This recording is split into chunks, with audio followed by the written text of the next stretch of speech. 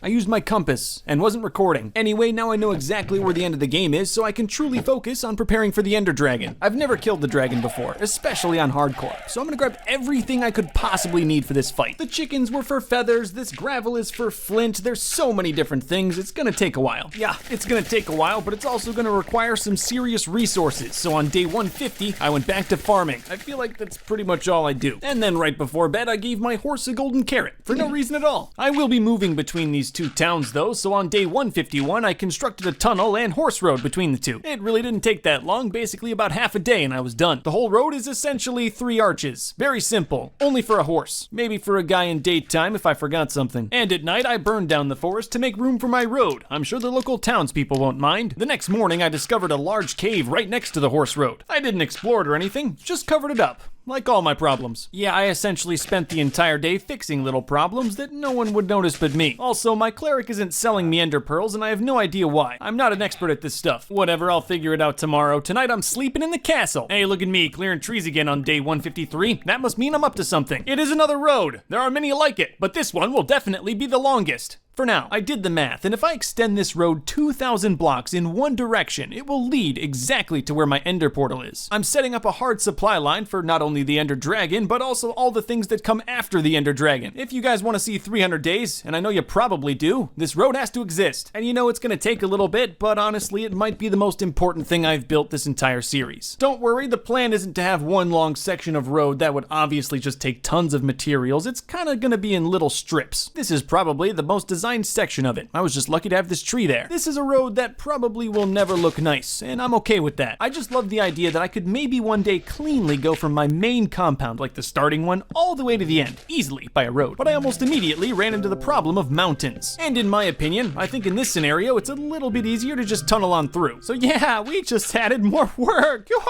But like I said earlier, this tunnel is probably the most important work of my entire life, Minecraft or otherwise. And hey, it may have been a tiny bit faster if I did this whole thing across flat ground, but honestly the tunnel's probably a little safer. But I may have to start sleeping inside of the tunnel now. Running back home took quite a while. Day 157 is mostly what you see here, just mining away at some rock. If anything, it made the construction process a little mindless, which is good when you're going 2,000 blocks. Now the absolute best feeling was when I got a big chunk of dirt and I could just zap right through with my enchanted diamond shovel. You gotta find some way to entertain yourself when all you do is mine. Oh yeah, I don't know about you guys, but I sleep great in this drafty tunnel. The only rare thing I ever ended up finding to break up the monotony was coal, and I'm telling you, they felt like diamonds. And by the end of day 160, I had broken through to a swamp, so no more tunneling, at least for now. Oh no, we're not done yet. There's still about 700 blocks to go. Again, the plans for this road were gonna change on the fly. I didn't really know exactly what terrain I was gonna be crossing. Right now, we're going over a swamp. Though I did get a ton done today, as you can see, this road is pretty long now. I only had to place one block at a time. Yeah, that was nice while it lasted, but now we're back to a hilly region. The end portal's in a mountain, remember? I am getting really close though. That narrow, dangerous section over the water really helped. Though if my math is correct, on the morning of day 163, I was right by the end portal. I mean, gotta build a bridge over this ravine first, but I'm almost there. Hey look, just as I remember it, the terrible little dirt shack. But before I do anything, I want to finish up that little last section right up to the shack. And that's it. I've connected my main compound that I spawned at for day 1 all the way to a shack in the end portal. I've come a long way in 163 days. Day 164, I took the road back, and even just to get to that second villager town, it still takes over half a day. But now I can run supplies safely between my main compound and the end portal, so I can set myself up for the ender dragon and what comes after it. Speaking of supplies, now it's time to do my favorite thing. No, actually the favorite thing happened on day 165. I spent most of the day looking up what I needed to kill the ender dragon, so I had to go to bed early. Alright, I have a confession. I've played Minecraft for like 10 years, and I've never brewed a potion.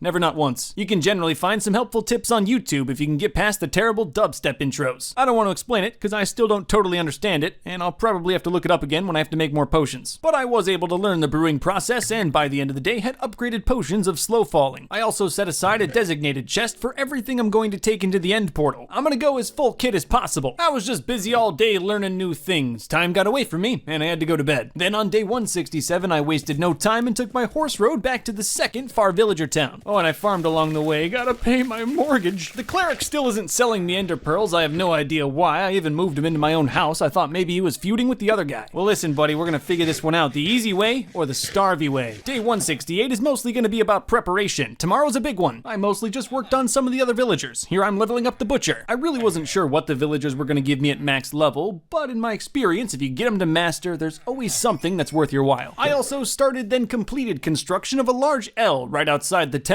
The cleric still wasn't selling me anything, but I went to bed excited because now it's day 169. And to start it off, I decided I was going to ride my see-through horse. Oh, it's very slow. almost like it's the ghost of my first horse. Alright, now you know what I'll really be doing. I also had to brew a second diamond sword. Yeah, that's right, 2 diamond swords. I need one with sharpness. My current one has smite, and that won't help me with the Ender Dragon. Though I got a little greedy, and as soon as I saw looting 2, I clicked enchant. This thing won't help me for the Ender Dragon, but it's still a useful sword. I gotta go to bed early though. I gotta check on my cleric in the morning. I miss him. It took a very long time to get back to L-Town. I hope you all know I paid for that see-through horse joke. Hey, what do you know? Doing absolutely nothing. Didn't fix a thing. So most of the footage is me just standing still while I look up what is wrong with you. It's probably because the brewing stand wasn't on the floor, but then when I tried to move it, he got out. This is just becoming a day. All right. Hopefully that works. I won't know until tomorrow. I'm getting very close to killing him. Village security gave me this diamond sword and told me to use it on anyone that looks suspicious. I basically just bummed around in the town a little bit until my cleric would sell me some ender pearls. Nice, I fixed him. And by the end of the day, I was going back into the nether. Woohoo! I needed more blaze rods. Luckily, I built a blaze spawner. It's not the most efficient, and it's a little bit dangerous, but like I said earlier, I've got pretty good armor for this. Maybe one day, if I get some talent, I can turn this into a proper blaze farm. But for now, I'm just slapping these guys with my diamond sword until they die. I mean, even if you look at my health, I'm not taking that much damage. And by the end of what my soul perceived as day 172, I had 24 blaze rods, and that's enough for me. The next day, day 173, I worked on getting some flint to make some arrows. My ancestors recommend about 4 stacks. And I was also able to get that diamond sword with sharpness, which will really help for the Ender Dragon. It's not perfect. Fire doesn't help me at all, but it's fine. I did quite a few chores on day 174. It's fine, I don't even really mind. I also noticed that my master level cleric would give me 1 emerald for 8 glass bottles, and that's a pretty good deal. For this trade, the math works out that 8 blocks of sand equals 1 emerald, and that's insane. I told you about these master level villagers. They can turn some serious profits. It's just nice to be able to work on multiple money-making methods throughout the day. You know, while I'm farming up this sand, I'm making money, but my crops are also growing, which makes me more money. And I never thought digging up some sand with a shovel could get complicated, but you know, by the end of day 175, I had pretty much mastered it. Oh yeah, you feel that blood in your nose? That's the smell of industry. I got a little supply hungry on day 176, but I was finding a good amount of clay, which I can use to make some dandy looking brick. And of course, the sand turns a massive profit, so I'm going for that too. I'm gonna use this sand to get emeralds from the cleric, and eventually, I'll own the entire town. Then the real profits begin. By the end of the day, I couldn't even sell all the glass bottles that I made. I netted 12 emeralds and then he ran out of stock. I already had a lot of money, but on day 177, I farmed and made even more. I mean, I need a lot of money though. There's a lot of villagers that I haven't even begun to upgrade, like this weaponsmith. But the newly installed Fletcher might just be the best one yet. He can sell me arrows, bows, all kinds of stuff. You know, for a couple emeralds, he got me almost 3 stacks of arrows and saved a lot of chickens' lives. The rest of the day was just spent looking at the weird stuff some of these villagers want, like dried kelp blocks. Day 178, I noticed my butcher wanted some mutton, and I happen to know a whole family of mutton. I had quite a lot of sheep though. If you'll believe it, this is the flock after I killed 64 of them. I think I might have killed too many cows though. Whoops. After that excruciatingly painful day, I went to bed early, but didn't sleep at all because of the nightmares. My endgame chest is definitely starting to look good though on day 179. However, I'm a little addicted to these villagers, so I got a little sidetracked. I got my shepherd to master, which is pretty useless. He just sells you paintings, but that's not terrible, I guess. Didn't really do anything else. Oh, and a zombie got in. I'm not sure how, but he's dead now. I know I already said I got my shepherd to master, but I have this other shepherd that I'm trying to rebrand. It took a long time, but at least I locked him in, which is pretty much the hardest part. Yeah, it was already night by the time I put down his brand new stone cutter. Oh, and zombies are still getting in. Why? Sometimes this works right away, sometimes it takes a while, and sometimes it doesn't work at all. Whatever, I had a little bit of fun on day 181. I had 24 paintings and created my National Museum of Art. I'm also gonna expand that L. I know I called it L-Town in passing earlier, but that wasn't official. What's better than an L, you ask?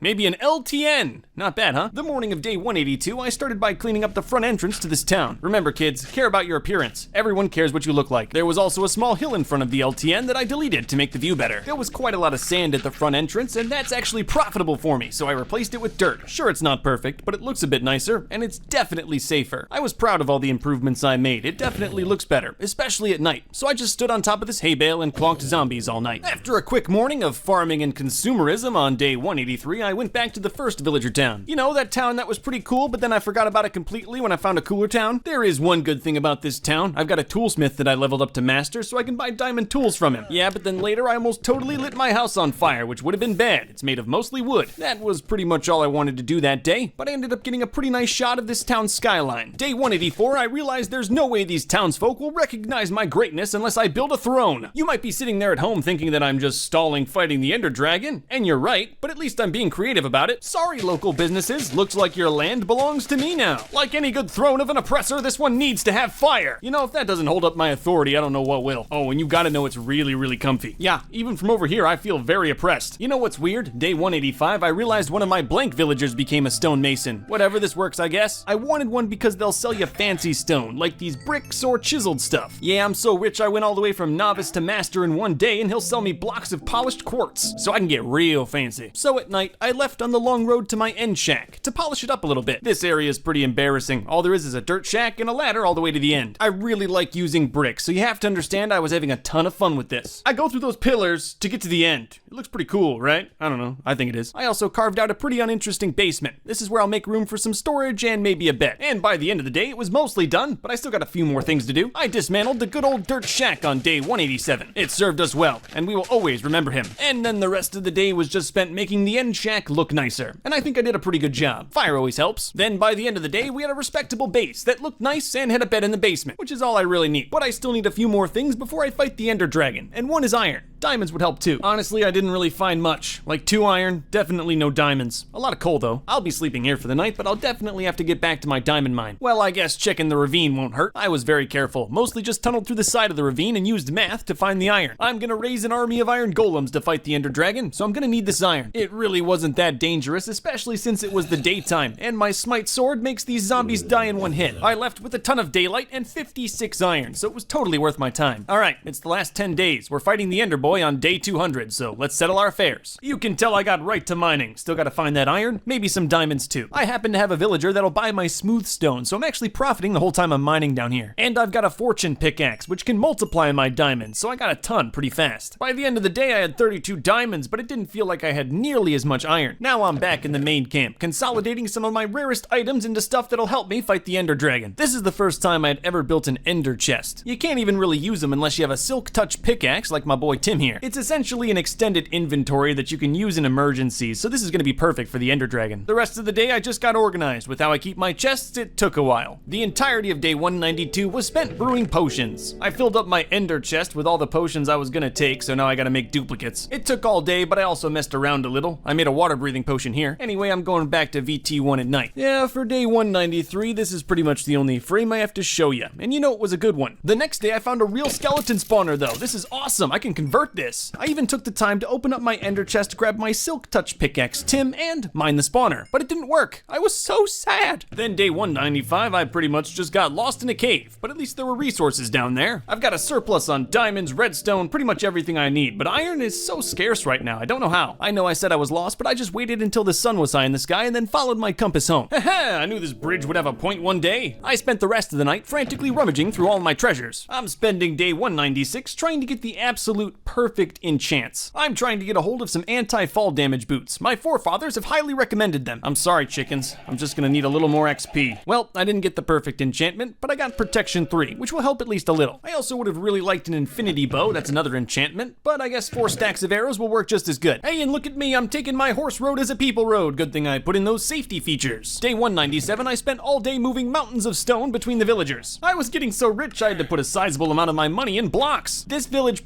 no, it definitely saved me. I don't know what I would do without this village. No way I'd be this prepped for the Ender fight. It's not over yet though. I feel I've only scratched the surface. This world is pretty massive. I kinda just loitered around the town all day looking for little things I needed to fix. I really care about this place. But as you can tell, I'm getting my inventory pretty cleaned out. It's almost time. I purposely set aside day 199 to be all about prep. I wanted to make sure I got this right, so I took a full day. I checked and then double checked and then checked a third time just to make sure I had everything I needed. And I'm just gonna freeze frame it here. This is everything I'm taking in, my inventory and my ender chest on top. I was pretty certain I didn't forget a single thing. And by the end of day 199, I'm ready. at least ready as I'll ever be. And I woke up early on day 200 and checked my inventory for the 10th time. It was definitely a lot of work to get here, I mean you just watched it, but when that end portal opened up, it was all worth it. Though when I tried to get a closer look, I accidentally fell in. Judge me if you will, but I'm going with the very simple strategy of putting a pumpkin on my head. I'll show you why in a sec. I know it's a little hard to see, but there are a bunch of Endermen in the Ender Dragon fight, and if I looked at any of them without this pumpkin mask, they'd attack me. The pumpkin head allows me to disregard the Endermen and worry most about the Ender Dragon. First step is destroying the crystals on top of these obsidian pylons, and you always want to start with the two that have iron cages. Of course, it's pretty dangerous to go up this high, but because you have that potion of slow falling, once you destroy that thing, you can just jump off. The rest of the crystals can be easily handled with an arrow shot if you're good. I brought extra ender pearls because you can teleport with them, and with the potion of slow falling, there's really no chance of death, but honestly, they weren't that easy to use. Anyway, once you destroy all that stuff, he'll land in the middle, and this is where the easiest part of the fight comes along. All you gotta do is go behind him and hit his tail repeatedly. It's really not hard. You can also shoot him in the air, which was pretty easy. This game is for children. Just always remember to redose on your potion of slow falling. Here, for about 20 seconds, I wasn't covered. But that doesn't matter, as now I've successfully killed the Ender Dragon. It really wasn't that hard. I definitely had enough gear for it. If I died, it would have been over, so I had to put every little bit of focus into this fight, and it turned out perfectly. I went from level 29 to level 69 and got myself a dragon egg. It was definitely a good day. But you see that thing in the distance there? That's what we're doing next. So I hopped back in the end portal and watched the credits roll. And after that, you simply just spawn at the last place you slept, that being my end shack. So now it's day 201, we're all caught up, and I've got to run back to my compound to resupply. You kind of beat Minecraft when you kill the Ender Dragon, but there's still a lot more stuff you can do. This game is massive. I'm gonna try to beat Minecraft and 100% all of the achievements by the end of 300 days. And if I don't get that, at the very least, we'll fight the Wither on day 300, so you can look forward to that. But at this point, I'm just excited about my carrot stonks. And it took almost a whole day, but now I'm back at the end shack. We've got to finish up some business here. And now we're back in the end. This is the place where I fought the Ender Dragon, and time's a little weird down here, but it's certified day 202. My iron golems never stopped fighting those Endermen. You can see he's hard at work here. Several of them died, and I made a memorial that will stay here for all time. One of the first things I did was create a tunnel from the spawn so I don't get attacked by any Endermen. This tunnel leads all the way to another end portal. It's very safe. That's how I like to do things on hardcore. So now on day 203, if I look at this end portal and throw an ender pearl into it, it will transport me to the end. The real end. You gotta know the first thing I did was install several safety features. Yeah, sure, it takes a little longer, but I prefer to do it the safe way. This is hardcore. If I die, it's over. And by the end of what I can only assume was day 203, I had a completed tunnel. You know, if you think about it, this tunnel goes all the way back to my main compound through several different roads. And this road's only gonna get longer. I'm tunneling my way through most of the end. You can't tunnel the whole way through though. Most of the end is a dark abyss. And for that, I'll use this ender cheese that I got from tunneling to construct long roads. This is likely my most dangerous infrastructure so far, but you don't need permits in the end, so I'm up to code. I apologize for looking at the ground so much. I've got to avoid eye contact with these endermen or women, but that thing in the distance is what we came here for, an end fortress. It's really dangerous, as you can obviously see. If you get hit with one of those projectiles, you get stuck with the levitate effect. Normally it's very dangerous, but I was able to use it to my advantage here. Once inside, I just played it very safe, using dirt and my trusty pickaxe Tim to mine my way through. And once I figured out how to kill these things, this place was a breeze. Violence and brute force is always the answer. This is a smaller end fortress, but I was still able to get some pretty good loot. Tons of gold, emeralds, and 4 diamonds. But on day 205, we're back to tunneling. The real prize still awaits. It didn't even take too long. About 10 minutes later, I found a real ender fortress. Now this one's large, like really large. There's a lot of ground to cover and a lot of ways to die. It's absolutely gorgeous though. If this place wasn't so dangerous, I'd live here one day. But that thing's what I'm here for, the end ship. And if you look inside of the ship's hull, you'll find the legendary Elytra. The entire reason we came here was to get the Elytra, and now we have it, and it's only day 205. And of course I didn't forget to mine the dragon head on the front of the ship, and as you can obviously see, it was all worth it. Nothing like possessing the head of your enemies. I'm just gonna tell you right now, day 206 involves a lot of traveling through the void and on a horse and eventually back home. Last thing I did before bed was deck out the treasure room, and now it's day 207, where I'm chopping down trees, just like old times. Though this time around, instead of a stone axe, I have an enchanted diamond one. Because I can chop a lot faster now, I had all the wood I needed for my next project. It's just a very simple pillar made out of wood that goes all the way to max height. I couldn't even really get a good view even when I cranked it up to 32 chunks. The Elytra's a flying device, and I had never used one before, and I figured this was probably the best time to try it out. And now it's time for our first Elytra flight test. From all the way at max height, I'm gonna try to fly into the villager town. I had no idea where I was going. Nothing really rendered. Awesome! I flew way far away from home, and now I have no idea where I am, and it's dark out. I wasn't worried for a second. I had my trusty compass. We're gonna give it another shot on day 208. I gotta put the ladders on here anyway. This time I flew a little closer to the ground and was able to get my bearings and make it all the way to L-Town easily. And then of course I quickly got to work on installing another airport. I can use that airport to glide all the way from L-Town to my main compound, even over these mountains. And you know, there's just something beautiful about my base from the sky. sky. However, the elytra's already at half health, which is definitely not beautiful. On the morning of day 209, I wasted no time and used my trusty bucket to catch a fish for an achievement. I'm not sure why anyone would want to do this for any other reason than the achievement, but you know, it's there. The Minecraft achievements are pretty wacky though, and some of them can be quite difficult. I've got a lot of work cut out for me in these 100 days. One of the achievements involves having every potion effect applied at the same time, and I started that long odyssey today. I ended up not having about half the ingredients I needed, so this one's gonna take a little bit. And now I'm in the Nether. How did this happen? Unfortunately, there's a whole list of Nether achievements, and they're literally hell. I said earlier that on day 300, I'll be fighting the Wither, and in order to do that, I need to kill about 1,000 Wither skeletons. Each one has a 2.5% chance to drop a Wither skeleton skull, and this one dropped one here, but I need 3 of those. I also needed to shoot a regular skeleton from over 50 meters away with a bow, and I got that one here. After a quick resupply on day 211, I kept working on Nether achievements. This time I had to bop a ghast with his own attack. Not that hard. Then I started some hard labor working on a massive tunnel through the Nether for another achievement. Every block in the Nether is worth 8 blocks in the overworld, and there's an achievement for moving 8,000 blocks, which I got here. Well, I guess there's a random portal to the underworld here, 8,000 blocks away from my home spawn. I might as well kill these cows. I'm from out of town, so there's no way they'll be able to identify me. I brought a beautiful white horse back with me before I realized he can't come back with me because my tunnel is too small. Well, enjoy your new life, horse. It's your problem now. As soon as I got back to the Nether fortress, I started killing Nether skeletons again and immediately got another skull. Wow, that's really lucky. I got a ton of achievements and 2 Wither skeleton skulls, so I decided to quit while I was ahead. I got up bright and early on day 212. I'm gonna be working my hoe until she breaks. It's an achievement to use up the entirety of a diamond hoe. It's also a funny euphemism. I'm killing 2 hoes with 1 gat here though. I've been meaning to clear out the land between these 2 villager towns for a long time. It didn't even really take that long. About the entire daylight hours, or about 8 minutes. That night I was able to find a zombie villager who's part of another achievement. I tried to trap him with dirt, but he just didn't want to stay imprisoned. In the end, he chose death. I would have too. I wasn't recording for day 213, so I'll just show you what I did. I made this map. I like looking at it. I had to level up my villager cartographer, and I also want to make a bigger version of this in my main compound, so this was kind of just practice. I was also able to purchase an ocean monument map from the cartographer, and that should be pretty entertaining. And after a large amount of travel, the next morning I was at my ocean shack, ready to take on this monument. It took about all of day 214 just getting there by boat. It was pretty far away. And I'm already leaving on day 215. I'm not really supplied for this thing. I gotta run back home real quick. I should have prepared, but I did not, and I'm paying the price for it. It wasn't a total loss. I was able to collect a little bit of ocean monument blocks and activate my conduit outside my compound. Now, any water around my compound, I can not only breathe forever, but also see underwater pretty well. And by the end of the day, I was ready to go back. I had some Depth Strider boots and a Respiration 3 helmet. Getting back to the ocean monument was a lot easier. I had the coordinates, so I could just fly there. Didn't even take half a day. I also had a master plan for conquering the ocean monument the Luke the Notable way. And my master plan to conquer the ocean monument involved nothing but this cow. Getting the cow into the ocean monument was probably the hardest part, but I did get him in there. Why the cow, you ask? Well, the worst part about an ocean monument is the mining fatigue. When you get hit with this, you can't mine anything. But thanks to this cow, I have unlimited white stuff right here, so no more mining fatigue. You're not supposed to be able to mine your way through this dungeon. It's supposed to be a difficult maze, but I broke that, and it's very easy. This legendary underwater maze turned out to be pretty easy, and all I needed was a cow. The prize of the ocean monument is 8 gold blocks, which is normally pretty tough to get to, but for me, it was pretty easy. Then by the end of the night, I was back home with a bunch of gold and victory. I'm not sure what I'm gonna do with all this gold. I'm becoming too rich. It's really a problem. Day 219, for once I was tearing down walls instead of building them. Shortening up the walls really opened up the compound. I like how I can see everything now. And to tell you the truth, I've wanted to get rid of this hilly portion of the compound for a very long time. It took pretty much all night, but I've cleared out a lot more space for myself here. I didn't realize how much land was being completely unused until I got rid of that hilly portion. And I've got some pretty big plans, so I'm gonna have to burn down this forest outside of the compound. It's the most efficient way. At night, I was able to find another zombie villager and trapped him inside of this dirt hut for later. I also killed a ton of phantoms, which I like doing now. They're fuel for my elytra. The next morning, I went to check on my zombie villager and he despawned.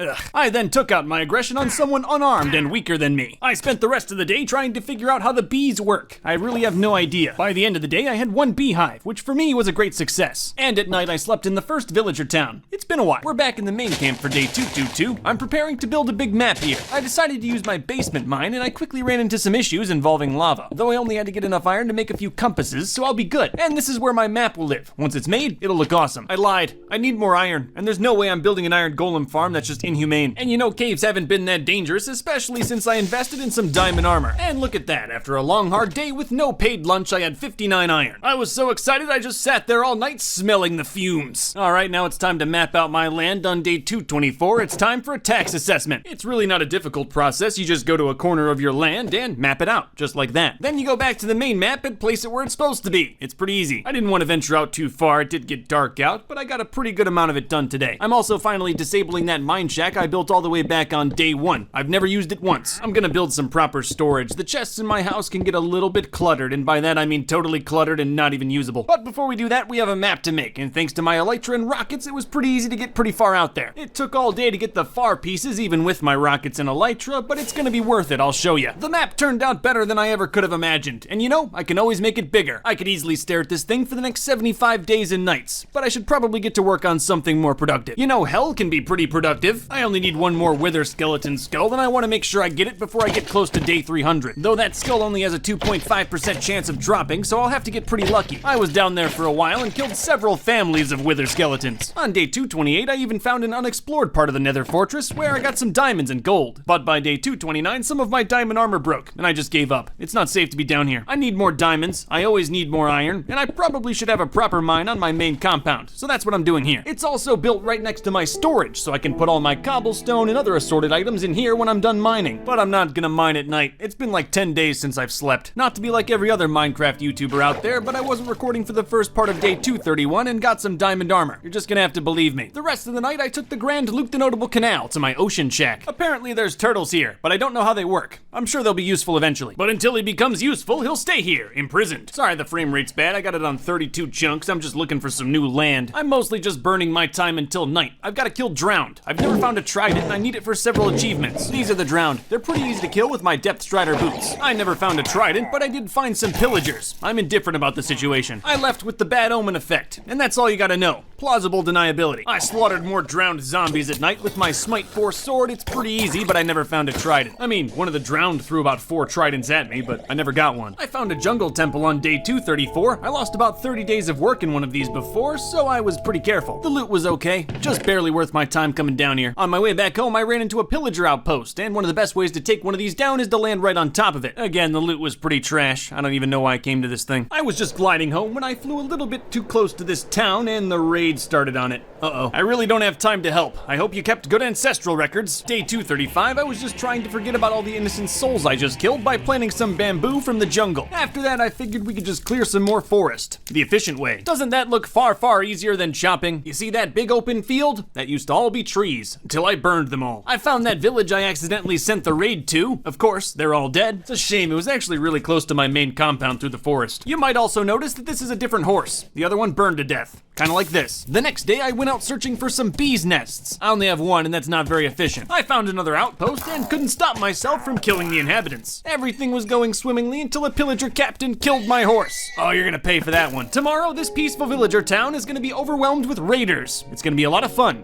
For me. It shouldn't be too bad. I've got a nice protective wall around the entire town, so I'll be able to just shoot these guys from a distance. The first couple waves of this raid were pretty easy, if I'm being honest. The wall did most of the work, though it went from 0 to 100 real quick. What even is this? I also ran out of arrows, so now I'm hiding. As you can tell, I was not prepared for this at all. Ah! Without arrows, I had to use my sword to kill all of these pillagers, which is not the way you want to do it. The fighting was so intense, it lasted all the way until day 239. And this isn't even the end of the raid. That was just one wave. There was no way I was gonna live that situation, so I ran away in defeat. But I got a totem of undying, and that was really all I did that for. If you hold this thing in your hand and take enough damage to die, you won't. It's also an achievement. And I thought of no better way. I'm back to mining in day 240. I lost some diamond armor in that raid. Oh look, I recorded myself mining diamonds this time. How rare for a Minecraft YouTube series. I got about 100 iron, some gold, diamonds, and obviously a lot of coal. We gotta do some more mining on day 241. As you can see, I'm only down to some diamond pants. Because I've got the storage right nearby, it's way more efficient down here. If I fill up on cobblestone, I can just fill up my chest with it. I don't have to choose what sort of resources I can pick up anymore. I pretty much pick up everything, like this gravel. And like I explained earlier, after a long day of mining, I can just go right next door to my storage shed and stow it all away. I'm still mining on day 242, but I actually need this cobblestone for something. We'll get to that later. Because I just found an abandoned mine shaft. It might be infested with creepers, but it's probably got a lot of loot in it. At the very least, I'll be able to save a lot of iron by mining up these rails. If you don't think about it too hard, each one's kind of like like mining a bar of iron. And mining up some gold always puts a smile on my face. It was a big mine shaft. I was down here for the better part of 2 days and found a lot of useful items. I got a diamond, some name tags, and even melon seeds, which I didn't have yet. And I have no idea what I'm gonna use these 5 stacks of rails for, but it's nice to have them. My inventory bursting with juicy loot, I decided to go home and built a reverse staircase to the surface. Compass, you've been my only friend through all of this. And I'm not really sure if it's day 242 anymore, but time gets a little funny when you're down in the mine. Day 244, I was just going to grab a horse from L-Town when I realized that raid is still going on. Uh-oh. Luckily, one of those horses I abandoned was just sitting right here. I didn't even have to retrain him. I quickly found a better horse and we got to know each other over some nice breeding. He's decently fast, has an okay amount of health, and can jump over walls, which is really all I need. And for the first time ever, I'm naming a horse. I'm gonna call him Warthog. Resupplied and ready for action, I went back to fight the raid on day 245, but everyone was gone. At least I got a free Totem of Undying. I had 2 or 3 master villagers here, and they're all dead now. So I went over to L-Town and maxed out all my credit cards to try to feel better. Okay, I was not recording for the real day 246 and some stuff happened. I'm not sure how, I'm not sure why, but I fell all the way down my ladder from the top floor. I didn't die, I had my Totem of Undying, but now I have a safety feature. I'm not really that sad the totem's gone, I'm more upset that I didn't record the whole experience. Anyway, we're venturing out into the great unknown with my Woodland Explorer map. I got this from the cartographer. It'll take me to a woodland mansion where I can find some more loot, kind of like the Ocean Monument. I'm not really sure how many blocks I'm gonna have to travel, it just points you in a general direction. Luckily, a good portion of the traveling was over the sea, and thanks to the boats in this game, that was pretty easy. I traveled all day and didn't find anything except this witch hanging out on her own property, minding her own business, who I killed. Her cat is now my property.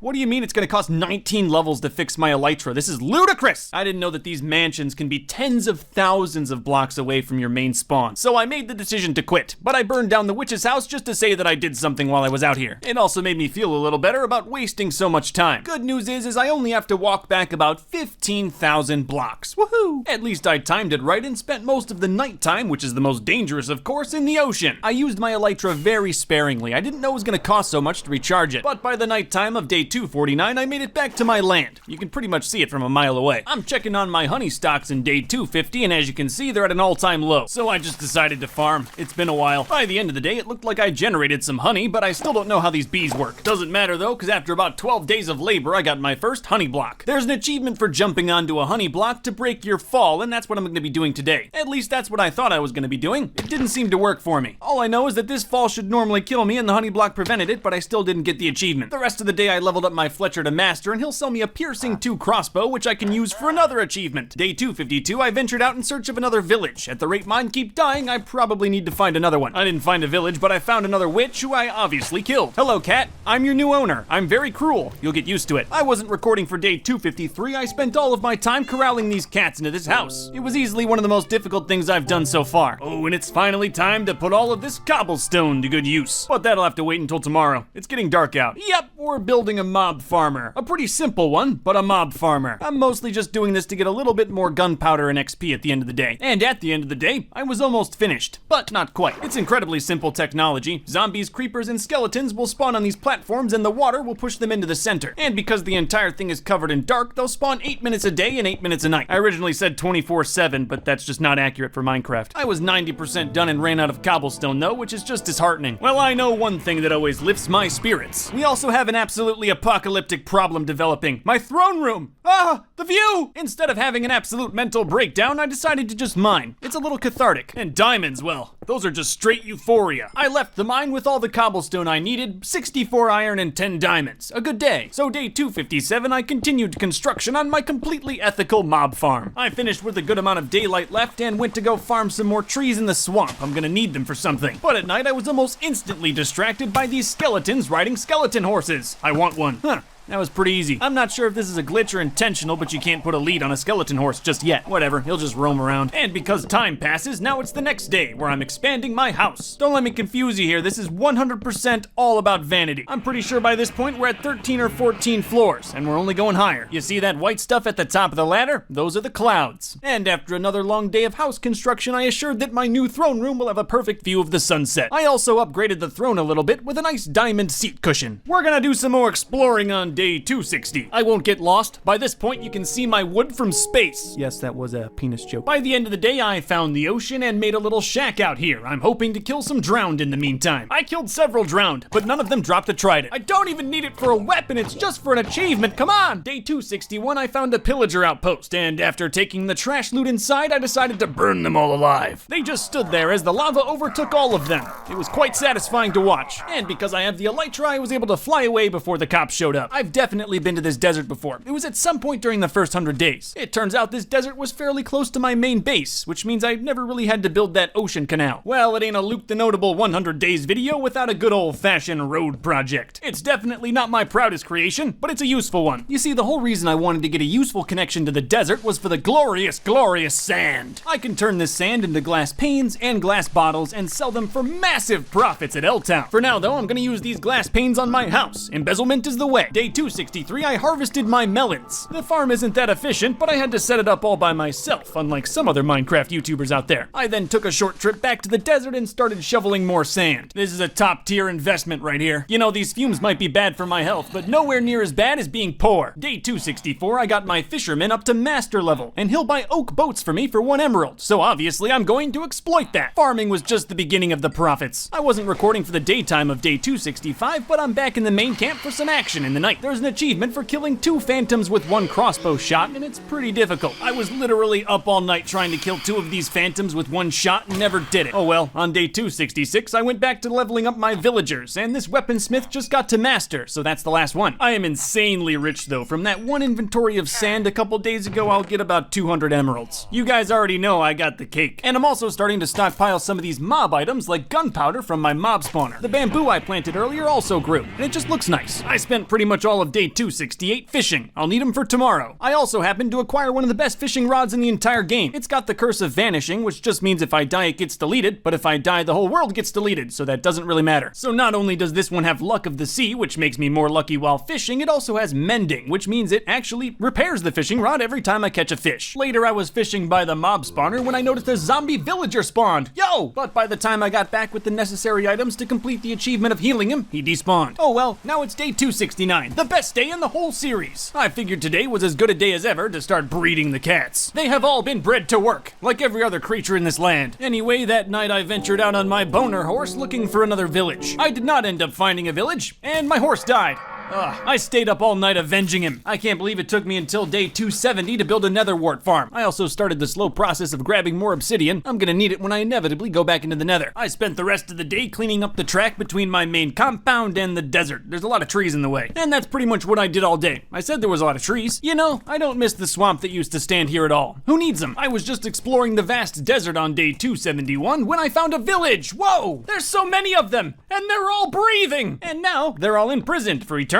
I don't know if I'll have enough time to fully deck out the sand village, but I'll at least be able to get some of the other villager professions that I don't have at L-Town. And if I had a cartographer in this village, I could sell glass panes to him with the unlimited nearby sand. You know, I said I was looking for a new village, and it's easily the best case scenario that I found one in the desert. Today was a good day. Day 272, I found a cat. I'll make him my friend through fish. He was a stubborn little guy though. I fed him a lot of fish and we didn't even become associates. I checked, and it took 11 fish to make him my friend. Finally, day 273, I started by changing this villager into a leather worker. He'll sell me dyed leather chaps, which I didn't even know existed. I don't want him anyway. I don't really get the point of dyed leather armor. It's not like I'm gonna wear that stuff. I'm just gonna end up dying with it. I then turned this villager into a librarian, and he'll sell me bookshelves for a pretty terrible exchange rate if I'm being honest. Money's of no concern, so I got him to master very easily, and he'll sell me name tags. Nice. And by the end of the day, I was back in L-Town to go buy myself some more money. With all the glass and boats and everything I can sell to these villagers, I got over 150 emeralds in a single day. Then by the end of the day, I took that massive haul back to the desert village. Day 275, I started by taming this cat. I might have not mentioned that there's an achievement for taming all of the different cat variants. I then got my leather worker to master, and he'll sell me saddles for 1 emerald a piece. That is an insane deal. Anyone else remember when I fished for like 5 days straight just to get one of those things? One of my other servants includes a cartographer who will buy glass panes from me for massive profits in the desert. And now with unlimited saddles and name tags, I corralled all of my cats. They're coming home with me. I'm glad Minecraft doesn't have a smell feature, because this pen is gonna get real bad real quick. Oh, I'm grabbing all the cats, you gotta know. Interestingly, a good cat can actually improve the efficiency of a mob farmer, so I'm gonna need a couple of these guys. We gotta give those cats some time to grow up though, so day 276, we're going back into the nether. I of course still need one wither skeleton skull, but hopefully with this massive portal, I'll be able to trap a ghast. I've gotta get a ghast to go through that thing and then kill him in the overworld. It doesn't sound hard, but it is. The basic accepted strategy is to use a fishing rod on a ghast and pull him towards you into the portal. It is definitely not easy. Why is everything on fire? Even if you can manage to hook a ghast, that doesn't always mean he's gonna go exactly where you want him to. This is a very difficult challenge. I'm cutting up this footage a ton. You're seeing a couple of close attempts, but you gotta know there were way more fails. Somehow though, on day 278, when I was just about to give up, the ghast went through the portal himself.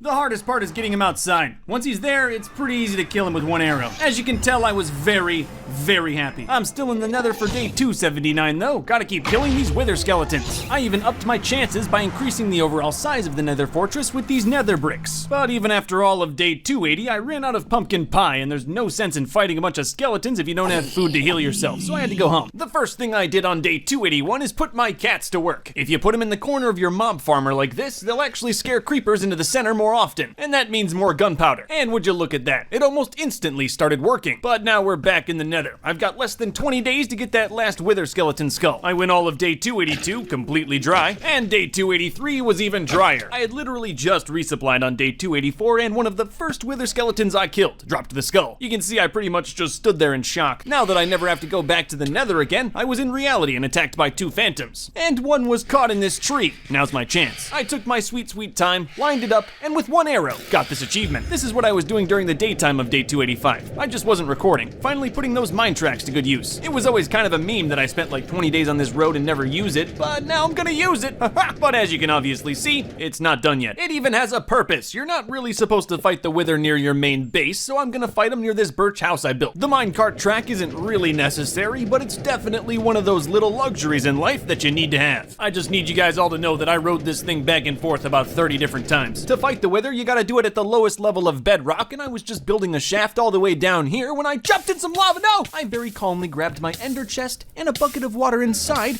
and put out the fire on myself. I remained completely calm the entire time. I felt better about the whole situation after I found some diamonds. Day 288, I had to grab some rabbit's feet, and I took them all forcefully. Listen, I didn't want to kill an entire generation of rabbits. It's not my fault the rabbit's foot only drops 10% of the time. I also got a level 2 bad omen effect, and this time when we do the raid, I'll actually come prepared. In the first villager town, there's a single solitary villager alive. He's a master farmer hidden in one of the houses. And 1 villager's all you need for a raid. This time I also came back with 4 stacks of arrows, iron golems, and tons of cake. They did spawn inside the village, but with 4 stacks of arrows, I could pretty much just snipe them all from afar, and they're pretty dumb, so they never rushed me. I mean, sure, it took a while, but with how much land this village occupies, it was pretty easy to run away when things got tough. And it took almost a full 2 days, but I was able to complete the raid entirely and become the hero of the village. I also got 7 totems, so I can die quite a bit now. Day 291, I'm just trying to make sure I have everything ready for this potion achievement, and I'm pretty sure I totally don't. Well, at least one positive thing I can take from this day is that I learned how mushrooms work. I also needed some essence of turtle, so Warthog and I went out to find some on day 292. I didn't find a turtle, but I found an orange cat, which I didn't have yet. Nice. I know there's turtles over by my ocean shack, I just didn't want to have to run all the way out there. I was hoping I could find some by the desert village. I didn't give up easily though. I was out all night killing monsters until the next day, 293. But then I found a desert temple, and I had to go in. The loot was pretty good. I got a book of feather falling, which would have been nice for my ender dragon fight. I also got some diamonds, which is just always welcome. I actually found a second desert temple, but it looks like someone already triggered the explosives on this one. This one was right next to the desert village. It was probably just an unsuspecting villager. Honestly, day 294 was mostly about organization and travel. Nothing really interesting happened, and by the night time I was taking my ocean canal back to the ocean shack. But now it's day 295, certified turtle time. Full disclosure, I had no idea how these things worked. I don't know why I try to treat every mob in Minecraft like they're cows or pigs, but turtles are obviously not cows or pigs. After a night of Googling though, on day 296 I was educated on turtle breeding habits. So kinda like turtles in real life, turtles in Minecraft will only lay eggs on their home beach. So you can't just lock a turtle up and expect him to lay eggs wherever he's imprisoned. You have to let him get back to his home beach. Good news is you can totally steal the eggs once he's laid them though, and that's exactly what I did. So by the end of day 296, I left my ocean shack with 15 turtle eggs. A good day. The good news is a turtle's home beach is wherever they spawn. So once all of these eggs hatch, they'll think this is their home. And and I'll be able to breed them. However, turtles aren't known for doing anything fast, including hatching, so that might take a while. Day 297, I tried my hand at making a raid farm near the desert village, and I've already stated that I'm terrible with redstone, and it didn't really work. If anything, I just made an absolute mess of everything. Tell you the truth, I'll probably need at least 1,000 days to get this thing functional. Day 298, I started my prep for the Wither fight. Thanks to all the work I did for the Ender Dragon fight, I'm mostly all the way there. You know, I've brewed basically every potion in the game 3 times already. Also, by this point, most of my good stuff comes from the villagers in L-Town, so I had to go there by the end of the night. Hey, a wandering trader was in L-Town on day 299, and he sold me 5 Nautilus shells. Hopefully I could get a second conduit at some point. I then killed him for his leads. Can't let me catch you sleeping. And like any good gentleman preparing for battle, I made sure to carry plenty of white stuff. And that's pretty much everything I need for the Wither fight. I've watched about 17 YouTube tutorials on it, and it shouldn't be too difficult. So on the eve of the Wither fight, I watched the sunset in my throne above the clouds. Alright, today's the day. If I don't make it back,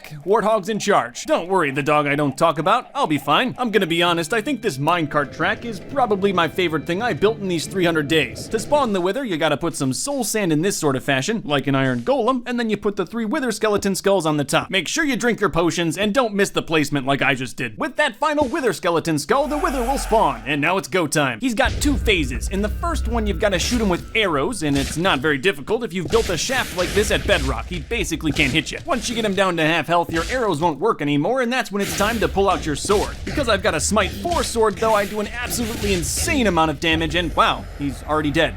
That was really easy. I also really over-prepared, like everything else I do in this series. And winning that fight has just given me more to do, like this beacon. What even is this? I've got a lot more Minecraft to play, and I guarantee you'll see more hardcore days from me. I promise. So now we're back in my main camp for day 301 in hardcore Minecraft. No stalling though, we have a lot to do, especially if I want to make it to 1,000 days. And the very first thing I wanted to do was to go back to the end to get a second elytra. In my 300 days playthrough, pretty much everyone called me out for not putting mending on my elytra, so I'm trying to fix that right now. But of course, remember, this isn't normal Minecraft. This is hardcore. If I die, it's over. So even though I really wanted that elytra, I spent all of day 302 tunneling to get one. And yeah, this is a little awkward, but I wasn't recording for the real day 303, so I already have that elytra. Luckily, I took this screenshot to post on Twitter for day 303. It's our only evidence. Day 304 was mostly just me on a horse, but by the end of the night, I was back home. And right before bed, I spent a little bit of time updating the treasure room. I know it might seem a little anticlimactic, but that elytra is just gonna sit in a chest for a little bit. I've got some work to do before I can make it a mending elytra. And that work involves this desert town. There's gonna be a lot of exploiting. My basic idea to maximize profits in this town was to use this sand to make glass to sell to villagers to get a ton of emeralds. And because this town's in the desert, I have a massive amount of sand for unlimited profit potential. Of course, that's gonna take a lot of work, but the 2 auto furnaces I built on day 307 should help. And the town's pretty unsafe. There's no wall, so I feel totally naked. Had to run back to the main camp on day 308, and my turtles hatched, yes! And because they spawned here, they'll think this depressing little piece of sand is their home beach, and I can breed them. Anyway, I was mostly just here for supplies, and stayed for the turtle breeding. I mean, who wouldn't? Day 309, I'm back in the desert making living spaces that are totally up to code. But at night, all production stopped when I found a zombie villager. And once I lured him into my house, I got to the business of curing it. It took a while. It was almost the next morning when he turned back into a villager. He almost immediately started going through my house though, so I dealt with him. Day 310 was essentially just spent making a massive sugarcane farm in the desert. And production on that sugarcane farm continued to day 311. By the end of the night, the desert was looking pretty fertile. Day 312, I'm finally starting to make some profits, selling off my glass panes to these cartographers in the desert town. But of course, if I want the real profits to begin, I have to set up an involuntary breeder. Just know that this is not how you want to construct one, and I learned that the hard way. That night I decided to explore some nearby caves. Not only did I find an abandoned mine shaft, but I also found a zombie spawner. So needless to say, I also spent all of Pi Day down in the mines. Day 315 was spent consolidating my servants into one factory. There aren't that many of them. It didn't take that long. That night I did a drive-by and a pillager captain to get the bad omen effect. And now it's raid time on day 316. Of course, I would never bring turmoil to the desert town. I'm in that first town that I found that I don't care about anymore. There's one single villager in this town, and as long as he doesn't die, I'll win the raid, so I'll keep him safe. The raid lasted well into the night of day 317, but because it was a level 1 raid, it wasn't that hard. I got the victory. When you defeat a raid, you become the hero of the village. That's what that icon in the top right of my screen indicates. When you're the hero of the village, you get discounts in the store, so every glass pane I sell to these cartographers cartographers makes me more profit. My hero status lasts for about 2 or 3 days, so of course that's all I'm gonna be doing. By day 320, I wasn't a hero anymore, so it was back to shoveling. And, you know, that was it.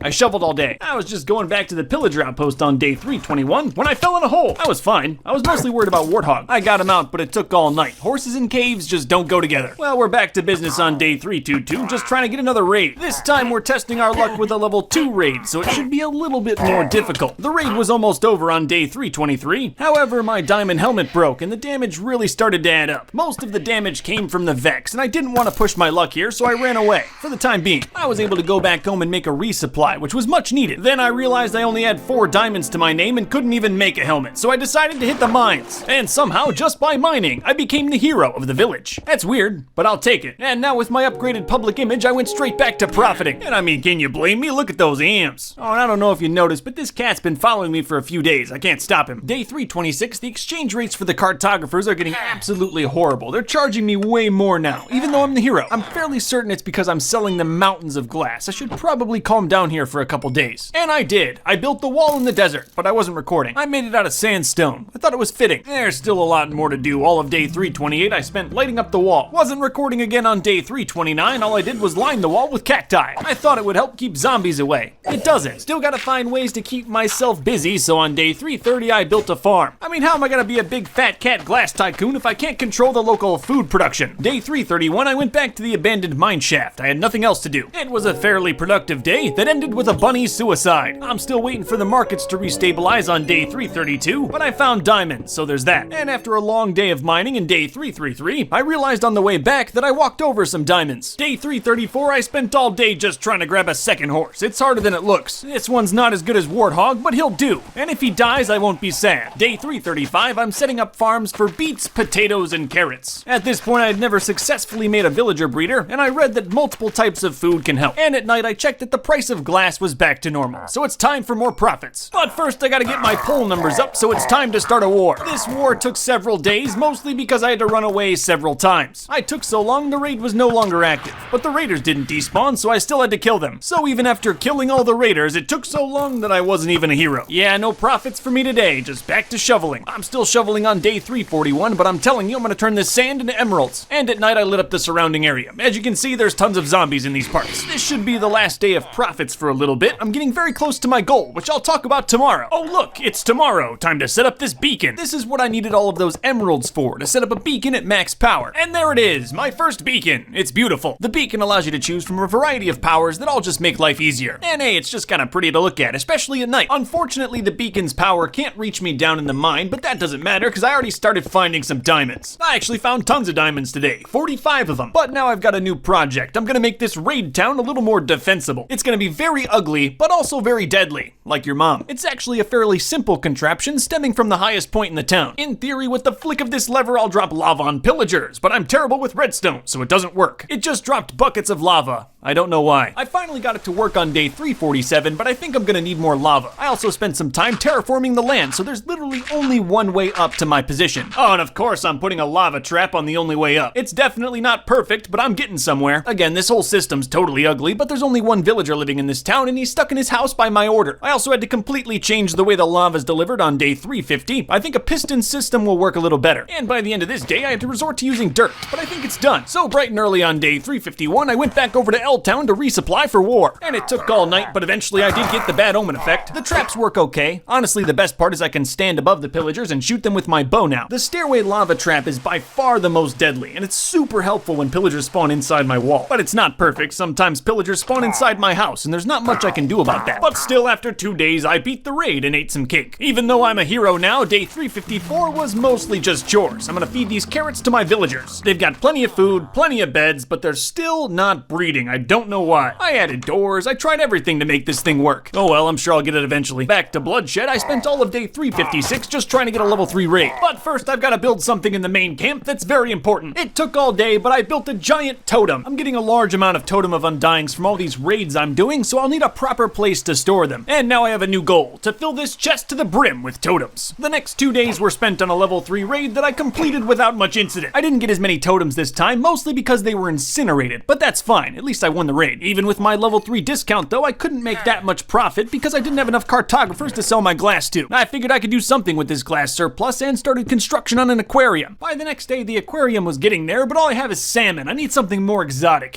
Short trip to the ocean will fix that. I didn't get back until the next day, but now I have a bustling aquarium. And the best part is you can walk along the inside of it to get a nice view of the fish. I think Warthog likes it. Anyway, back to business with some more raids. Like most raids, this one took 2 days, and the lava did most of the work. This is also the day I took the screenshot for the 300 Days World Tour, which is why you see a beacon in there. Now today is day 365, which means we've made it 1 year in hardcore Minecraft. And I celebrated with a cake, served on a diamond platter. This will be a relic for all time. Day 366, I didn't do much during the day, but at night I went out looking for zombie villagers. I need more cartographers, or a librarian. I'm getting desperate. The breeder isn't working. Not much going on day 367, but after some fishing I got an idea. Yep, I'll be making an AFK fish farm. I'm giving up on getting a mending book from a villager. I have no idea how this works. I totally looked it up on Google. I was lusting for that mending book so hard I fished for all of day 369. Don't worry, there'll be other 69s. I kept it going all of day 370 just for good measure. I wasn't recording for the first part of day 371, but I put a glass enclosure around the fish farm. Oh, and I just let it go. I'm pretty sure I went bowling with my dad, Torzen Mater, while this was happening. Still going on 374. Yeah, still bowling on 375. Probably driving home on day 376. Nope, false alarm, whole nother day. Day 378, I got to check the loot though, and I got 1 mending book. Yes! So finally, I completed my goal of getting an elytra with mending. I was also able to get a bow with mending, but it was on severely low health. I'll just fix it up with the farm, no problem. That's probably the last of the fish farming I'll do though. It didn't feel honorable. And as you can see, all of day 379 was spent mining obsidian. And that was pretty much it. I also got a nice shot of my base's skyline. Now I'm gonna be putting that obsidian to good use and started construction on a nether highway. Every block in the nether is 8 blocks in the real world, so I can really travel with this thing. Sure, it's dangerous business making one of these things, but when it's done, it'll be totally worth it. I was down in the nether for a total of 3 days and mined until my pickaxe was just about to give out. But after a short resupply, I was back in business on day 384. I really wouldn't recommend doing this without an elytra. There were many times where I fell, but the elytra saved me. I mined for all of day 386 and all of day 387. Now this highway goes 2,000 blocks or 16,000 blocks in the real world. I needed a little break from mining, so day 388 I decided to go back to conflict. Day 389 I did the raid, and I hardly had to think. My traps are very effective. And now because my pickaxes have mending, I can fix them by selling glass panes to the cartographers. So not only do I profit, but I fix my tools. Day 390 I did some more work on that zombie spawner I found a while ago. And at night I found a zombie villager. I had plans to turn him into a librarian until a creeper killed him. To cheer myself up, I just worked on the wall all day 391. And day 392 I went back to the desert outpost to start a conflict that never needed to happen in the first place. With my wall and traps, the raids are very easy. The only difficult part is trying not to burn all the items I need. I never came close to dying, but only got 2 totems because the rest were burned in lava. And would you look at that, it's time for another raid. Honestly, I was just having a lot of fun burning all these guys. Of course, I laid waste to the pillagers and gained 5 more totems of undying. The chest is getting pretty full now. Day 396, I made some really quick profits at the desert town before going back to what I love to do most. One thing I'm really trying to do here is get the efficiency of this pillager spawner up. I want to find a way to get bad omen more effectively. One thing that really helped was putting little half slabs around the whole thing, so any pillagers that spawned would almost instantly see me and come towards me. So by sunset on day 397, I was already started on another level 3 raid. This time I had some issues. The pillagers weren't really spawning where I needed them to. I also had some trouble with the Vex. Here my totem saved me, thankfully. It was a rough night, but the lava mopped him up and I got the victory. Day 399, I installed a landing pad at the trap control room. Now if I'm in a pinch or there's Vex on me or anything that can happen during a raid, I can easily land at the top of the traps. And by nighttime, I was back to making more blood money. Oh wow, it's day 400. I have nothing planned. Sounds like a perfect excuse to do another raid. I spent all of day 400 just trying to kill 1 pillager captain, but couldn't do it. Fortunately, I got 1 on day 401. But again, even after an entire day of killing pillagers, I only got to Bad Omen 2. I'm starting to kill so many pillagers, these ominous banners are really starting to clog up my chests. But hey, I still need more totems, so we're right back at it. The raid didn't end until nighttime on day 403. But I netted 6 totems, and as you can see, the chest is getting pretty filled up. And what did you think was gonna happen on day 404? This one was a very interesting day. I got Bad Omen 3 insanely quickly, then went right over to Raid Town and completed the raid within the day. Day 405 was a little less interesting. It's just footage of me buying stuff at L-Town and putting banners up. Back to raiding on day 406, I'm really starting to get the hang of it. That one took 2 days, but at this point I'm 5 totems away from getting a full chest. I'm excited. And with my hype levels at an all-time high, you gotta know I went straight back to raiding. And by nighttime on the next day, I flew away with total victory. You know, the entire point of this series is to never die, and I think I've done a pretty good job at securing that here. I had more than enough totems, so I decided to dive bomb into the ground to use up 1. Alright, there's 10 10 days to day 420, so I'm gonna start burning them trees right now. After what feels like eons in conflict, it might be a little fun to spend some time on vanity. I'm building one swanky joint to spend day 420 in. It's gonna take a whole 10 days. So yeah, the next couple days I'll be working on the cool shack, and today I'm working on the pool. Though on day 412, in the process of trying to create a fire feature, I almost burned down more of the forest. Day 413, we're getting there. This pool's starting to look pretty classy, and by nightfall I was pretty much done with the lavish quartz entryway. Day 414, I spent all day trying to get these 4 horses back to L-Town. It wasn't easy, but I did it. Day 415, I started converting one of these old villager houses into something very special. It's a nice horse-sized house in L-Town for someone I care very dearly about. Day 416, I gathered some rose bushes with Warthog. I didn't tell him why. And then I brought him over to his new house. He's definitely earned it. I think he really likes it. I don't know what I would do if Warthog died, so I'm retiring him. He's gonna live here happily for the rest of his days. He's living better than most of the villagers in this land. He's even got a food dispenser. And his groupies are always close by. Sure, I'll miss him, but I know he's happier here, and I can always visit. Day 417, I went back to the main camp for supplies and got the bright idea of breeding the cats. It was a horrible mistake. I just gave up trying to get them all back into the cage, so now they'll just sit around the compound scaring away creepers and phantoms. And I also started converting the dirt roads in L-Town to granite. I wasn't recording for day 418, but I built this awesome observation deck. It's got a great view of L-Town. I also tried to build an auto pumpkin farm. I really doubt it's gonna work. And tomorrow's day 420, so I gotta make sure to stock up on that white stuff. Soon as I woke up on day 420, I started burning hella trees. You don't understand. I burnt down a whole ecosystem. Then of course I watched the sunset from my observatory. And at night I went into the green room and started burning that sweet berry kush. I mean bush. I meant to say bush. Well, after all that, I deserve to go straight to hell. I got more tunneling to do. I've already gone 16,000 blocks and I'm trying to get 16,000 more. I guess I haven't really talked about why I'm making this nether highway in the first place. I'm trying to find a woodland mansion, and they're generally very far away. And after 4 solid days of mining netherrack, I was fairly close to the mansion. There's also a jungle over here, which is just awesome. So I made a little jungle shack that'll work as my base of operations for a little bit. I had to spend all of day 425 going back home, though. I've got to resupply before I can take on the mansion. And I had to spend all of day 426 going back. Woohoo! Got back at sunrise on day 427 and immediately started lighting up the roof of the mansion. The mansion is full of pillagers, and I want to make sure I have at least one safe place to go to. I carved my way into this bedroom, and this will be my safe zone. Of course, the entire rest of the mansion is infested with pillagers. The mansion is very large, so clearing it is a very tedious process. Essentially, you just have to kill all the monsters and light up the rooms. There's some really nice rooms in this thing. If I was lazy, I'd build a home here. I'm personally a fan of the dungeon. It looks real cozy. Anyway, I was slow and methodical about the whole mansion clearing process, like everything else I do in this series. The biggest thing you gotta watch out for are the evokers. They'll spawn the Vex if you don't kill them quickly. And in these tight passages, you definitely don't want Vex on you. By day 429, I was fairly certain I had killed all of the pillagers in the mansion. There were a couple more mobs spawning, but I think that's just because of the dark spots. So I spent the rest of the day lighting it up, because everything the light touches is my property. Day 430, I realized there was a small swamp town right near the mansion. So of course, I spent all day locking the inhabitants inside of their own houses. I had to horse my way back home on day 431 though. I need more supplies. And I've been meaning to name my new primary horse. I'm gonna call him Mongoose. I also got an achievement for rubbing myself up against a honey block. It was pretty easy. Of course, all of day 433 was spent going back to the mansion. However, most of my time is gonna be spent in the swamp town. I'm making a massive villager breeder just to test some theories that I have. I'm thinking the reason my desert breeder isn't working is because the height of the ceiling, and I'm testing that theory here. And after 3 days of hard labor, I consolidated all of the villagers in the swamp town. I went back home real quick to grab some carrots to feed them. I spent most of day 438 traveling through the nether, so when I got back to the villagers, they were too tired to breed. And yes! I've done it! A child! It was definitely the size of the roof holding me back. I'm pretty sure the children have to be able to jump on the beds for the villagers to breed. And now that I'm done experimenting on the swamp people, I can go back home. The only footage I have for day 441 is some AFK fish farming. Just a little bit. Day 442, I started chopping spruce trees for a new project. Yep, that's all I did all day. I'm gonna need some large wood. All of that wood's gonna be used on this massive road project. I'm gonna try to connect my main compound to the desert town. The old road was truly abysmal, and I've been ashamed of it for many moons. This road will be much thicker, and in turn, more beautiful. However, that also means it's gonna take up more resources, so I'm already back to chopping. I'm still chopping on day 445, but day 446, I'm doing the opposite of chopping. And you can already tell, this road's gonna look pretty nice. I wasn't recording for the first part of day 447, but now I have another dog. I was also able to get the road all the way to a birch forest. So now I'm gonna start making the road out of birch trees. At night, I bred this new dog with the dog I don't talk about. Maybe eventually I'll have a dog army. Day 448, I started on the birch section of the road. If I can get through this forest, I'll be at the edge of the desert, which is what what I wanted in the first place. Still not there yet, but tonight I decided to sleep in the birch shack. For old time's sake. More of the same on day 449, just placing some birch wood. And by day 450, I've touched down at the desert. Though honestly, I'm getting a little tired of building roads. I think for now this is good. It's a nice road that goes all the way to the desert outpost. This was all really just an excuse to get more shots of my base's skyline. My elytra is just about to break though, and on day 451 I tried to heal it. Though I'm telling you, this mob farmer's just super slow. I may have fish farmed. I didn't want to, but I had to. I mean, in theory I could sit here for 1,000 days and just AFK fish. But I'm sure you guys want to see some action. That means it's time for some action-packed mining. I still don't have mending on my armor, so I have to use diamonds to fix it. It's quite the drag. By the end of the day, I got 21 diamonds. Not bad. Day 454, I built an auto furnace. I'm gonna convert all the cobblestone I'm getting from mining to nice smooth stone. I actually built 2 auto furnaces. I think they look kinda nice. Later, I stood in the rain, thinking about all the people I've killed. Doing some more mining on the next day, nothing interesting happened. What more do you want from me? Oh look, more mining. How exhilarating. Still mining, but at least I got diamonds on day 457. Alright, the mining needs to stop. I probably have enough diamonds at this point. Yep, I played hardcore Minecraft on Christmas. Isn't my life sad? Of course I was still mining, but I found a zombie spawner, and this one should be near my main compound. I surfaced and found out that it's really not that far away. 300 blocks tops. I'm gonna convert that zombie spawner into a zombie farm, but first I have to burn down some trees. Obviously. Hey, I also found a nice use for my andesite. It might take a few days to make a proper zombie farm, but it'll probably be better than my mob farm. Day 461, I built a ladder straight down to the zombie farm, which should help with maintenance. And now it's time to get to the business of converting this thing. I did most of the carving on day 462. I know you gotta make a big room around the zombie spawner for it to work, though I really should have consulted Google before I started on this thing. I thought I knew what I was doing, but I totally didn't. Yep, 3 days later and this whole thing is still pretty useless. Oh well, it'll still be here. I can always figure it out some other time. It's gonna be a big day today. I'm tearing down the walls. Of course, I'll be replacing the walls. The cobblestone wall has served me well, keeping out zombies, creepers, everything, but it is a little bit ugly, especially for someone like me who's been in the game almost 500 days now. There's a lot of wall to replace. This might take a while. This just shows you how important that outer wall is. I mean, that creeper could have got in if it wasn't for it. I almost got there by the time the sun went down, but you don't want to be messing with the wall after dark, so I went to bed. This should be the last day of wall renovation. I'm excited. I finished by the time the sun went down, and I gotta say, it looks a lot nicer over here. Day 467, I redid my storage shed. I need these ocean monument blocks. I decided to redo the whole thing in quartz. I got a ton from making the nether highway, and honestly, I think the quartz looks a lot nicer next to the mine. Day 468, I took Mongoose out to the ocean, and in the middle of the ocean, I built a conduit with a shack on top of it. I still need a trident, which means I need to kill drowned, and the conduit's gonna help with that. However, this is the Java version of Minecraft where tridents are notoriously hard to get. I didn't get a trident, but I got to watch the sunrise on day 469. There's another pillager outpost near my ocean connection. I burned it down at some point. I tried to make a pillager farm all day. It's not gonna work. I was fighting drowned all night and got a craving for that sweet, sweet dolphin meat. Day 470, I tried to name the meat it dropped raw dolphin, but that's illegal. Oh well, I ate it anyway. It tasted delicious. Day 471, I went looking for a horse. Mongoose is good and all, but he's not that fast. I found a pretty fast one and knew just what to name him. Day 472, I got another fast one. It's time to start the breeding. And who knows, maybe with enough inbreeding I can get a horse to rival Warthog. Day 473, I'm placing a lot of dirt. It's time to make the compound bigger. I'm not kidding. That was all I did all day. 474 was spent putting a wall around my newly constructed land. Of course. Now we got a lot more land, and I'm gonna fill it with weird stuff. Day 475, I bought some puffer fish from the wandering trader. They were 5 emeralds apiece, but money's of no concern. Maybe almost died putting them in the aquarium, but I also have a double chest full of totems. That would have been fine. Day 476, I'm finally dismantling that old road to the desert. Gross. That was pretty much it. I've been meaning to expand the cartographers, but I'll get to it later. More nether tunneling on day 477. Why? Mind your own business. There's a town about 1,000 blocks away from the main compound. I found it in the first 100 days, and I'm building a tunnel in the nether to it. And I'm already there. Like I said, wasn't too far away. The plan is to abduct villagers from here and bring them to my main compound. Then I'll breed them, and then the profits begin. I got my first villager on day 480, a humble farmer. Now I don't have to go all the way to L-Town if I want to get some pumpkin pie, so I named him Uber Eats. Day 481, I got myself a stonemason. I can sell any excess smooth stone to him for emeralds. Other than that, I did some walking around the base, wondering what to do next. Well, if you don't know what to do, you can always do some mining. It's Minecraft. I also checked on that fresh new horse I bred. He's not too fast. Might have to send him to the leather factory. I got more diamonds day 483, and that was about it. Day 484, I'm trying to turn this villager into a mending librarian. Ah!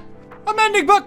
Yes! I was about to drop my entire life savings on mending books, but when I came back, he was selling Bane of Arthropods. Ugh! I would have murdered him, but the dogs were watching. I just waited until it got dark and then I ganked him. I got another mending librarian the next day, but the books were gonna cost me because I killed that first guy. You know, I don't really need this Emerald Gate, do I? Yep, I'd much rather have 7 mending books. Started off day 486 by putting more banners on the Tree of Murder. I also updated my storage to have a quartz floor. It looks nice. Oh, and just if you're wondering, it's not Christmas anymore. That was only a couple days. I've also been meaning to redo my conduit. I've never liked how it juts out of the water. I actually wanted to put it completely above water. I also installed another conduit near the swamp. It doesn't look pretty, just functional. I did some cave exploring day 488. Nothing bad happened. I went back to the desert town on day 489. I gotta make some money. I forgot that this horse was here. Well, he's useless. At night I went to the nearby ocean looking for drowned and pufferfish. I was pretty efficient. During the day I made money, and then at night I went looking for drowned. Day 491 I kinda realized horse breeding sucks, so I took the best one and just named him Chief. I also put all my pufferfish in the tank. They killed the other fish. This is now definitely my favorite thing. Day 492 I got another villager at the base and turned him into a Fletcher for unlimited arrows right here. I also put quartz underneath the chests in my storage room because I care what you all think of me. Day 493 I'm clearing out some land for a villager breeder near the compound. I'm ambitious. It's large, but that's how it's gotta be. I learned that the hard way. And I was almost finished with construction on day 494. It looks pretty good for a glorified prison. You know, I could have left it boxy, but I took a whole nother day to put the roof on. Well, not the whole day. I had a little time at the end to change my horse road to diorite. Forget the villagers, I'm finishing this tomorrow. The next day I used every single last block of diorite that I had and it turned out perfect. I couldn't go all the way, but at least the part around my camp looks good. I spent all day 497 putting villagers inside of the breeder. I only got 2 of them. It was hard work getting them to listen to me, but at least I got to ride the minecart track through the nether. But with enough shoving, anything's possible, and day 498 I got 2 more. This is probably the last day I'm gonna be grabbing villagers. There's plenty of them, it's just kind of annoying. And it was another big day today. I got 3 more villagers for a total of 7. Oh, and this is only the beginning. Oh look, it's day 500. We're halfway there. The first thing I did was build a monument to my survival in hardcore Minecraft for all this time. I call it the Eternal Flame, and it will burn until I'm dead, which hopefully won't happen. After that, I did some farming. Gotta make those villagers procreate. By the time I handed out the rations, the villagers were tired and probably won't get to breeding today, but they'll have the carrots in their inventory, so they'll be ready. Thanks to all the new villagers on my land, now there's tons of cats that spawn all the time. There's an achievement for having all 13 different types of cats, and I'll get there eventually, I swear. I also spent some time making Chief a stable out of bricks. It's not as nice as warthogs, but it'll do. Day 502, I expanded the villager breeder with more beds. I want to get this thing bopping. I doubt I'll even use all these guys, but it's nice to have a good stock. I also got my iron golem out of the chicken coop. Many chickens died in the process. Day 503, I was back in the mine, mostly just trying to get some XP to enchant my shovel with mending, and all my other stuff. I've got 7 mending books now. I needed level 33 and got level 31. I don't want to AFK fish, but I might have to. I didn't give up though, more mining on day 504, and I got to level 33 with some clean coal. I still gotta put mending on my axe and my pants, but I'll get there. Day 505, I went back to the desert to make some money, get some XP, and fix my shovel altogether. Oh, and I finally got around to expanding the desert villager breeder. I'm fairly certain extending the ceiling 2 blocks was all I had to do the entire time. Alright, now we're getting somewhere. We've got some children in the desert. I'm gonna fill this room with cartographers and turn this entire desert into emeralds. Oh, and if you're wondering, I'm still killing drowned at night. I haven't found that trident yet. Day 507, I almost had some children escape. Good thing they fear me because they ran back in. My glass supply is still vastly higher than the glass demand in this town. There's only 5 adult cartographers I can sell to, and I make way more glass than that. Won't be a problem for too much longer though. Soon they'll start breeding with their own children. Do you like beets? No? Well, too bad. Now I've got 5 adults in the breeder and they pretty much seem to breed on their own. I'd call that a success. I also put mending on my axe. It only cost 3 levels. I thought it would be way more. Oh, and of course I added more pufferfish. I'm sorry, but it's gonna be 32 levels to enchant my boots with mending. So, all I did was fish farm for 10 days. Yeah, it felt dishonorable, but once I put mending on my god tier boots,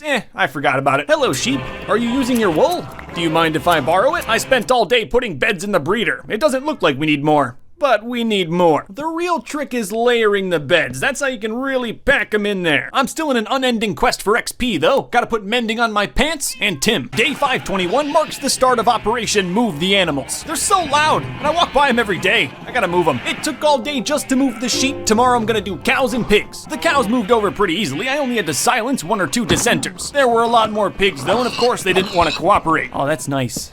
Sweet silence. Later, I tried to breed the llamas. They ate 10 bales of hay and didn't do anything. This is why I hate them. 523 was mostly spent organizing. I have a ton of garbage on my land. Gonna finish up Operation Dead Silence with the chickens and llamas today. The llamas don't accept my authority. I had to drag them in. And at night, I started making this big happy family bigger and happier. I slept amongst the villagers that night. It's quite comfortable. I rode Chief back over to the desert town on day 525. It was a long day of profits. Everyone was tired. And of course, I didn't get the trident at night. I finally am able to sell enough glass to these cartographers that it's a viable strategy for XP, fixing my tools, and money. And with how fast these villagers breed, it's only gonna get better. I went back home at night using the spruce road, and I really gotta light up this section. It's about time I give this zombie farm another try. I really underestimated the amount of digging that needs to take place to make one of these things work. I got the basic structure done by the end of the day, but I'm gonna need some specialty items. One of the things is ice, and I happen to know where to find some near my ocean shack. Tim really can't handle much of this, so I'm gonna grab as much as I can. Yeah, that was all I did all day. I took the ocean canal to save some rockets. The ice is so the zombies slide into the trap. It's genius. The rest of the day was spent messing with bubbles. Pretty fun. The bubble elevator will push the zombies up about 20 blocks, and then they'll fall into this room for an easy one-hit kill. It's working even better than expected. There's so many of them. This is gonna be some really easy XP. Clearing some more trees on day 531. I need a better entrance to the zombie spawner. In hopes of getting a trident, I tried to make it a drowned farm, but later I found out that that doesn't work on Java. You can only get tridents from naturally spawned drowned. Of course, I didn't know this, so I spent 2 days pointlessly farming drowned. But I did put a cleric down there. He'll buy rotten flesh for emeralds, and I get tons of rotten flesh from this thing. Day 534, I started building a Java trident farm when I realized this thing was just gonna be too much work. You know, maybe if I go to 2,000 days, I can make this happen. I'm back in Glasstown today. Things seem to be going well. At night, I didn't fight drowned, but I made a little port which will make ocean access a little bit easier. I'm coming for that trident. The tridents are pretty rare. You can only get one from a drowned that has one in its hand, and even then it's only about a 7% chance. But I'm not gonna let a bunch of pixels in a game rated E10 plus beat me, so I'm still going for that trident. It didn't help that on night 537 I didn't find a single drowned. Not one. In the whole ocean. I killed 4 drowned with tridents on day 538, but still nothing. Day 539 I killed a couple with tridents, but again, no luck. I didn't even do anything in the light times of day 540. Just stood there thinking angry thoughts. Joke's on me though, I haven't slept in a while, so the phantoms came out, and you can't hunt drowned when you got phantoms on you. I didn't even start recording until the nighttime of day 541, but it didn't matter because I didn't find a trident. I sailed the ocean blue on day 542, but I couldn't think of another rhyme and didn't find a trident. Day 543, I never even left the boat. I didn't find a single drowned carrying a trident. By day 544, hope was running pretty thin, but at least I can go outside during the daytime. But finally at night, I killed this drowned and he dropped his trident. However, I didn't pick it up immediately and started to panic. I got it, and you can't even fathom my happiness. Things really low on health though, so I'm going straight back home to fix it. Though in my absolute excitement, I put mending on the trident before any other enchantments. So I had to wipe the trident clean with a whetstone, wasting a mending book. I enchanted it, put another mending book on it, and then fixed it with the zombie spawner. Also got some achievements. Day 546, I built an AFK fish farm inside of the zombie spawner. Now I can get XP and loot while waiting to get more XP and loot. It's very efficient. So that's what I did all of day 547. I would AFK fish until the zombies spawned, and then I would quickly go kill all the zombies. I got mending on Timothy, so I can fix him down here too. The last thing on my mending list was diamond pants, and I decided to just make a new pair. It would have cost me about 30 levels to upgrade the old ones. Wait, why does it look like I'm about to fight the Ender Dragon? Because I am on day 549. It's an achievement to resummon the Ender Dragon, so that's what I'm doing today. I'm also looking for some XP. It took all day, but being as powerful as I am, it really wasn't that difficult. Kinda lame you don't get as much XP as the first time though. You don't get a second dragon egg either. It's a ripoff. I decided not to waste any time and went straight to the end on day 550. There's an achievement for levitating up 50 blocks, and I got that today. I wasn't too scared, I had feather falling boots. I also got myself a third elytra. It's pretty easy when you already have one. Oh, and you know I'm not gonna forget that dragon head. Though getting back wiped out both elytras, so it's time to fix them in the zombie fish farmer. I put a clock down here. It helps me to tell how long I've been whacking the water. By the end of day 552, I had 2 fully charged mending elytras, so I took the first elytra I ever got and hung it on the wall. But now I'm back in the nether for another project. It's time to kill some things. Yep, I made it back to the nether fortress to kill wither skeletons. I need their skulls. Wither skeleton skulls are a pretty rare drop though. There's only a 2.5% chance that I'll get one. However, they'll spawn more frequently with more surface area of nether brick, so that's what I'm doing when I'm not killing them. Nether fortresses cover a ton of area, so I can really increase my efficiency the more nether brick I place down. But again, that skull is rare. Even after 4 days, I only got one. Though I got lucky, day 557 I got another. And I was incredibly lucky on day 558. I got 3 skulls. I really don't deserve this. I need 9 though, so I've gotta keep killing. And day 559, I didn't get a single one. I got one on day 560 though, for a total of 6. I was down here for a while, but there's a lot of work, so time went went pretty quickly. And by 562, this once sprawling nether fortress was reduced to a horizontal plane of nether brick. I'm a little more exposed with the flat ground, but I'll take more wither skeletons any day. Because on day 563, I finally got my last skull. That's 9. Now I'm taking the minecart track to the birch shack, because it's time to fight the wither. I killed this thing for the first time on day 300, and honestly, it was pretty easy. I came very prepared. So I set out with the goal of killing the wither 3 times in a single day. I need those nether stars. And with my Smite 4 sword, even 3 withers went down pretty easy. I'm quite amazed in myself that I killed 3 withers and still have daylight. Those 3 withers gave me 3 more beacons for an incredibly chunky quad beacon. I spent all of day 565 and 40 levels trying to get the channeling enchantment on my trident. Well, that was a waste of 40 levels. What's nice about this new beacon though is in the shallow caves around my compound I get all 5 of those effects, which makes going through these caves very easy. Though if I go too deep I'll lose them. Can't be cocky here. You know, it was definitely a pain to get this thing, but it was totally worth it. But I'm already going back to the nether on day 567. It's time to max out that beacon. I have to kill 2 more withers, which means I need 6 more skulls. It's gonna be a grind. But I'm trying to look on the bright side. I need more XP to get channeling on my trident, and I can get it here. So I spent some more days down in the nether. Yes, even 569. By day 570, I had 5 skulls just looking for that last one. And on day 571, with this solitary wither skeleton, I got my final skull. Time to kill his dad. So on day 572, I only had to kill the wither 2 times. It was pretty easy. So now I've got the strongest beacon type in the game, a sextuple beacon. And after setting it up properly, I've got all of the beacon effects maxed out. Essentially, I'm an unkillable god, so long as I'm standing near my sweet, sweet beacon. I'm going back to abducting in day 573. I was attempting to get a librarian that would sell me the channeling enchantment, but as you can see, the villagers were not cooperating. The first thing I did on day 574 was try to get channeling on my trident, and I did it. Nice. After spending all that time in the nether, I decided to go out on an adventure. I've only got a couple more achievements to knock off my list, and to get them, I've got to leave the safety of my compound. So I'm just gonna go straight west across the sea, looking for new biomes and new monsters. To be more specific, I'm looking for a couple of different biomes, like Ice Spikes, the Badlands, and a couple of other weird ones. See, I've already been to an ice biome. I need to find an Ice Spikes biome, which is far rarer. There's also a mushroom biome that I'm insanely excited to find, but nothing today. I'm also looking for a couple different cat variants, and on day 576, I chased down this one. It kinda looks like my real life cat. Just a little. Can't take him with me though. I'm a rolling stone. Maybe I'll find another one that looks just like him. One of the biomes I needed was a bamboo jungle, and I found one here. I've got to breed an ocelot for another achievement, but I don't think that's gonna work with all this danger out here. Oh look, I found a panda. I guess I can breed that. I locked him in a dirt prison and then went back into the jungle to find him a mate. I got one and then spent pretty much all day leading him with bamboo. They're pretty slow. Pandas are fairly particular. You've got to surround them with bamboo before they'll do any mating. But once they have that, they'll get right to it. I wish I could take one home, but I'm just too far for that. I have the coordinates, so I could always come back. I stayed in the jungle another day, hoping to find ocelots, but I only found zombies. I also found a jungle temple. It had okay loot. And by dawn the next morning, I found the Badlands. It's a great biome. The Badlands are another rare biome, and obviously you can see why. However, I didn't stay long. I've still got more to find. Day 580, I found a savannah town. They're nice, but there's nothing new here. But at night, I found a tundra and a stray, which is basically like a snowy skeleton. And it was also the last monster I needed to kill. There was also this abandoned snowy town, which was creepy, but also cool. I'm still just a man in the wilderness on day 581. I've only got 3 more biomes to find before I found them all. And I'm really not sure when I'll get a vacation like this again, so I might as well have some fun with it while I'm here. Day 582 was pretty much just a whole lot of me and my thoughts. I paddled all night, and right at dawn, I saw it. The mushroom biome. It's a whole biome dedicated to mushrooms. It's also the only place in Minecraft where you can find the mooshroom, and I've got to breed these for another achievement. However, for that I'll need wheat, so I'll have to boat to an adjacent island to get some. The plan was to set up a very simple farm and then kill skeletons at night to get some easy wheat. And pretty quickly I got over 40 bone meal. And before the night was even over, I was breeding mushrooms. Day 584, I was just trying to breed some polar bears. It's not possible. Don't try it. I thought it was just because I killed this one's child. At night I found a sunken ship, and in the chest I found a diamond, so there's that. Only thing I did all of day 585 was find a donkey. I named him Hote.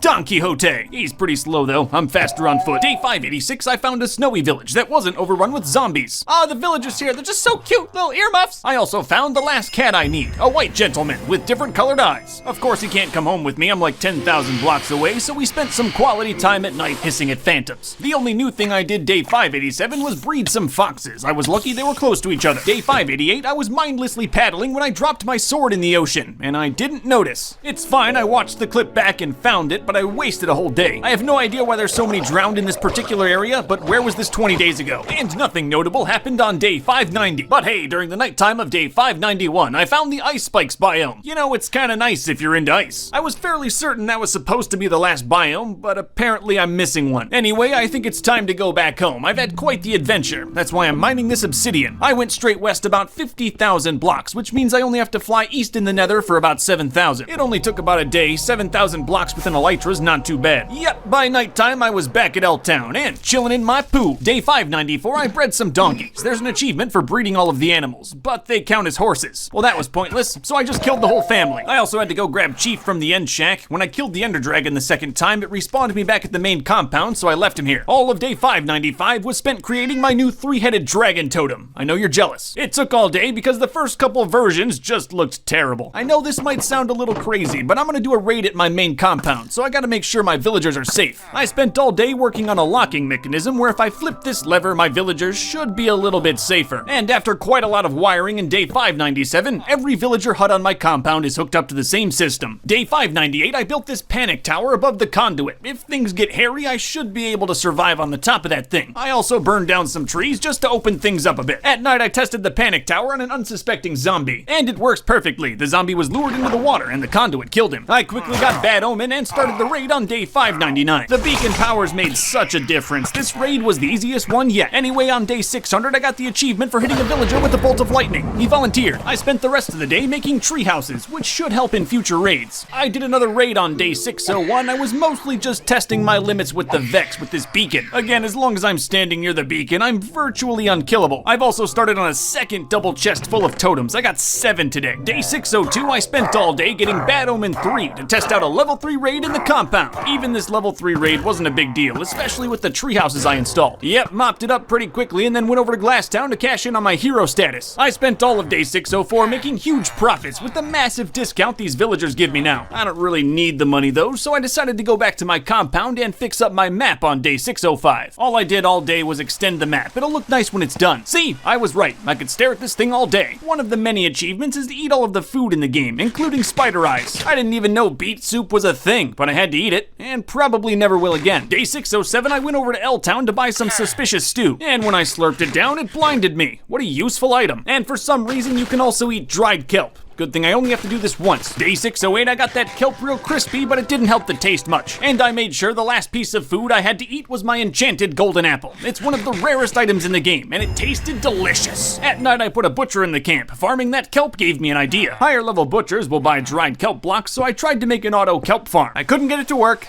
and I gave up. So day 610, I tried to make an auto bamboo farm. I should have remembered that I'm terrible. Day 611, I finally was able to breed the llamas. But as I've said before, 2 llamas is enough. And now I'm going back over to my mansion for the nearby jungle to breed some ocelots. But of course, it's gonna take a whole day. I got to the jungle on day 613 and looked everywhere for ocelots, but couldn't find one. The jungle is dense, they're very small, this is gonna be harder than I thought. At night, I stole the bed of this child and slept very comfortably. Here's a pro ocelot finding tip: burn down the jungle. And with the jungle a little more thinned out, the ocelots are way easier to find. This one's gonna be in this hole for a little bit, but I gave him some salmon, he'll be fine. Day 615, I got another ocelot, but the first one I found despawned. Oh, I have a plan, and it's gonna involve dragging this cat through 4,000 blocks of hell. It took all of day 616 to get him home, and he really didn't cooperate. So I have the perfect name for him. I put him in the cat cage. He is their lord. Oh, running 4,000 blocks through the nether is so fun, right? It took an entire day of deforestation, but I got myself another ocelot. And I spent all of day 619 yanking this cat through the nether. And after 8 days of pretty annoying work, I was finally able to breed my 2 ocelots and got the achievement for breeding every animal. I decided to just leave him in the hole until I can think of something more creative. Day 621, I'm going to attempt the Furious Cocktail achievement. It's an achievement for having every potion effect applied at the same time, and I think I can do it today. I really made sure I had everything before I started, but I was still nervous I wouldn't get it. But I did. The invisibility potion is now my new favorite thing. Now I just have to find one last biome, and I'll have all of the achievements. Day 622, I wanted to put looting 3 on my sword, but it's gonna cost 37 levels, so I think it's time for another raid. But again, as long as I stay near my beacon, I'm essentially unkillable. The raid was done by nighttime the next day. There were no problems profits on day 624, though I was increasing my infrastructure to make more glass. But of course, that just means I'm gonna need more sand, so day 625 I spent all day shoveling. What's nice though is my shovel has mending, so after a long day of shoveling, I can fix it right back up. The sugarcane farm has proved invaluable in this whole system though. Cartographers will initially level up by selling them paper, and that's what sugarcane is for. The alternative is buying very expensive maps, so I saved a lot of emeralds. I was no longer a hero on day 627, but my elytra needed some juice, so I sold a little bit more glass.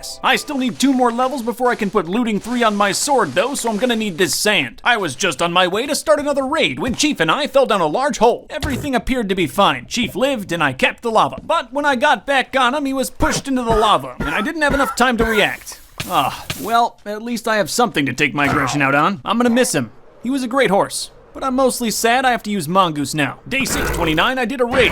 It didn't really cure my depression. Though seeing the Tree of Murder like this kinda helped, even though it was my fault the chief died. I'm still profiteering on day 631. I think the only thing that'll make me feel better is another beacon. And you know, shoveling takes my mind off things. Day 632, I spent all day building another quad auto furnace. That makes 8 of them, though I can't even use it yet because I don't have access to enough fuel. Day 633, I flew back to the camp with Bad Omen 3 and started another raid. The raid took 2 days, but on day 634, I found out that if I stand below my conduit, no amount of Vex can kill me. Day 635 was 100% filled with shoveling. I've got to fill up that second quad auto furnace. And after another full day of shoveling on day 636, I wasn't even near my max level of sand. So of course the next day I went straight back to shoveling. It's exhilarating! I'm still nowhere near full on sand, but I've got enough to last me a while, that's for sure. Day 638, I began construction on a second mega beacon on the other end of the compound. I'm missing 3 emerald blocks, but as fast as I can get them, that shouldn't be too much of a problem. I also had 53 enchanting levels, so I tried to get an Unbreaking 3 book for my elytra. But of course, that's quite a lot of levels, so now I have 2 elytras with Unbreaking 3. That means at full durability, I could fly for 57 minutes uninterrupted. Day 639, I sold off some of my smooth stone to pay for the rest of that beacon. So now that I have all the emerald blocks in place, I just need 18 more wither skeleton skulls and have to kill the wither 6 more times. Shouldn't be too bad. You gotta remember though, I've got a looting 3 sword now, so instead of a 2.5% chance to drop a skull, it's now a 5.5. And on the very first day being down in the nether, I got 3 skulls, tying my best day ever. This looting 3 sword is the greatest thing I've ever made. Day 641, I got another 3 skulls. I only got 2 skulls on day 642, but that's because I was mostly expanding the fortress. And day 643, all I did was expand the fortress. Day 644 was a really great day. Got 3 skulls, so we're back on track. But then, on day 645, a new record, 4 skulls in one day. I only got 1 skull day 646, but it's kinda cool to know that I have 5 withers in my hotbar. And after a solid week in hell, I got my 18th wither skeleton skull, and now I can go back home. I held him in my hands the whole way home. I was proud. I guess now it's time to vanquish the wither 6 times in one day. I did it no problem. I'm becoming more of a boss than he is. So now I've got 2 sextuple beacons. It required about 4,500 emeralds to make, not to mention 12 withers. And all for a little bit more superpower coverage. I think it's worth it. Now it's time to break in the new beacon with a level 3 raid, and I used Fork to get Bad Omen 3. I only got Bad Omen 2 by the end of the day, but I had a ton of fun throwing a trident at people. The level 3 raid started on the early morning of day 651. 90% of the compound is covered by beacon effects at this point, but I've got 300 more days. I could make it 100. I finished up the raid on day 652 with ease. Wow, my second double chest of totems is getting pretty full. I went to Glass Town later. I'm not building a beacon anytime soon, but it's nice to have some spare cash. Day 653, I built a nether portal in Glass Town. I'm gonna use this lava to burn my 8 furnaces hot and long. It's a little treacherous, but I've killed the wither 12 times. I shouldn't fear pigmen. It's amazing I personally know 20 cartographers, but I'm just now figuring out you can make bigger maps. Not for me today. Later, I made a pyramid of hay. Just a whole day of nothing productive. Seeing how fast I can carve through blocks with a beacon makes me really want one down in the mines. Sometimes it works in caves, but again, not always. Day 656, I went through an abandoned mine shaft. I'm mostly here for the tracks. This saves me a lot of iron. And no, I'm not making an iron golem farm. Who do you think I am? Day 657, I made my cactus disposal system. I'm gonna use it to get rid of these books, and it won't burn down my house because it doesn't use lava. I did a little bit of mining on day 658 too. I've got to keep my other auto furnaces full of cobblestone. My pickaxe was getting torn up, so I mined in the nude for better healing. Even though I had no armor on, nothing bad happened. I'm pretty good about lighting my mine up. I've got a week before day 666, so it's time to spruce up my nether hub. I'm gonna keep most of the bottom part cobblestone. There's historical value in it. This is fairly dangerous, but I'm making a shaft that goes all the way down to lava for easy access. It's good fuel. I was very careful about the whole procedure, but if I'm being honest, I have a lot of fire resistant armor, so even if I fall in, I'll probably live. However, even though I was fairly certain I wouldn't die, any construction in the nether always makes me feel a little nervous. By the end of the day, I got the basic structure done. It's not idiot-proof, but it'll work. Day 662, I finished up the whole system with some glass. I have a pretty much unlimited supply. You know, it kind of looks like it belongs there, and I can't wait to use all of this lava. And at night, I mined up some grass blocks with Tim. I'm gonna need them. I'm gonna try my best to build a fairly normal-looking house down here in the nether. It'll even have a nice soft grass lawn. It's got everything, even some nice oceanfront views. Though if you know anything about real estate, you'll know it's all about location. Because even though the house is pretty nice, most of my lawn is still on fire. I did some more landscaping on day 665. Grass will grow here, it just takes a little longer. Dry climate. I also installed a hopper system by the front gate, so when I kill my neighbors, all of the loot will drop into a convenient location. Day 666, I trapped a zombie pigman. He will be the butler. See, everything a normal house has. And after some landscaping, it's not looking too bad for a foreclosure. I'm still working on the Hell Shack day 667, installing a blue sky. I only did a little. I didn't have too much ice, and I wasn't sure if it was going to melt. I got a lot more ice the next day. Tim's a lot stronger now. Yep, just mined ice all day. A sky's worth. Forecast is looking like a wet day 669. I was just extending my storage room when I found a cave connected to it. This thing is right under the monster spawner and could be why it's so slow. Hey, it's already a little bit faster, look at that. And bread rations came in today, so there was a lot of celebrating. Good night, everyone. Sleep tight. Back at the fixer-upper, and I planted some trees. I don't know how I didn't think of this sooner. Hey, it looks pretty good from certain angles. But after some birch trees, grasses, and flowers, it's really become something. Though I will have to figure out some way to deal with the neighbors. Oh, it's also got a menacing storage room that I never showed you.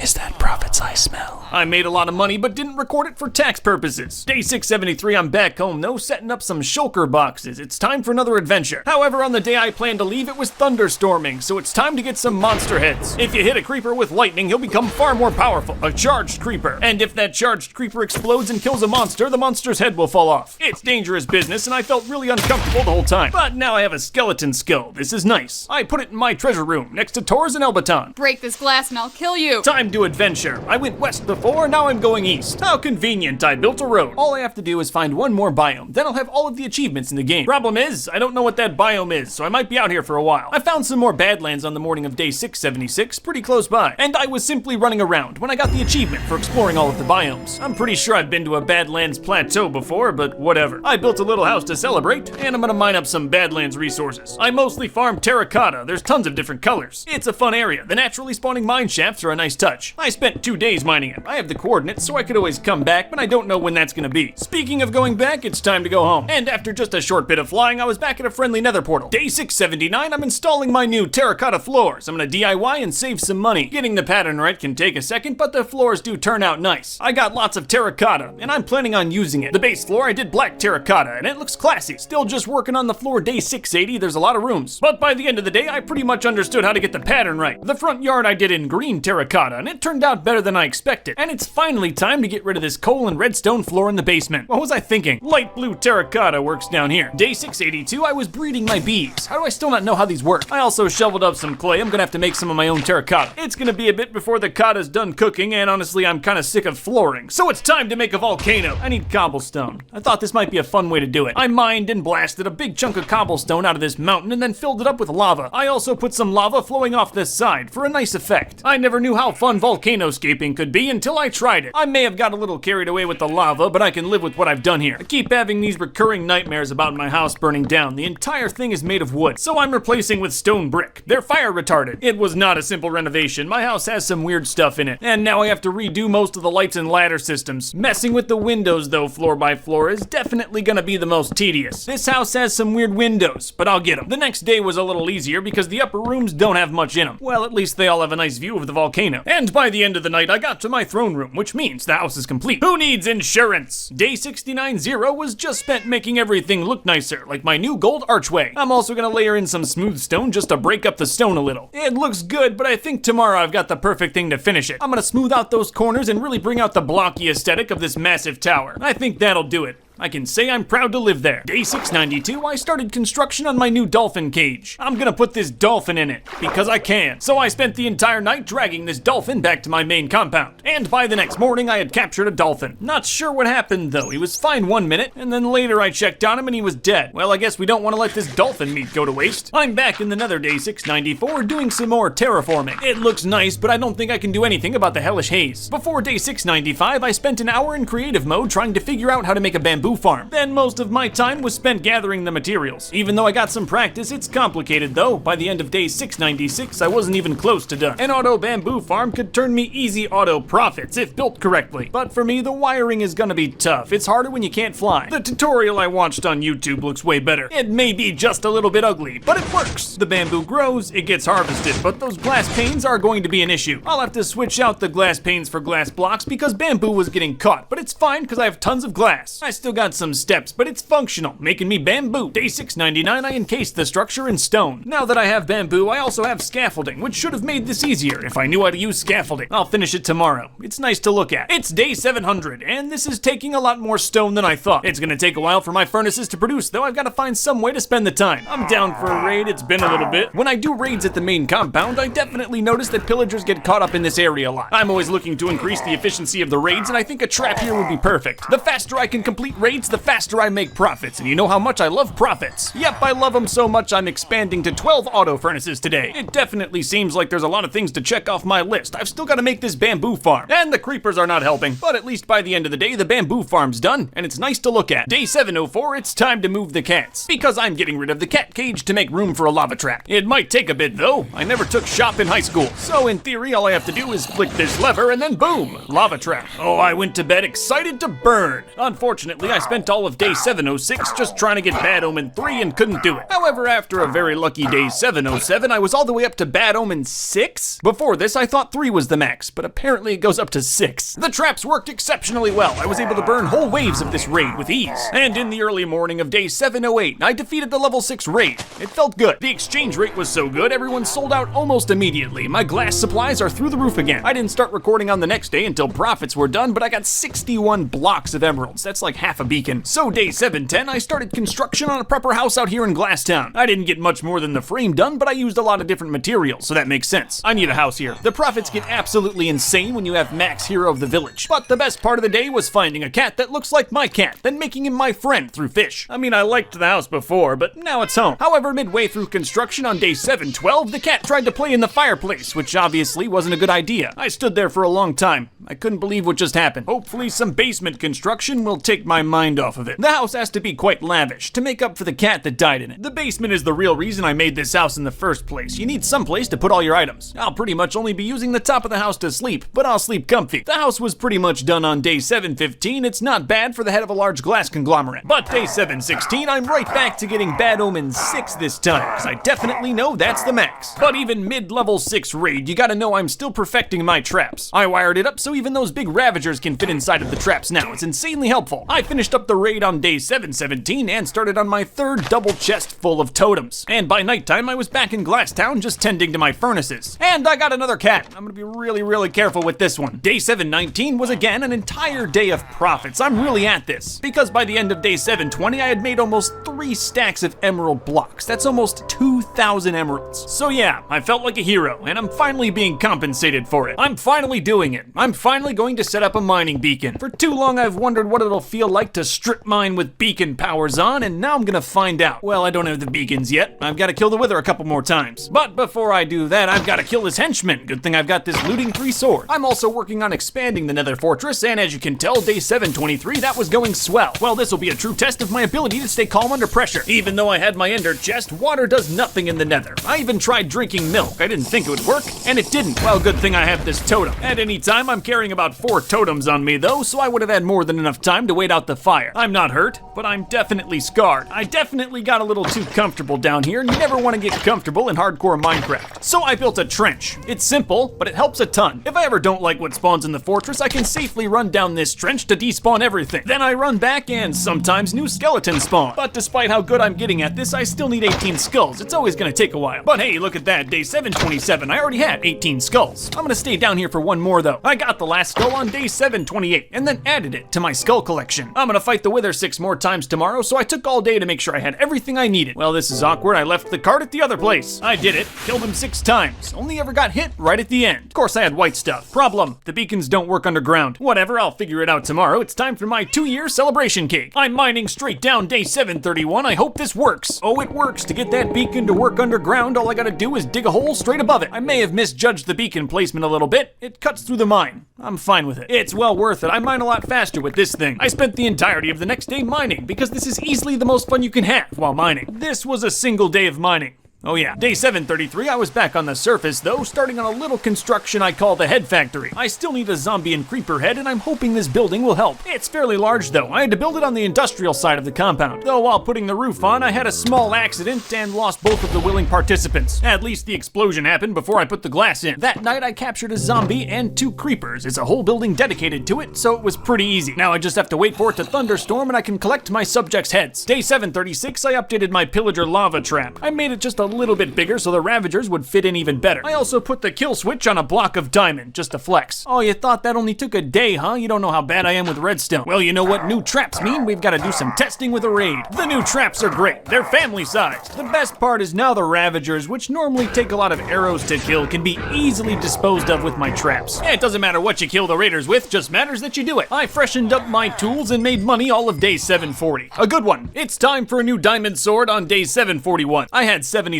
levels to blow, so I made a perfect new diamond sword that'll work in raids. And I think the best thing to test it on is a level 6 raid. This sword has sharpness, which allows me to do more damage to the flying Vex in the raids. Well, it does more damage to everything, but the worst part about the raids are always the Vex. I can't believe I didn't make a sword like this sooner. I was finished with the raid before the next morning. Just went back to making money day 744. A max raid will make you rich. Emeralds buy happiness. Remember that. I'm in the Nether day 745, just looking for some quartz. I'm also running low on soul sand. I've killed the wither too many times. I needed that quartz because I'm building an auto sugarcane farm in the desert. I learned how to do it with the bamboo farm. Converting it shouldn't be that tough. And by the end of the day, I think it works. Nah, I had to fix up some things the next day, but now it definitely works. It's not as colossal as the bamboo farm, but it fits in good. Day 748, I expanded the walls in Glasstown. This town is essentially my entire economy. I've got to protect it, especially now that I'm expanding the cartographers. Oh yeah, a lot more room for a lot more profits. Day 750, I named my desert cat. I'll be more careful with him this time. Oh, I also built this little minecart track that goes from the villager breeder to my house. It's lavish. Walking's for the paw. I did some landscaping day 751. My workers cooked mountains of glass. As you can see, I had no plan. Hopefully this works out. 2 trees is nice. From the savannah. Now I'm connecting the glass town to the main compound through the nether. That should save on rockets. I use a lot of them just getting over here. I'm gonna make it look nice on the other end.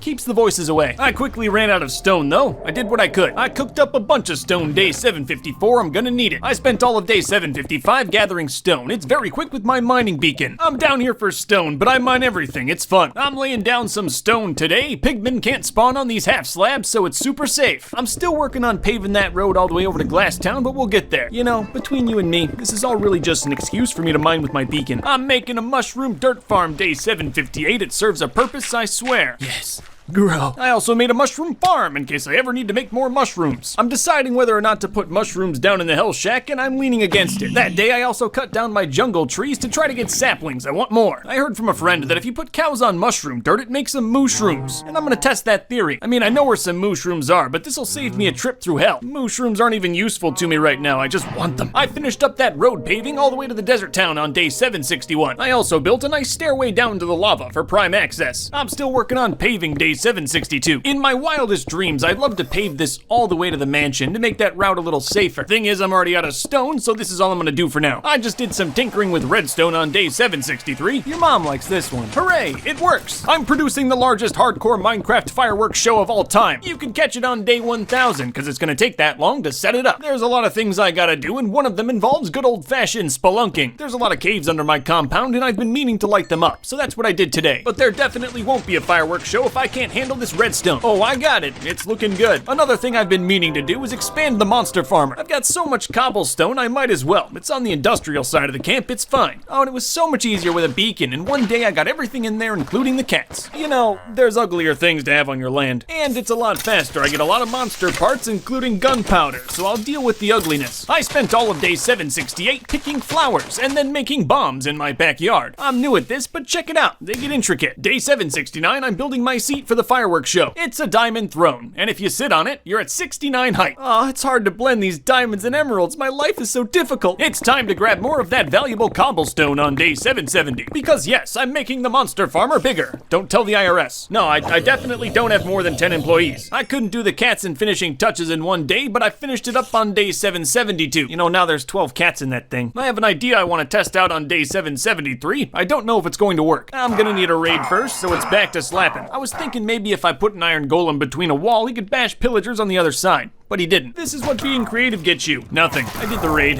Golem died. Somber day. Next day, I went down to Glass Town, said hi to Binks, and made 64 blocks of emeralds. Can't forget the sugarcane. I need these for my homemade explosive devices. And now with ample supplies, I can really get my arsenal going. But now it's day 777, the luckiest day in the series. And on my luckiest day, I'm just trying to make some redstone work. My first missile test was a success. Everything launched perfectly. No luck involved, day 778, just covering up my ugly yet effective redstone. Well, this is embarrassing. I'm gonna need those emeralds back. We'll do quartz. Stylish and affordable. Day 779, I found out about chiseled quartz, and I want more. Yeah, I think I'm happy with that. I'm also gonna be expanding the monster farm, because, you know, why not? I tried to build on top of what I already had. I thought maybe it could work, but it didn't. Monsters spawn up here, but they die when they hit the ground. Technically, that floor makes my mob farm slower. Don't get me wrong, the monster farm is fast, but I'm sure I can exploit these creatures even harder. So yeah, day 782 is gonna be another day in the dark, with nothing but meows to keep me sane. This top layer totally works against me, so I lit the whole thing up and sealed it. If you believe me, it'll make it faster. Sure, I wasted a bit of time, but at least it has a nice roof now. Day 783, I was making an auto green dye machine. I think this'll work. I don't entirely understand cactuses to begin with. I was also working on the zombie farm, trying to install an auto kill feature. I must have felt inspired. I never got it working, but that would have been nice. I guess I'll just stick to building roads, it's simple. And you know, I've been meaning to install the granite in L-Town for a long time. Oh, and I also checked on my sweet berry bush. It's fire. Big day today, gonna repopulate this town. But first we have to extend the nether highway. Won't take long, I'm very powerful. See, it only took 2 days to get a paved road through the nether with a minecart track. As you can see, I have a very large stock of villagers that I can send other places. And for some reason, repopulating the raid town sounded like a good idea. And that's pretty much all I did. Day 788, sent servants 2 at a time to the raid town. Who wants freedom? I didn't want to pack it, but there's a fair amount of villagers here now. All right, time to make this a good place to raise a family. Well, this is a terrible start that I should have thought about. Thanks to my expert planning, there's now a raid happening at the town. There's no locks, no defenses. It's gonna be bad. I lost. I could see them all cheering in the distance. Worst part is, when I was going back home, there was a captain down here and I killed him without thinking about it. No time to mourn. Time for vengeance. At the end of the raid, I was the hero of the village, but I don't feel like a hero. I spent the night putting up torches, being sad. Maybe I'll feel like a hero after some mining. I'll be able to put another layer on the monster farm, just gotta make sure I don't intersect with the bamboo farm. I'm sort of uncomfortable with how thick this thing is starting to get. I'm still going though. The monsters don't fall from as high, but I hit way harder, so it's fine. And I found a little time at night to fix the cactus farm. You know, eating nothing but pumpkin pie has really been good for me. 4 layers, 16 cats, and we're gonna be testing it today. I found out that if I stand on top of my house for a while and load the whole chunk, a lot of monsters spawn in the spawner. See, I go down and there's just hordes of them. I don't know what the magic behind this is, but it gives me an excuse to look out on my land, which I'll always take. I also got 3.5 stacks of gunpowder. I'm gonna make some bombs. Day 795, all day I just farmed monsters. It's super efficient and fun. Yeah, the best part is definitely base jumping my massive house every single time. With this new stock of gunpowder, I made over 1,400 rockets, and we're only getting started. This firework has diamonds in it. Ooh, I had to test one, and now I'm really excited. The next day, I mostly spent farming mortals and looking at my property. And there's no sound on day 798, but I expanded my compound sugarcane farm. I'm running out of paper. This should help. I can already tell day 799 is gonna be a great one. I made a collection system for the sugarcane farm. That was about it. I don't have any huge plans for day 800, mostly just finishing up the farm. And maybe putting another layer on the monster farm. I have a problem. It took 2 days, but I got all of the kittens in. Oh, that is thick. Yes! The monster farm is so efficient, it's really starting to get clogged up with a bunch of junk. For now, I just throw it into lava. Hopefully further down the line, we can get a little more sophisticated. Though I will say, with 5 layers of monster farmer, I've got plenty of gunpowder. So much so I made fireworks for 2 days straight. It was magical. Day 805, I just realized I'm getting kinda close to level 100. So I kept farming. I need the gunpowder, and mountains of XP is nice too. Day 806, I was away waiting for the monsters to spawn when I fell off the top of my house. I guess it's a good thing I had my totem. Ah! What happened? I'm gonna take that as a sign to be more careful, but there's no way I'm stopping. Especially since I'm already level 90 on day 808. Yeah, nothing's gonna stop me. I'm going straight to level 100. I'm up to 94 day 810. And after day 811, I was at 98. So tomorrow's probably the big day. And there it is, level 100. It's quite the achievement, even though it's not an achievement at all. I didn't do any celebrating, I just made bombs all day. Day 814, I'm gonna put more villagers in Ghost Town. I don't tell them why I call it Ghost Town. Guys, you can't leave. I swear it won't happen again. I needed some more gold for fireworks, and my nether condo seems to be a good place to get it. Oh, and chickens are used in fireworks too, so they're relevant again. I guess I'm not the best enchanter though, because day 816 I dumped 50 levels into this bow and I can't even put mending on it. There's also pillagers in my sheep. It wasn't a great day. You can't put infinity and mending on the same bow. It's the law, I just don't agree with it. So I completed this raid using only my infinity bow, because if I didn't, I'd probably hate myself for it. Well, good news is I got my levels up the next day pretty quickly by selling glass. And the only part of day 819 I recorded was the sunset, so at least I got the best part. The citizens are doing well, there's more of them every single day. I should be able to stack these beds even higher too, so there should be more. Anyway, it was a long day of profits, and if I try hard enough, tomorrow I might be able to get to level 69. I did it, left there level 69, and proud. I felt it was a good time to change up my house just a little bit. Yep, I'm trimming it all out with emeralds. It's gonna look good. I only got 3 sides done today, but if I stand here, it looks like I did the whole house. Day 822, I'm doing another level 6 raid for some more money. Gotta finish up the house. These are the problems you run into when you try to build a house literally made of money. Well, now the raid is finished, and it seems I'm just about 1 raid away from 3 full double chests of totems. And after a long day in Glass Town, everyone was beat. Lots of profits and breeding. My favorite part about this town is going to the nearby desert and seeing how much my glass industry has destroyed it. And that shoveling is going to continue. I'm completely out of sand. I'm low on sand, the furnaces are cold, things are pretty much at a standstill here at Glass Town. I flew home at night. Well, one of my many homes. Got right to it in the morning. I'm not going a single day without emeralds on my house. Right now, my vertical mansion has about 3,500 emeralds on it. 20 floors of pure luxury. But I'm right back in the trench day 827. I'm gonna need more heads. And no, this time it's not for another beacon. I'm gonna make some special fireworks that you need heads for. But day 828, I got distracted by this glowstone. But by now, I'm pretty good at grabbing the skulls, so it shouldn't take too long to get a few. And I'm running back home day 830 with 9. Should be enough. Yep, day 831, I made some of the most expensive and luxurious fireworks the world has ever seen. They took tons of gunpowder, diamonds, and wither skeleton skull heads. But look at that. It's a little creeper. The next day, I went back to the nether. I don't have to farm. I have an idea. I laid down a minecart track in my nether trench. Now I don't have to run back and forth to reset the spawns in the nether fortress. I can just ride the cart, check the spawns, and if there's wither skeletons, I can kill them. I left that same day. Like I said, I'm not down there to farm. I'm in Ghost Town day 833. I was moved to make a monument to the dead. I was personally responsible for many villager deaths on this land, and I feel this is a way I can atone. It was fitting that I got to do some of the construction in the rain. Of course, it's a work in progress. I'm gonna spend a few days on it, like you should with any monument, especially one to the dead. Day 835, I went back to the old diamond mine in Ghost Town and I found some diamonds just laying around. I donated them to the Dead Villager Foundation, which I of course run. And now I will ask for a moment of silence for the dead villagers.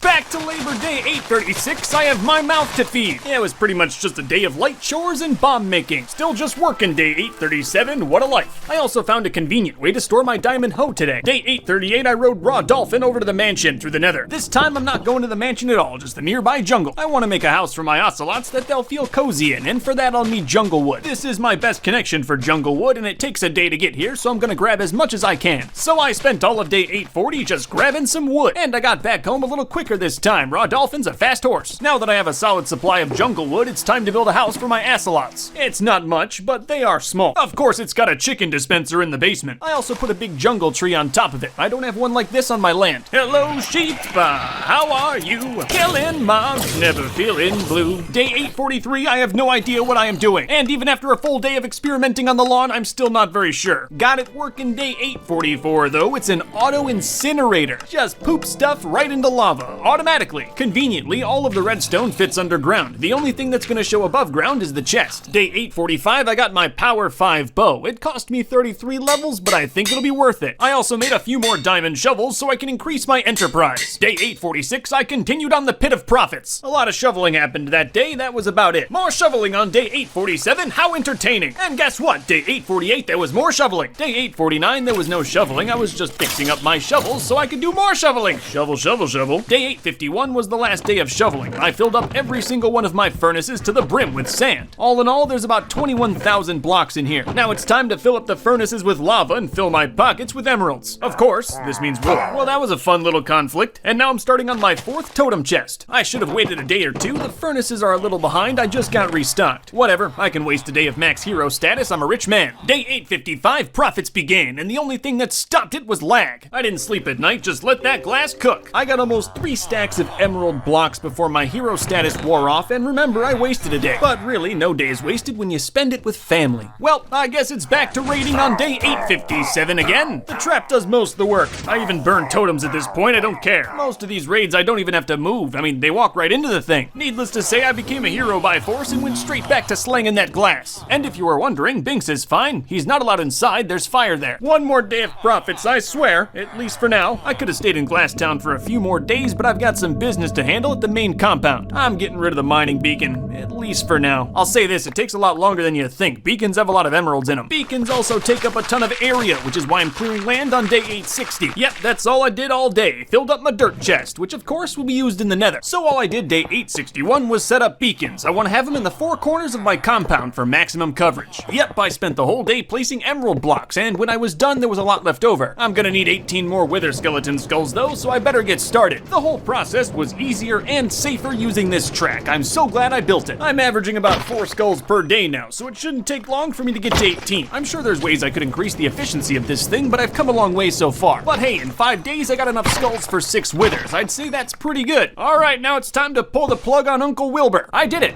6 times. I don't know what you expected. This time I even had daylight left. It's been quite the journey, but now I have 4 sextuple beacons in the 4 corners of my compound. For the most part, it's perfect beacon coverage. Some parts of the addition aren't covered, but I can live with that. I also put some colors on the beacons, but I'm not sure these are gonna be the final ones, especially since I noticed one of the beacons was crooked on day 869. The rest of the day was spent figuring out if I like blue or dark blue. I couldn't decide, so on day 870, I made them all rainbow beacons. I think I like this the best. Yep, no base is complete without a quadruple rainbow perimeter. I think I want to build something where I can look out on my land with a little bit of pride. I mean, you can see it. It's beautiful. So today I started construction on an observation deck / monument. To me, scrapped the diorite design and went for a quartz look instead. I think it looks a little more premium, but I don't have much quartz, so of course I gotta get some quartz. This is a giant monument to myself, and if you want to look at my base, you have to look through my own eyes. I also put a way to get on top of my head for a more unfiltered view. The hardest part was getting it to look like it's been buried in this mountain for a long time. It took a lot of scaffolding. It also took a lot more quartz than I thought. I was back in the nether day 875. Or was I back in the nether? I don't know, looking at this house, it's hard to tell. I got more than enough quartz to finish on day 876. And it turned out pretty good. Nice monument to me, jutting out the side of this mountain. But of course, the real reason I built it was just to get a nice view of my land. And after looking at my land from that vantage point, I realized I have to cover up some imperfections. Well, good thing I've got more dirt than I know what to do with, even though I do know what to do with it. I can't lie to you, this is all just an excuse to make more wall. I also got a chance to properly light up my spruce road today. I've been meaning to do that. And after 2 days of placing dirt, we've got a big chunk of more land, which always feels good. I fixed up the road to the zombie spawner as well, even though I probably won't use it that much. But I think tomorrow I'm gonna have to find a place for the boner horse. He keeps getting stuck in my fireworks. I just made him a stable out of bone blocks. I've killed quite a lot of things, so I have quite a lot of bones. And I think now is probably as good a time as ever to seriously start making a dog army. Gonna do some more terraforming day 881. I really wish the grass would grow faster here. Eventually I'm gonna have to find some reason to stay down here for an extended period of time so this grass can grow. Day 882 I built a dog barracks, which will house my dog army, bred from the dog I don't talk about. And after a jailbreak in the evening, the dogs will be eating chicken. I did more animal care the next day. I need this wool for something stupid. But first I gotta max out the tree of murder. I wanna make sure every square block of this thing has a banner on it. Well, that's nice and menacing. Oh, I also wanna make it very clear that most of these days I find some time to make some rockets. However, the biggest bomb of all will be built on day 885. You betcha I'm making a TNT block to scale. I told you it'd be stupid. It actually started to look pretty good and take some form on day 886. But then I realized it'll obstruct the view of the fireworks show, so it's gotta go. So all of day 887 was just me dismantling my art. Every block hurt. At least the dog platoon's coming along good. I spent day 888 tinkering with an auto melon farm in the camp. I understand the concept of an auto food farm by this point, so I'm gonna try to make this one big. And by the end of day 889, I had the first layer done. But of course, there's gonna be more. Once I got the concept down, I was really able to slap together those layers. Day 890, I got to 3. And day 891, I got it up to 5. What's nice is with my design of this auto melon farm, in theory I could go all the way up to max build height with it. But today I got up to 7 levels, and one more day should do it. Yep, I finished it up on day 893. 8 levels of auto melon farm. Complete. Forget being the melon king, I am the melon god. And I'm grabbing some more people, day 894. I got a librarian that'll sell me Protection 3, so there's that. If I buy 2 Protection 3 books and put them together, I make a Protection 4 book. Though unfortunately, if you put 2 Protection 4 books together, there's no such thing as Protection 5. Day 895, I tried to do something similar with a Sharpness villager. I'm not sure why, but he went from selling me Sharpness 3 to Sharpness 1. What a cheapskate. I did some mining day day 896, it's been a while. I'm mostly looking for iron. I also wanted to check my melon production. For one day, that ain't bad. Day 897 was a tough one, so we'll just move along. Yeah, I definitely deserve to go to hell after murdering all of those turtles. If you're wondering, I'm going for the mushrooms. My cows never transformed. Of course, the only mushroom biome I know of is thousands of blocks away, so it took a couple days to get there. I thought I might get there day 900, but wasn't able to. I'm close though. I finally made it to the mushrooms on day 901, but it's dark out, so I'm gonna wait out the night in my cozy little shack I built all that time ago. I'm gonna try to bring 3 back with me, but if only 2 make it, I'm fine with that. Shouldn't be too difficult, just gotta backpedal through the nether a couple thousand blocks. There were 1 or 2 dangerous sections that I was worried about, but everything was fine. Only took 2 days and I had my very own mushrooms. Now I just gotta get rid of the phonies. Then I spent all of day 904 just trying to grow 4 mushrooms of similar height. It took all day to get them perfect, but it looked beautiful. I gotta take a day here and fix up my tools. Digging through the nether is never nice on them. Oh, and I always love being level 69. Day 906, I made 2 stacks of TNT blocks. No, I don't have a permit. I'm gonna restart that TNT block project. I'm practiced at it now. I got 1 side done by the end of the night. It's magnificent. Oh, and the dog army really seems to be coming together. I'm almost done with the TNT block by the end of day 907, but doing the top's gonna be difficult. Well, good thing my trusty sheep are always there to lend a hand. Day 908, I'm trying to make a melon man, essentially a farmer who will buy all of my melons. The first guy I tried out only wanted pumpkins, so I disposed of him. So hey, you gonna buy melons, or are you gonna end up dead? And after some negotiating, this townie will buy my melons. That's some easy profits. I felt day 909 was a good day to expand my map. It wasn't that difficult. I have 2 enchanted elytras and basically unlimited rockets. By the end of the night, I finished, but I think I'm gonna do this bottom layer too. Again, it didn't take long. I mastered this game hundreds of days ago. You see that right there?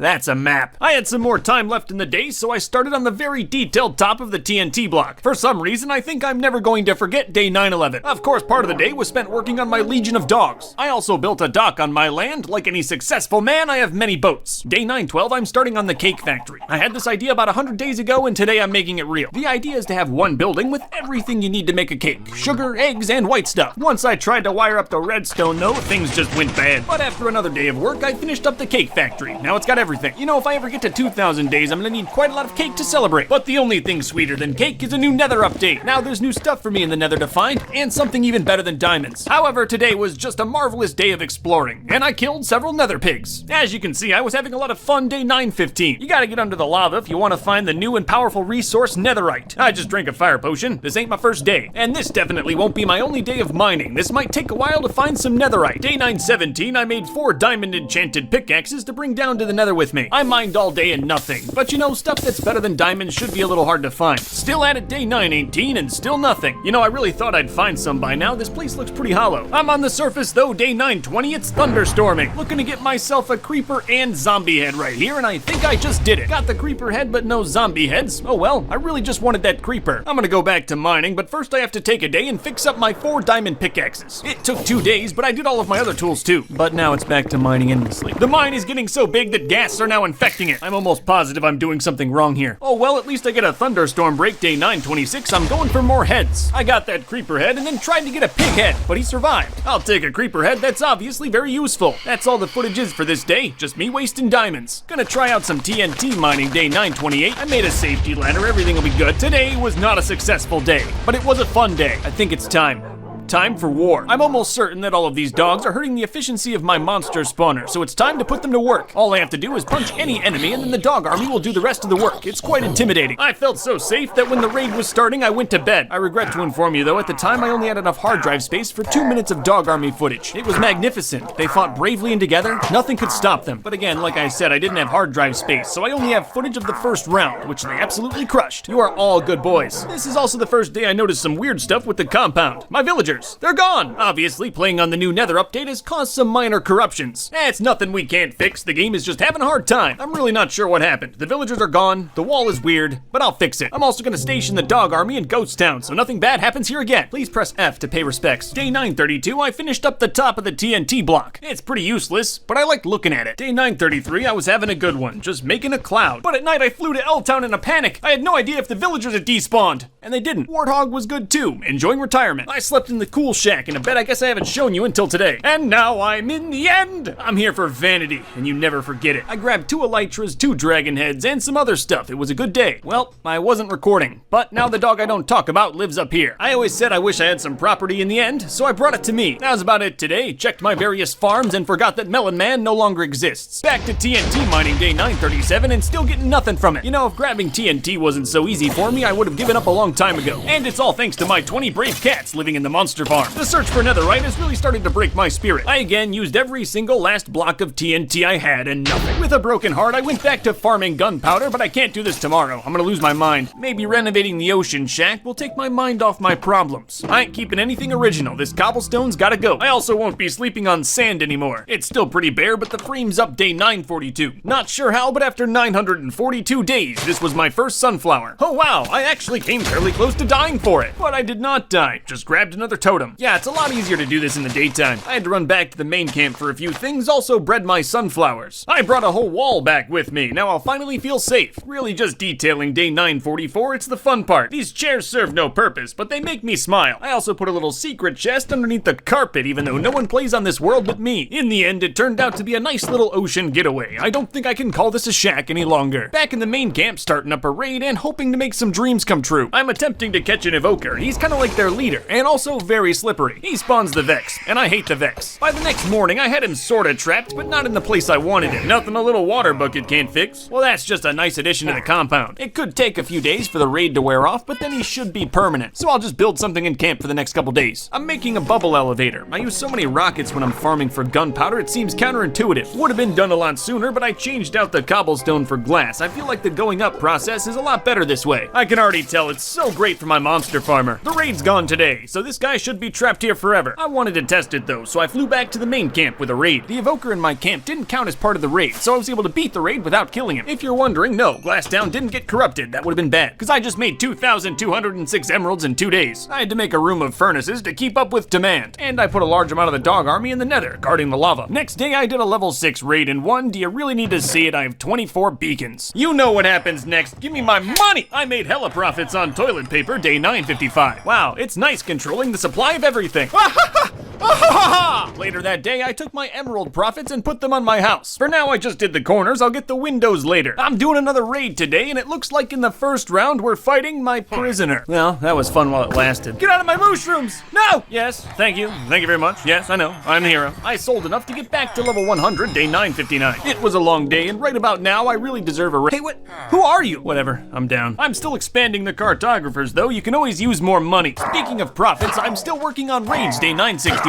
This one went fine. None spawned in my mushrooms. I made so many profits the next day, the game itself was chugging. I leveled up a lot of new cartographers, and this made the game constantly freeze. More money, more problems. I just have too much money. If only I believed in charity. Most days, I just donate all the money to myself. Your eyes do not deceive you. It is time to make the entire house out of emeralds. I've changed out the blocks in this house several times now. It's not an easy project. For one day, that's not bad. We got most of the way up. But before we can finish, it's back to raiding. I'm not completely out of emeralds, but I know for a fact I'm gonna need more if I want to finish this house. The problem is now I'm running out of glass. There's literally too many cartographers. They bought it all. Guess it's back to shoveling. Again, the next day I was mostly just shoveling to reset Glasstown. But by the end of the night, everything was back to normal. Not 100%, but I'll make good money. I went back to Emerald House construction on day 969. It was a long day of construction, but I got it done. The scaffolding really helped. You know, looking back at day 1, I never thought my base would look like this. But I'm glad it does. My favorite part is at the top there's an emerald throne, so it sort of feels like the whole house is a throne now. I still gotta do some touch-ups though, there's no windows up here. I'm gonna do green windows. It's sort of a gamble, but I think it'll look nice. It took a whole day just to break all the glass. I didn't even replace any. But today we're finishing. I'm excited. Placing the glass went a little faster and the green turned out subtle. Still not done, gonna take out these oak floors. They just reek of pour. I wanted something darker with the emeralds and I think stripped dark oak works better. I'm also gonna try to do something about those floor lights. I think I can hide them a little better. That night it thunderstormed, so now it's time to get some heads. I got 2 zombie heads, and that completes my collection, though I totally broke the 1-year cake in the process. That's okay, no one saw that. I mounted that second zombie head and a creeper head I got on the wall. All I did day 973 was make intricate carpets in all the layers of my upper house. The creeper carpet took several tries. It's big and colorful, but still needs some more emeralds. I don't mind, gives me a chance to do a raid at the Emerald Tower. Sounds like a max boss if I've ever heard one. I completed this level 6 raid with ease. I'm quite notable. I only made profits credits for a day, got a quick 600 emeralds. However, this time, not all the glass will be used for profit. I'm building a bubble elevator to the max height you can go. It's a big project, but it'll save me countless takeoff rockets. And it took every bucket that I have, but I got that water up there. So now I have a quick and free method for getting to the maximum height in the game. Pretty useful. From all the way up here, with just one takeoff rocket, I can get all the way to Glasstown. And today, I'm gonna use it to get all the way to an old ocean monument. Yeah, remember this thing? Totally conquered it with a single cow. Anyway, I was just grabbing some blocks. I was back home the next morning. I wanted to put a conduit on one of the floors in my house. It's nice you can get real up close to the conduit, and the room is totally self-contained. Day 981, I had some friends over, and one of my friends decided to stay forever. There's just always been so many rooms in the house, I've always wanted to fill them with something. This is gonna be a skeleton room, but it looks like I'm catching a drowned instead. Whatever. Problem is, I couldn't get him up into the house, and drowned aren't aggressive in the daytime, so I'm gonna have to wait till night. Alright, you hang out there. I'm gonna go make your room. I think you'll be happier here. Day 984, I tried to make a bread dispenser on top of a diamond block with a gold pressure plate. Couldn't get the pressure plate to work, so I guess I'm just gonna have to use an oak button. At night, I was trying to catch a skeleton. It was harder than I thought. I tried to get him all night and failed. He was really close to my house. Alright, I was definitely doing something wrong when I tried to mine netherite earlier. You see, I'm playing on a world that was created before netherite ever existed. So if I want to find the stuff, I've got to go to a part of the nether that I've never been to before. It's still not going to be easy to find netherite, and it might take a few days. But at least I have a chance now. All that mining I did earlier was utterly pointless. I'm going to try another spot day 988, just flying far away from camp and making a random nether portal. This time I brought TNT, haha! And there we have it, my first netherite. Well, ancient debris, but we'll get there. Ancient debris, the stuff that makes netherite, cannot be blown up by TNT, so it's an effective way to mine it. And it's also really fun! I made it back to camp with 9 ancient debris, which makes 9 netherite scrap. Then when combined with gold, it's enough for 2 netherite ingots. I made a sword and a pickaxe. I think most of us probably would. I blew 100 levels on enchantments to make this sword. Its name is...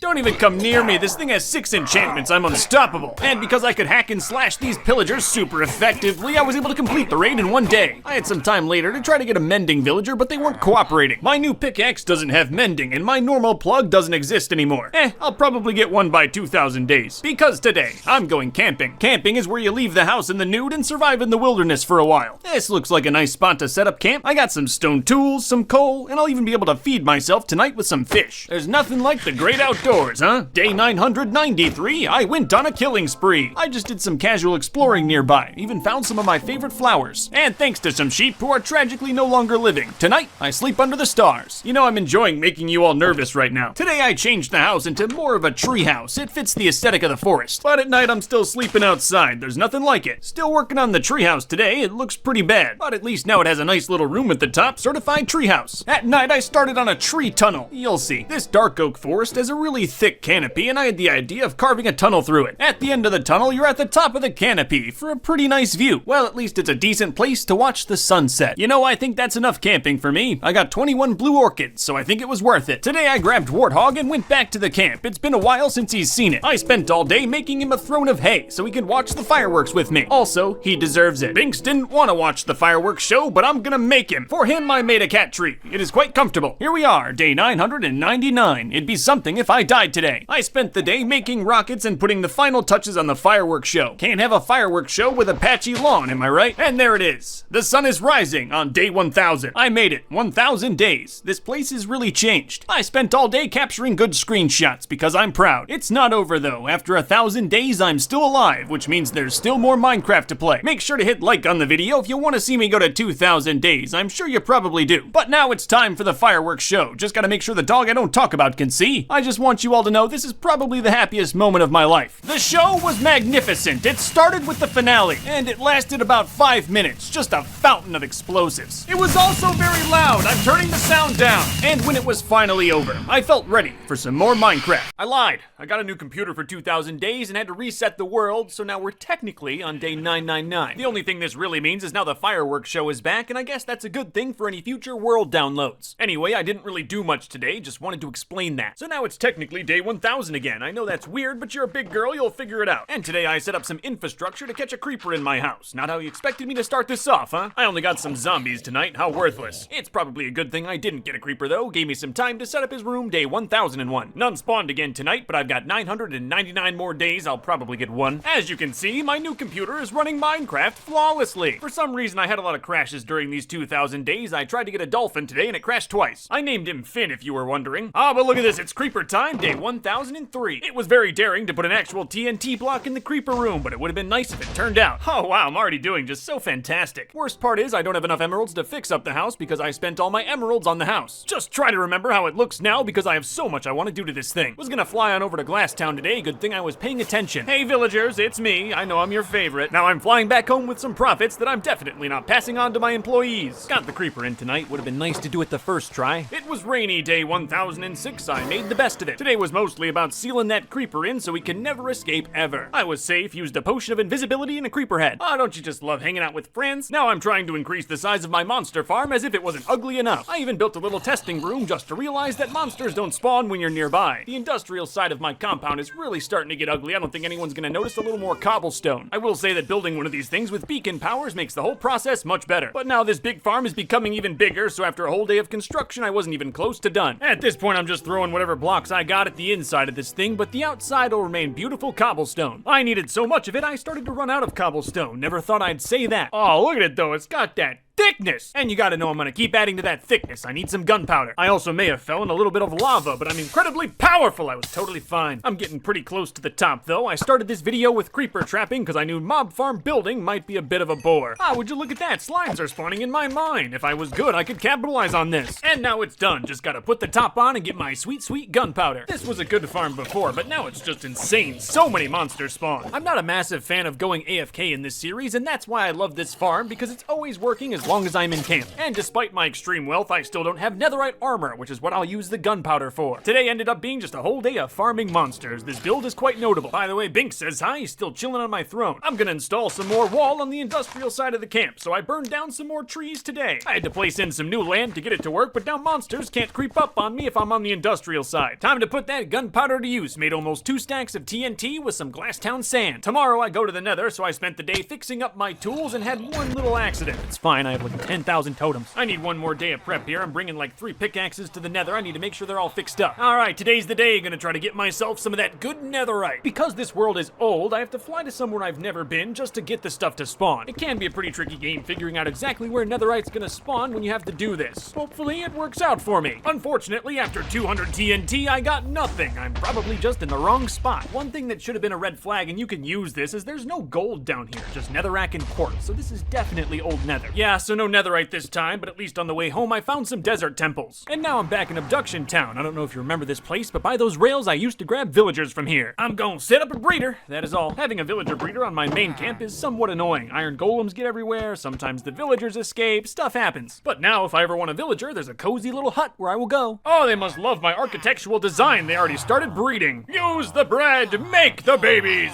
Tomorrow they're getting carrots because I ran out of bread and I want to pack that thing. It's not on my main camp. I think that's enough villagers for now. They'll keep spawning as I remove them. Now, tonight I'm trying to catch a zombie. As you can see, it's going splendid. There were too many tonight. Couldn't get it. Didn't want to die by a baby zombie. Day 1023, I spent the day building a more sophisticated zombie trapper. And it worked perfectly. I was able to trap a zombie right where I wanted him. Oh yes, my children. Tomorrow, the real profits begin. Well, before you make profits, you always want to protect your assets, so today I installed a wood wall. I just wanted to keep new monsters out of the breeder area and control the flow of iron golems. This is a very low-budget prototype zombie villager infector, and I hope it works today. The villager escaped, but it was 100% my fault. It's sloppy, but it totally works, pretty much like everything else I've built so far. Day 1026, I cured my first zombie farmer. Hopefully that iron golem on the right doesn't eat him. Nice, 1 cured villager. Hopefully he doesn't remember who infected him. I'm gonna try a different design here now, and most of day 1027 was me setting that up. This design for trapping zombies is a little better, I guess. Still very ugly. Gotta remember that this was all for experimentation. I think eventually I'll set up something more efficient, but for now, I'm just getting valuable information on these zombies and zombie villagers. The dream, of course, is to have a cheapo mending librarian, but this one only sells me sweeping 3 and some discounted name tags, so it's not a total L. At night, I took some time to upgrade the storage on my melon farm. As you can see, it's getting pretty thick. Hey, I did some mining day 1031 and actually found some diamonds, which always feels pog. I went mining because I needed gold and didn't want to destroy my archway, but look at me now. I replaced it with diamonds, but you know I'm probably coming for those later too. But for now, I'm coming for this man's life. He tried to sell me Frostwalker 2. Plague Town has seen quite a lot of tragedy so far, but I think in the end, we'll definitely thank them for it. One thing that's a little unfortunate unfortunate about this new Nether update is sometimes things would just randomly break. Like here, the pillagers wouldn't spawn, so no raids for me today. That's fine, I took some time and started restocking the villager breeder near my house. And after forcibly employing these two gentlemen, they made their first child for me. Productive day. Yeah, more the same day 1036, just moving villagers from Plague Town to the orphanage. There were a few setbacks. This one was smart. He knew that hell was better than everything I was about to do to him.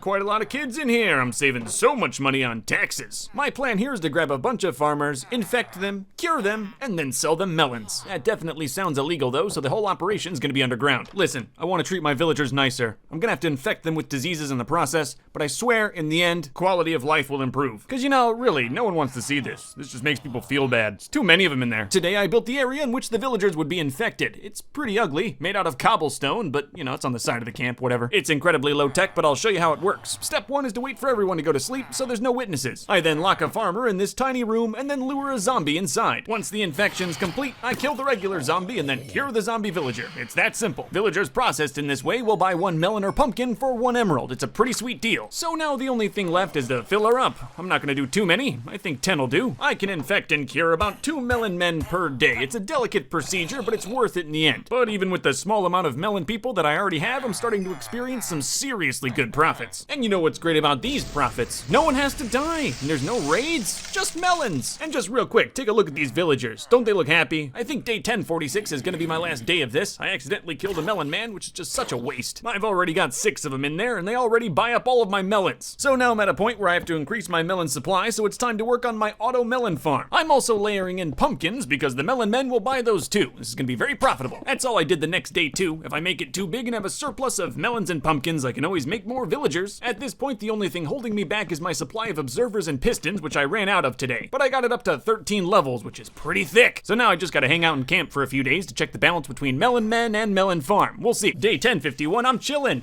illin', emerald shimmerin'. Eating that bread, no death, only living. I'm letting the melon farm produce for a few days, so I'm cleaning up some chores I've had in camp, like brewing tons of fire potions. I had to make those fire potions to find netherite, and I'm level 69, so I'm probably my luckiest right now. Let's go. I spent the entire day flying to make sure I ended up in a new part of the nether so I could find the netherite. But before I farm netherite, I'm gonna check out a bastion. I went straight to their ancient monument and started destroying it. That's a lot of gold there. The pigs didn't care. I had a gold helmet on, so I looked like one of them. I also farmed up a ton of blackstone. This stuff is nice. It's like stone, but black. Wow! Enough distraction. It's time to go for that ancient debris. To mine this stuff is pretty expensive, but it's not exactly a difficult procedure. Maybe a little dangerous, but I did get a ton of them. By the end of day 1056, I had 17. Though I don't know why I flew back through the overworld. That's just a waste of rockets. I then turned my current set of armor into full netherite. It's not perfect, but we'll get there. Of course, I'll still need tools, but netherite mining is dangerous, and now I'll feel a little safer. I also made insane profits on melons, and the only thing to die was the melons. Today I'm making another underground shop right next to the monster farmer for some clerics. I had one in there by the end of the night, and now he'll buy rotten flesh from me for an okay exchange rate, I guess. It's basically trash anyway. Then I got a second cleric infected, cured, and stuck in the floor. I know I said earlier that nothing was gonna get hurt, but you know, some things are gonna get hurt. It's profits. Day 1061, I made a lot of profits, and also this machine that shoots off a firework once per day. I'm mostly just focused on creeper kills here for TNT. My tools aren't netherite, and it's bothering me. But you gotta remember, the whole time I'm farming creepers, I'm also growing melons. After a quick day of profits, day 1064, I prepared myself to go back to the nether. Preparation is key. I again spent all of day 1065 flying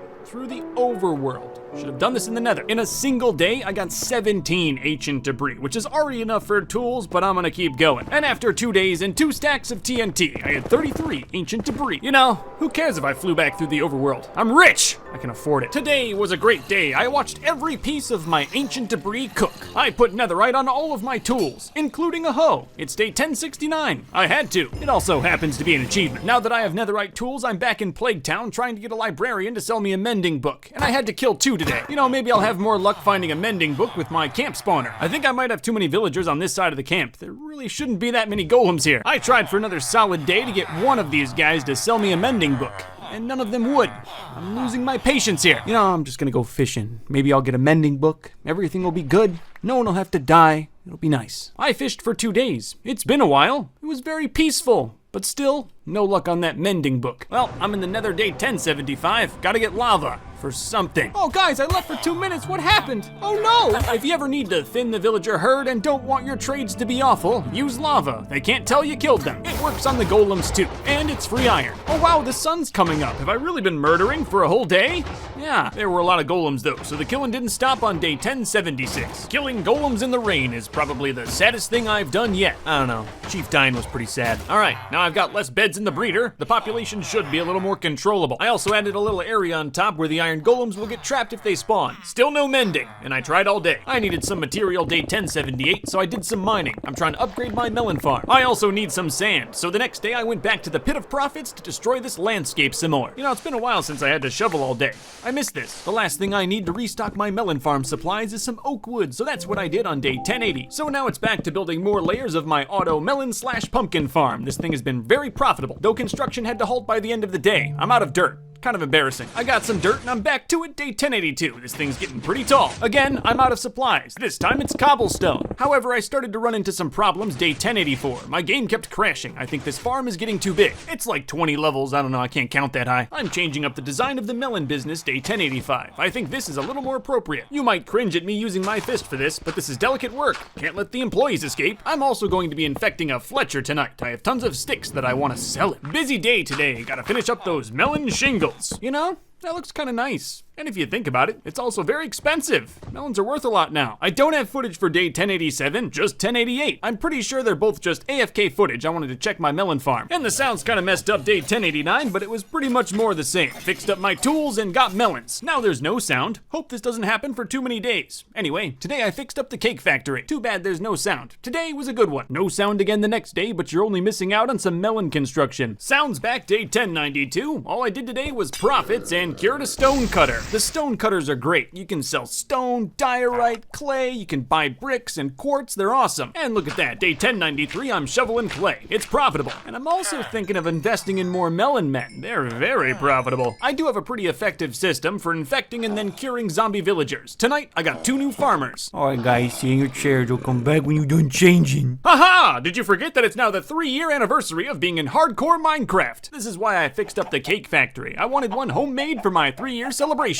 I put it on top of 3 diamond blocks in my treasure room. It's a weird tradition, but it's my tradition. That only took a second. Most of today was spent corralling the farmers I just made. But now I'm back in the nether grabbing some nether blocks. There were a lot with the new update. It's a bit annoying that the sections of nether around my compound aren't the updated nether, but today I found a new section of nether only about 1,000 blocks away, which for me ain't too bad. I was down there for 2 days straight. I don't have plans for all these blocks I'm grabbing, but it'll be nice to have them. You know, I have a good stack of gunpowder, and I'm feeling pretty inspired. Let's do some netherite mining. Nice, I got 15 ancient debris today, and only had to go about 1,000 blocks away from camp. While that's good, I gotta be careful though. Day 1099, I mined out a whole section and didn't find a single ancient debris. Day 1100 started by putting up a nether tree in the camp. I like this blue one. A new monument was also erected. The more eternal flame. This will burn until I am dead, which hopefully will never happen. Day 1101, I'm putting some carpet down in the storage room. This should be fun to run up and down. That's a nice touch. I like that a lot. I'm carving out some more too. I have so many items. And today I'm gonna be riding a strider with a warped fungus on a stick. Oh, look at that. It's already done. We spent the whole rest of the day vibing together. I'm actually trying to get the thing back home, but it was a little more difficult than I thought. Yo, my man, you don't look so good. The next day I built a quick little containment chamber. That should be fine. I then got another strider in the cage, filled up the lava, and they started a family. The footage corrupted here because it's just so hot. Later I was just admiring my striders when a creeper blew up right behind me. Kinda tickled.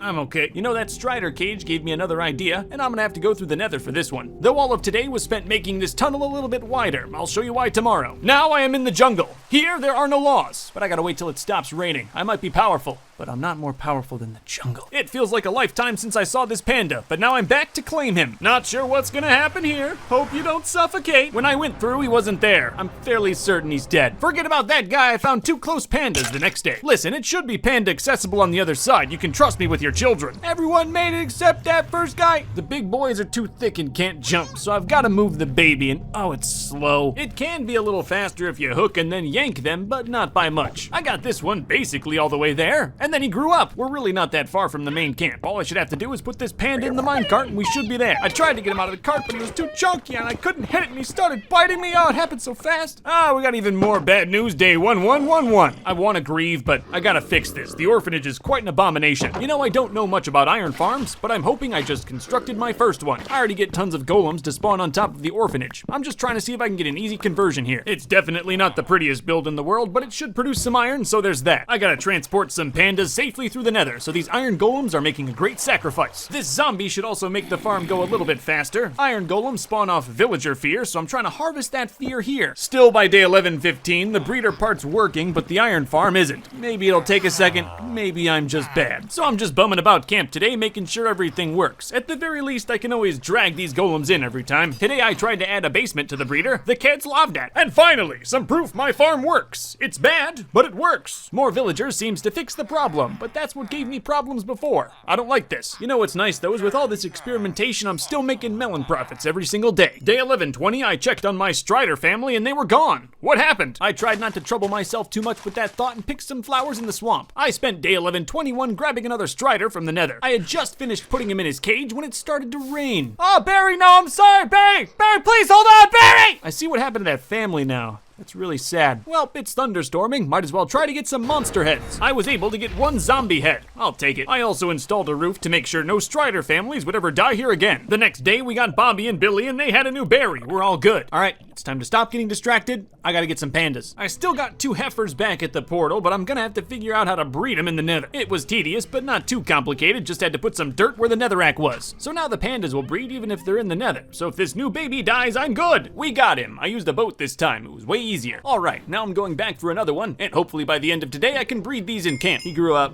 Didn't make it. I tried to stop the cart, but it was moving too fast. Fine, I'm just gonna expand the whole tunnel to be panda accessible. I really hope nothing else goes wrong. That was a lot of work. It all went wrong. This time I punched the panda. That didn't kill him though. It was my uber powerful thorns armor. I'm just too strong. He broke upon me. At least day 11:29, it was all over. I got 2 pandas on the compound. Bruh, don't be sad. You got so much breeding to do. I'm gonna try to give these pandas some luxury. They've been through a lot. So today I'm in the jungle ruining ecosystems. I'm starting construction on the panda crib day 11:31. It was looking okay by the end of the day. Still need some detail work and grass. Today the breeding began. I basically now have unlimited pandas. You want a panda, bruh?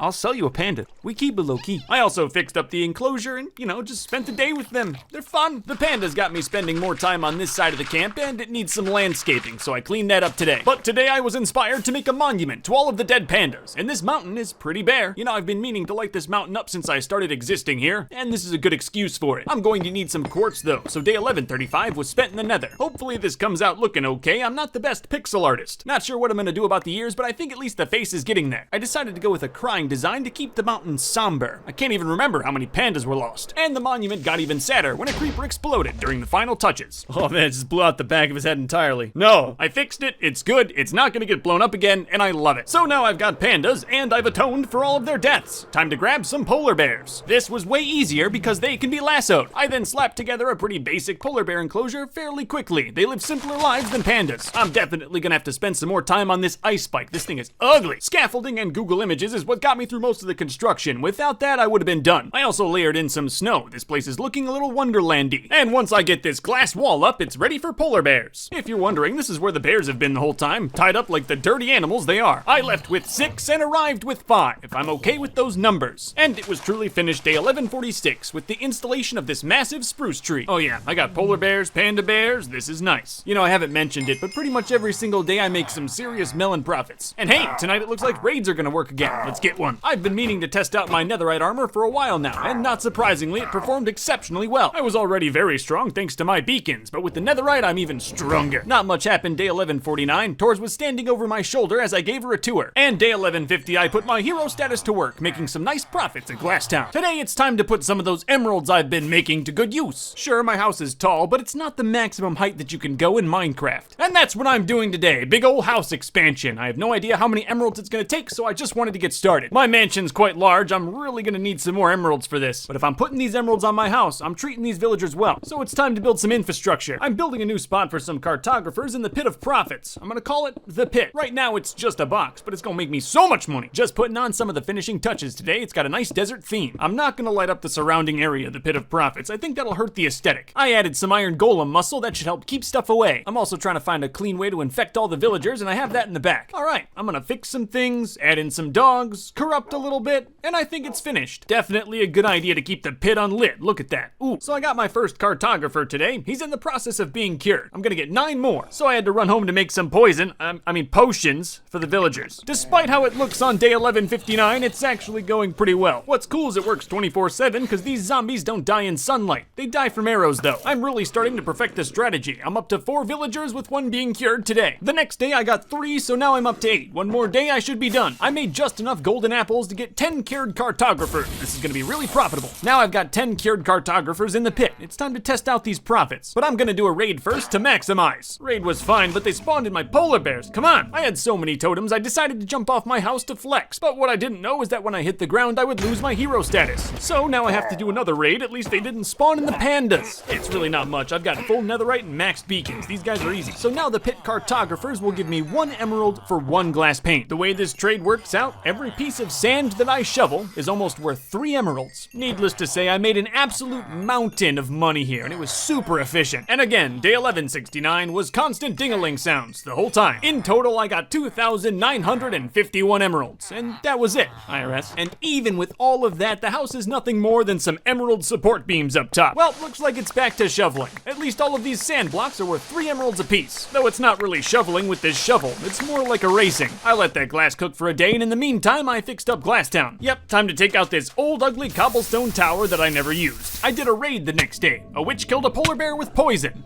Of course I made profits, but truly, at what cost? I know I said earlier I was fixing up Glasstown, but this place is going to need a lot more work. My selfish capitalism has not been kind to these people. There's a lot of citizens to Glasstown, and no longer will they all live in a sandstone box. I mean, they're still gonna live in sandstone boxes, but it'll be separate sandstone boxes. You know, I'm curious to see what happens. Today I'm just gonna leave their door open and see if they go. And in the meantime, I'm gonna grab Bad Omen for another raid. I completed the raid with no problem, and then the Melon Men set off some fireworks. That's kinda nice. Of course, then I went straight back to the pit and started collecting on some serious dividends. If I'm a hero and I sell every bit of glass that I can to the pit, I'll make 42 emerald blocks per day. Pretty good. Of course, all of these profits are going straight to my house, and by the end of today, I should have 3 corners done, so we're getting there. It doesn't really appear that the villagers of New Glasstown want their freedom. This is just all they know. Eventually, I'll force them into freedom, but for now, I let them rest. Now I'm getting pretty close to finishing up that 4th corner, and that should be the bulk of the emeralds for the top of this house. Of course, I'm not done yet though, so it's back to another raid. Normally, I finish the raids up in 1 day, but this one took a while because some pillagers were hiding. Whatever, at least today they didn't spawn in my polar bears. The 4 corners of the Emerald Tower expansion are done. I don't know if you can tell, but it was quite a lot of emeralds. Of course, I'm nowhere near done, but at least the frame's up. So now the job is putting rooms in the Emerald Tower. Again, I have no idea how many emeralds this is going to cost. I'm using dirt as a floor placeholder. I want all the floors to be different, like the bottom of the tower. I got 11 floors done today, and this thing is starting to take shape. And the shape is big. Though I really seem to be wasting a lot of rockets going from my compound to New Glasstown, so I'm building a space elevator there. The whole thing was done in a day because I am magnificent. I'm still working on some New Glasstown renovations. Today I'm getting rid of this massive lava spire. I put up some more huts and installed some glass windows. It was a good day. No one seems to appreciate all the work I've been doing to free this town. So today there were some company-wide layoffs, while the executives at the top received substantial bonuses. I'm literally offering these people free real estate. They won't take it. I changed up the rail design system today. There's no need for any more abductions. Ah, would you look at that? Raid time again. Wow. This one I was able to beat in a single day because I'm the strongest being in this universe. I know I just got done making a space elevator, but I broke the one on my compound. I guess I don't really have to go anywhere. I have so many emeralds to place on my house. Structure is done today. I have framed it all the way up. I was gonna go make some more money, but apparently forgot how elytras work. I spent all of day 1198 making fire potions. Only you can prevent life-altering burns. I needed those potions for the nether. I'm grabbing quartz for my floors. I spent 2 days grabbing quartz, and I'm fairly certain I'm gonna run out. My house is huge. For now, I'm just gonna make the floors all quartz. They'll be different later. I just couldn't handle dirt being on my house. So now I've got to be creative and come up with some different floor designs for the massive amount of floors in my house. These are all subject to change at any time, but I had a lot of fun today. Day 1203, I replaced all the birthday candles on my land with glowstone. That was a big day. Really hope nothing starts spawning here now. All right, my house needs some windows. Time for another raid. Did the raid because, you know, I'm like really strong and stuff. You know, whenever I think about how easy it would be to make my house out of wood or stone,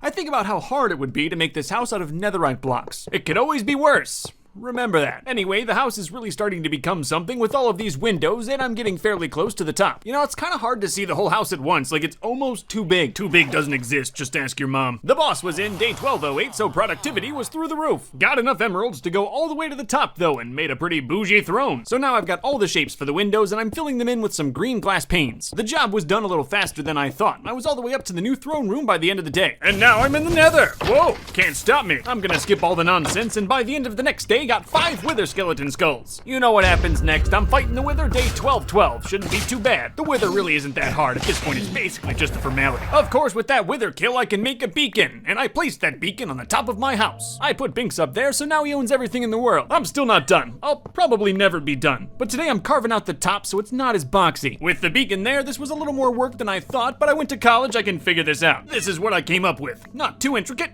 but at least it's not flat. Whatever, it's not like you can even see the top from the ground. So after spending quite some time on the construction of this house, I think I need a little break. And for someone like me, a break means nether exploring. Exploring, harvesting, and just having a good time. The nether's really changed since the new updates. I'm very safe when I'm down there. Almost every single hazard in the nether can be avoided by drinking a fire potion, and I have tons of those. Alright, now it's time to use some of this nether plunder on my house. Here I tried making a respawn beacon. As you can see, I tried. Not sure what happened there, but I'm never using one of those again. This is really not a small hole, but you know, maybe insurance will cover it. I fixed up the landscaping and decided to make it nicer than before. I also played with the idea of blackstone walls. That's a solid maybe. Back in the nether, but not for blackstone. This time I'm looking for an ocean monument. I'm just using the nether to travel. The ocean monuments are in the overworld. I got a little distracted though and did some light looting while on the way there. The farther I go away from my house, the more frequent all of these new nether things are. It's kinda nice. Who cares about ocean monuments? Look at all these gold blocks. I should have been caring about these ocean monuments though. Day 1220, I found 2 of them right next to each other. I'm gonna be here for a few days, so I made a little base. It's always nice to have some place to lay your head. It's not the nicest Minecraft house in the world, but that's only because that house is on my compound. I'll be using the cow method to conquer these ancient monuments, so I set up a little pasture around my house today. Day 1224, I wrangled up a bunch of cattle and took them back to the shack. We gonna have some fun, yay!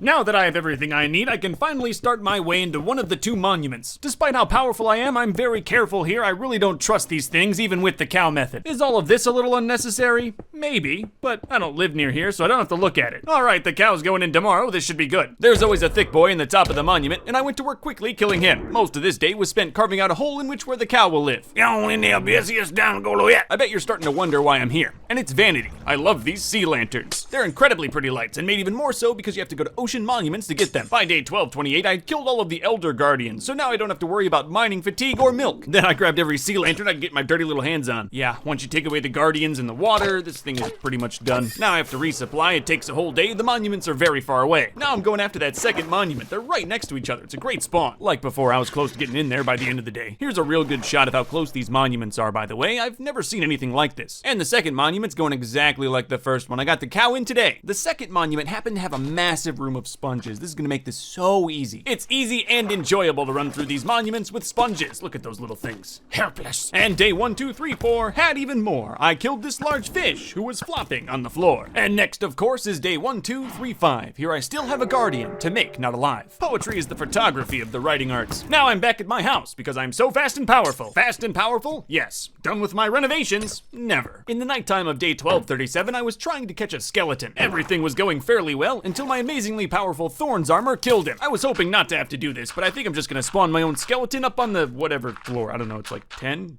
13? I have so many. That night, some creepers and spiders spawned, but no skellies. I'm running into the issue of getting around my house, so today I installed some emerald balconies up high. It provides texture, and I can fly to a specific floor, at least a little bit closer, instead of taking the big old ladder in the middle. I thought I got a skeleton in the house tonight. Too bad I'm too powerful. So I wasted some diamonds to make some lowly diamond armor without any enchantments so I could finally catch this skeleton. Finally it went in, but I wrecked the carpet doing it. All the work was worth it though. I have a skeleton with pants in my house now. You know, a slime room would be really cute. I'm not gonna show it, but that first one died. I need to set up a little infrastructure before we start capturing slimes. That didn't take long. I'm powerful, and this slime is bigger. It was pretty easy to get him in the house. I just had to make a dirt staircase and he followed me right up. The slime also came fairly close to killing me. It would have been an awful way to go. I watched that clip back a couple times, and if it weren't for the beacons, means I'd definitely be dead. Day 1244 was a day of slow and easy profits. I almost died yesterday. Need to take one. I'm still mostly trying to get some profits today. I've got some dirt on my house that needs to be turned into emeralds. The balconies are really what my house has been missing. It's a lot easier to get around when I have multiple entry points. Sure, they're not accessible for those who do not fly, but I don't care for them. Ha! Now I'm back in the end. Of course, this is all about me decorating my house. I'm mostly going for end rods, but if I run into an end ship, you know, I'll take the elytra. On my way back, I passed through L-Town, and I shouldn't have, because now I just want to spend more time renovating it. Same thing with Ghost Town, all these towns, I want to make them pretty. Now I'm on a quest to get some new netherite armor. My stuff's good and all, but it's not perfect. It took me 140 levels to make these boots, but they're absolutely perfect and totally worth it. I took the old boots and put them on one of my sentinels. It's not like I have a use for them anymore. I'm gonna need a lot more levels to get more perfect armor. Good thing villager trades give great XP. They also give emeralds, which I need for my house. I'm just being so efficient here. Today I built a bedroom though. I want it way high up and I want it to be nice. And if you're wondering, no, I really have no idea what I was trying to accomplish here.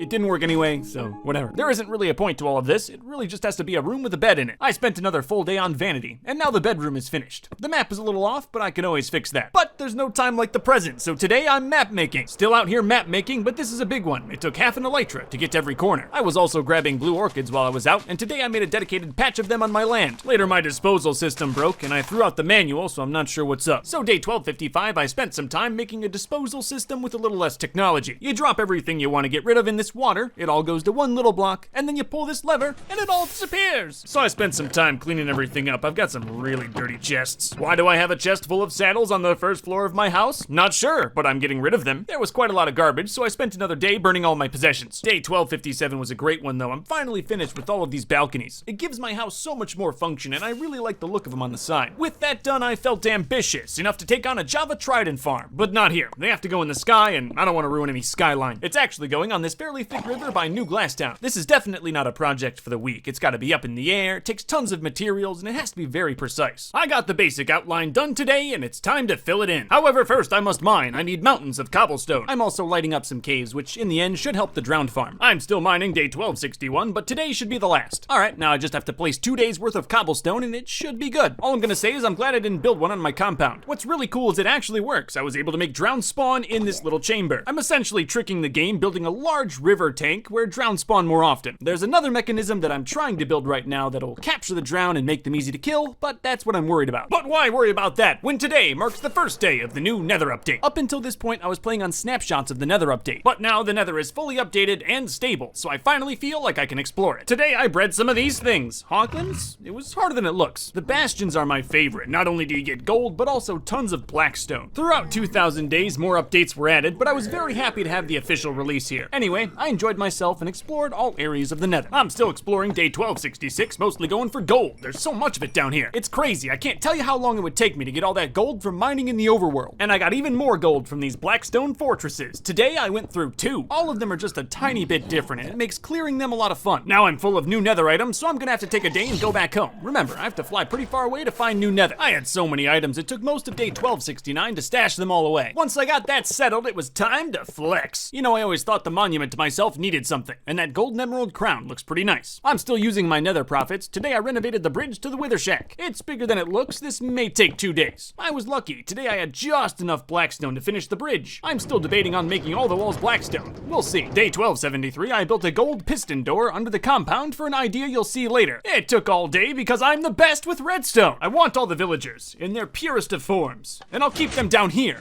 the vault. It's still a work in progress, but I got my first one in today, a normal little villager. I'm not sure if I'm gonna let him keep his farmer job. We'll see. Getting the different outfits for all the villagers isn't that difficult. You just have to breed them in the correct biome. So if I want some savanna villagers, I have to build a cozy cobblestone breeder in a savanna. Unfortunately, today it's not working. The desert people are just making more desert people. Oh, where'd all the desert people go?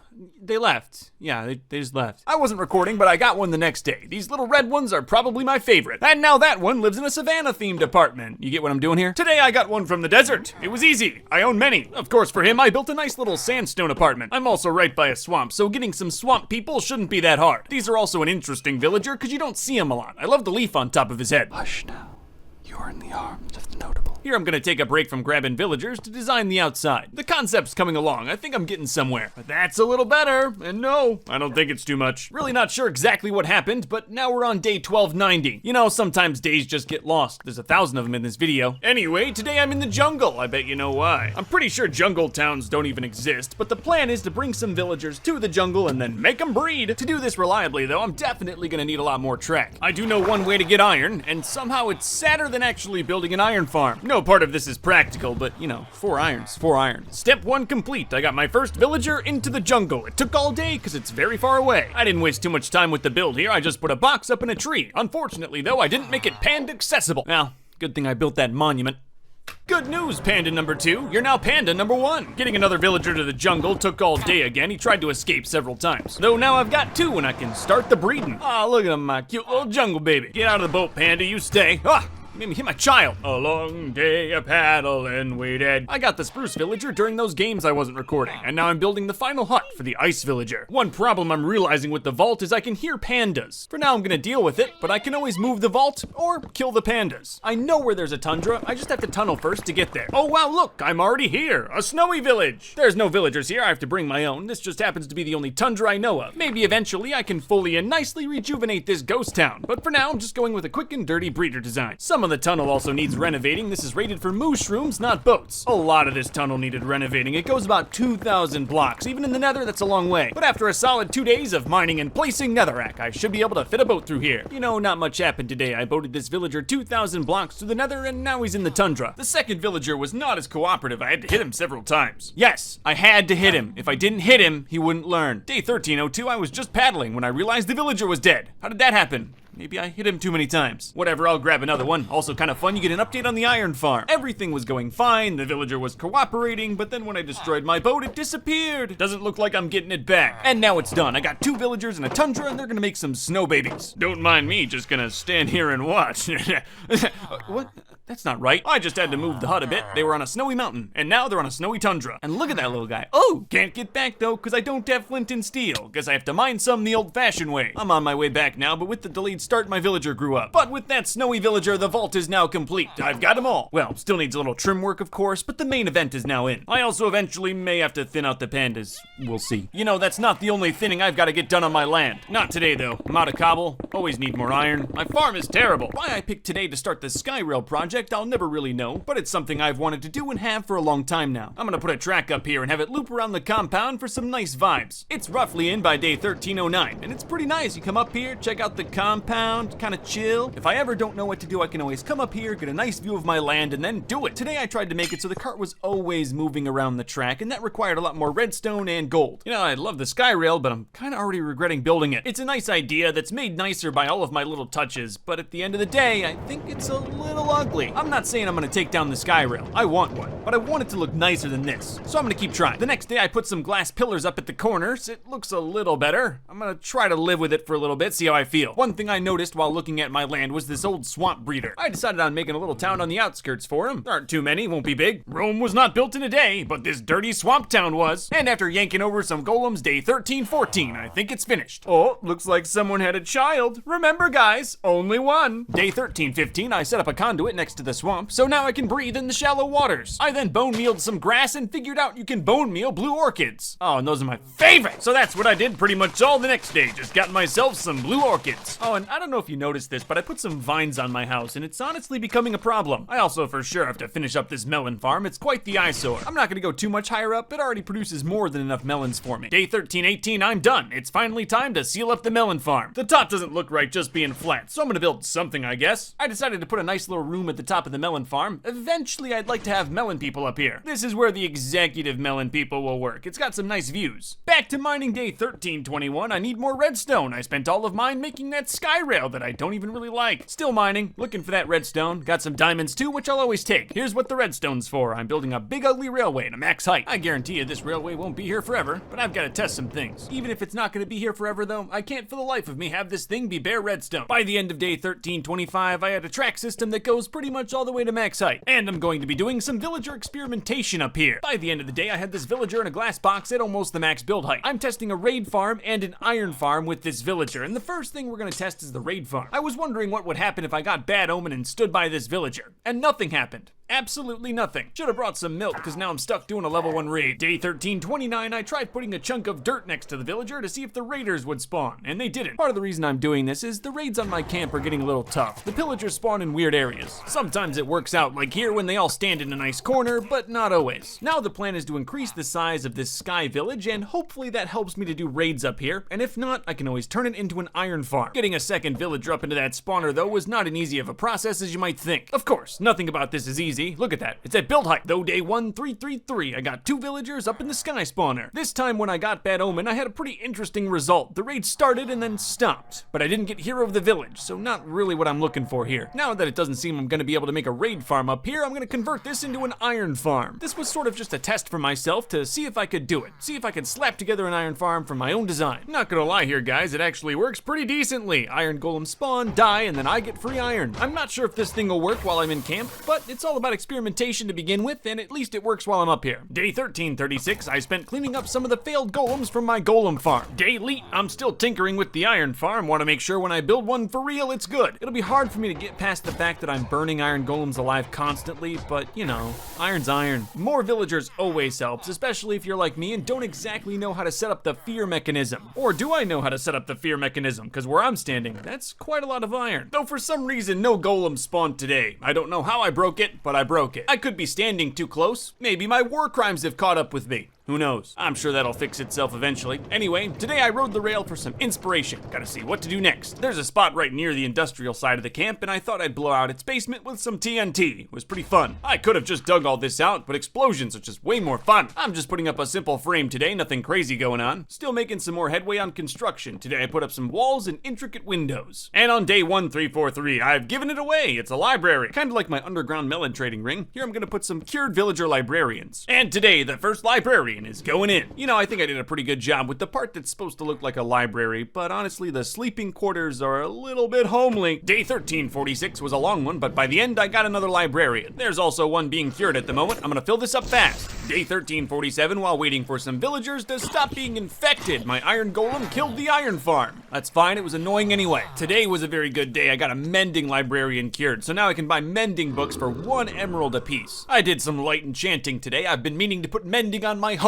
for a very long time. I'm still hard at work abducting day 1350. I want all of those good enchantments. The librarians aren't only good for enchants, I can also make some money selling books to them. That's what this second basement is for, a nice place to take down the bookshelves and make them into books. Day 1352, I was continuing to stock the library when I ran out of infection juice. So I just took a day and made tons of potions with spider venom. I mean, vitamins. I got a Thorns librarian day 1354. I also got a panic attack when he started to go into my granite block. You know, this entire experience today just makes me want to build something a lot more permanent for trapping villagers. The library is starting to get very full. There's only a few more that I can fit in here comfortably. But between melons and books, I'm really starting to become a rich man. I'm still looking for a villager with aqua affinity though. It's the last enchantment I need to make some perfect armor. That in about 200 levels. It's a good thing trading with my villagers is great for XP levels. Way better than any monster farm. More of the same today. Selling books, melons, and trying to get that aqua affinity enchantment. I got aqua affinity day 1358 and made a perfect netherite helmet. The hard hat. I still need some levels to make a full set of perfect netherite armor, but with how many villagers I have, it shouldn't be too bad. I spent today naming all of my villagers with name tags so I can walk through the library and see exactly what enchantments they all have. And now all the librarians are in. There's 10 of them, though some of them are stuck upstairs. Now that the library is functional, I'm gonna spruce it up so it doesn't look so awful. I have pretty much unlimited book blocks now, and obviously that's gonna go into the design. Did I mention I have perfect netherite armor now? Well, I do, so it's time to test it out with a raid. Boys, I want you to hit me.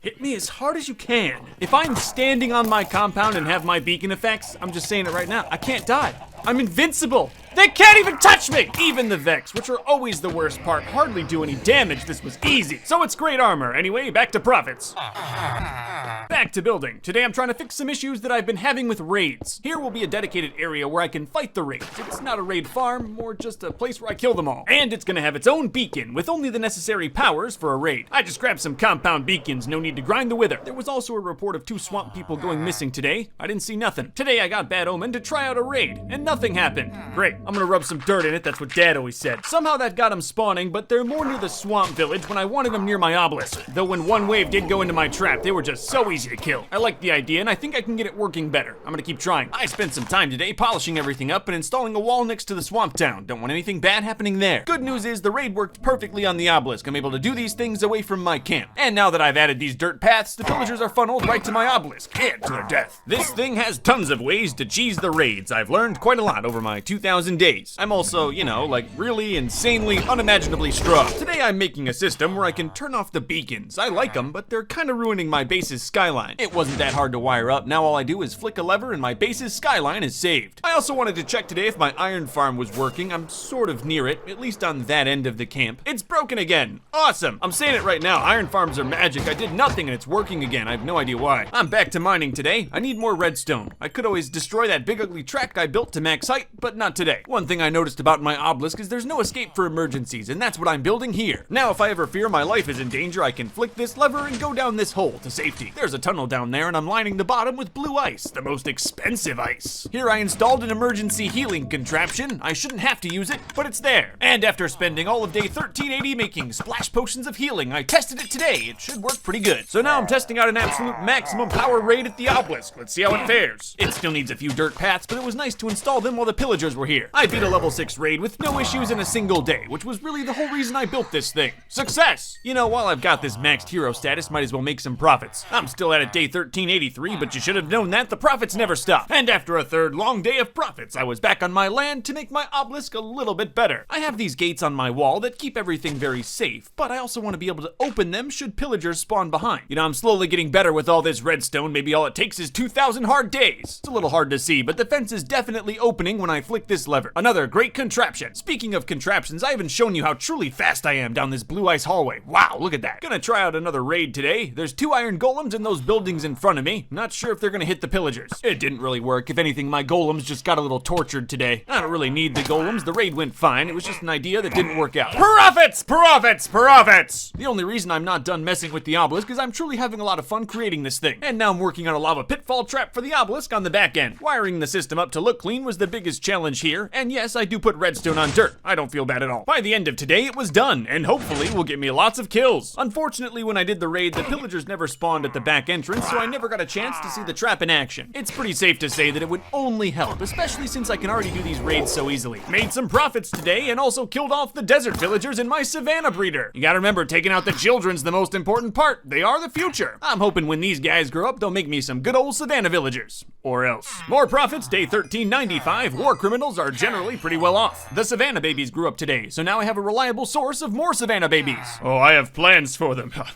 Oh, just you wait. But now it's time for something a little bit different. No profits today. I'm gonna be clearing out some land between the first villager town I ever found and L-Town. It's just a section of land that's always needed a good solid terraform, and I figured today was a good day to do it. I made that sound like it was a one-day ordeal, but no, there's quite a lot of land here. You know, I can hear the zombies underneath, but I think this time I'm gonna choose to ignore them. But I think now we're pretty much good. Just a little more de-weeding and it's clear. Oh, look at that. A group of pillagers spawned here. That's pretty ironic for what I want to build. Of course, I killed them and then placed the first banner on the Field of Sorrow. You'll see. Gotta clean up this level 1 raid real quick, won't take long. Today I'm working on the Field of Sorrow. I have so many banners from all of the raids I need somewhere to put them. Most of the day was spent getting the spacing right, wanted to make sure each individual banner had some respect. I spent all of day 1400 placing the banners of dead pillagers, and you might be surprised at just how many more I have. I'm gonna have to spend another full day placing banners to finish this thing up. There it is. That's all of them. At least until I get bored again. I knew I had to build this thing far away from camp. It tanks my frame rate and my heart. What a great new addition to the world, and today I'm gonna be carving for another one. It didn't take long to cut a straight tunnel through all the way to L-Town. I've become quite powerful since settling here, and not a thing will spawn inside of it either. I put stone slabs down today. You know, it's been a while since I've seen Warthog. Might be a good idea to take him on a ride down it. It was wonderful. A memory I'll cherish for a long time. Day 1405, I decided I was gonna turn L-Town into E-Town. I owe a lot to this town, and I'm a very rich man. man, this should be splendid. You know, I never would have thought when I first made it to L-Town that I'd be doing anything like this, but look at me now. It's going well, but I'm running low on emeralds. It took quite a lot just to get it to here. You know what this means. It's time for war. Hey, look at that. I finally got a chance to check out the back trap. The pillagers didn't seem to want to go through it. I kind of had to bait them into it, which is just untold levels of dangerous. I could have fallen in myself there. Yeah, it sort of worked, but I think it's a little dangerous to keep it here in this configuration. Kind of crazy how the best trap in this whole system is just some simple water. For the next few days, I made ethical profits in my diversified economy. It was wonderful. Melons, books, glass, it's all making me wildly rich. Oh, and this just came down from the higher ups. No one's getting bonuses, guys. Sorry, it's out of my hands. Day 1412, I'm tackling the L-Town Castle. Let's do it. This was very detailed work I had to do today. It's not as simple as a house, but it came out looking just ooh. The other church is in the way of my revolution, so I'm blowing it up with explosives. Oh, and you gotta know I'm changing up the throne of oppression. When did I think redstone and granite was a good idea? Well, Auto Pumpkin Farm, you never worked. Goodbye. Day 1414, it's almost done, just needs some of those fine touches. And you know, I'm just fixing up some of this builder grade stuff like the mix-matched fences. Always go for fancy lights instead of birthday candles on the ground. Now I'm working on creating a new map for this town. I'm never gonna touch the one on the left to keep it historical. The map didn't take very long, so I started the process of freeing the villagers. Yep, they're no longer stuck in their homes. They're all free to go as they please. How wonderful that would be. I'm on high alert though. With the villagers freed, they're definitely in danger, so I'm increasing the wall today. I also spent a good bit of time making sure the lights were good too. One zombie could ruin this whole town. I needed a few items though, so it was back to camp day 1417. I had to stay in camp another day. My sheep needed some attending to. The LTN sign is probably one of my favorite aspects about L-Town, that cyan wool is directly from the L-Town shepherd. And today I decided to make one twice as big that you can see on the map. Didn't take too much work, and now I have an LTN on the big map. Not necessary, but it's cool. I also did some terraforming. L-Town's needed a good landscape job for a while. Oh, you already know we're getting real high day 1420. Yeah, like really high. As high as you can even be in Minecraft. Note to self, don't build a space elevator under the influence of sweet berries. Finally, I can tear down this old dark oak ladder that goes all the way up to max height in favor of a nice clean bubble elevator. And that's it, the L-Town Emerald renovation is over. I'm really happy with how it turned out. So now I'm back in camp, working on something that's probably gonna make me some money. I had an idea for making butchers profitable by making an auto kelp farm.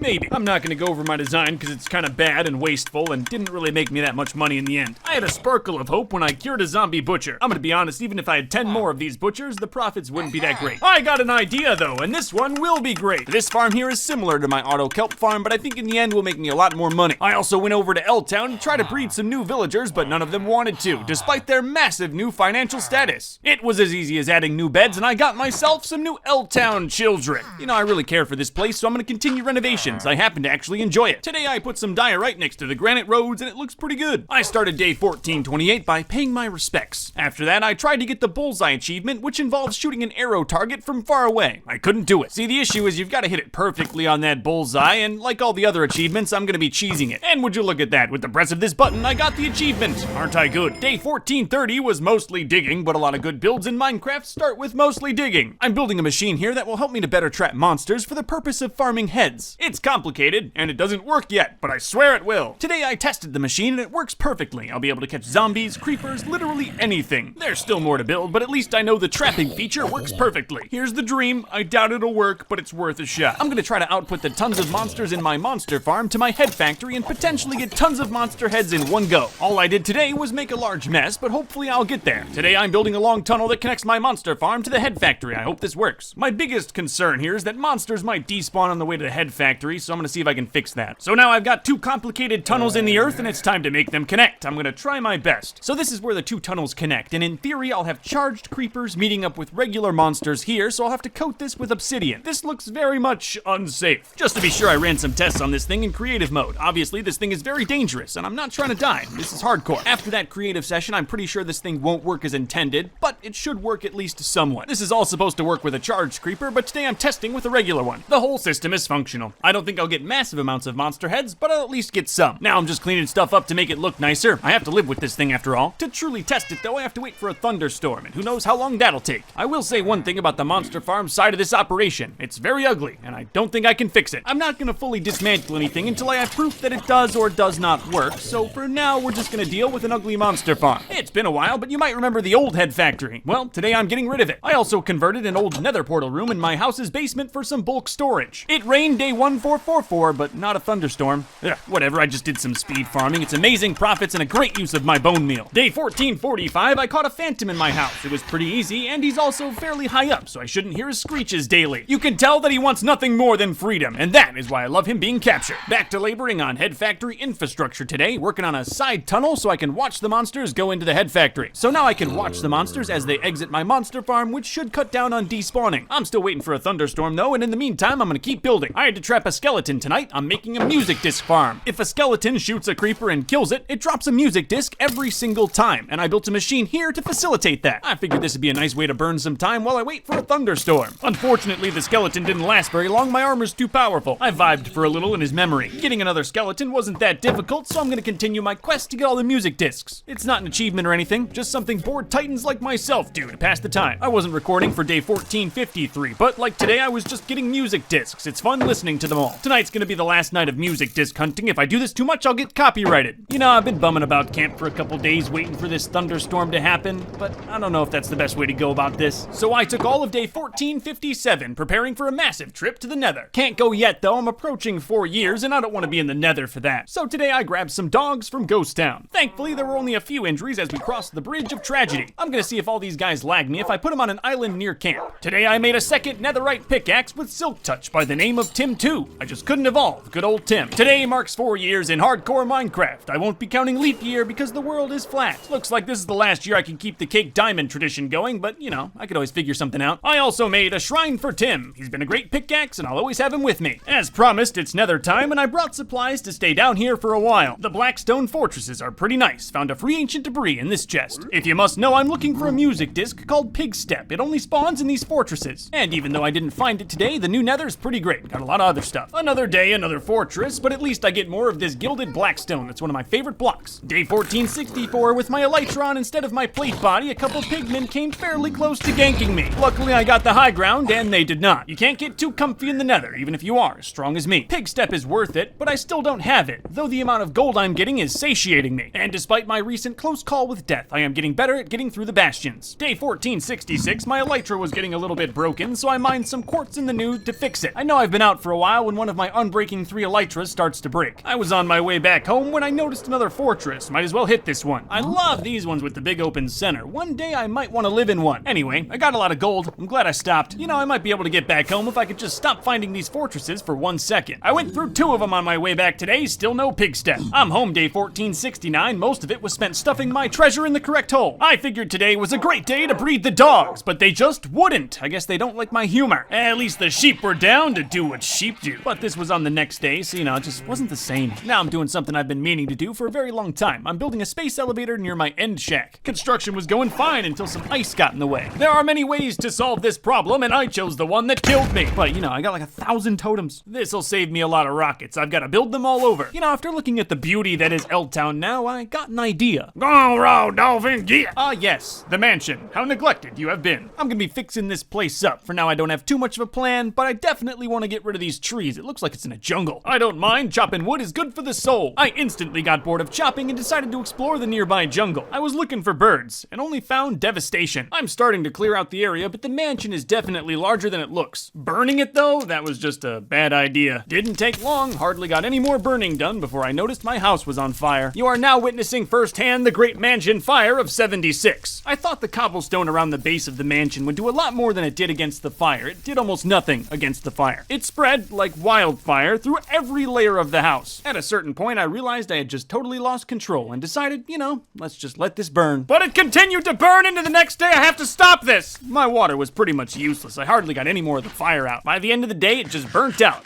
It's bad. There is a positive. The land around the mansion's pretty cleared out. It's cataclysmic, but look at those sight lines. I'm gonna need a lot of this wood just repairing the place, so I spent the day cleaning up. Oh wow, the mansion's still on fire. It's so large I didn't notice. 3 days later, day 1479, the mansion was done burning. Totally wrecked, but at least it's not actively on fire. Gonna be a lot of work to make this thing whole again, but the positive thing is it's kind of cleared out, so I can kind of do whatever I want with it. This will be a lot of work, but I think in the end it'll be totally worth it. But first, I must resupply, so I hopped on Raw Dolphin. And now I'm back. I've got a very important contraption going up today. I'm gonna build an iron farm here at the mansion, and today today I'm sourcing the zombie. I got this design off the internet. I'm tearing it down as soon as I'm done with it. I need iron for a rail system that I want to build from the mansion to my main compound. This is not the rail system, this is for abducting villagers. All I'm saying is, how can you feel luxurious in your mansion if you didn't take a rail system to get there? But yeah, that's gonna require quite a lot of iron, so I'm gonna do the unethical and make an iron farm. In the end, I'll build a monument to the whole ordeal and I'll feel better about myself. There's gonna be a ton of work at this mansion, and the whole time I should be able to farm iron, which should be very nice. Yeah, I gotta finish up this iron farm. The mansion is quite the wreck. Building this farm from an actual design was a good experience. I definitely think I could design my own better. But now the farm is totally done and certified working. I'm earning iron all the time. Okay, that's not totally true. I had to smooth out a few bumps the next day, but yes, this iron farm is certified working. So now I can truly get started on the massive project of restoring this once great mansion. I'm gonna go layer by layer, starting at the top, which is the most safe. I have no idea how long it's gonna take me. I just know it's gonna be a long time. So because I'm starting at the top, I have a lot of roofing work to get done. And with every dark oak stair I place, I look into the absolute monstrosity that the interior of this house will be. I can definitely tell there's monsters down there, so I'm gonna keep this hole open for safety. Today I decided to take a break from roofing and clear out some of these dead trees. You know, I kinda like how the mushrooms didn't burn. It's a nice aesthetic. You can laugh at me for burning down the whole mansion, but I'd like to see you clear that much dark oak land without fire. Anyway, it was a nice day of chopping in the sun. I can't leave these stumps on my land. Now that the roof is done, I'm gonna work my way down, and hopefully soon I'll have some level of safety. I really want to be careful here. I can tell it's very dangerous on that bottom level. There's a lot of monsters spawning. I took my time, got a nice flat base on the top. The windows are gonna be a challenge for sure. I'm thinking about making them big to give them their own look. I really like this design. It feels a lot more open than the old mansion, especially with the hole in the ceiling. But I'm getting close to sealing up this top portion, and soon I'll have a nice base to do the rest. Where do I even begin here? It's just awful. I guess step one is probably cover this all up so the skeletons can't shoot me anymore. As long as I don't fall down, I should be okay. But if I do fall down, there's a good chance I'm dying. Well, the constant zombie roars are good motivation to get this done. I'm really wondering by this point what it would be like if I didn't burn everything. I guess we'll never know. I just love doing construction and halfway through getting poisoned. The mansion renovation's going so well, but you know what makes it even better? Well, the next 60 days don't have sound. I tried to upgrade my audio to give you guys a better experience and made it all worse. It doesn't happen again, so I'm just gonna say one word about each day until the sound's back on. Rails, rails, floors, danger, floors, gutting, tearing, roofing, cleansing, safety, flooring, creepers, walls, landscaping, hallway, tiling, tiling, tiling, creepers, windows, carving, bridge, rails, almost, safety, rest.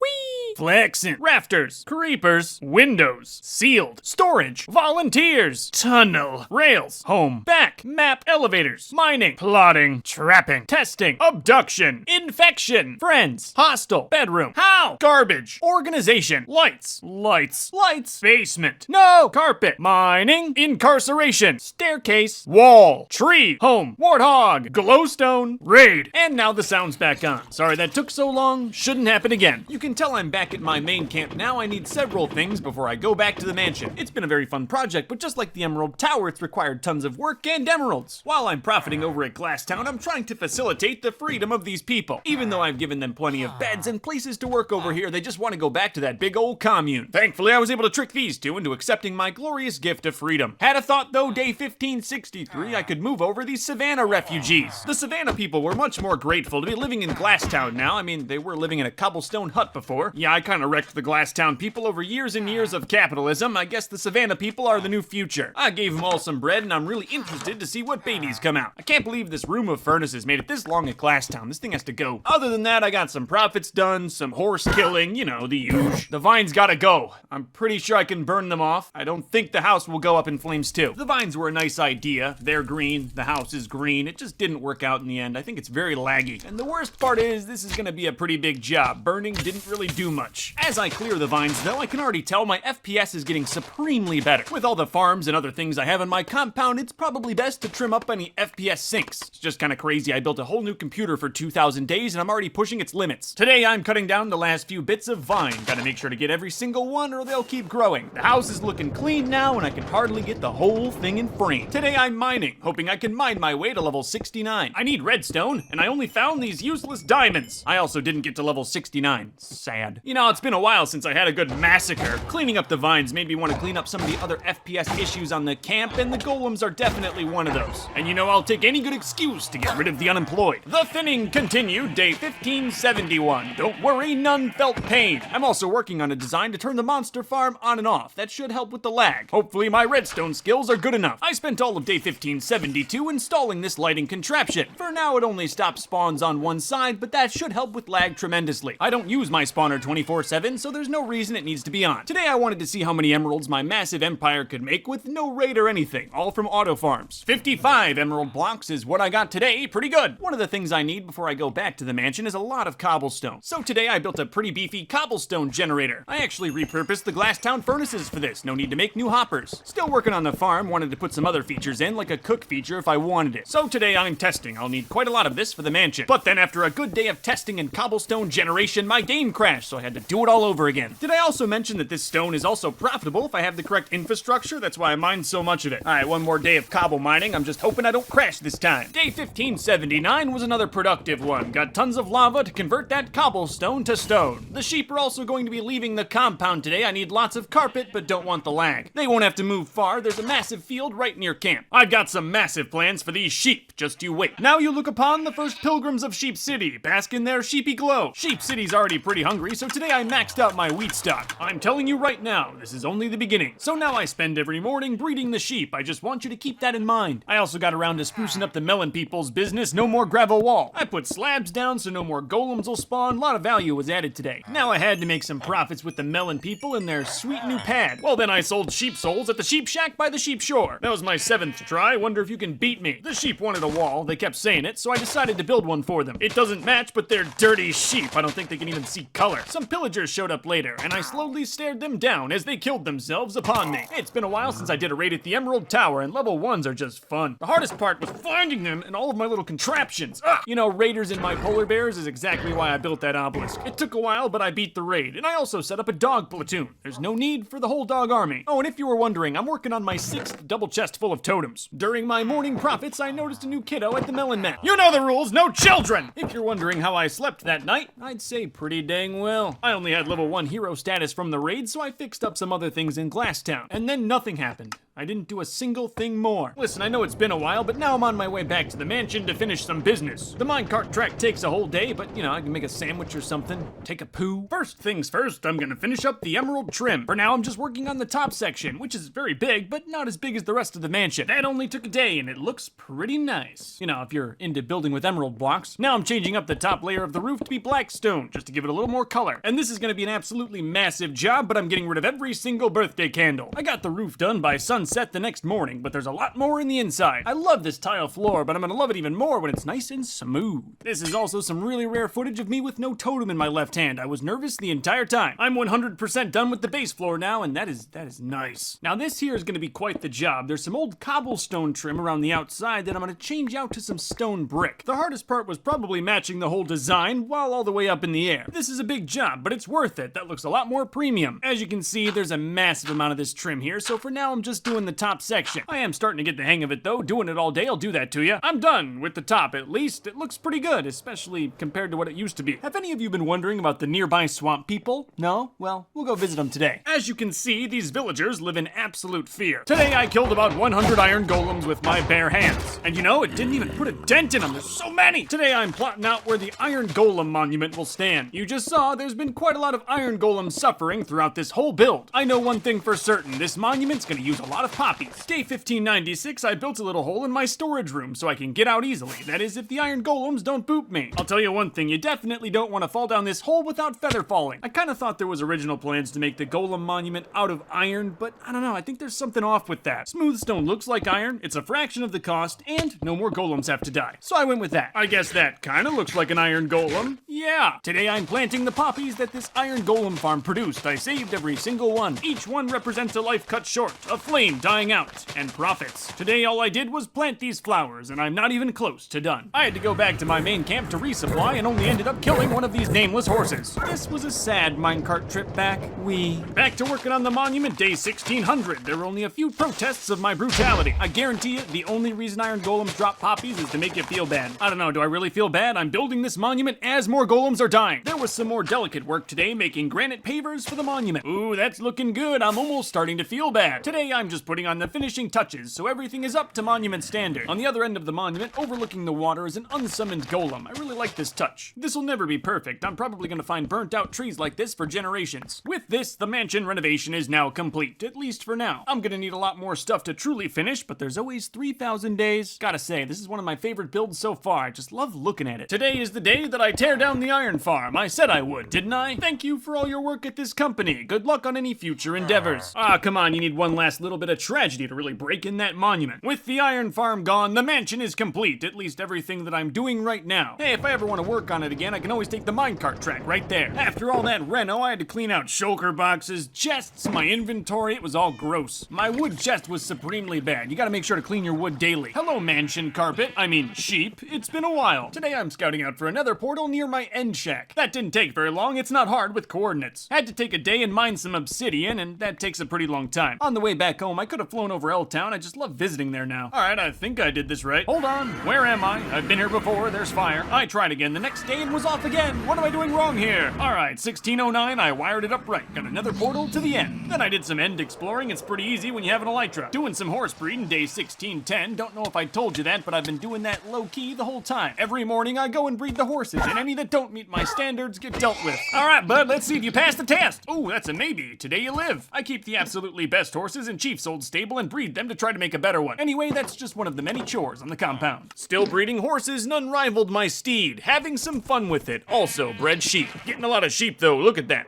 You're probably wondering how I tell if I have too many sheep. Well, I play a little game called Let's See Who Can Dodge This Arrow. If the arrow hits a sheep, then I have too many. But it looks like I'm still good. Today I wanted to build a sheep trapping room. Here's the thing about a sheep trapping room though, it doesn't really have to exist. I should have just used the lead, my design never worked. After realizing that, I decided to work on my sheep containment chambers. These will need redstone. It may be made out of dirt, but it works. After another day of touch-ups, the pen was done. Do you see where I'm going with this? I'm gonna try to color coat some sheep. I've always wanted something like that. Construction was going good on day 1616. I got the red and the black pens done. I'm not gonna do every color, but I will do the rainbow. That should get me pretty far. There was a mountain in the way, but of course, I'm very powerful, so that was no issue. Did a lot of good work today, slept well. I got done with the rainbow portion today, still have to change up the delivery system. I want to turn on all the pens with one button, and I want all the wool to go to one place. Shouldn't be too bad. So today was some redstone wiring. I did pretty well because no comparators were involved. With the press of a single button, all of the pens will push the sheep into the corner. Still gotta make what happens in that corner though. But now the time has come. I've gotta actually learn how the comparator works. Still not totally sure, but I think I'll manage. I'm basically just building what I got near my monster farm in every sheep pen. This way, water can still push wool to one spot, but baby sheep don't get eaten in the process. All of the wool will output to this area, which will have water flowing through it for nice clean collection. Now I'm grabbing sheep just using the wheat method. I have so many, if some get lost, it doesn't really matter. I got them all in today without any fancy sheep abduction system. Today I will be purifying the sheep. Oh, are those some white babies I see? Some of the colors have low sheep stock, but I can always breed them, and then all the babies will be the same color. The purple sheep are definitely the most endangered. Today is the first day that the farm works, and it's awesome. Or it would be if I remembered to install the water down here. I'm out of wheat too and gotta do a heck of a lot of breeding. The only problem the system seems to run into is the unending hunger of the Minecraft sheep. There's a definite food shortage in the bigger pens, but I think I can fix this. Today I'm expanding the grass injectors. Hopefully that will help. By the way, sheep, it's not like they die from starvation, it just hurts my wool stock. But now the whole system's functional. Rainbow wool and occasionally mutton. I tried to make an automatic element to the farm today. Didn't really work, but I'm not that great, so you know, didn't expect it to. Anyway, adding more colors is just another reason to do 3,000 days. Now I have an idea and I need a volunteer. I set out to make an auto wool farm today, and somehow it actually worked. So I'm gonna leave this guy going, see how much it makes me. I can always scale it up. My sheep are always so happy to see me in the morning. It's such fun. And you know, it hasn't taken long, not too many harvests, and I got some pretty good wool of different colors. I also got a new top horse today. This thing's a monster. He made a bunch of horses that looked pretty good yesterday into horses that are totally worthless now. Now that the sheep are more or less complete, I'm gonna go out in search of some horses. There's a lot of colors I don't have, and I'm sick of gray horses. Found a black one today, that'll work. I was out looking for horses day 1632, but found a buried treasure map. I found it pretty quick, and it was absolutely bursting. interesting. I really need to get name tags for these horses so I don't accidentally kill the wrong one. You're not a horse. What are you doing on my land? Come here. I'm going to the mansion today. Good thing I built these rails. You can definitely tell I was pooping, because when the track stopped, I wasn't moving. I'm here to grab Raw Dolphin. He's very fast and has a ton of health. Raw Dolphin's actually got the most health out of any of my horses, and with his speed, he's a pretty good breeding partner. My quest is to eventually get the greatest horse in the game, but horse breeding sucks, so it's probably going to take a while. Do not sleep on wild horses. Sometimes you find them and they are just magnificent. This one's fast, has almost as much health as Raw Dolphin, and jumps like a Chad. He's my new top boy. Give me that diamond armor, trash. You don't deserve it. After a little horse breeding in the morning, I realized I probably have to set a pen up for these guys. They're getting a little numerous. And you know, it's getting a little tiresome killing all the horses that can't jump on this glass block. Horses live in barns. Barns are red. There's redwood in the nether, so I went there. I'm not sure how big it's gonna be, so I grabbed as much as I could. I know a perfect spot, not too far, especially for a horse. Barn raising's honest work, but it's gotta be done. Also, don't want my horses falling in this dark abyss now. Construction's coming along pretty good. I mean, it's a barn. It's not the biggest or most beautiful, but it's mine, and you can shove it. Today I'm roofing in the hot sun. It's a lot of work, but at least I'm my own boss. I never give myself a day off, bro. I'm the worst. Should only be one more day of building here, and then I'm done. Well, almost done. Gotta light it up so it's not a monster farm anymore. With construction finally complete, I can start moving my horses over to the barn. I figured out today I can move about 5 at a time. For now, all the horses are just chilling, but eventually I want different pens for each color. Black horses behind the black stone, white behind the birch. It's all got a system. By the end of day 1645, all of the horses were in. You might notice the nice golden area for my 2 top boys. Now I'll spend my days breeding my 2 best horses until maybe I get a better one. This is a really nice area for testing the overall speed of the horses, and I also built a little jump station so I can test the jumps. My top horse can jump 4 blocks, which is just insane. Today I had an idea for what I could do with all the horses that, don't need to live. Horses occupy different blocks than other animals, so I'm gonna have to build something a little special. Today was another day of messing around with sentient life in redstone, and I think I'm getting somewhere. But now construction can finally begin on what I'll be calling the glue factory. Just telling you right now, if you like horses, you're not gonna like this one. You should probably skip ahead a little bit. Today I'm gonna go over how it works for those strong-willed enough. Get a couple horses and push them in a pit. Alright, now there's a bunch of horses down here. Good. Time to breed. I click a button and water pushes only the baby horses through a small hole. Then they grow up and get turned into leather. Simple. Today I fixed my old horse pen. There's no need for it. They're in a better place. And that place is the glue factory. Still looking for new horses and erasing those that don't meet my standards. I found one. He's terrible, but I don't have his color. Took all day to go back on the spruce road. Just slow. Today I found some horses with decent health, but none worth saving. Whatever, got some mighty fine horse leather, makes some nice item frames. Not gonna lie, looking for horses is pretty fun. Gives me a chance to explore the world. Should have been more efficient though. Could have held a big map the whole time. I was in the process of carefully selecting horses today, and after I killed this one, my saddle disappeared. That forced me to return home, so I worked in the glue factory. I'm back in the nether trying to get an achievement here. Gotta trade with some pigmen. And it took all day to figure out I have to take my gold helmet off first before I get the achievement. Now today I'm trying to breed some of these nether pigs. Hoglins? Hogsins? I don't know. It was an awful experience that I really don't recommend doing ever. You can definitely tell I'm achievement hunting. Today I bred a donkey and a horse. Oh, look at that, an absolute abomination. I'm still in the nether at a blackstone fortress looking for the boss. The new champions of these fortresses were just released, and I set out to kill one. Hey, this chest has enchanted diamond armor. Gross, don't need that. Hey, look, I found one, and he's in the perfect position to cheese. I also had to kill a whole nether's worth of zombie pigmen when I attacked one. While I was out, I hit some more fortresses. They've got great loot, and I'm still looking for pig step. Didn't find it, and I need more money, so it's time for another raid. The raids are not difficult. Today I beat it with my shovel, because I can. They are vermin. All of them. I think I've done this enough times. You know what happens after a raid. This is a level 5 raid, so a lot of the melon men will buy crops at 1 emerald apiece. I made an enormous amount of money today. It's just absolute efficiency. But you gotta know I'm spending day 1666 in the nether. Today I have to get one of my favorite pigs through a nether portal into the overworld. Problem is, they're afraid of nether portals because the developers like to mess with us. The solution, of course, is just to drag him in. Then it turned into a zombie version, and I killed it for an achievement. I also have to kill Uncle Wilbur today for the same achievement. I haven't fought the Wither since I got my upgraded armor. Didn't matter anyway, because I never got hit. This beacon I put in a shulker box so I can carry it with me at all times should I ever need it. I got 2 monsters left to kill before I finish the achievement of killing all the monsters, and I'm really not sure which ones they are. So I spent most of today checking through my stats and Googling. One of them is an endermite, and those spawn every now and then when you use an ender pearl. I got one here and killed it. Weirdly, the last monster I have to kill is the ender dragon, so I got ready for that tomorrow. You know, I might be uber powerful, but I'm still going with the pumpkin on the head method. It's just safer. For the final strike, I took my helmet helmet off. Had to make sure to hit that 360 no-scope. Well, that was a fun day. However, the voices in my head told me to seek more violence the next day. I couldn't seem to get bad omens, so I flew back home. I'll try again tomorrow. So day 1672 was spent squashing insects. Tell you the truth, I'm trying to move past murder for money. This raid is for some crossbows. I know the pillagers have them, and I thought this might be a good way to go about getting the best one. It was not, which is weird, because violence is normally the answer to everything. So now I'm in New Glass Town trying to get the right books. Chill, bro. I didn't touch no one this time. And there it is.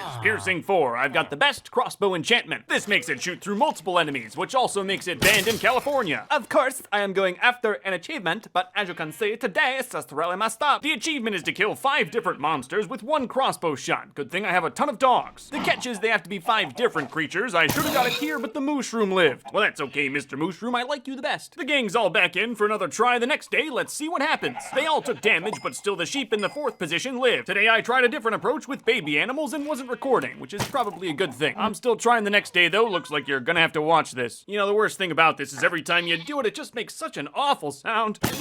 Still trying today, this time damaging the animals before putting them in a cage. That was 100% the key to this achievement. Got it easy. I immediately had to pay my respects to the fallen animals. I won't touch this crossbow or sword ever again. And then, yeah, it was time. Goodbye, Skyrail. I want something like this, but I don't want it to be this ugly. I'll think of something. I'm creative. I didn't do anything day 1682, mental health day on the compound. I made some profits day 1683, but you know, not much else. Call it a weekend. But today it's time to fix the orphanage. Again, it is straight up disgusting in here. I don't know how it got this bad. This is a fun demo day though. Still working on it. Gonna go with crimson floors. Might be interesting. Yeah, it doesn't look too bad. At least it's all 1 level. This whole project went a lot slower because I had to deal with the villagers inside. I didn't want to get rid of them. Now I'm done with the bottom floor. This looks a lot better. Still needs some landscaping though. This rock should be grass. I also tore down the villager infector. Definitely not building another one. I'm working on the 2nd floor today. If they want to escape, they should take their opportunity. And now they're trapped forever. Nice try, guys. I really don't want many villagers up here. It's gonna be pretty sustainable. Don't want golems. Now that everything's more or less safe, it's time to work on the secret element to the orphanage. Oh yeah, new infector, and this one's gonna be clean. Anytime you build something underground, there's always a lot of carving involved. Good thing I'm epically powerful. I'm also epically thoughtful. Took some time to put the windows in today.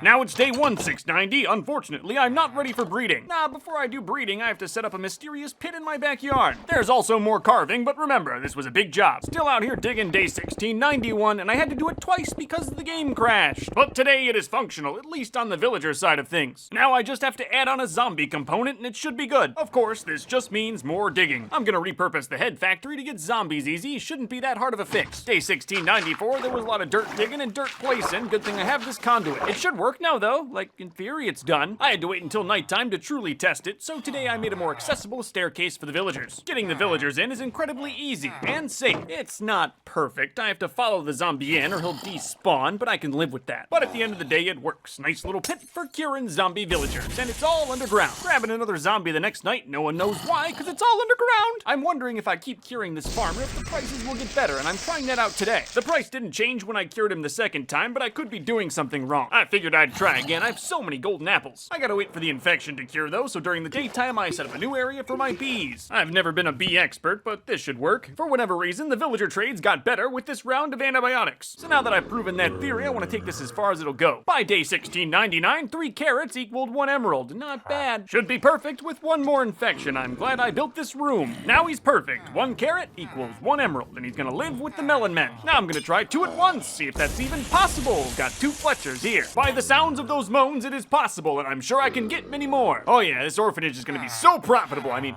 charitable. I put them all in little boats, so if one turns before the other, they don't kill each other. Ooh, and this guy's got nice trades. 1 stick for an emerald. So I made a little home for him. I'm thinking I'm gonna fit like 5 tops in this thing. Building this entire system has really streamlined the whole process, so getting 3 more shouldn't be that bad. There they are. It was easy, like I said. Later I did some roofing on the Fletcher facility while I waited for the infection to set in. I am purposely making the vaccine have more doses to make more profits. More roofing in the daytime. It's one of my least favorite things because, you know, I'm just not very good at it. The old orphanage was quite an eyesore. This one ain't as bad, but, you know, it's still an orphanage. Fletchers are done today, so now I have 5 of them that'll buy sticks for 1 emerald apiece. That's awesome. Consider the fact that I can produce sticks automatically and...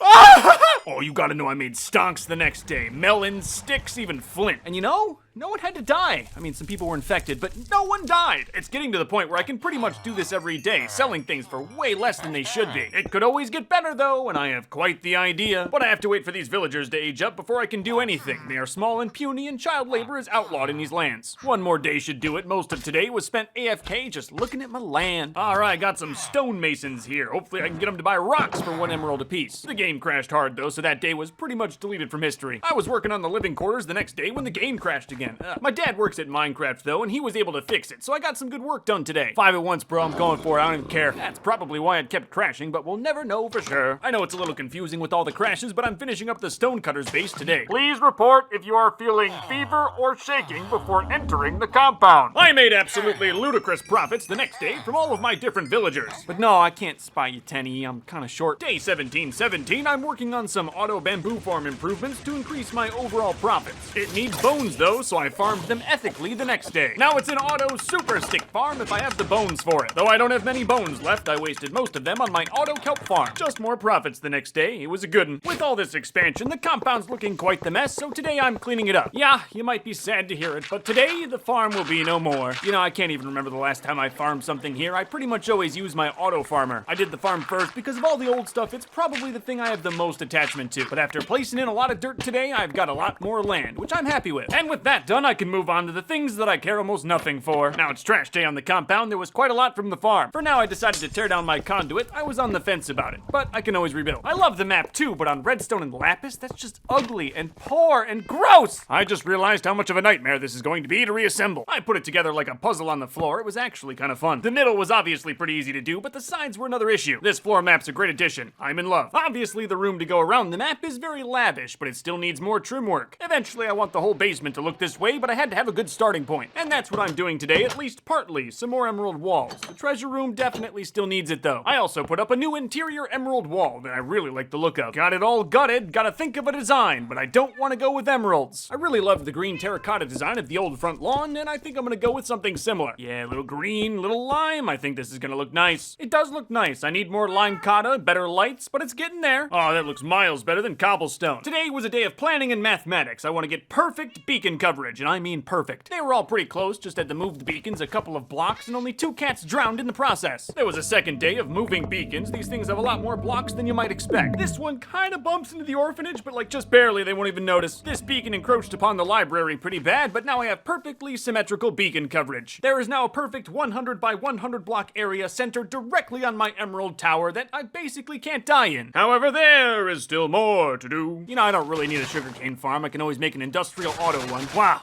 Zombies haven't spawned on the compound in generations. Well, this is a setback. My Fletchers have been infected again, this time not by my own intention. I'll cure them later. I got too much to do. They'll be fine. I gotta place dirt today. All of the dirt. I have nothing planned for this section of land. Don't suggest anything in the comments. No one tells me what to do. Now it's time for some delicate work. Day 1739. I gotta move the dragon totem. I just moved it. Used the exact blocks in the exact same style. I also cured the Fletcher friends today. Now with the Fletchers fixed, I made some easy profits and then walked around camp thinking of what to do next. Now I'm adding some finer details to the tower. I have enough emeralds. I'm still debating whether or not to fill in all the corners all the way up. I'm not sure. Day 1742, I changed up the Tim monument. I think it's better simple. He was simple. I also finally got rid of all of the sky rails. Some of it's been up here the whole time. It took all day, that's why I've been putting it off. Took another day just to get all the little pieces, but now it's finally done. These here, these are the best days. The ones where all I do is place emerald blocks. Hey, you can kind of start to see it now. I got the front done. Aw man, don't you just love the eternal quest for more money? I had some good earnings, and now the third corner's going up. It's really starting to look good, but it was a long day today, so I didn't check it out. Just went straight to bed. I was able to finish up the emeralds on day 1747, but then I wasn't recording on the day I had finished, and I never really got a good look at it. I'll get a good view of it eventually. I never go too long without admiring my possessions. No, tonight I'm in the process of getting more stonemasons. They were wickedly profitable. Stonemasons are going in the background, and I'm placing more emerald blocks. It's my favorite. I'm wondering if you can see where I'm going with this. Do you happen to have my notable vision? Regardless of what you think I'm building, I bet you know I need more emeralds, so I've added 4 more stonemasons today. All of them by stone for 1 emerald apiece. It is truly amazing. Today was another fantastic day of money making, so I got to continue my emerald line through the compound. I ran out of emeralds, but I'll get more tomorrow. I had to clear out some land today. It was near my emerald perimeter. Oh, and here you kind of get a good look at the tower. I like it a lot. I admire it often. Today was another day of profits, but some of the stonemasons started demanding more for the rocks. I mean, I still made money. I can sell them granite, clay, diorite, anything pretty much. I then took a day and chilled out to get the villager trades back down. Good thing they also don't move down if you kill the wandering traders. I'm still still moving so much earth daily, especially near the industrial side. I've neglected that area. Emerald perimeter construction will not be stopped. It really won't be stopped. Today I made 1,315 emeralds with just the stone cutters. Today I went out looking for clay. It's super profitable and I hate tearing up my compound. I was just mining for clay when I unearthed a nightmare. I don't need a spider spawner. I don't know how to work a spider spawner, but I took a picture of the coordinates and I can always come back to it. I'm getting pretty rich. Day 1759, I had an extra emerald in my pocket, so I threw it on the floor. I'm also taking all that industrial dirt and putting it to good use. Again, don't even begin to tell me what to put here. This is my land. I make the laws. Looks like it's gonna be 2 days of placing dirt. This section is bigger than the last. I lied, it's gonna be 3 days. How dirty of me. For real this time, last day of dirting, but as you can see, I went pretty far. I've got a big brown spot on my land now, though. Ugh. Day 1762, I built a simple sugarcane farm. I always wait to build these things until it's the absolute last minute. Good thing it only took a day. Going down to the emerald basement, day 1763. Gonna renovate this room. Used to be my old nether portal, then turned into my bulk storage. It needs to die. So of course, there was a lot of digging and emerald placing, but we're getting somewhere. This room is gonna replace my farm and take up a fraction of the space. It looks a lot nicer too, and I'll always have a good spot to keep my hoe in place. I hooked up an auto farmer in the back. That's just the better way to do it if you're rich. Day 1765, I set out to prove that I'm stronger than this mountain. It's on my land, so I can power mine the entire thing. And remember, all of these blocks are worth 1 emerald apiece. Not gonna lie, it was pretty satisfying just absolutely carving through the whole thing. Day 1767, my Unbreaking 3 netherite pickaxe was like, Dad, no! So I fixed him right back up with the stone I've been cutting this whole time. I'm getting to the chunkiest part of the mountain now, but that's good because it's stone dense. I can start to see the bottom. I'm getting close. So close.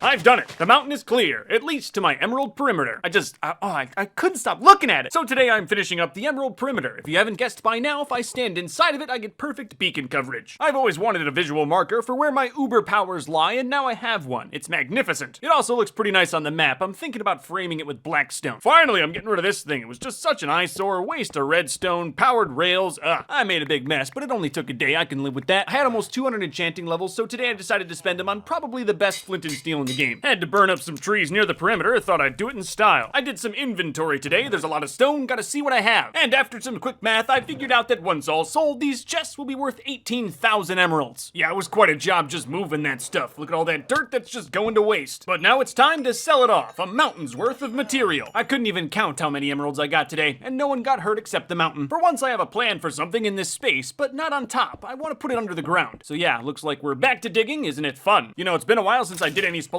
and I gotta say, having netherite tools and armor made it pretty easy. You can never be too careful though, even with the best stuff in the game, creepers are still gonna creep up on you. So now the hole I was carving is done, I'm gonna try to put a creeper farm in it. I've never built one before, but it would be nice to have access to more gunpowder. And the monster farm, well, you know, it's not the prettiest. Many brave cats will work for me down here, hopefully for stacks of gunpowder. I'm full well expecting it to be less efficient because it's underground, but I can always build an above ground section, so there's that. The creeper pods are stackable, so today I'm just building the collection chamber so I can get this thing working, hopefully. Again, I've never built one of these things before, but Google will get me through it. So now my days are pretty regular. I start by breeding some cats, and then I add the cats to the new layer of creeper farm. Honestly, the cats are the hardest part. The construction process ain't that difficult. One thing I will say is this build takes a ton of wood. I burnt through my stocks insanely quickly. You can tell because all the layers are just different types of trapdoors that I happen to have wood for. I also want to point out that building this thing would have been a lot harder if I didn't have perfect beacon coverage the entire time. Jump Boost 2 was clutch. I'm still working on it though. The bottom layers are technically functional, but haven't produced much. I'm a little worried. As you can see, it does work. It's just not as fast as I'd like it to be. Again, this is probably an issue of the whole thing being underground, or there's some nearby caves that I haven't explored yet. Either way, I want to get it done before I start trying to boost it by other means. The only thing holding me back at this point is cats. I don't like breeding a lot of them because they are a disease. Except Binks though.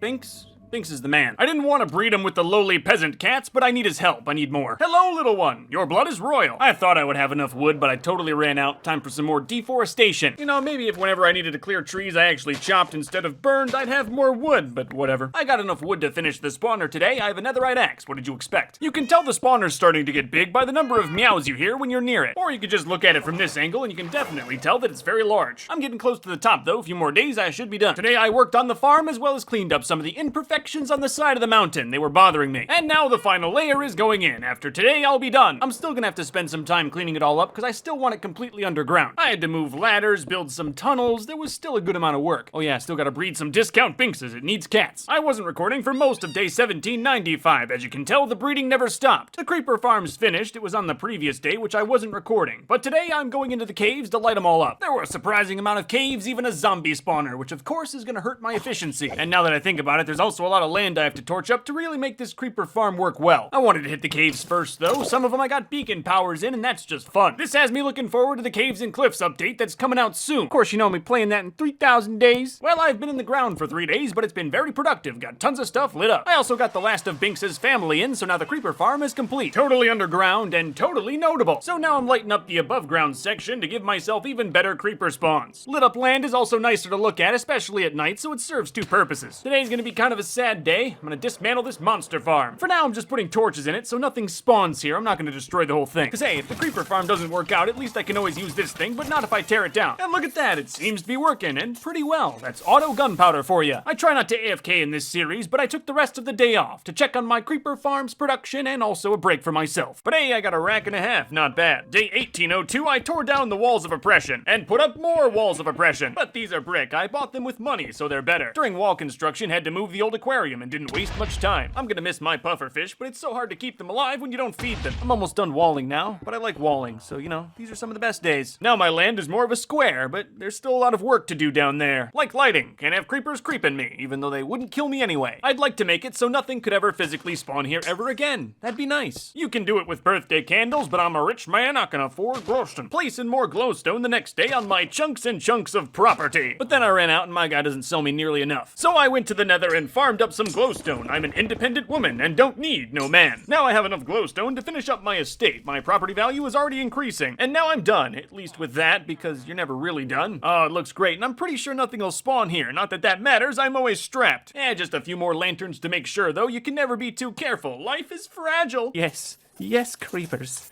So fragile. At this point, none of this is for survival. It's all vanity all the time. Yeah, I guess that looks good. I just can't stop staring at those torches. Just some handyman work for the Fletchers today. Gotta move a door. They didn't even tip, bro, and I did a good job. The nether portal kind of be looking a little Uggs. We can move it. I don't want to move it because I don't want to make a new nether hub, so I'm just gonna bury it like a mental illness. I used crying obsidian. Not really even sure what it's for. I'm building a spiral staircase today. I don't have a permit, so it's very unsafe. I had a lot of blackstone, which is kind of like a pay-to-win way to make it look nice. Also, real smart play here. Put in more of a service nether portal behind it. I move a lot of villagers. This was a necessity. Say what you will about my building, but that's better than a random nether portal jutting out of the ground. It's a work in progress. Underground still needs a lot of love. But now I think we're just about there. Gotta get rid of these torches, though. You know, the Butcher and Auto Kelp Farm are pretty ugly and don't make me much money. Do they really have to be here? Thank you, Butcher. I'm sorry that you did not die more quickly. However, then the game crashed and he was resurrected. He'll live on in the Swamp Town. I hope they're not too racist to him. Here I'm setting up a dedicated rail system for my new service nether portal. It'll spit out right where the Butcher used to run a small business. It's functional now. Gotta build something nice for it tomorrow. Oh wow, it's tomorrow. I've kind of been expecting not to wake up one of these days, but I'm still here. I'm gonna put up a shed. Shouldn't be too difficult. I've built a drown farm. Yeah, not terrible. It's all I really wanted, something just to cover that track. All right, turtles, it's time to move you today. Let's have one last breathe. I've been meaning to take out my lava trap by the monster farm for a while now. I've moved past the need for lava traps, at least on my main compound. Turtle pen's also gone, feeling real roomy in here. Well, I guess not roomy enough. Today I've got to flip the door on the monster farm. That didn't take but a day. It's made of cobblestone. Maybe one day I'll get rid of it because it's become sort of a mess, but for now it stays. Especially since I cleaned up the wall so it's not as intrusive as it was. I'm doing it. I'm tearing down the mine. A lot of memories down there. I don't know, look at this thing. It's got glass in it. I can make a better one. For now, I'm just using the reclaimed nether brick to build a path through the wall. You know, that's a little nicer than a lava death trap staircase. Today I'm gonna try to trim out some land around the library. Moving this beacon caused more problems. Burying it was of course what I went to first, and you know, it came out okay. It'll look better when grass grows. It is on the industrial side. And would you look at that, the sun is rising on 5 years in hardcore Minecraft. Of course, you know I need cake, so I went to the totally functional and not broken at all cake factory. Then I built the 5-year anniversary garden. Nice little space where I can reflect on my time here. Also, that is 5 diamond blocks, big flex. Now I'm gonna take a little break from home reno go and have an adventure. So I'm flying through the nether looking for an ocean monument. Found one here, but it's kind of far. I can do better. I found one the next day that was a little bit closer, only about 10,000 blocks away. 10,000 blocks north. It's convenient. I can use the mansion tunnel. So building a rail system to this ocean monument wasn't that difficult. Most of the construction has already been done. And productivity always goes to the roof when you build with netherrack. Obviously, this looks pretty dangerous, but I've got a fire potion. Even if I fall, I'm okay. Of course, I didn't fall. Otherwise, this would be 1,829 days instead of 2,000 days. Wasn't recording for 1830. Mostly just fixed up my tools. I did a lot of construction. And now I'm going to the end. This is all for achievement hunting. There's one more secret achievement that I've yet to get. And for it, I'll need this shulker, but back in my dimension. So now I have to build a minecart track through the void. I hate building anything in these parts. And after a full day of carefully laying ender cheese, I'm not even close. Got at least the blocks done today, connected the end fortress to where I fought the ender dragon.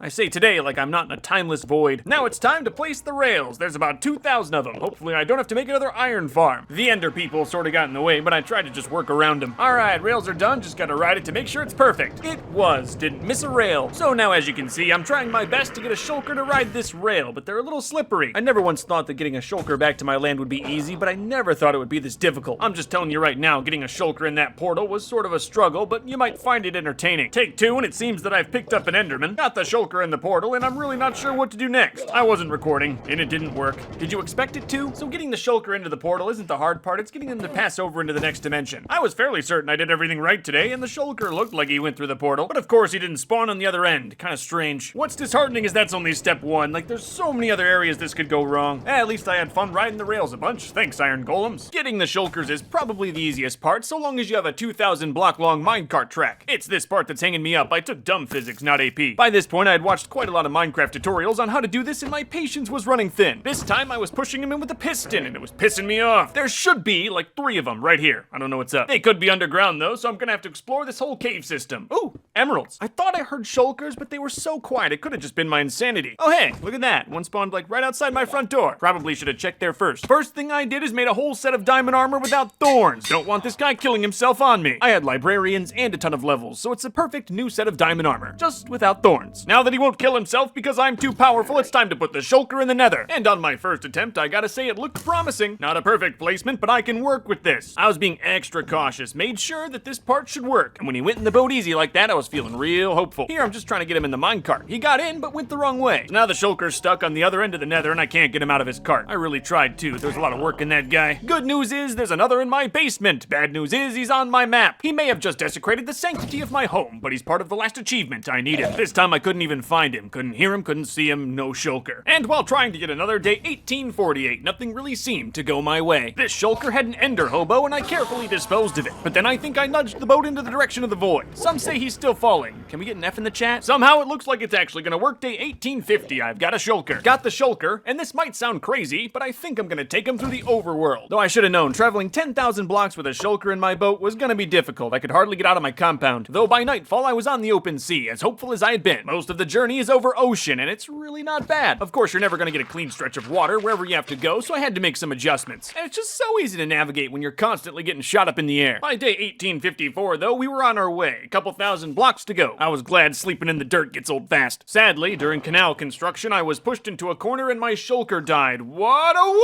waste! Yeah, there's always tomorrow, unless I jump off my tower. I've decided now that I'm gonna make the canal alone first, just to make sure the shulkers can get through. I don't trust the nether. I'm going through the overworld if it kills me. After a long day of construction, I was where the monument should be. Turns out I mixed up the negative and positive coordinates, so I built a canal to nowhere. And it took a whole day to fly back, because I'm 10,000 blocks away. Also had to take another day to prepare, because basically everything I've already done is useless. And it's not the first time I've wasted a week or two. You remember the Birch Road? For sure this time, the canal that I am building will end up at the ocean monument. I double checked. One thing I'll say is I really can't imagine doing any of this without netherite tools. This cow fell in, and I spared him. Still just working hard. Day 1862, I carved through a mountain. What kills me is I know the shulker ain't gonna appreciate any of this. Biggest event day 1863 was I dropped my pickaxe into a cave. Thankfully, it didn't drop too far. At least I got a little excitement today. This canal really has a lot more mountains than the last. All I really have is footage of me carving. I found a nice town. It's just way too far away and not made of emeralds. Now, if my calculations are correct, and they almost always are, the canal should now be complete. Hopefully, this turns out okay. It's been a lot of work just getting here. But at least now I can fly back home through the nether, which doesn't take too long. I got home, fixed up my tools, and made my ocean canal access much better. It's nothing crazy, just some pistons to help me get through the emerald perimeter better. Alright, back to grabbing shulkers. I truly have no confidence in myself. Alright, I think this one's gonna go through, and that's good because I'm running low on shulkers. My game crashed though, so I had to do everything over again. This is just so much fun. Got the shulker in the portal, but he wasn't at my house. I guess there's always tomorrow. But yes, day 1869, the shulker fit himself into my deep black hole. Why is it always gotta be so hard? I had to take basically an entire day just getting this guy out of my basement. This isn't even worth it. But I did it, and tomorrow we adventure. Most of day 1871 was spent on the ocean canal that I built during 100 days. But really, the rest of this journey's already been planned out for me. Shouldn't be too tough. I already worked really hard to make it so. As long as you paddle fast enough, the shulker can't break the boat. Get out of my way, Cal. This is important. Luckily, most of today was over the open sea, the easiest part of the journey. And at the end of a long day 1873, I saw my island. It's done. I quickly glassed up the shulker so he wouldn't escape or shoot me. As you can see, it's pretty annoying. A lot of work went into getting this thing here, and it's only a fraction of this achievement. I'm trying to get the achievement, How Did We Get Here? Which is a secret achievement and very, very difficult. To get it, I have to have every effect applied at the same time, like levitate, wither, mining fatigue, and nausea. It's a doozy. Mining fatigue is actually the reason I have to be near this ocean monument in the first place. There's 3 Elder Guardians inside, and I'm gonna try to steal one to get some easy mining fatigue. Yeah, you heard me right. I've got to move this chunker outside of here. It's gonna be a job. Sure, it's dangerous, but like everything else in this series, I was slow and methodical about the whole process. Today, I'm widening the staircase, so when I send the Guardian through, he doesn't get moited. And by day 1878, I'm pretty sure the structure's good. Just gotta get the rails in. Well, I had to take a day and go back home first. Remember, I'm 10,000 blocks away. Alright, setting up the rails today. Building all of this has been real tough with mining fatigue. Why they allow entities like this to go in minecarts, I'll never know. It just doesn't look right. And with some friendly nudges. He's out, and he's mine! Well, that was kind of fun, I guess, now that I have him here. Got that white stuff on tap day 1881. It'll help with the mining fatigue. Also gotta build a nice little home for my feisty friend. Took all of day 1882 finding some dolphins. I need these too. These are notoriously hard to keep alive, but I'm gonna do my best. Would you look at that? He's already decided to defy me. Really nice thing about this island is if I ever need to go back home, there's a minecart track through the nether. Had to grab some conduit stuff. It's on the list too. After quickly putting in a conduit, I went back home through the minecart track and brewed potions all day. I need a ton. Also ate a pufferfish because I'm fancy. Just more brewing the good. 1885. Day 1886, I now possess the skill to give myself blindness. How powerful I've become. My cats were very proud of me. I'm building a potion machine today. It's not too complicated. That's how I like my redstone. It works. Wow, gold star, me. I had enough time to go back to my wither farm on the same day. Got 2 skulls. But then I spent all of day 1888 trying to get the 3rd and never did. That's weird. This farm normally produces. Oh, there is balance. For the next day, I got 3 skulls. I got to 6 on day 1890. That should be enough. Now I've got to kill the wither, but with a twist this time. I need the wither to kill some monsters for me, so it's back to an old zombie spawner. I'm gonna see if I can get the zombies to bedrock and then have the wither kill them. That's the plan anyway. It kinda worked, but it's pretty bad, so I don't think it's gonna be that efficient for me. I'll find out tomorrow. Gonna visit Aunt Wilma. Well, this is awkward. I mean, gives me an idea. I'd love to recreate something like that on my compound. An unspawned wither. That's so cool, but you know, I gotta get this thing working. Good news is it worked. The wither killed 3 zombies. Then I killed the wither. For 3 zombies, I got 3 wither roses. I only need 1. The rest are for vanity. I'm gonna save that second wither for later. You never know when you might need it. No, today I'm burning down some land to make room for a portal. I can't use my compound portals to get to the achievement island. I need bad omen and I would trigger a raid. Just working out the logistics of everything. Day 1895 and got myself stuck in the shulker. Can't mine my way out. Don't have milk. This is bad. You don't want to know how long it took me to get through this 1 block of dirt with a netherite shovel. Hey, look at that. I'm trapped again the next day.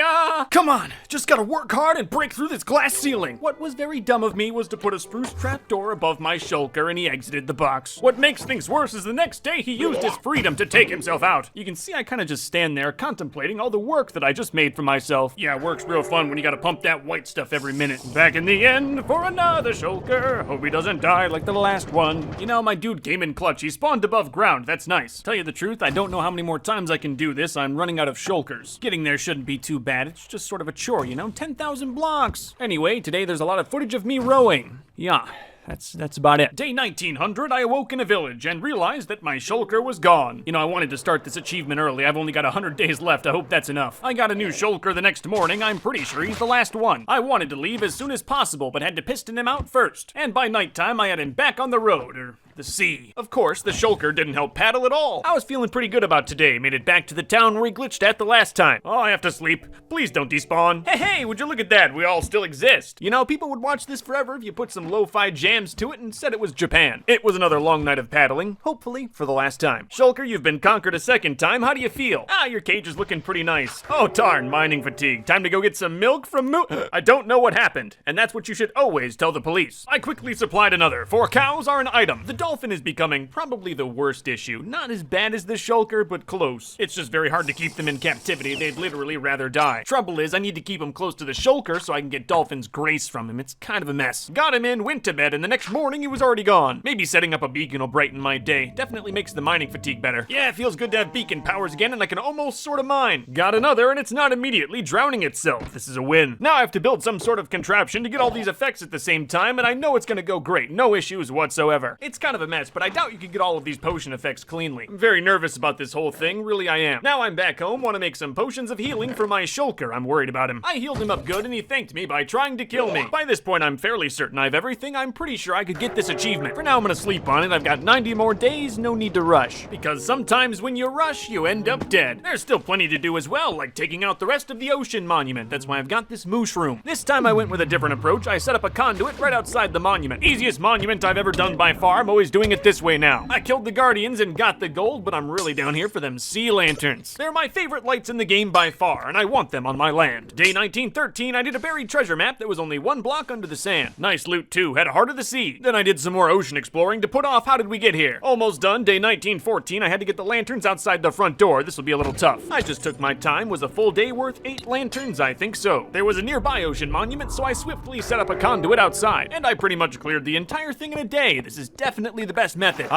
Home, sweet home. I had to take another day just to grab everything in this one. There was sponges. Oh! And then while trying to find another ocean monument, I found a mushroom biome. Technically, this is farther than the other one I know about, but it's always nice to have one on deck. I'm really hoping 2 ocean monuments worth of sea lanterns are enough to light up the compound. Not quite, I need more, but the part I did do looks really nice. So I'm right back to it, because I gotta look cool. And by now I'm really getting the hang of this, but I'm sure it's mostly just my conduit and netherite armor. After clearing that monument in a single day, I probably have enough lanterns now, but I can always get more. You may have a different opinion, but I think they're the nicest lights in the game, and if I ever want to expand, I need more. And yeah, of course I'm gonna be expanding, so I need these lights. Today should be the last day, though. I don't know how long I can have those eyes looking at me. So again, I cleared this monument in a single day. There were no issues, unless you believe in guardian rights. Now it's time to put those last few lanterns in and really make this place shine. See this? This is what I had in mind when I spawned in all that time ago. Today I'm trying out a new wall design. As you can see, it's very expensive. Yeah, I need more emeralds for sure, but I already really like it. Ain't it great I can sell pretty much anything to these villagers? I can make enough emeralds to keep my wall production going. This thing's gonna be magnificent. Had to borrow some beacons for how do we get there, so I can't jump over this corner though. Well, Brick Wall, it was nice knowing you, but compared to emeralds, you're nothing! By day 1924, I got the easy sides done, but this thick wall's gonna be quite the project. I know I'm rich enough. You know, I just thought about how this might be the last time I tear and replace this wall. Could always do netherite. I didn't get much of the industrial wall done today. I can tell it's gonna be awesome though, it's huge. I also can't wait to see it on the map. That's gonna be something. Still at it only because my profits are holding up. And you know, it's really nice to think that no one had to die for this section of wall. I'd like to finish this soon though and put profits on overdrive, so I shoveled clay like a peasant. The wall is now mostly done, just making sure it looks pretty. That took a whole day. I kept the industrial entrance the same, just changed it to emeralds. And now it is done. Honestly, it came out absolutely perfect. Yeah, sometimes the best things in this game are the things that are absolutely unnecessary. And now I'm working on the inside. It's time to clean up the basement. I want everything down here trimmed out with emeralds because I am bougie. Day 1929, I started carving out a very large section under the house. This could be many things. I told you it was a very large room. I have beacon powers though, so it's fine. I had it half cleared out by the end of the day, good. I got the other half cleared out today, very thankful for those 24 withers. Like, imagine doing this with a stone pick and no beacon powers. It would take you 2,000 days alone. Now it's time to resurface. This part of the basement is deeper, so I went with stone brick. I'm just gonna cover the floor and ceiling. The walls will be emerald. Floor's done, ceiling needs work, and gross those birthday candles. Well, at least now the ceiling's done, that was a big job. Alright, time to lay in some luxury. I then went to go make more emeralds and realized that my Fletchers are now infected again. I'm gonna try not to worry about that and work on lighting today. I've got racks of glowstone from the previous compound lights, don't want to see them go to waste. There's definitely dark spots, but at least there's no birthday candles, makes the room look huge. So this is what the original idea for this room was, a place to shout out notable members of the community. Today I was just testing how many signs I could put down, and I got 336 of them. Not gonna lie, having these things on my main compound kinda lags me out a bit, but maybe I don't need 300 of them. So for now, now, I'm just gonna continue basement construction with the signs here to see if it's bearable. I tried to go about my business as usual to see how the frames held up, and there was a notable drop. It never really got under 60, so you guys probably won't notice a difference, but for me it was a little jarring. That being said, even if I don't go with the sign stuff here, I can always use this room for more basement. I was holding on to the idea though, if I was a fan, I'd love to have my name under LTN's house. I'm almost certainly building a new computer for 3,000 days, and I guess I'll know for sure then. I'm almost done now, at least with the emerald part of this basement expansion. I get about 1,000 of these a day. Well, I guess technically all the profits are in the orphanage's name for tax purposes. Ha!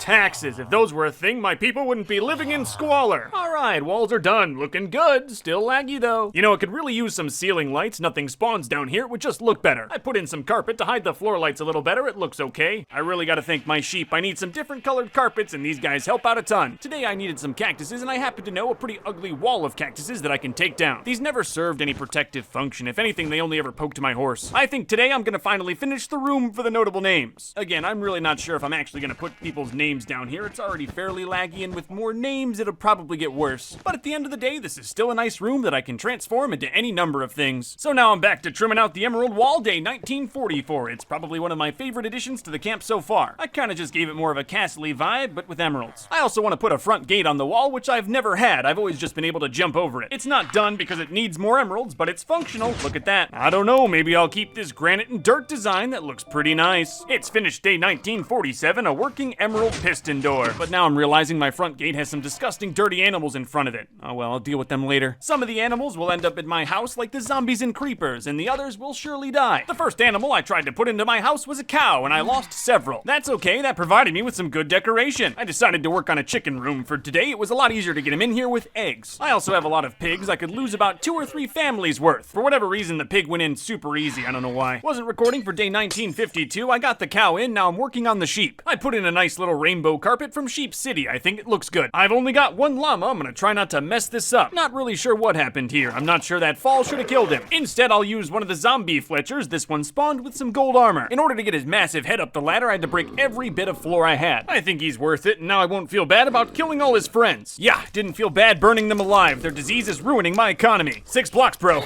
Bro! 6 blocks! And that was all that was left of them, a shallow and sad pit. 1957, I started on a new project, but the footage got microwaved. It's new storage, a big one, for everything! Basically, all I'm doing right now, though, is just carving it out. It's gonna be massive. I guess massive isn't truly the right word, but it'll be bigger than I'm used to. I'm also gonna take a lot of care in labeling my items now. This is the stone pod. All I know is this should be insanely better than having one big chest full of different types of stone. This'll be my wood pod. My wood chests seem to get clogged more than anything else. It'll also probably be the largest of all the sections. There's 8 types of wood. Making a chest for every wood item in the game is obviously going to take a while, so I still had to work on it day 1961. Halfway done with my wood by the end of the day, though. Part of the trouble of this storage is it's built right underneath some water. I mean, I have a conduit. I can breathe underwater forever. It's just annoying. And now it is done. My wood will be dirty no more. I had to hit up the pit. I need more item frames, and some of these guys sell them. I wanted to add saplings to this section. That's probably more important than having the wood. Anyway, now I'm setting up a new pod. This one is going to store all the redstone. Just got the carving and chest done today. Remember, I'm underwater. It's going to be nice to not have one chest for all of my different redstone components. Maybe I'll actually get good with the stuff. I'm also going to put some of my rarer objects on this wall. Every day, my old storage is starting to look more and more bare. I'm filling up my new storage with those old items, and I'm very happy with the results. I'm kind of getting the hang of building this storage, so all the new sections go up even faster. In one day, I got a spot for all my food, even though I pretty much only eat golden carrots. My woolen dye chests are probably my favorite. I just love the rainbow. I also put up some labels in jungle signs to flex. Then I hit up the glue factory for some of this good horse leather. I need more item signs. Now I'm carving out what I think will be the last pod for mostly miscellaneous items. Ocean monument blocks, quartz, blackstone, all that good stuff. Now I'm just cleaning it up a bit, covering up that dirt using some smooth stone. Eventually, I'd like this all to be emeralds, but I don't have much time left. That's a 3K days project. Now I'm gonna try to make this double chest into an auto disposal system. Poggers, I did it all by myself, and I didn't have to look it up on Google. I actually rigged this up to be a double disposal system, twice as fast as my previous model. Day 1974, I carved a secret tunnel connecting my storage room to my house. Had to be careful with this one, don't want to disturb those creepers. It's nothing fancy right now, just made of stone, plans for emeralds though. And now I think I'm done. I finally have a home for all my glorious, glorious possessions. And after all that labor, it might be good to get off the compound for a bit. I'm going camping. This time I flew 10,000 blocks away and threw my elytra into a hole. Let's do this. I quickly got some wood tools and hid underground. I used most of the daylight flying. After a whole night of mining, I had iron tools and a shield, so I went on my way. Tonight I was real lucky, and right as the sun started to go down, I was on the ocean, which is the safest way to travel. Got to a town by the next morning, time to borrow some resources. I was gonna try to make some quick money so I could buy armor from these guys. I'm naked and I don't like it. And after thoroughly stealing the townspeople's crops, I was able to leave with some armor. Armor, some good food, even a little cash in my pocket. I'm doing great. I was going to just paddle on the ocean all night, but then I found this sunken ship that wasn't sunken at all. 1980 was just a great day of travel. Some of it was even on Warthog's second cousin, twice removed Boar. I had to ditch him though. There's some pretty dense forest up here. I'm just glad I did this in the day. And by nighttime, I was back in an ocean. Perfect. You know, I remember finding this town a long time ago. It's not too far from my compound. Oh yeah, I'm definitely getting close. I've got oak and birch everywhere. I see it! My land!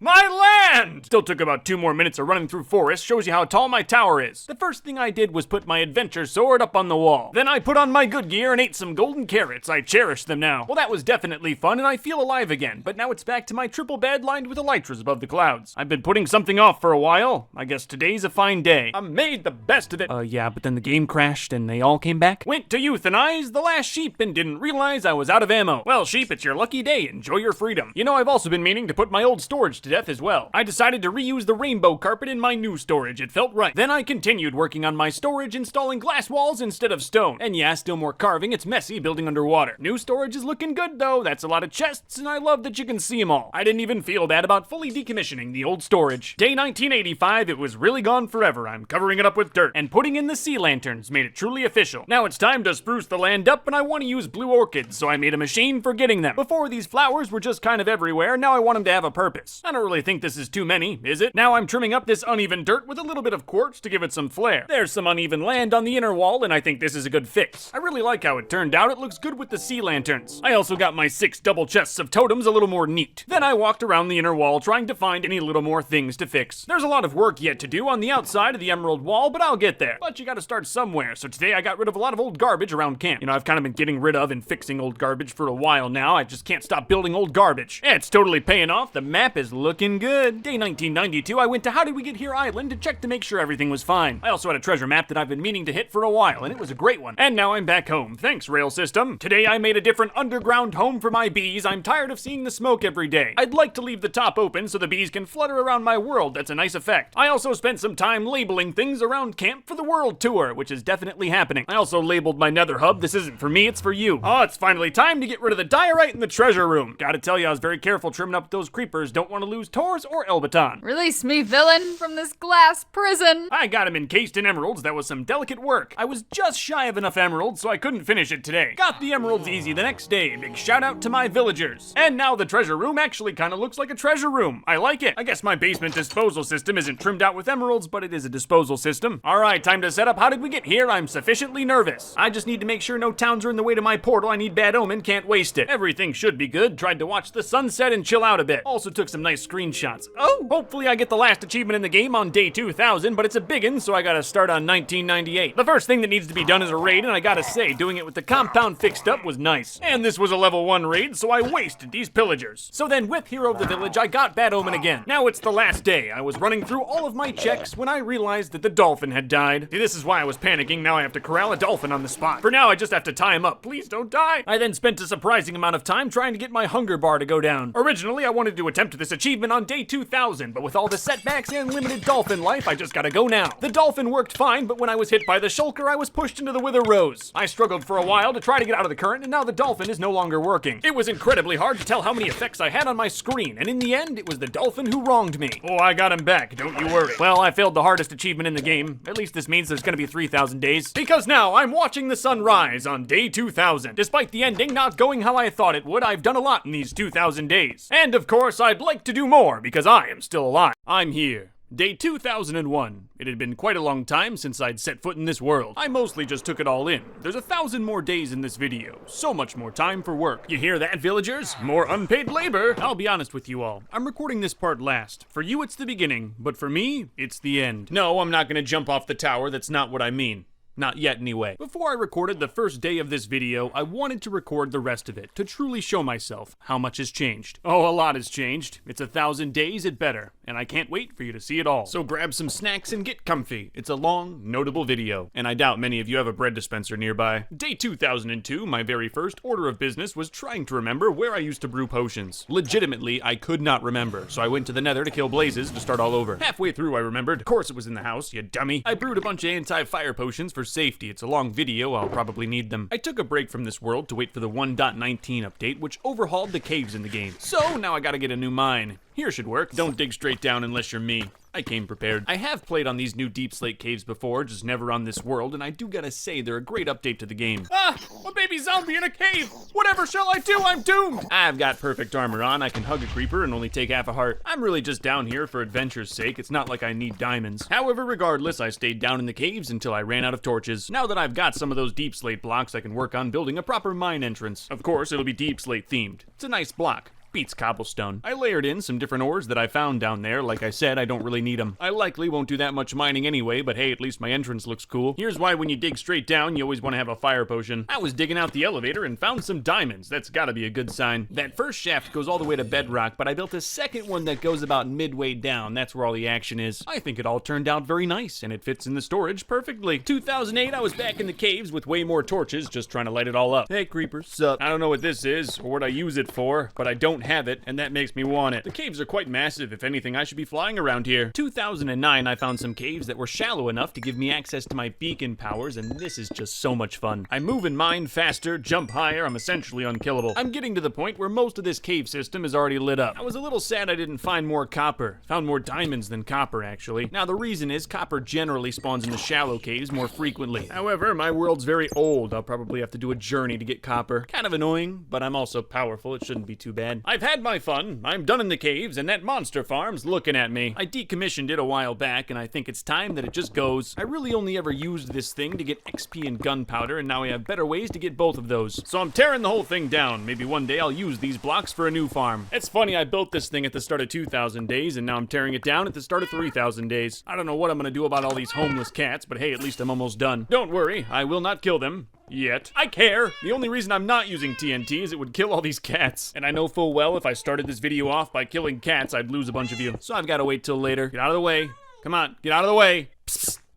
The monster farm is now just a hole filled with various monster remains and cats. They will live with the dogs. I try to imagine that they all hate each other. That helped the skyline a lot, but there's still so much to do. The monster farm had a dedicated bubble elevator in addition to my other bubble elevator. They're both very useful, but they're ugly, so they've gotta go. But now the destruction is complete. The mob farm is no more. Time to cover it with dirt and forget it ever happened. Right next door to the monster farm is my bamboo farm. It works great, but again, is ugly. So I started on a new bamboo farm from my own design. But then I realized my design is flawed and would never work in 1,000 days. So this time, instead of demolishing, I'm gonna renovate. The guts will pretty much stay the same. I'm just gonna be ripping out the exterior. I'm gonna replace everything with jungle wood, and by the end, hopefully it'll look like a tree. But first, I need more jungle wood. I got my start in this whole world with deforestation. It's one of my favorite things. Oh, I never replant trees after I cut them down. I want the jungle to remember me. I cut trees all day. Got way more wood than I need. It's kind of a hassle coming out here. Oh, hey guys, I forgot you were all here. Wow, that's really sad. Like a good corporation, I spent all of 2022 cutting down the jungle. Oh, guys, you really shouldn't have had that second kid. At the rate I'm cutting down the jungle, this world won't last much longer. Got back home and got the wood on there, and it's not terrible, but I think it's missing something. I'm gonna try to grow some branches from the farm, see if that helps at all. I also put down some roots to make it even more realistic. I'll be the first to say the top's a little uninspired. It's just a roof of leaves, but what do you want from me? I think it's better this way, and your opinion doesn't matter. Aiden. While I'm working on my farms, might as well do something with the melon farm. It produces melons great, but by far the worst aspect of this farm is I have to physically transport the melons to the melon men. The journey ain't far, it's really just a rocket away, but that adds up. So I'm gonna build a giant melon pipeline. It's ambitious, and I'm worried. This melon pipeline's gonna go under all my ancient artifacts. It's pretty frivolous, but then again, so is everything else I build. And most of the footage is me just digging, hoping not to hit stuff. At the end of the pipe will be an item sorter, and I've never built one of these before. Luckily, nerds on Google showed me how. thank you. All this thing was supposed to do is separate melons and pumpkins, but I gotta be honest, I really don't understand how it works. The biggest challenge outside of building the whole system was getting it to hook up properly to where the melon men live. But by 2030, it was all done. My melons now go right where they need to be. This is gonna save me stacks of rockets in time. Spoiler alert, I trade a lot of melons in this video. One last day for inspections, I'll probably get fined for no ladder in the service entrance. But now it's all done, so I can focus on not smiting villagers. Next project time. This one will be vegan. Time for an automatic sugarcane farm. With my automatic gunpowder farm, this will give me automatic rockets automatically. This build I did not have to consult the internet for. Sometimes I'm competent. Now hundreds of times a day I will behead sugarcane, and they feel pain. Day 2034, I set up a collection system, nothing too complicated, and by the end of the day I got it hooked up to where it spits out sugarcane right by where the gunpowder is. I didn't have to use glass, but I think I like it. Now it's time to make the tower bigger, oh yeah. Minecraft updated and now there's a new build height, so of course I've got to make the tower as tall as it can be. I had enough emeralds to get it sort of framed, but that's why I upgraded the melon men. I need money. Binks lives up here. He owns everything. One of the first things I'm gonna set up on this new emerald tower is a bubble elevator all the way to max height within the tower itself. It wasn't exactly easy putting this all in, but that's what I get for building a house made entirely of money. See, I normally get to max height with a separate bubble elevator right near the tower made of glass, and I don't like it. It felt really good to finally destroy this thing. I'd been planning on it for like 2 years. I'm just shy of enough emeralds to complete the elevator. This made me feel so poor. This just inspired me to renovate more of my villagers. I never liked how the stonecutter building juts out from the wall. Construction amongst villagers is tough. A few got hit, but none died. But now the room's a little bigger and completely flush with the wall. I'm happy with that. Got more money, didn't pay taxes, and finished the elevator the next day. I have all the money in the world, but not a single bone, so I had to go out day 2042 and kill skeletons. Bones were the last thing I needed for the elevator, but now it's done. I can now go from sea level to maximum height for free, and it's all hidden within the tower. That's notable. It still needs some work, but I'll get there. After building up my land, day 2044, I decided to rip up my land. I'm gonna level off my inner wall. It's gonna take some time. I'm gonna have to move some buildings, but I think it'll be worth it. I mostly just need to kill some time in camp to make more money, and this is what I decided to do. Had to move the 5-year garden up one block and totally forgot you can't move a cake without destroying it. There goes some history. No one will notice except the millions that watch this video. The entrance to the vault won't get moved. I'm just gonna totally redo it. That'll be another day. I don't have any ideas right now. I had to work on the big totem, which will just be a block shorter from here on out. Here's the new vault design. Uses pretty much the same blocks as the old one, but with a year's more building skill. I did have to rewire some redstone in the vault, and it's an absolute mess. I don't know what I was thinking. But now everything's level and working, at least in the inner wall. The outer wall, maybe we'll do later. I've been having some lag on the compound, and I'm not sure what it is, so today I decided to deflower the base. I really doubt flowers have anything to do with lag. I just wanted to say deflower and get away with it. Day 2051, I'll be changing up the bedroom. Right above it is this furnace room that I never really use. With all that extra room, I put up some bigger windows and some moon and stars art that I really like. And day 2052, I'm making a new throne room. This one's gonna be much bigger at the top of the tower. Oh yeah, with these windows, you can see the whole sunset. And because I'm up so high, it's the dead of night, but I can still see the sun. After moving my throne up there, I watched the entire sunset, but to tell you the truth, in reality, I was likely away from my computer, eating or pooping. Day 2054, I'm gonna clean up the melon men. They're all kind of smashed in there. Putting all the workstations on one wall like this seemed to work really well with the stone cutters, and it works here too. There was a thunderstorm day 2055. I didn't think anything of it until my dragon statue got hit. I got the fire put out. It's lucky I was standing here. What are the odds? Day 2056, I had enough of the tower built that I could put a ladder all the way up. The top half still looks pretty bad, but like all cosmetic issues, it can be fixed with money. Putting in a sky bedroom, day 2057, I can guarantee you I'll almost never sleep here. It's done! If you don't believe in walls or windows, I need more money. The house is gonna take way too long if I don't set up another business venture, and that's what I'm doing today. Soon, I will fill this hole with my greatness. That's how I became a dad. It's gonna be a big sheep farm. 20 sheep in total. Had to run over to L-Town for some supplies and got a chance to see Warthog, which always warms my heart. More construction, blah blah. No sheep in the farm just yet, but now all the wool will transport nicely to the surface. Then I tied up 6 new employees. Their cubicles are almost ready. Now I need villagers, but I killed all my orphans, so it's over to Ghost Town to grab some more. I almost killed all these orphans too. Luckily they got in the boat before my patience ran out. And after a lot more struggle than I'd like to admit, I've got 2 new villagers in the orphanage. Aw, one of the melon men had a kid. Perish! I had to take out a lot more than that. Must have dropped some bread in here. At least the sheep breeding's going well. I've got enough to fill up the farm. Mostly sheep shoving, day 267, but now it's done. 20 sheep, all working for me. I'm obviously not just gonna leave this wool fountain out in the open. I've got to build a housing around it. I'm gonna try my best to make it look like a big sheep and hope it doesn't burn down in a lightning storm. Yeah, I think it's okay. A little cruel if you think about all the helpless sheep underneath it. Regardless of how you think it looks, it's been producing very well. All these blocks will be an emerald. So I need more string to make looms, and in my infinite wisdom, I forgot that I can just kill spiders. Get this, my brilliant plan was to go all the way back to the End Fortress. End Stronghold? Whatever, and find the library. Donde está la biblioteca? I got string, just didn't need to make it this difficult. Oh, I forgot to mention this whole time I've been infecting people with diseases in my basement. This part isn't too interesting, but will pay off greatly. Each one of those shepherds will buy white and black wool for 1 emerald each. Speaking of zombies, I could hear moaning underneath my compound and gotta find them. I hate that. I'm normally pretty good about lighting up areas underneath my base. This must have happened during the renovation. Gotta finalize the innards of the sheep. It'll be a lot harder to do any of this with villagers inside. I really like this black and white wool carpet. Really adds to the aesthetic and flammability. What's the lava for? The viewers asked nervously. Oh, nothing, said the notable one. One of my subordinates was causing issues and didn't want to change, so I just watched it happen.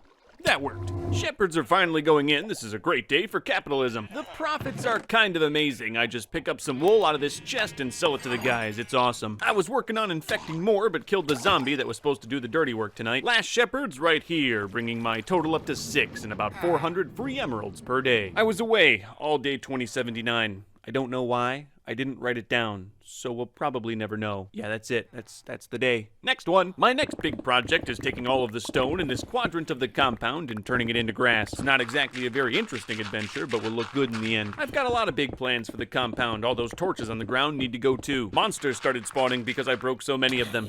Weird. They haven't spawned here for generations. Now I'm gonna do my best to make this straight diagonal line of sand look a little more natural. It'll never look natural because it's not. This used to be a beautiful swamp. Wasn't recording for a day, but I finalized the shepherds and the grass project. Then I tried to see just how many emeralds I could get in a single day. The answer is 7. You remember how I said I wanted to get rid of those torches? Well, now we're upgrading to glowstone. You can feel the panic in those torch placements. Got the lighting done, at least this section. One day I'll do it all. While I'm doing things that I've put off for a very long time, it's time to drain this old river water. Like I said, this used to be a beautiful river and swamp. Now it just makes my storage ceiling drip. This was a massive undertaking. I didn't even finish before running out of sponges. My sponges gotta dry out for a day, so I decided to test all my money-making methods, and I'll give you a real number this time. 1,358 emeralds in a single day, but I need more. I want you all to know, I would never switch my game mode to creative in this video, but days like this make me want to. Sponges gotta dry out again, but I have more emeralds, so I figured I'd finish up my sky bedroom. Even a house made of emeralds will never sell if it doesn't have 2 bedrooms. With the river draining, I've gotten to the point where my storage ceiling doesn't drip anymore, but there's still so much to do. Working on my house every other day, though, was a nice break. It kept me sane. Right under the bedroom, I also built this massive room with dreams of catching a warden in it. There's still a lot to do with the house, but it's looking a lot more complete than just a frame. Here I decided to section off the river with dirt before draining it, and this worked a lot better. I'm not done, nowhere near it, but at least I've got a strategy instead of placing sponges randomly. Now I'm done. Seeing hard work like that pay off, well, that's what makes it all worth it. So now that I don't have a bunch of water underneath my land, I can really start making stuff look nice. It also gives me a lot more opportunity in this whole section to set up new business, and I will. More house framing, day 2096. My emerald supply is so good that I can pretty much every day. I'm just proud. I can't go a single day without marveling at my land. And after a long day of framing, day 2097, the walls are done. Just need windows and floors. So I've got to stay in camp to keep making emeralds, and there's no time like the present. So let's just light up everything. I'm telling you right now, this is going to take a long time. A lot of buildings need renovation with this. It's a huge project, but in the end, the whole compound will be better for it. This section over by the fireworks show wasn't really that bad. It was mostly flat to begin with. And if the front gate's gonna be level, I've got to move around some of that redstone. Why is none of this to code? Never put redstone on dirt! I can already tell that lighting up the whole compound's gonna be such a joy. The Great Lighting Project gives me a chance to look at all the buildings in my area and decide what can stay and what can go. All the bees died, so they can go. It was probably my industrialization. The cake factory is functional and all, but the roof was terrible. I won't even show the old one. You'll make fun of me. It's been so long since I played this world, my standard of building has increased tremendously. This is an empty dog army barracks. They don't live there anymore because they lagged me insanely. And my skeleton horse stable, made of bone blocks, is admittedly pretty terrible. I won't send them to the glue factory. They'll get to live in the stables. Well, I only had room for 3. Sorry, buddy. My terrible roofing is definitely a theme of these outer buildings. Look at that. It's just blocks. That's a lot better. And my assalots get to live. The industrial side of my compound is just a complete mess. It's where all my auto farms are. The glowstone makes it a little better, but it's so uneven and there's so many weird buildings. I'm just gonna have to fix this in time. There's this section over by the melon farm that's basically a hill. I don't think there's any way to make this look nice. I got a break from it all though. That night there was a thunderstorm and I love shooting lightning bolts. Plus I'd never pass up a chance to get more monster heads. I just love them. The storm continued into the next day. That would scare me if I wasn't immortal. These skeleton riders have no chance of killing me on my main camp, especially since they mostly fought with each other. I'm still just lighting stuff up and getting rid of birthday candles. Each one brings me joy. Doing all these lights was incredibly tedious, but flying around the base at night and looking at the completed sections gave me motivation. Guess what? I'm still lighting, and will be for the next couple of days. You might as well just watch them. Oh, I guess this day I punched some weeds. How interesting. Hey clerics, I'm back for more glowstone. Guess what? It's day 2111. Ain't that fun? And no, I won't let you out of this hole. Hey swamp people, I'm here to install your lights. You'll owe me for this. You can pay in children. Yeah,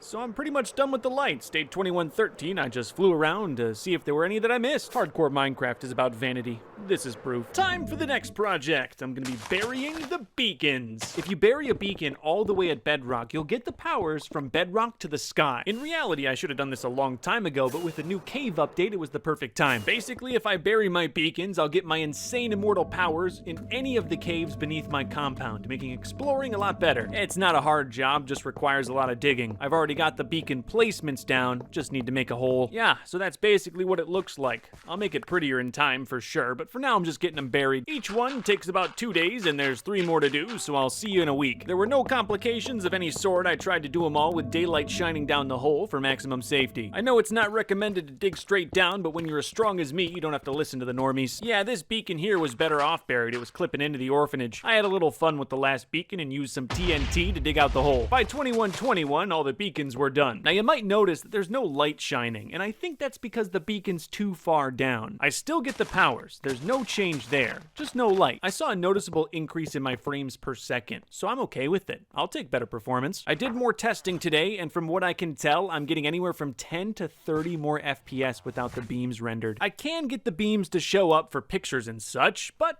I kinda like them down if it's gonna give me better frames. Then I worked on prettying up the industrial side of the camp, which is never gonna happen. I'm just telling you right now. If anything, I think these stairs just make the bad leveling worse. While I was over on the industrial side, I got rid of some useless stuff like the music disc farm. It served its purpose. I also probably shouldn't have a mushroom dirt farm. I'm just asking to get the whole compound contaminated. If the mushroom dirt farm was your favorite build and you're sad it's gone, I just want to let you know that you're weird. I'm thinking about putting some more emeralds on the base, maybe a wall all the way out here, so today I had to do some math. However, I basically came to the conclusion that before I put more emeralds on the land, I have to clean up what I've already done. My compound is miles beyond what most Minecrafters can do, but I'm notable and must prove it. Day 2127 was just making money when I heard a zombie in my walls. I felt quite insane after digging everything up, including the stairs, and not finding him. When I do find him, I'd like to kill him slow, but I can't. I'm too powerful. Made more money and fixed the orphan's roof. It's been leaking on their parentless heads. Also fixed the barn roof. It's weird. I care more about the horses than the orphans. New project time. I'm gonna do something pretty with this mountain face. It's kind of nice how it is, but I'm gonna do something even better. Just carved it out today, that's all. Finished the carving the next day, you can't even really tell. Sorry, before I start I need sand, this shouldn't take too long. It's gonna be a pixel art, but let's be honest, no one likes seeing pixel art built, especially when you're as fumbly as me. This will be my history, written on the wall for all time.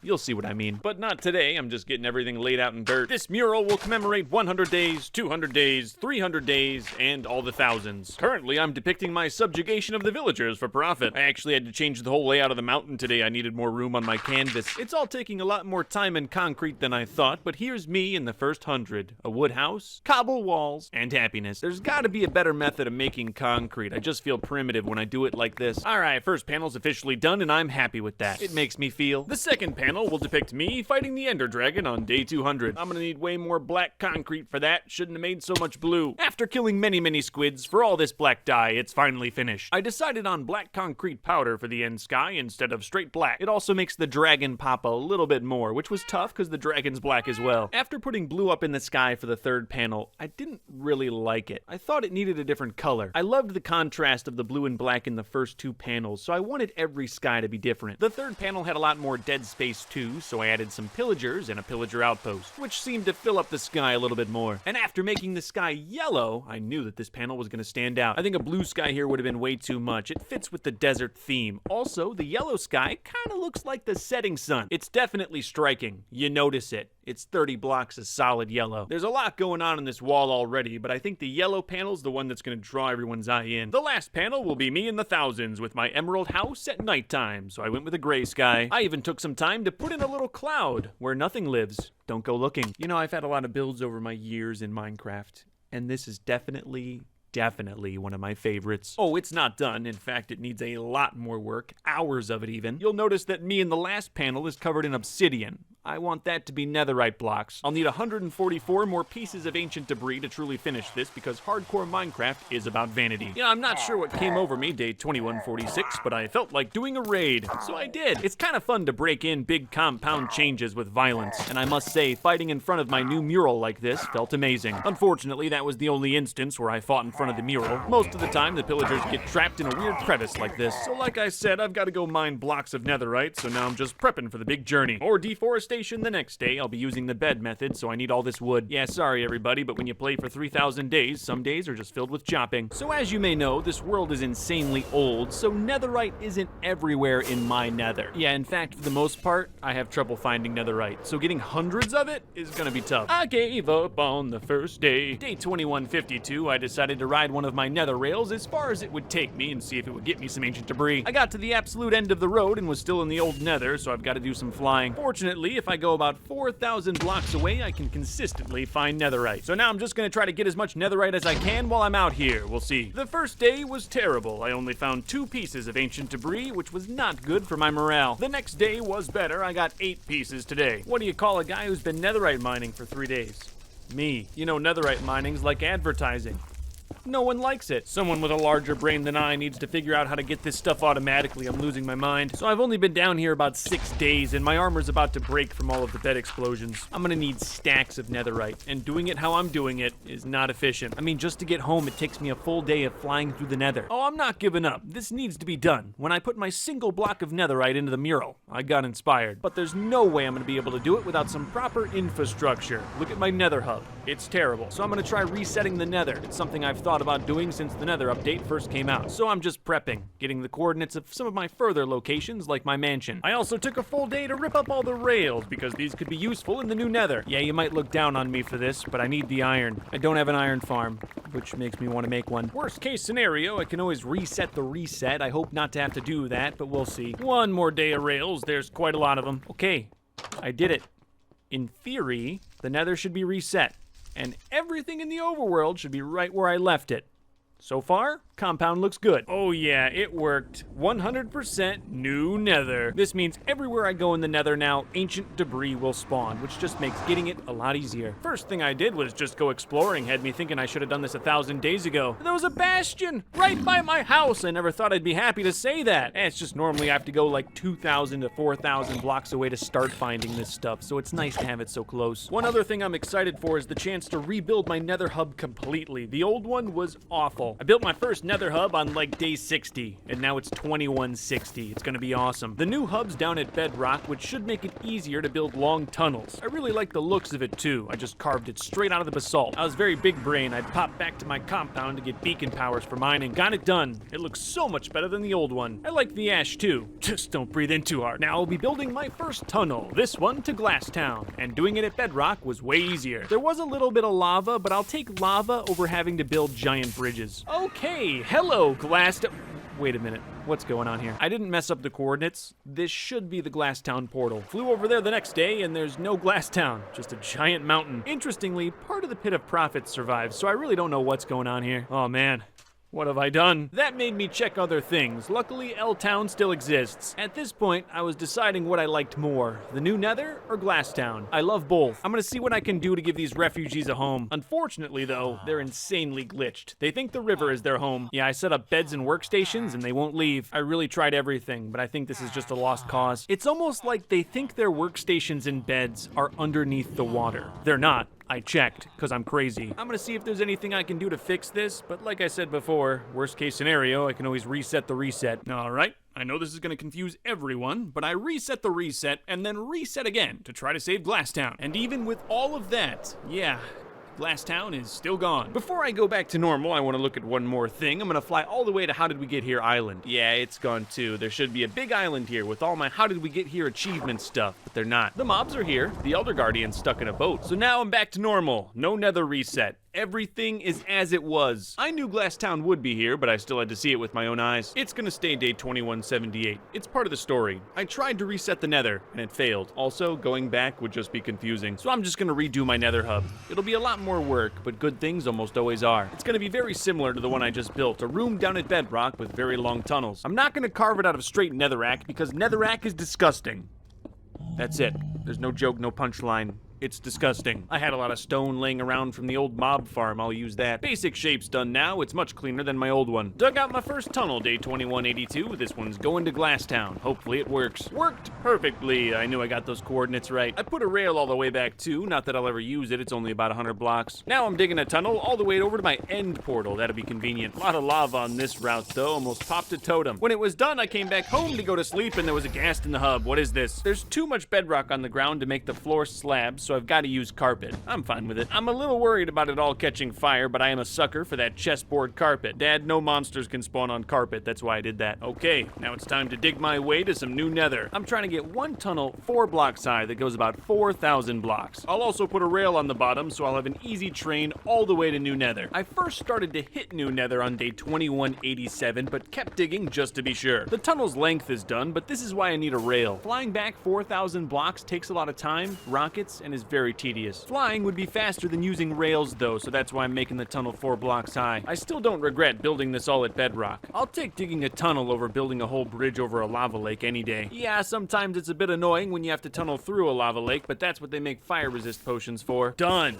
4,000 blocks, completely flyable tunnel. I know it was quick for you guys, but it was long for me. It's good I built this. If there's ever new updates, I've got a nice long tunnel that I can just add to get to new versions of Minecraft. Who needs a reset? Before I get going on more netherite mining, I've got to spend a day in camp, fix up my tools, and remind the villagers who owns them. So at the end of the 4,000 block long tunnel, I built a little hub for my netherite mine. It's nice to actually have some infrastructure. It's not much, but I normally just dig down randomly and work out of whatever hole I find. The only thing it's missing is a rail all the way back home, but I was just hyped to get mining, so I flew over here. First day of mining, I got 5 ancient debris. Not bad, but the whole point of building this wasn't to get more ancient debris, it was the quick trip home. Looking back, I'm very glad I didn't end up resetting the nether. I think building something to make my problems go away is much more Minecraft. Anyway, these days are just me mining ancient debris. For art, no less. It isn't faster at all, but I feel safer for sure. Having a direct line back home is nice peace of mind. Some people would like to see me make my entire house out of netherite, and I'm telling you right now, it's never gonna happen. Alright, done mining for now, going back home. Day 2200 felt like a good time. I got enough ancient debris for another block of netherite on my mosaic. Only 3 more, he said,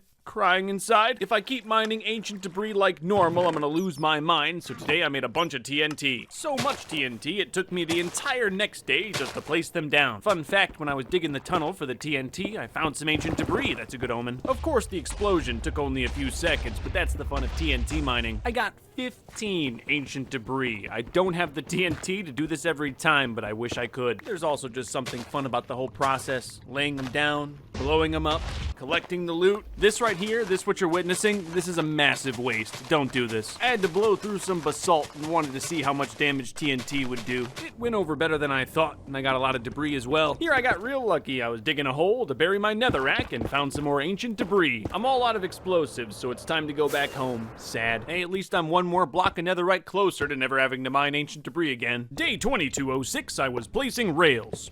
A lot of rails. A lot of rails. A lot of rails! That's what I did all day, but it'll be worth it. I tested out the rail today. It's not done.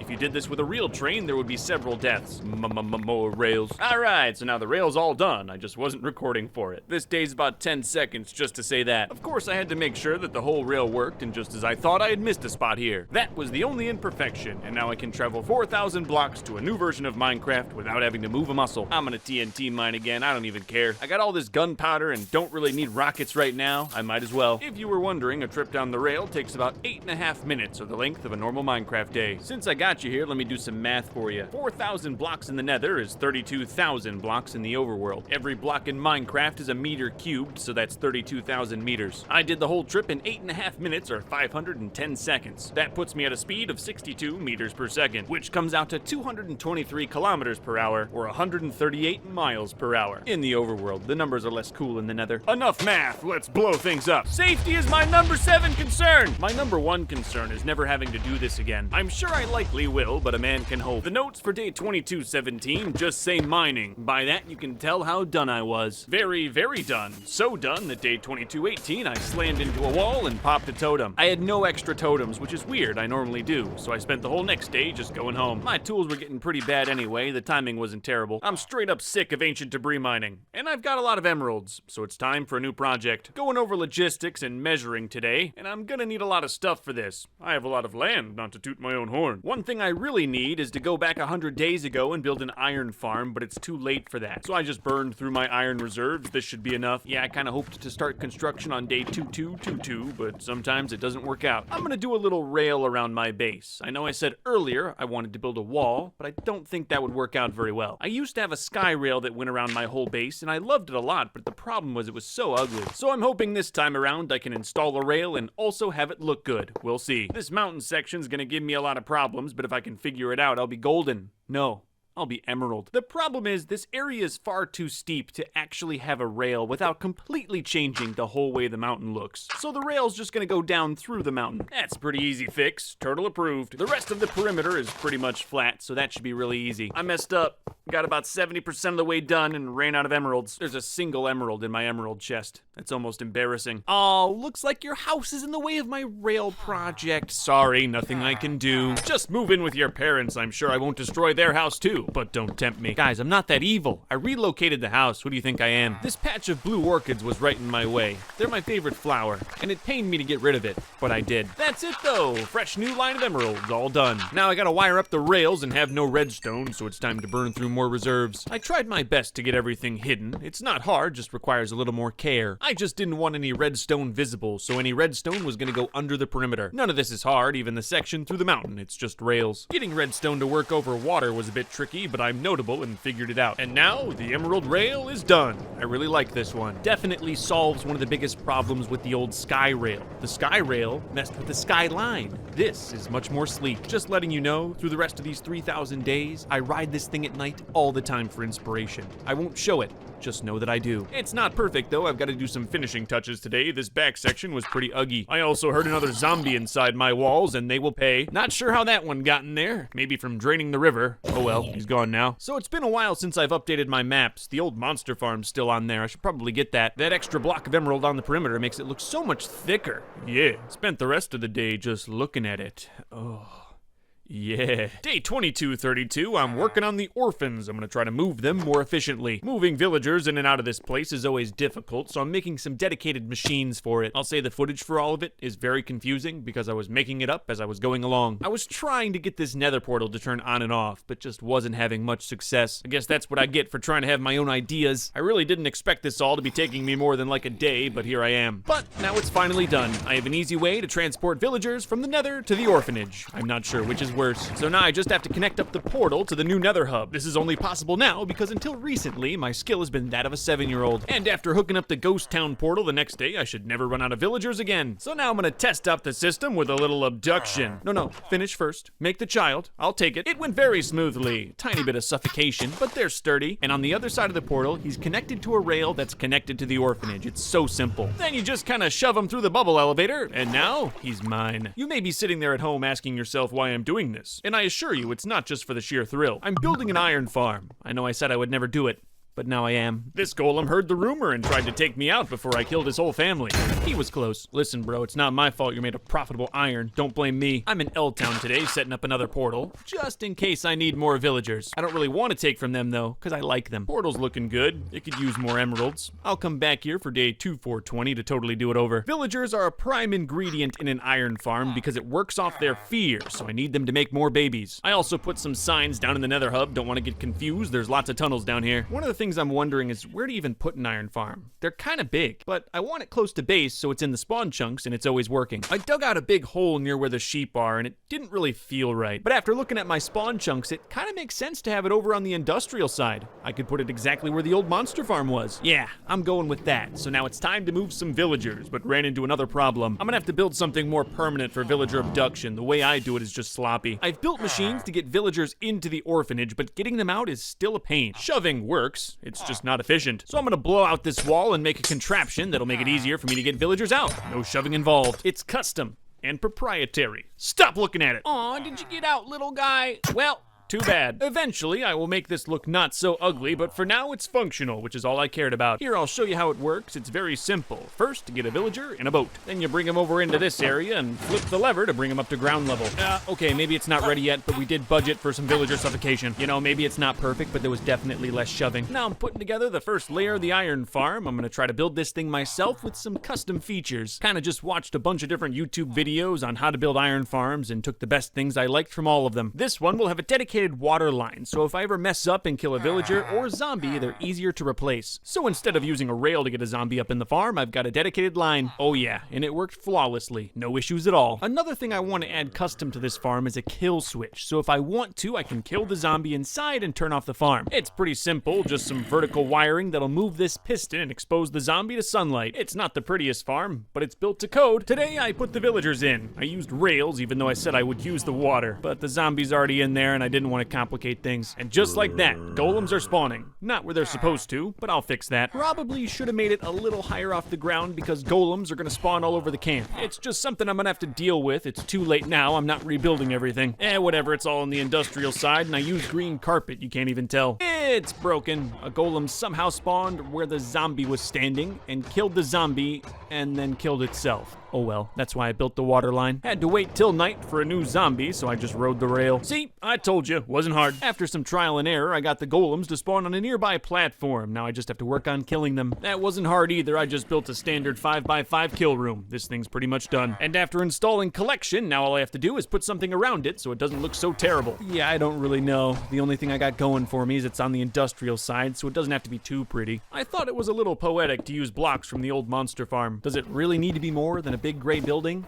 I don't think so. So now the walls are up, but I'm having trouble deciding what to do for the top. Flat kind of felt lame, and I've got an idea. It'll still be mostly flat. I'm using deep slate tiles to mix up the color palette, but in certain areas where it needs to be a little taller, I'm gonna try to make it look like smokestacks, like it's a factory. So far it looks okay, and the golems keep spawning. I'm happy with it. I got to a point midway through the construction where I wasn't really sure about it anymore, but I've come this far and might as well see how it turns out. I wanted to go for a smokestack. Kind of just looks like a growth that needs to be removed. It's still a functioning iron farm. Maybe it's a little ugly, but most iron farms are. I have plans to expand it and make it taller in the future so I can change the look then. Almost forgot to clean up that large hole I made. That would have been embarrassing. After that nice break in camp, I'm going back to ancient debris mining. Hopefully when I come home, I can finish the mosaic. Had to use the bed method because I had no more TNT, but whatever, it works. Something, ancient debris mining is lame. Seriously, so close to being done though. After day 2266, I only need 3 more pieces. But then all the next day, I only got 1.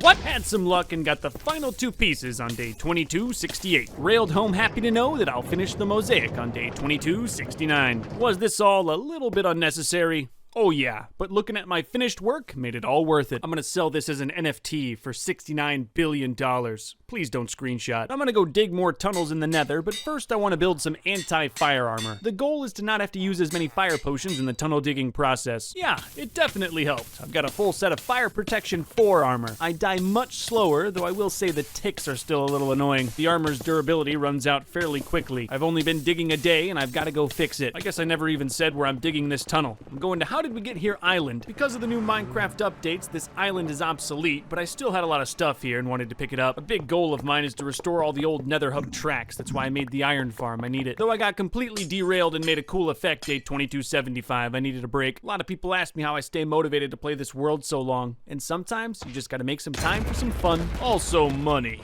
Stacks and stacks of it. Back to labor, I'm gonna dig a huge tunnel all the way to my mansion, even though I never go there. Hey man, I've got 3,000 days, I might as well use them. So there will be a lot of digging in the next couple days, but I'm not gonna skip them, because just like my viewers, every single one is special. Except you, Aiden Jamonski. If there is an Aiden Jamonski out there, I just want to let you know that this is personal and you should be afraid. Nah, I just have all this mining footage to talk over, so I'm calling out strangers that may or may not exist. Sometimes the game called Minecraft involves some mining. I don't know if you knew this. You know, I probably could have just locked an intern in my basement and had them record all this footage. You'd never know. Unless they got out. And then he said something else ridiculous that has nothing to do with the boring mining footage on screen. I'm not even looking what's happening on screen. I'm just gonna say this line and put some random Minecraft footage on the screen. That'll do. If you've ever played Minecraft before, you know the feeling that I'm talking about right now. When you know you have to do something, but you don't want to. When you get that feeling, you gotta reach down, deep inside yourself, into your very soul, and give up. I bet now you're starting to wonder when all this mining is going to end, and I don't know. The intern played these days. His name is Aiden Jamonski, and he's in very much pain. Tunneling through this section of lava was so bad, even my fire-resist armor wasn't enough. I had to drink a potion. Yeah, but now it's nearly done. A lot like my spirit, teleportation in Minecraft needs to be a thing. I don't know how they would do it, but it needs to be a thing. But they never listen to me.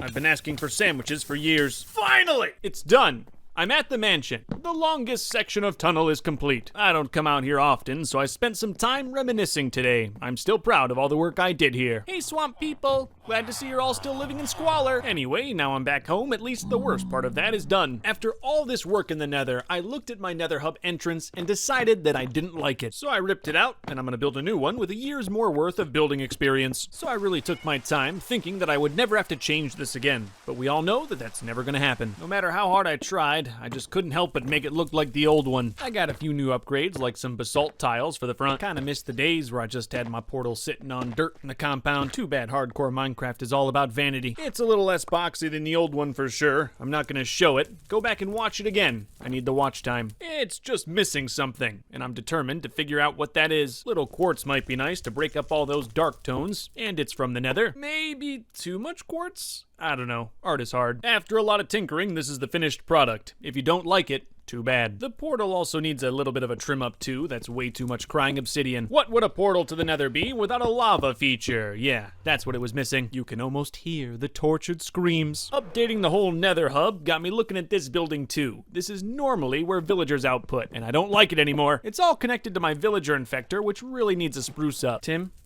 I swear to you, you're the only thing I'll never change. Of course, this is no tiny project. Villager infecting is serious business. And because I'm super smart, most of this is built underwater. Yay! Cat, if I could go back in time, the one thing I'd do is build everything to code.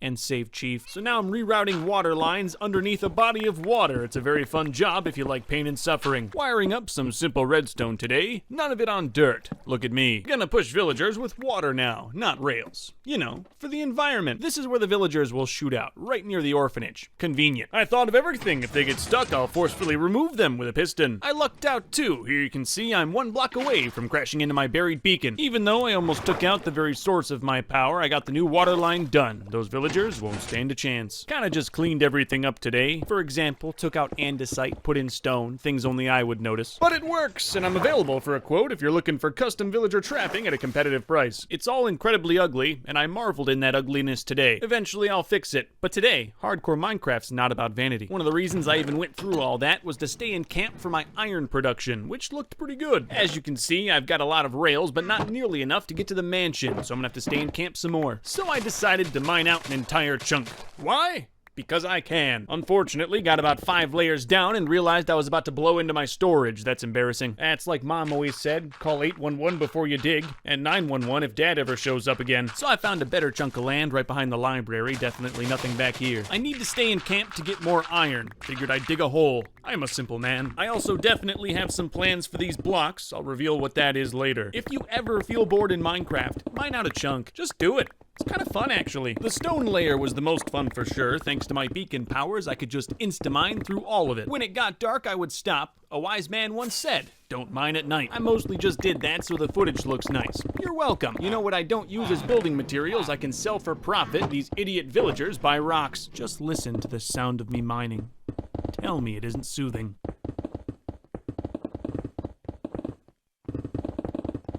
Alright, fun's over. I'm getting into the deep slate. Time to roll up my sleeves. Yeah, that's a deep hole, but I'm only about halfway done. Changed up the strategy a bit today. Decided to go down in one big pillar instead of layer by layer. It isn't any faster, but at least I know how far I have to go down now. Yeah, after one day of mining deep slate, I decided I was gonna blow it all up. Don't mind me, villagers, just preparing my weapons of mass destruction. Oh yeah, filled that hole up to the brim. Just like your dad. The actual explosion lagged a bit, but that's gonna cut out a ton of mining time. Now I'm more or less just cleaning the hole. Most of the material is out. You gotta remember to always clean your... I'm not even gonna. Nothing like sleeping in a massive cavern with lava right next to me. Woo! I feel good. I'm not sure using TNT was the best idea here. The whole thing's very messy. The worst part is easily the lava. I should have thought about that after all that nether tunneling. I'm certain by this point the iron farm has produced enough rails to get all the way to the mansion, but I've gotta finish. I'm driven. Still at it. A less notable man would have given up by now. Weirdly, it was thundering without rain down in the hole. Not sure why. Went up to the surface. No rain. Still thundering. Very, very weird. Nothing weird today, but as you can see, I'm nearly done. I was kind of surprised how few diamonds I found down here, so I made up for it and put some in the wall. I don't really need diamonds these days. I can buy armor and tools, and I've already got a full set. The hole is now finished. There's a few blocks out of place, but I'll get those. I wanted to be able to marvel in my great construction, so I put down a layer of glass. Now that I'm done, the empty hole kind of just makes me feel empty. Good morning, trader. It's a big day today. I'm placing rails to the mansion that I never go to, but maybe this will help. Hey, listen, you ain't famous unless you got a few houses you never sleep in. Almost done with this thing. Then it's on to the next thing. Rail. All done. Now I have to think of new excuses not to come here. Slept in my big bed in a giant empty room. I'm such a good decorator. The trip back is pretty much a full day. I was surprised I didn't make a single mistake the whole way. I know it took a while, but now the nether hub is fully updated. Kinda glad I didn't reset, but I'm gonna stay in the nether. It's time for a new project. Something I've wanted to build for a very long time. I am gonna build a wither skeleton farm. It's gonna take a very long time, but I guarantee you it'll be worth every day that I sink into it. Step 1 is to find a nether fortress in a lava lake, and that was the easiest thing about building this project. This is not a tutorial. I'm not qualified and won't be held liable for any bad farms. But for anyone that doesn't know how a wither skeleton farm works, and that's probably most people, I'll explain the basic concept because it's actually quite simple. Wither skeletons, a very valuable monster in Minecraft, can only spawn in nether fortresses. I'm gonna try to make it so only wither skeletons can spawn in this fortress. But first, I've got to check out my new computer. I know that's a little jarring, kind of surprised me too. But yeah, now I'm playing on a new machine. The compound's getting so big, it made it hard to enjoy on my old computer. Just wasn't running too great. So I built a new one. Probably I'll do the same thing for 4,000 days. It's worth it. I've got fancy clouds turned on now.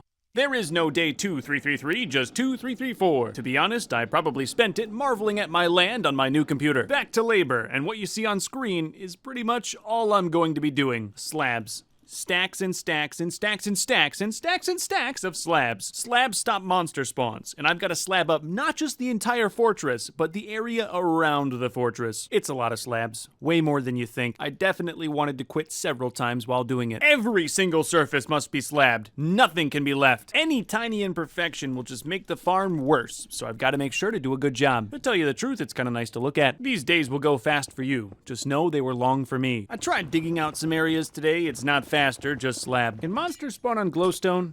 Yeah, I'll get rid of it. Day in town to fix up tools and get more food. I was starving down there. Had to deal with some protests on this day, but most days were just like this. Me slabbing, and that was it. This is the first time I ever had pain in Minecraft. It hurt my hand. Thought it was hard when it was flat. So much worse when it's uneven. I'm in hell.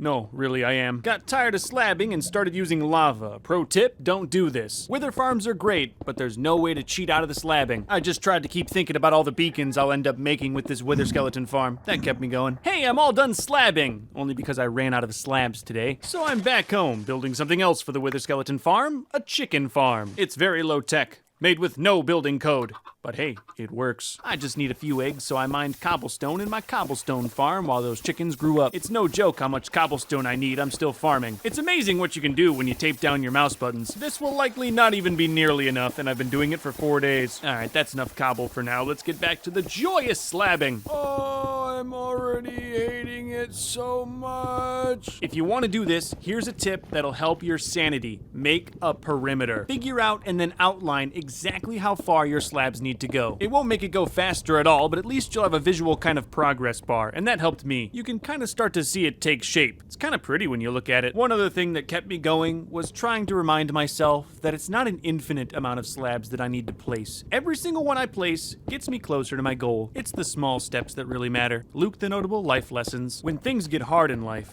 don't give up. Get angry. I need to either write a book or start a podcast with all this wisdom. Day 2369 would have been nice if I wasn't placing slabs, but I am. You see, this is what I should get an intern for. Let them lose their mind. Aiden Jamonski died. I forgot to feed him. Well, I need more blocks.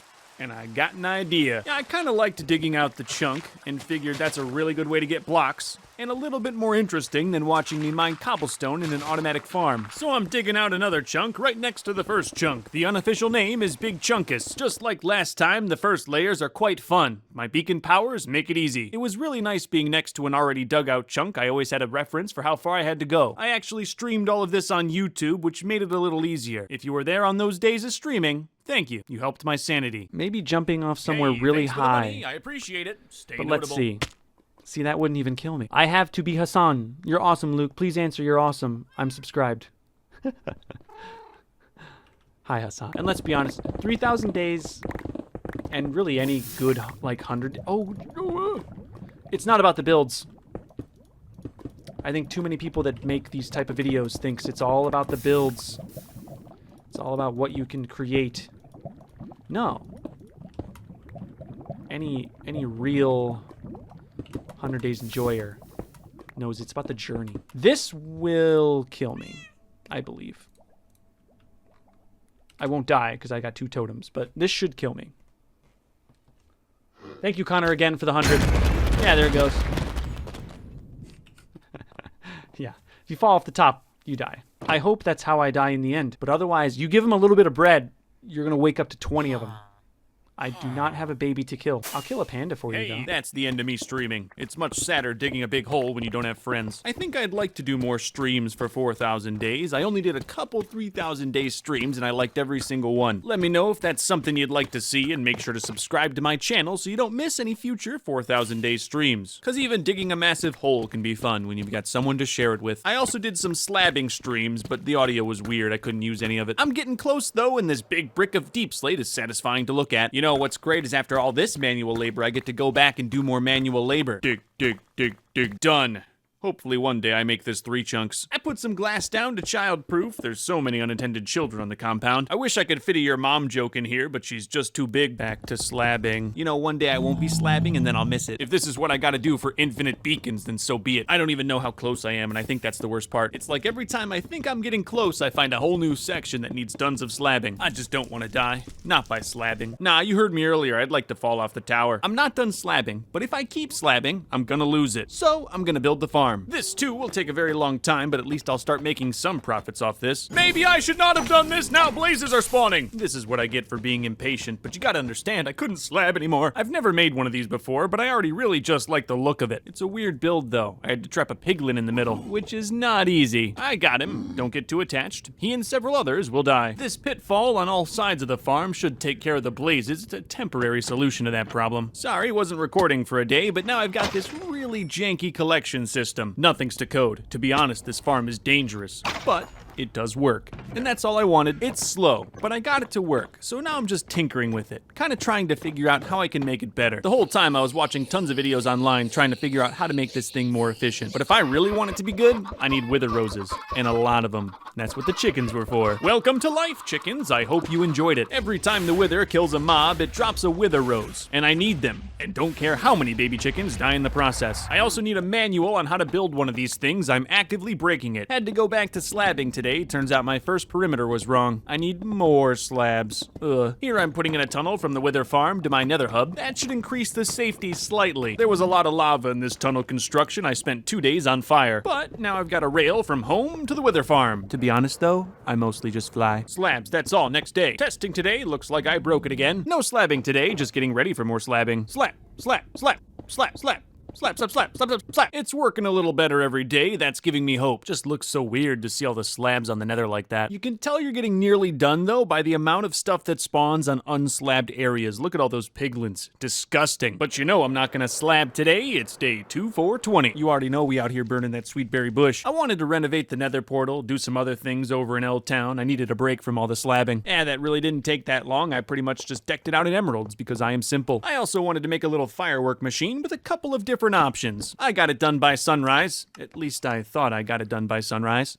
That was a little embarrassing, but now it's done. You can pick your different fireworks, and I think I put in some nice ones. Someday soon I'll renovate this. I know it's ugly. I just don't have the time right now. That was nice. This isn't. But I gotta do it. Gotta say though, I'm getting really close. Right now, I'm in the process of just flying around looking for rogue spots that need slabbing. The easiest way to do this is fly around and look for piglins. If one spawns, that means I messed up. I think I'm definitely at the point where I can stop worrying so much about slabbing and start worrying about the actual farm. You see, if I have a full platform of those wither roses, then the only thing that can spawn here is wither skeletons, and that will make this farm so fast. But as you can see, the piglin in the middle died. I know I said I was almost done slabbing, but that does not mean I'm almost done. The piglin in the middle died again. Getting them is one of the worst parts. Next to slabbing, of course. I have an idea to make this farm work really, really good, and I'm proud of myself. This wasn't on any of the YouTube videos. So I went down to my local stronghold and picked up as many cobwebs as I could carry. I was having a lot of trouble getting wither skeletons to spawn, and I think it's because I was standing too close. So I made a really long chute for them to drop down so I can stand further away. This worked perfectly, and they don't die from fall damage thanks to the cobweb. Just as I got it to work better, the piglin died again. Hooray. I put him up higher, but I'm telling you right now that caused me more problems later. Most of these days are just me testing and then breaking the farm, but I'm getting close. I'm just trying to get one full platform working, then I'll build multiple, then I'll be done. One of the things I really need is wither roses, so today I'm building a horrible atrocity. My old chicken farm was very low tech. This one will be industrial. Don't get mad, I guarantee you real chickens get treated worse. Oh, it's very ugly, but it works insanely well. Basically, as chickens lay eggs, those eggs are recycled to make more chickens. This machine breeds the chickens for me, so I'll never have to do this sort of thing again. I'm gonna pack them in there until they start to die, because I'm a good businessman. I spent all of day 2037 walking around the thing, trying to think of any way to make this less ugly. I thought of nothing. What do you think, chickens? Oh, you want out? Well, that's not happening. I decided to clean it all up with deep slate. Maybe I'll think of something, but really, who cares? And for the next 2 days, I just took a break and let the chickens grow up. Call it a weekend. Now I'm deep underneath the chicken farm, building the place where they will die. If I do this right, I'll be able to shoot eggs into this room to spawn chickens, spawn the wither, and get tons of wither roses. With the flip of a lever, I can divert the eggs down here instead of back into the spawner. It works so well. I had to turn off the sound. The thunderous chicken noises were just too much. The room got very wrecked while fighting the wither, but I did get 200 roses. I'll take it. That's enough for a platform. With unlimited roses, now I'm fairly confident I can make the farm huge. Using wither rose platforms makes this thing so much faster, and it's only about half done. Today I got 3 skulls, just chillin'. Normally that takes a lot of work. I'm working on safety too. I built a little enclosure. This whole thing could be ended with one ghast shot. Today I was trying to make an item sorter. Hopefully I could filter out all of the stone swords that the wither skeletons drop. I don't know if you know this, but I'm not interested in stone swords. I decided against it. There's just not a lot of room down here. Maybe a future project. Now I'm back in the chicken sorter, just getting it up to code. It works fantastically. I don't want it breaking. My wither rose farm works very well, but it does have one big issue. Every time I use it, I need to rebuild a big portion of it. It's not the worst thing in the world. I just have to set up a new auto dispenser every time I want to use it. I don't really think there's any way around it, so I closed off the farm's redstone. It's officially done. Well, you know I had to add in a layer of glass to make it look really sad. Hi, chickens! Bye, chickens! More platforms means more skeletons, but but it also does mean more problems. I'm gonna need a piglin on each level or the skeletons get stuck. That's gonna be a challenge, and even with a piglin, they might just get stuck anyway. It's working very well, but does break about every 2 days, so I guess it's not working very well. Alright, chickens, you know what time it is. You may notice there's been no sound. Normally the wither is pretty loud. I turned it off because the chickens were too loud, and just noticed. It's their revenge. Anyway, I'm working on a third layer to the farm, and I'm definitely not qualified. It's not the platform, it's the pigs. They just keep dying. It's given me a lot of practice on getting them in there, though. I can do it flawlessly. I put new hogs in, it works really good, and then it breaks. I gotta stop that cycle. But first, it is time for the culling. This should be the last time, unless I decide to do this for fun. 3 platforms of wither roses are now installed. I just have to get them all to work. When the farm is working, it's super fast. So many skulls. But inevitably, a hoglin always ends up getting killed. I had hope, though. Eventually, I'll get a system that works. Nice thing is, I'm getting skulls during the entire testing process. It's not a huge waste of time. I made the northern slabs 5 blocks deeper. That should help a little bit. It did. Didn't help my piglin problem, though. I swear to you, the Wither Skeleton saga is almost over. I'm nearly there. Today I did a full day of farming, got 13 skulls, and it never broke. Never in all my years of Minecraft did I ever think I'd have 64 wither skeleton skulls, but now I do. I was so happy I decided to stream. I thought it might make the footage of me farming this farm a little more interesting. The piglin died. Look at all these skeletons that are not going down. Every time I have fixed the farm, it has gotten less and less broken. How's the kid? The kid? Hey, the kid's alright. When will you stop making content about this? You could keep going forever at like 10,000 days. Day 10,001.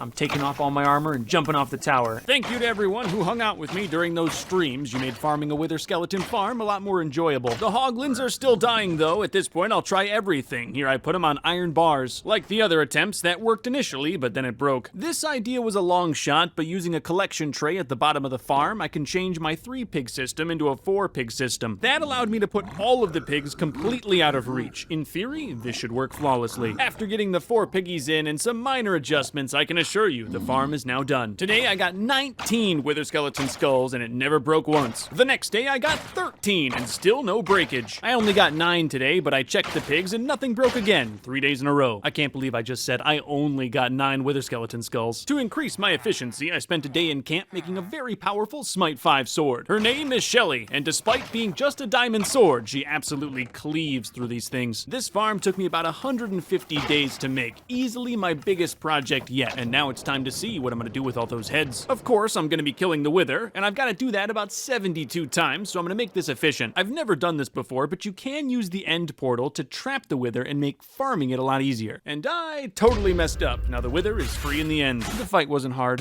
I'm very powerful. Now it's working, and it's pretty simple too. You just slash his wither dong until he dies. So I did that 72 times. It took me 3 days. I didn't even have enough glass for all the beacons I'm about to make, but watch this. You're about to watch a man make 64 beacons in one single click. If you haven't already guessed, I'm going to be increasing my beacon array powers. The only thing I don't have is the materials to actually make the beacons. Since I'll be burying all the beacons, I'll use iron. And luckily, I have an automatic iron farm. It'll just take time now. I also want to mention that on this day, 2500, I updated the game to 1.19. So now the Warden, Deep Dark, they're all in the game. Updating broke my iron farm though. What horrible timing. But I'm not gonna worry about that right now. I'm on a new update and I want to find that Deep Dark. I believe my best chance is to take my debris rail as far as I can. That should be new update chunks. I hope. Made a portal and it spat me out underground. I just hate that. It's so unsafe. Everything over here is on the new update. I'm so glad I built that rail. Hey, within a few minutes of flying, I found the new mangrove swamp. That's nice. There's a new kind of wood in these things, so you gotta know I spent my time deforesting. I have no idea what this mud is for, but I can't control myself. I need it. Enjoying myself in the swamp, that night I tried to breed some frogs. But for that, I need slimes, and getting that was just a nightmare. It's not a very magnificent spectacle. Bam, they just made a baby. Well, they make tadpoles, and I instantly destroyed them. Sorry, frog, I didn't mean it. Okay, this time, I'm not gonna touch them. I bred frogs all over. I had no idea how long it would take to get tadpoles. The answer is about a day. Now what do I do with them? Gotta go home, drop off my frogs and all this wood. But I'll be back. I still gotta find that Deep Dark. I put the tadpoles on the compound. I hope they like it here. Before I go back, I've gotta redo my wood storage. Honestly, it's a bit frivolous. I just halved everything. No one needs a full chest for buttons. I also inspected the broken iron farm. It looks like all it needs is another layer of carpet. Yay, it's torturing them again. Speaking of, I've gotta get rid of these chickens. I don't need them, and they're lagging me. Thank you, chickens. Thank you. Changing up the plan here for finding an ancient city. Instead of going back on the rail, I'm gonna tunnel straight to one. Hopefully. Tunneling has worked for me in the nether. You just go straight long enough, eventually you'll run into the thing. Minecraft is big. I found diamonds, just no ancient cities. I knew it was a long shot, but I might as well try. Got some diamonds. Rode my rail back to the new chunks and found this weird igloo floating on air. Took that as a sign and just dug down. Maybe I'll get lucky. Oh yeah, instantly found a huge cave with some skulk. This is the deep dark. I ran home! I was scared! I just wanted to make sure I had everything possible to survive down in the deep dark. A better hoe, night vision potions, everything. Okay, so upon further review, this doesn't seem to be a big deep dark containing the ancient city. Regardless, I can still spawn the warden down here if I make too much noise, and he'll kill me. It was a nice little testing ground. I got to figure out what I can and can't do. If I ever got close to spawning the warden, all I would do was fly away. The night vision potion was essential for this. After a day and a half, I cleared out the entire area. Warden couldn't even spawn here if he tried. That was fun, but I still want to find that ancient city. These night vision potions are amazing. I can just fly through the cave. No fear. I got another patch of skulk, but this isn't what I'm looking for. I found a skeleton spawner today. I really doubt I'll ever use it, but it's here. But look at this. After digging through just a tiny bit of skulk, I found myself an ancient city. I hardly even stepped a toe inside that thing before resurfacing. For safety, the first thing I did was install an exit. I'll be using a bubble elevator to get to the surface quickly if I need it. I made a room, put down way too many torches so I can't miss it. I really took my time going through the city, analyzed every move I was about to make. I don't often fear death in hardcore Minecraft, but today, that fear was definitely there. After getting more comfortable, I realized that flying around is actually a pretty good way to loot and look around the city. And you can see here the high up sections offer safety. There's lots of good loot down here, but what I'm really looking for is Swift Sneak, the new enchantment that I just found. Unfortunately, I didn't find Swift Sneak 3, just level 2 and 1. That just means I'm gonna have to find another ancient city. I'm not leaving yet. There's still a couple chests that are really hard to get, and I want to see what's in there. Took me all day to get this one. Had to wake up the warden several times. The loot was garbage. I was just about to leave when I found the redstone room in the center. I didn't know what it was, and it kind of scared me, so I left. Going back home, it takes a day. Then I mostly just put stuff away. I got all this random loot in my inventory. Oh look, the iron farm broke again. I guess I need more carpet. I mean sod. It should have been producing iron that whole time, but wasn't. Sad. Then I did more potion brewing and prep. I've got to get back out there and get Swift Sneak. I wasn't recording for the rail trip over here, just me stealing a villager's bed. Not sure how, but I missed this chest sitting right here. And inside was Swift Sneak 1. I went straight home. I was so happy. Unfortunately, I had to make an entirely new set of pants in order to get Swift Sneak on them, but that's fine. I got a nice new name, the Sneaky Sweatpants. And now I can sneak way faster. It might not seem like much, but it's actually really helpful. Also, you know me.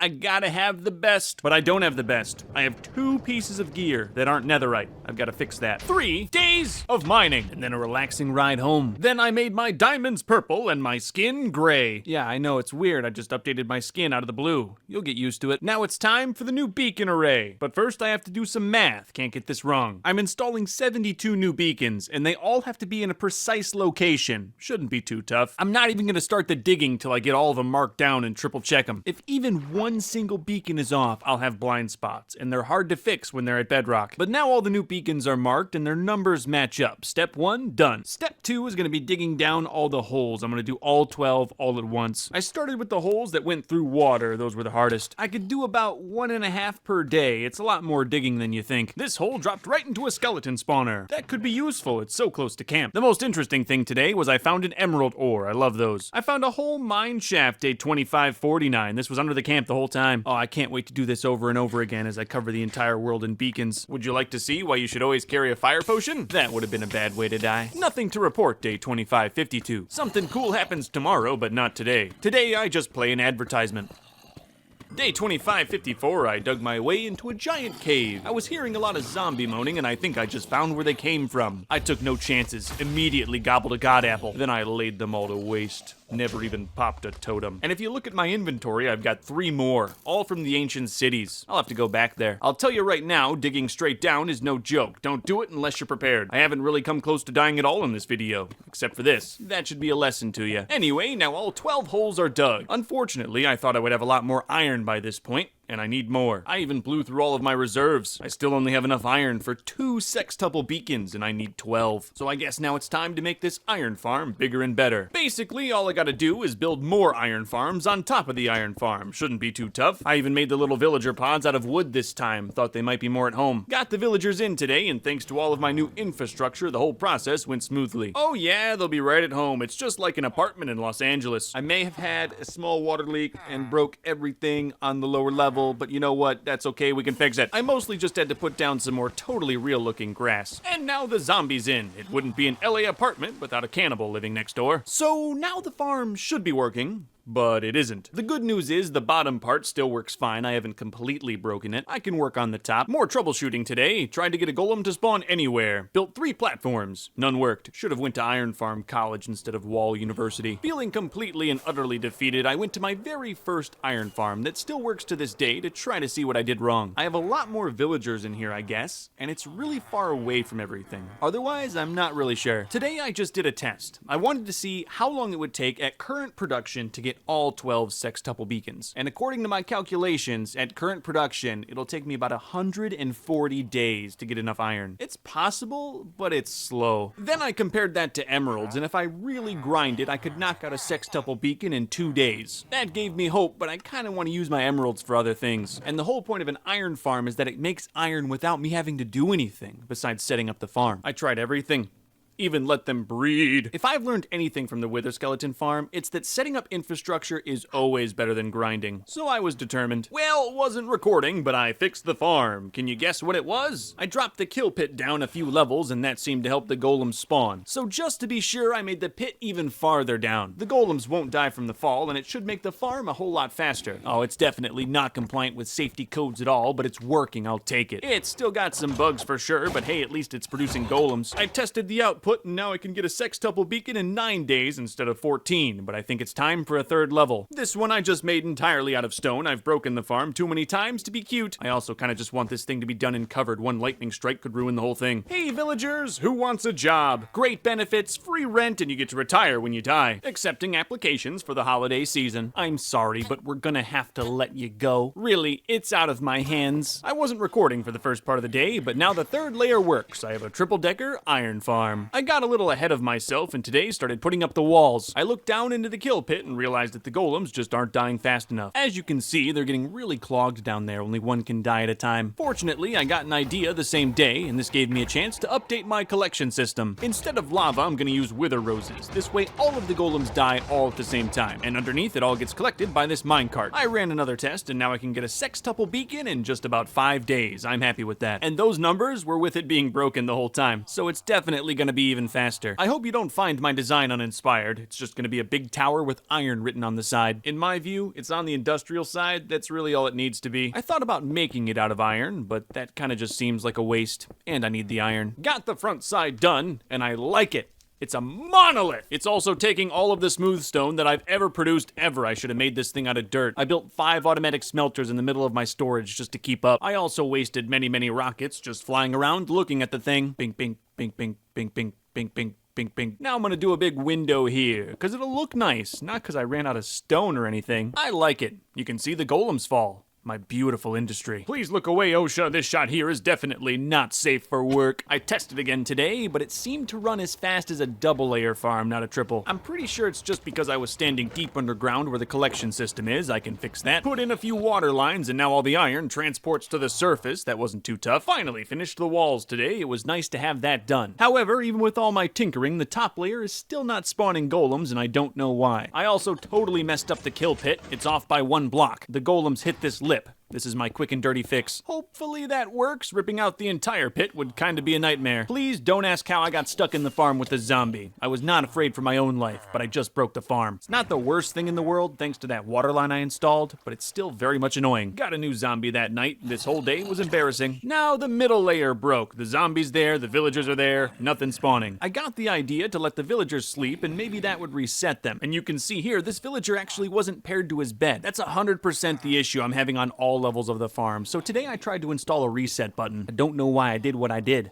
I broke a blue block. That's obviously a water line. No! Everything is broken again. So far, looks like the reset button is working. It's essentially just some pistons that'll make the villagers feel safe, shutting off their access to the zombie. Wiring it all up on the same circuit was anything but easy. This building's like 100 blocks tall. But it works. With one lever flip, I can put every villager to sleep, hopefully fixing the farm. Wasn't recording for the daytime, but the farm worked beautifully. Then my 2-year-old wanted a tour, so I showed her my polar bears. Tested the farm today, and it's fast. If you do the math, it's nearly 1,000 iron an hour. And it's made in the spawn chunk, so in theory, it should produce every day, forever, all the time. All this iron is only about half of what I need, but now it's only a matter of time. So I decided to go back to my old iron farm. I think it's finally time for them to be free. It's gonna be tough getting them down, but there's a safe bet at least 2 of them live. The plan was to simply send them down a stream of water. Many died. But hey, at least I won't have to look at this ugly thing in the sky anymore. The survivors fell inside this dark oak forest, and I'm gonna make a home for them. Yeah, but then I found a cave and got a bit distracted. Villager freedom can wait. As you may know, I have lots of iron thanks to my new farm. But when I'm all done with beacons, I'm gonna need somewhere to put all that iron. It's zombie villager time. My favorite. I've got massive plans for my iron economy. I think it could be one of my most profitable ventures yet. Trying to figure out where the iron people will live, and it kinda just makes sense to put them next to the sheep. I'm gonna try to make it look like an iron golem.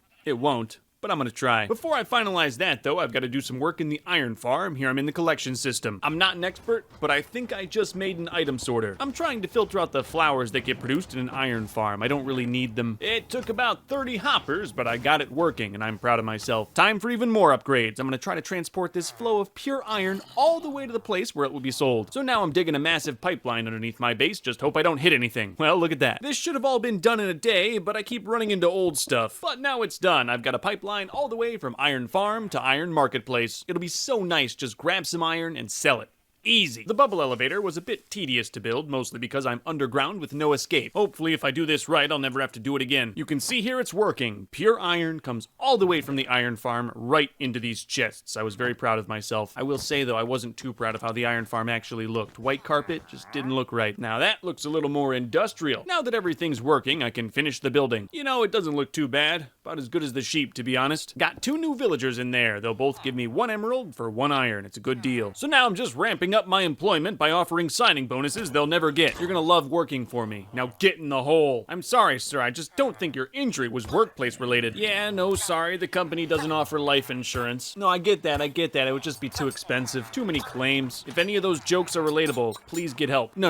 Not you villagers. You're stuck here. All right, now they're all in there. A few aren't working, but I can always kill them. Remember that, villagers. Today I had to give them freedom because they weren't working. I thought maybe that would help. It worked for some of them. I'll figure this out. Today I tried getting them all to sleep, and that fixed even more. All but 1 are now fixed, and that makes 7 working guys. I think that's enough for me. I was very nice to the last one. Gave him his own apartment, his own bed, and he still won't work. I don't know what happened. He just burst into flames. It was so weird. His replacement is already on the way. You won't believe this, but the entirely new villager still won't work. Whatever, I'll just leave him in there. 7 is still very profitable. After all that, I'm glad to finally say that it's time to start putting in beacons. Remember, all I've done for these things so far is the holes, so I've got to dig out 12 new beacon spots. Because of all the deep slate and the fact that I have no beacon powers while doing this, it takes about a day to dig it all out. But it's nice to see my progress at the end of the day. Today I got a nice little corner done. Fun fact, this one corner is the size of the original beacon array. Again, so glad that I built that wither skeleton farm. It just means if I ever want to do this again, it's going to be so much easier. The iron farm too. Can you imagine how long it would take to mine all of this iron? Oh, halfway done today, I've completely filled out the entire northern section, and the area is so big that the beams don't even render. It's not exactly the most fun work, but in the end, it'll be so worth it. You can do it. Just a few more days. Go down in that hole and finish what you started. I would need 20 more sextuple beacons to upgrade my current array, which might sound crazy, but it's totally possible. Would you want a video on how I set this all up? I doubt anyone has the resources to actually do it, but it might be nice to see how I did it. Anyway, I'm almost done. I know watching me set up a beacon 12 times in a row isn't the most riveting. Done. 16 sextuple beacons, all coming together for my magnificent beacon array. A 200 by 200 square of beacon coverage, in which I simply cannot die. If you count every block that's affected by my beacon coverage, it's just about 15.3 million. It took hundreds of days to set up the infrastructure to make this possible. But thanks to that time, going further won't take nearly as long.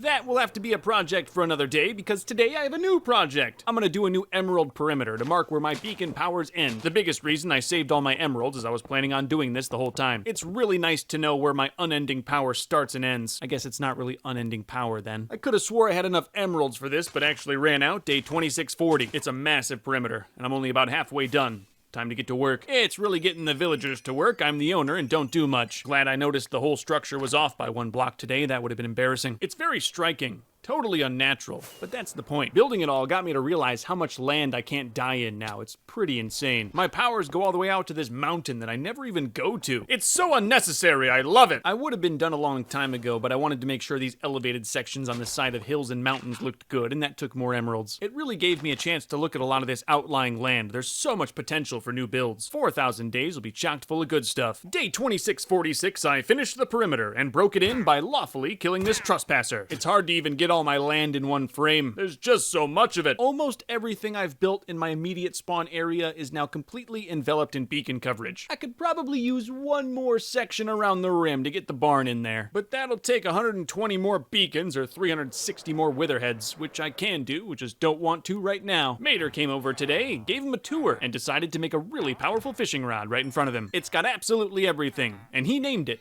Suicune. Back to labor, I'm chopping trees in my new land. There's a lot of ugly ones. Most were just half burned by me, so I'm here to finish the job. While chopping, I found those villagers that I totally forgot about. They're not dead, but by the amount of golems down here, they've been very afraid. I dug out a cave for them all to live in. I'm calling it the Grotto. They will live here in peace until I need them for industry. I even gave them some jobs in farmland. Turned out to be a nice little build. The whole thing is very hidden. I think they'll live there for a long time.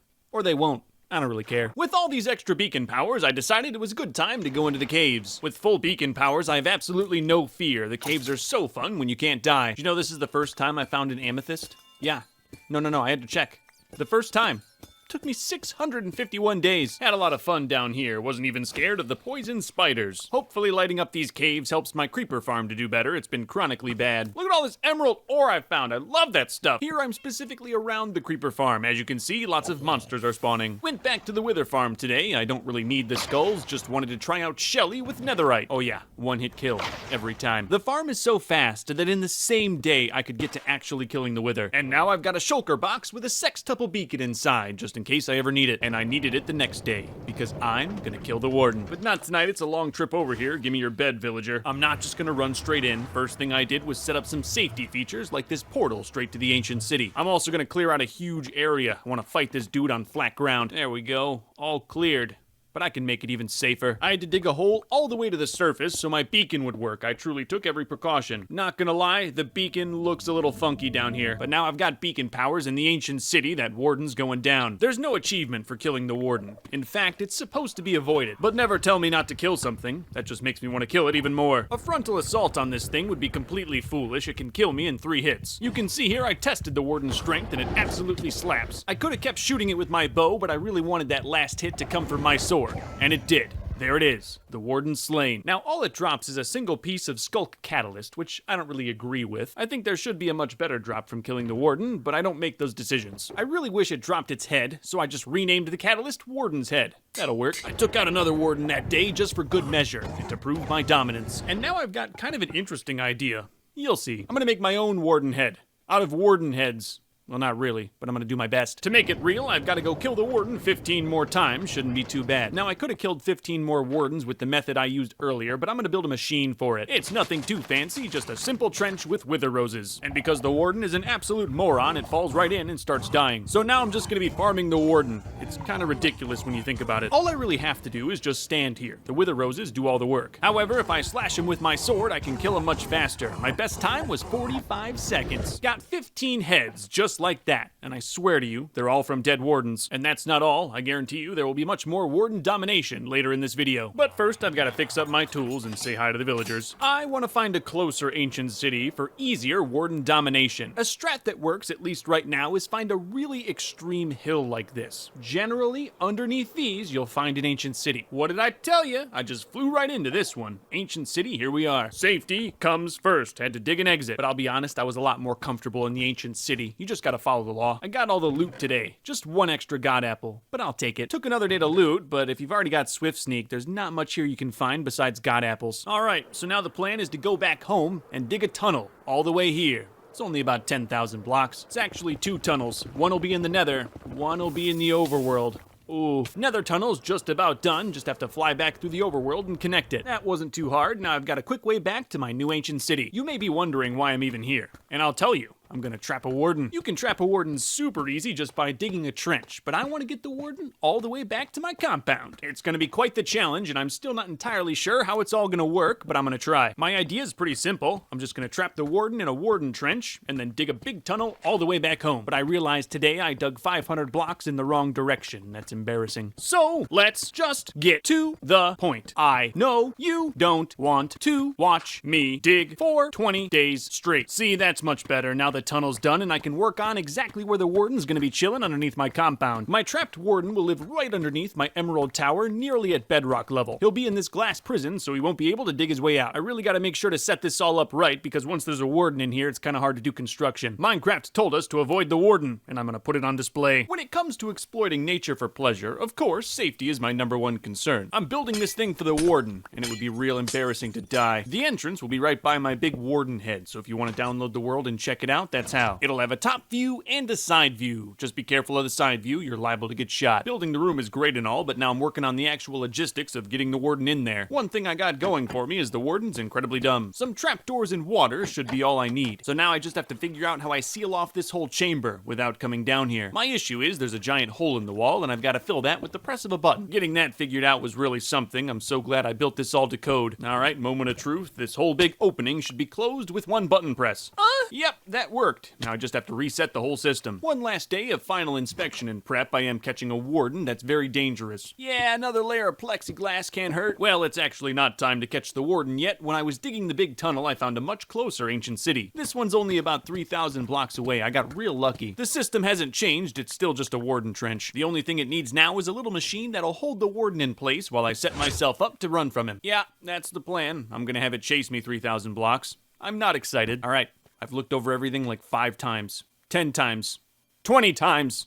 I'm ready. Step 1 is spawn the warden. That's easy, just make noise. Step 2 is shoot the warden, so it follows you with an undying bloodlust. Step 3, make sure the warden goes in your trench. Step 4, you gotta name him, and now's probably the best time. Step 5, go down into your tunnel and prepare to run. At full sprint, the warden can't really catch me. But even if he did, I dug this tunnel high enough where I could fly away. Even with that though, it wasn't exactly fun to be chased. The only thing I really didn't like doing was having to reset the warden's anger. I'd have to shoot him with a bow, and this was my least favorite part. Okay, here we are. Last little home stretch. If anything goes wrong, it's right here. Please be in there, please be in there, please be in there. Yes! The warden's named and standing on glass, so it'll never get out. That there should be an achievement.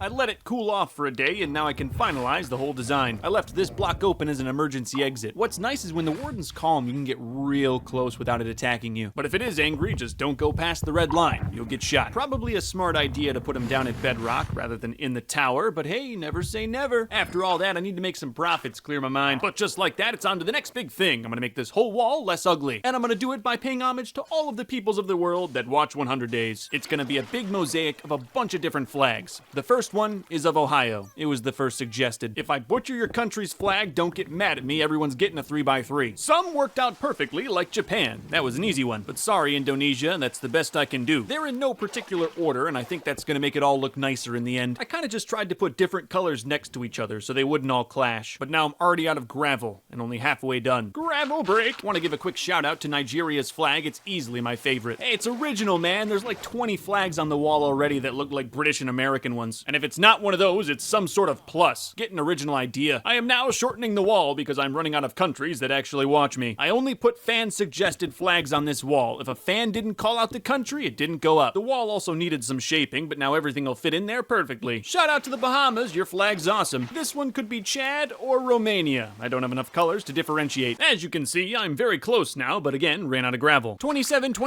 too bad I spent it getting gravel. Just a few more. I guarantee by this point, people were just suggesting random countries, but hey, I'll take it. It's done. And I gotta say, It's beautiful. Just want to thank everyone out there that watches these videos. You're the reason I do it, so really, thank you. I really tried to get all the suggested countries on there. If I missed you, let me know. Now it's time for another monument, and for this one, I'm gonna blow through all of my diamond reserves. I've been saving pretty much all my diamonds for the last 700 days to build this monument, and now it's time. I did a little mining off camera, so I already know where this monument's going. Right by L-Town is this cute little hill with a bunch of dark oak trees. You'll see why I wanted dark oak later, but for now, I'm just taking out all the regular old oak. Gross. I kind of just cleaned everything up. Can't build a monument in a dirty forest. I also want to pave a road over there. You got to think about the people who can't fly. This creeper wanted no part of me building with diorite. I don't get why people don't like it. I think it looks nice. Just gonna leave this on screen for all the people that don't like diorite and granite, and there's nothing you can do. Road's done. Now it's time for the monument. It's gonna be a stack of diamond blocks stacked on top of each other to show my appreciation. This is a monument to everyone who's ever made a 100 Days video on YouTube. Thank you. I'm also going to put up signs with the names of several 100 Days creators. That's why I wanted dark oak trees, for more space. I only put up names of people that submitted their names, so no one's on here that doesn't want to be. And if you come to the monument, I guarantee you'll see some names you recognize. So thank you again to everyone who's ever made a 100 Days video on YouTube. I will come back here at some point in 4,000 days, so if you want to get in the monument, all you gotta do is make 100 days. Do it. You've probably got about a year, so there's no excuse. Thank you. You're all notable. All right, now that that's done, it's time for another project I've been putting off for just far too long. It's time to level the compound. This is gonna be huge. You gotta remember, this is not just digging. I'm gonna bump into tons of machinery, and it's all gonna need renovation. This is gonna be an absolutely massive amount of work. However, it will give me a chance to look at all of my farms and fix them, get them up to date. The industrial side of my compound needs the most leveling by far, and that's where a lot of my oldest buildings are. They could all use a little renovation. And I didn't even mention the fact that once this is all leveled out, it'll look really, really premium. I'm actually really excited. I get a chance to gut my farms, make them more efficient, and ultimately get more profit. Things will be a bit weird. The stone cutters don't currently have a roof. Also, the melon farm is totally floating in midair. But I guarantee you, by the end of all this labor, you won't even recognize the compound. Except for the giant emerald tower. That's kind of hard to miss. At this point, I'm just trying to get the digging done. I'm not really going to start touching farms until all of the earth is moved. I've been going over this fairly quickly. You might not have noticed that it's been almost 10 days of solid digging. I can't wait to redo the iron farm. So much of it was built on dirt. Pretty much all my farms were built on dirt. I just didn't know any better. I'm really glad I installed an off switch in this thing. It's absolutely wrecked. The industrial side, which required the most leveling, is now pretty much done. It looks awful, but it's supposed to. Unfortunately, a lot of things have to be completely rebuilt. I know this diorite road is historic, but it's gotta go for now. I've also locked the orphans inside. They'll come out when it's done. Once I got the industrial side done, everything else came easily, and now all the gross leveling is complete. I've kind of been looking forward to tinkering with everything. This is gonna be fun. Iron farm will be first. I know it's new, but it's also the strongest element of my economy. First thing I did was just get it down to grade. It was unsettling seeing it float there. Then I ripped up the entire floor and put down some stone slabs. It didn't make much sense to have carpet in a factory. That should stop the golems from spawning where they're not supposed to. I'm also going to fix the pit. It's been off by a block since its construction. It was a much easier fix than I thought. I just made it bigger. It's so nice having access to unlimited wither roses. I also installed a safety fence I've never fallen in, but that's what the guy that falls in and dies says. The off switch wiring is now all much higher up, but it still works. And I can jump up and hit that lever, so it's gonna stay. It all works already. There's no sense in breaking it just to make it a little more convenient. I know I'm trying to fix up the farm, but now it's not supplying iron where it needs to, so I guess I'm running through the sewers. All right, ma'am, everything's good down here, no clog. Here's the issue. My new slab floor was blocking the flow.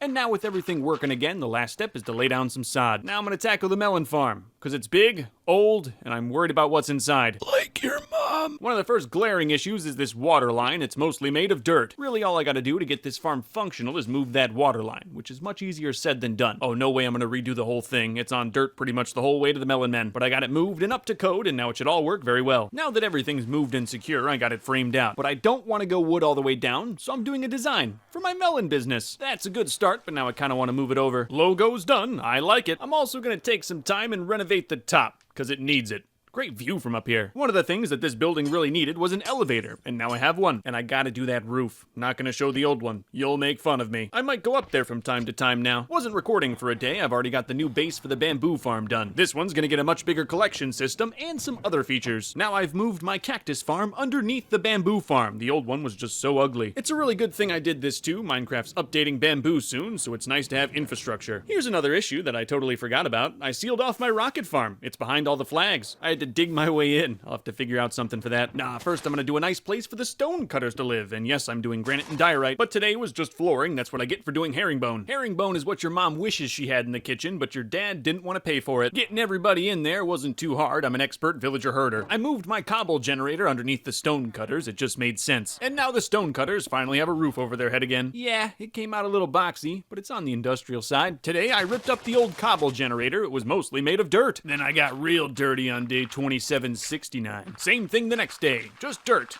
All day. In the rain. Then I didn't really get anything done. I kind of just spent today looking at my egg farm, wondering what to do with it. Then a golem spawned. I was hoping moving it all down would stop that. Just put down more green carpet. It's not a huge deal. I've been putting off the library because, well, look at it. Any construction involving villagers is tough. Luckily, these guys can fall pretty far. Really should have done the flooring before putting them all down here. That was an oversight. It took a long time, but now I've got all the librarians into one spot. Unfortunately, they have much less freedom of movement in this design. Oh well. I didn't record for a day, but now it's all looking much more like a building. I installed an enchanting room that doesn't look like it's in a dirty basement. That's an upgrade. I also tried to upgrade the carpet. That just involved a lot of shoving. I'll be honest, I think there's a lot of wasted space in the library, but it's functional, so I can't complain. I think I'll revisit that one later, but for now, it's done. 2777 was all dirt laying, which is kind of nice. Despite being the luckiest day of the series, I had to end this one early. My cat got out. I found him in the neighbor's bushes. He was fine and got back to it. And now I'm starting on some bear renovations. Here I put in a nice little viewing window for the pandas. The polar bears didn't require too much work, just had to put some more glass in. One thing I've always hated about the panda exhibit is these big jungle trees. Not the trees themselves, but the vines. They just end up hanging down outside the exhibit, and it looks real sloppy, so today I'm trying to get rid of all of them. I can literally fly, and that was still tedious work. A lot of work went into this new panda exhibit. I might actually come visit them now, but I think this little window into the panda cave is still my favorite part. The melon men have been in need of an update since they were constructed. What even is that? I like the idea of them all being in a big melon, so I'm gonna make it look like a big melon. Since building all my iron stuff, I've kind of neglected the melon men, so it's nice to give them a better home. I've lost a lot of them over the years. I started with 10. And now there's only 5. Alright, so now they no longer live underground, but that just means I've got to move a bunch of stuff. One of the things I really wanted in here was a speed farm on the same level. I think I'm good enough to put all the redstone underneath.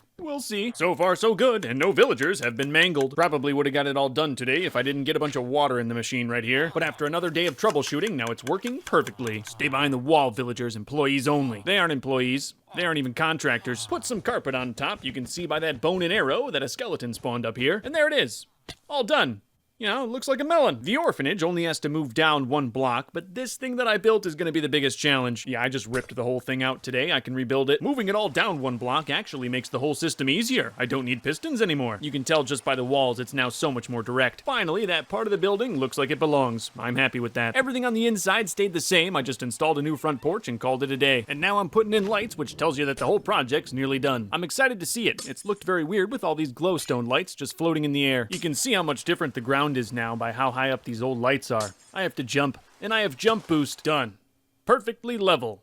Well, not the inside. I start that tomorrow. I probably should also move that glass. Everything over here looks so much cleaner, and I feel like I have a lot more room for more builds. But like I said, now it's time to do the inner wall. This is going to be some delicate work. Step 1 is I'm going to rip up all the grass. See what's under there. I have no idea. Luckily, for the most part, the answer was more grass. Hey, looks like the giant totem's going to shrink and then grow in the same video. Here I'm just trying to get everything down to grass before I move the lights down, and then I'll work on the buildings. That looks pretty weird, but also kind of nice at the same time. Why do I hear a villager over here? Don't tell me there's one in the floor. Hey, Cleric, I thought you were dead. Well, now you are. It would have been a pain to relocate him. I've got enough on my plate already. I was getting the new lights down today when I noticed something. I did the math and the inner wall isn't a perfect square. It's off by a few blocks, which would make it a rectangle. You know, I had to rip down a lot of the wall anyway, but it's amazing I didn't notice. So now I'm laying out the square and I can get back to being perfect. The new wall's going up just fine, but my bad math is giving me an even bigger problem. Every single light is now off and needs to be completely redone. And when I say need, I mean need. I will not survive if my lights are off. All lights on the compound have been eradicated. This is gonna be interesting. Ugh, this darkness goes against everything I've built these walls for. Luckily, I still have beacon powers. These monsters can't hurt me. It doesn't look right, but it also kind of looks nice, not gonna lie. Seeing my land all dark like that gave me a nice idea, so I'm not gonna be putting sea lanterns back in. It's a bit ambitious, but I'm gonna do redstone lights so I can turn them all on and off. I just really hope I don't regret this eventually. Hey, pillagers. Sup? That'll be 1 count of misdemeanor trespassing. Your sentence is death. No way I left the door open. This is bad. I'm gonna lose all my villagers. Oh, I got so lucky. The first wave was stuck in my inner wall. No one got hurt. Except the pillagers, of course. Now I gotta spend a day cleaning up the mess from yesterday.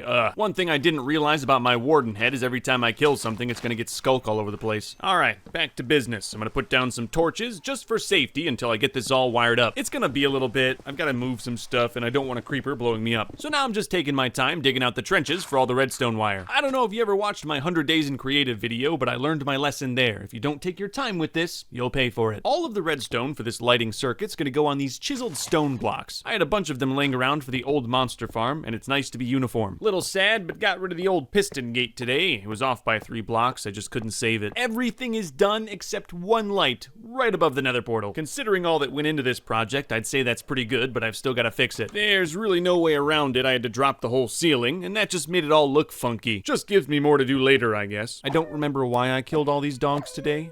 I just thought you might want to know. So before I can wire everything up, I've got to level out the innermost wall, and this is definitely the most delicate. I lucked out. Everything moved down 1 block real nice. Even redoing the first floor wasn't that bad. I was honestly surprised. I didn't even move anything on the walls. It just looks like my trinkets are higher. And now officially, the whole compound's on 1 level. Was it necessary? Not really. Was it notable? Oh yeah. Time for lights. There's gonna be 1 lever in the inner wall that'll turn all of them on and off. Wiring was easy, all the conduits all ready to code. And with 4 redstone to spare, it's all wired. Hello darkness, my old friend. Probably should have waited to test until this is all covered up. There's creepers in my redstone. Oh, it's all so unnaturally flat. I love it. Today I'm fixing little things, like that, and this, and those, and these. Fixing the 5-year garden today. I don't know if you've noticed, but I haven't done anything for all the other years. I'll do something big for 10. The nether hub ceiling is just far too low. I've got to gut everything. I downgraded my double spiral staircase for a regular staircase, but at least I don't bonk my head. Just moving over the totems today, and had to end this one early. There was a skunk in my basement window. I had a guy come and get it. He said they were gonna go to a happy skunk place. I know for a fact that skunk is dead. Listen, trespassing gets you death around here. Just getting the wall design down today, gotta be symmetrical. I needed more redstone, so I went down in the caves and used a night vision potion. It was kinda awesome. I feel like most of the time when I mine, I just leave the redstone there, so I got a bunch. I thought I wanted redstone lights in the wall, but I'm gonna be honest, I don't really like how they look. So for now, I'm just doing sea lanterns. We'll see if that changes. New piston doors going up today, and unlike the old one, this will be wired efficiently. Oh yeah, kept that redstone tight. That thing's looking slick. These days, we're all about vanity, but you know, sometimes those are the best days. I liked my front gate so much, I'm gonna put the exact same one in the back. But oh no, the vault redstone's right underneath it. Oh, if redstone could electrocute you, I would definitely already be dead. I curse my past self. It's just a mess down here. It's gonna take some planning. After an entirely separate day, I finally got the back piston door all wired up. Never ever put redstone on grass. You'll regret it. Back gate's looking good, even though I guarantee I'll never really use that thing. I can fly. Speaking of other things I don't really use, I've got to reconnect my old birch road to the compound. I'm getting nearly done, so I rode the rail. It's a great way to see imperfections. See, I almost forgot about those 2 chunks I dug out. Had to re-glass those holes. This was the most annoying part. I still have no idea how to make the egg farm look less ugly, but all its innards were broken, so at least I got those fixed today. I'm biting the bullet. I'm just gonna make it a big box. I can always change it later. Yeah, it fits in nicely with all the other big boxes on the industrial side. I almost forgot about my rocket farm. You know, the one that's hidden behind the flags now? I think I have an idea. I got a nice little button hidden inside South Africa. You can barely even see it. It's all connected to a T flip-flop, so you just press the button to reveal or hide the secret entrance. Today I did some measuring, because you might not believe me, but I'm gonna make all this grass emeralds. I'd like to get it all done by 2900, but if I want to do that, I need to use every money-making method possible. I'm gonna use trades, raids, and something you've never seen before. Oh no, he's setting up a room on the industrial side with a cobblestone floor. This won't be good. My current villagers are very efficient. They all do their trades for 1 emerald for whatever item I trade them for. But I don't have that many, and I need a lot more emeralds than these guys can output. And when you need lots of money, nothing beats lots of villagers. That's what these rooms are for. Raids will only get me so far. I have so much iron that I can't even sell it all. But soon, I'll be able to. Thing is though, the worst part about villagers is when you get a lot of them, they get really, really laggy. So this room, the recycler, breeds them, exploits them, and takes care of them. Listen guys, it's a video game and I need to make my floor out of money. I'm gonna fill this thing with about, I don't know, 20, 30 toolsmiths, and they'll all buy my iron. I'm selling everything, even my coal. I'm okay, stop asking. Some of you may be wondering why I don't just build a raid farm, and it's because I like the combat. Now I'm finally starting to get the recycler up and running. I've got to level up these villagers so they'll actually buy my iron. It definitely feels like a waste. I'm used to perfect trades, but with the sheer number of them, the profit's gonna be insane. I can already feel the lag growing. And it's gonna get so much worse. There's so many, I had to build a dedicated disposal system just for all the useless stone tools they throw at me. I was selling so much iron, the price started to go up even with max hero status. I gotta chill. So I figured I'd spend some of the money I've got. I can't do everything, but I can do a section. There is nothing more satisfying than placing pure emerald. 1 quadrant done. And I already love it. Prices are still insane, so I'm gonna get half done. You know, this all used to be a forest. Speaking of money, it's time for some advertising. Prices should be back to normal tomorrow, so I got a level 6 raid in anticipation. The money was great, but you know, I got lots of melons, so I set up a second recycler. The progress seems kind of fast already because I've been saving emeralds for hundreds of days. But I'm telling you right now, if I didn't set up these buildings, I'd be doing this for 100 days. They don't even look too bad. Fit right in on the industrial side. Psst. Who wants iron? Come get it. Farmer Recycler's now done. Give it about a week and I'll be trading. I've already spent so much time on this wall killing pillagers, makes me want to put something artsy on it. Maybe a mosaic or hieroglyphic depicting how great I am. Luke the Notable had a farm and it was very sad. And on that farm he had some children. What is up with that? Farmers are getting just about done. This time I even remembered to set up a disposal system for their useless presents. I got a lot of farmers now, and when iron prices go back to normal, I'm gonna get so much money. But first, it's time to spend some more money. I need some motivation. I didn't even have enough for another full quadrant. It's a lot more emeralds than you think, but now I'm driven. I'm setting everything up. Tomorrow, I'm gonna see just how many emeralds I can make in a single day. 2,322 emeralds in a single day. No, I would not like to round up my total for charity. I care not for how many kids are starving, just give me my change. I don't have enough to finish, but I placed more emeralds today. I was just excited. Profits were lower the next day because I spent too much time walking around the finished section. This is now all that's left. Tomorrow, I'll be done. It's beautiful.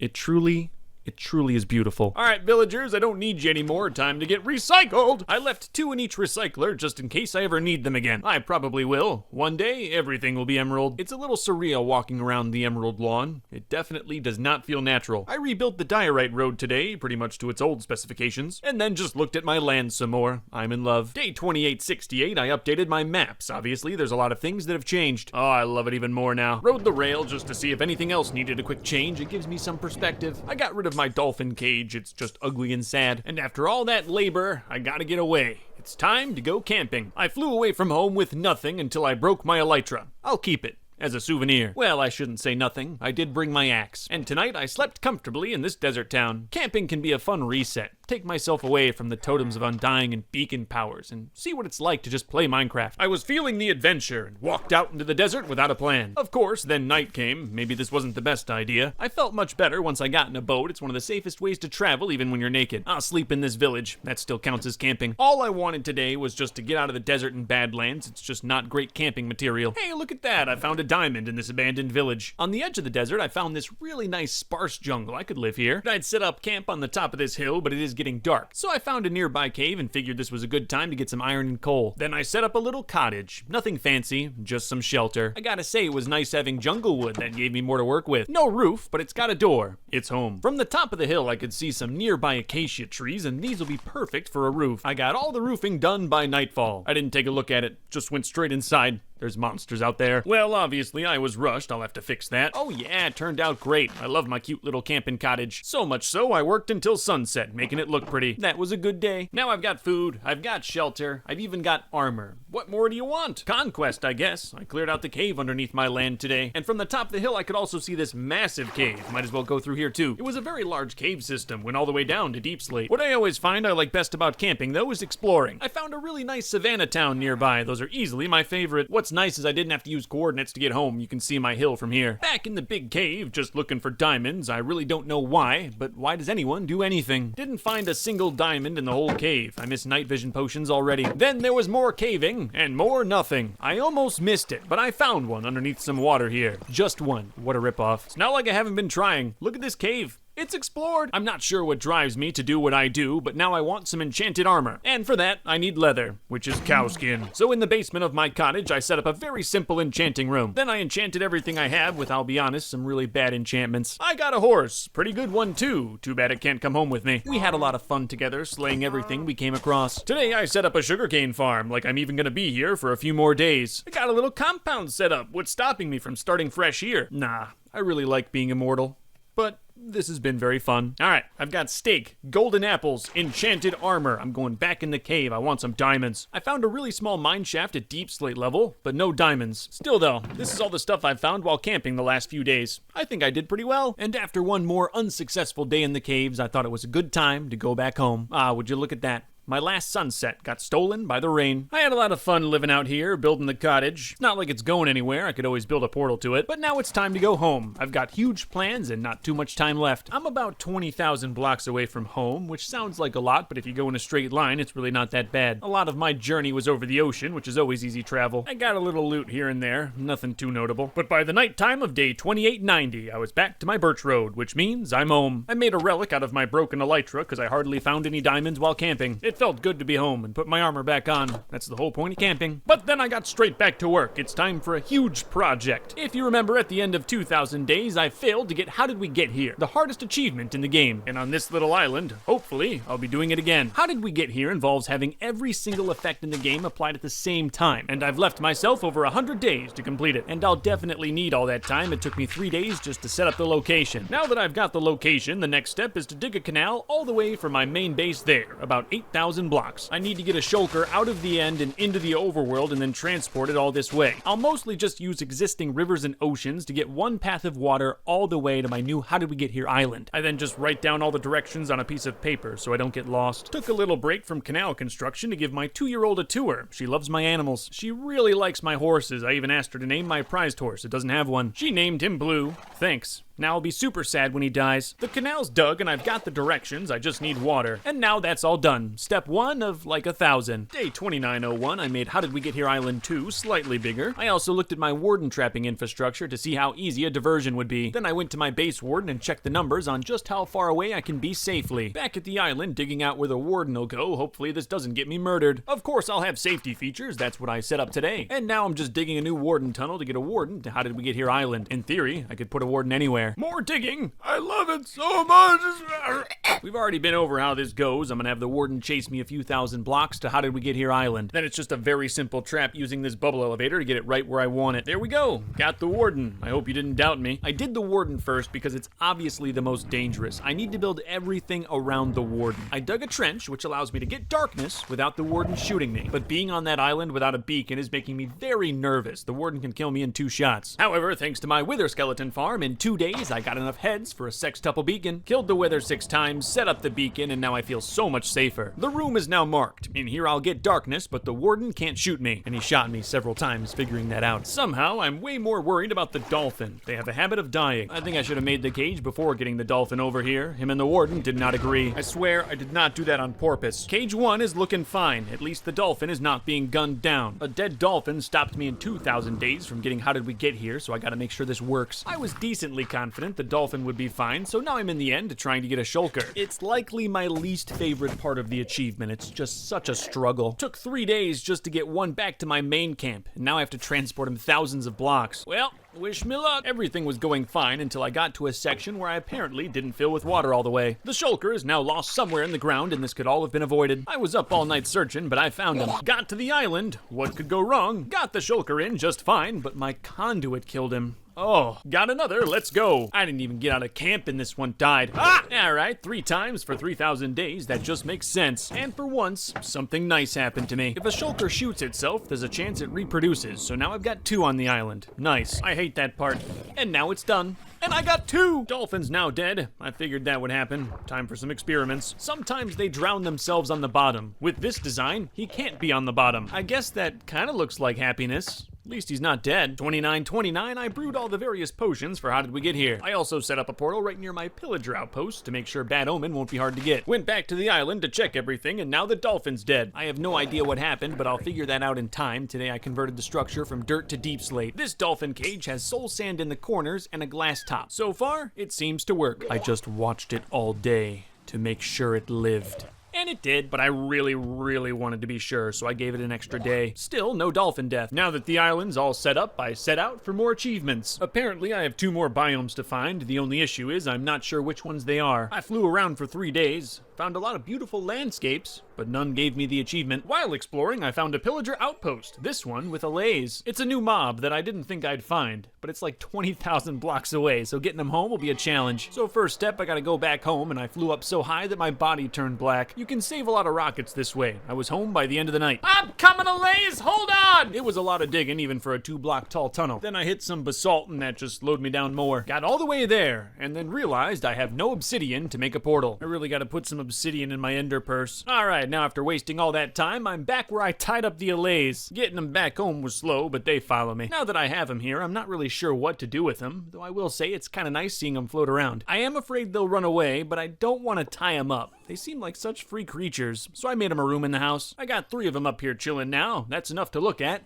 and breed. I finalized the room with an allay-themed carpet. There's also an achievement that goes with them, and I got that here. I'm out looking for bees day 2950. Why? Mind your own business. Turns out I didn't need bees at all. I already had honeycomb for wax on, wax off. However, the compound has been beeless, so I put them in the barn. In my mind, they're now wasps. I also got the glow sign achievement. That was so hard. I really like this achievement where you have to fall from the top of the map to the bottom of the map. Just kind of sad I didn't build something more interesting. Now I'm fighting the Ender Dragon. What a crazy couple of days. I had to look at it with a telescope. Pretty simple, if you're me. Back to exploring. No new biomes, but I did find a god apple today. I had to find a meadow for the Sound of Music achievement. They're a lot harder to find than you might think. During my journey, I found a swamp. And here, I'm gonna try to breed some frogs. Here's the thing, I barely knew how frogs worked. There was no point in me breeding them here. I should have just went home. To get different frogs, you have to be in different biomes, so I set up these weird builds to try to make that happen, but all 20,000 blocks away, there's just no point to this. All the notes say for this day, in all caps, is I hate breeding frogs. I hate breeding frogs! The worst part is I'm doing it wrong, and I don't even know. I was fairly certain this should have made a green frog, but it just made tadpoles. After waiting another day, I did get the green frog, and as you can see, I was very happy. To complete my collection, I just needed this one tadpole to turn into a white frog. However, he was orange. I hope he enjoyed his short life. Finally, I came to my senses and flew back home. It was 50,000 blocks, not 20,000. Can someone explain to me why my body turns black when I fly up this high? It makes me nervous. Now I'm back near home. I'm gonna breed frogs the right way. While I waited for the tadpole to change into a green frog, I mined up some blue ice. Blue ice, green frog, purple pickaxe, gray man. I'm teaching everyone colors today. And because fate loves me, on day 2969, I got my green frog. Took him home on my old canal that I built in the first 100 days. This thing's been so useful. I wasted no time. That night, went to a nearby savannah and started on a white frog. Oh, look at him!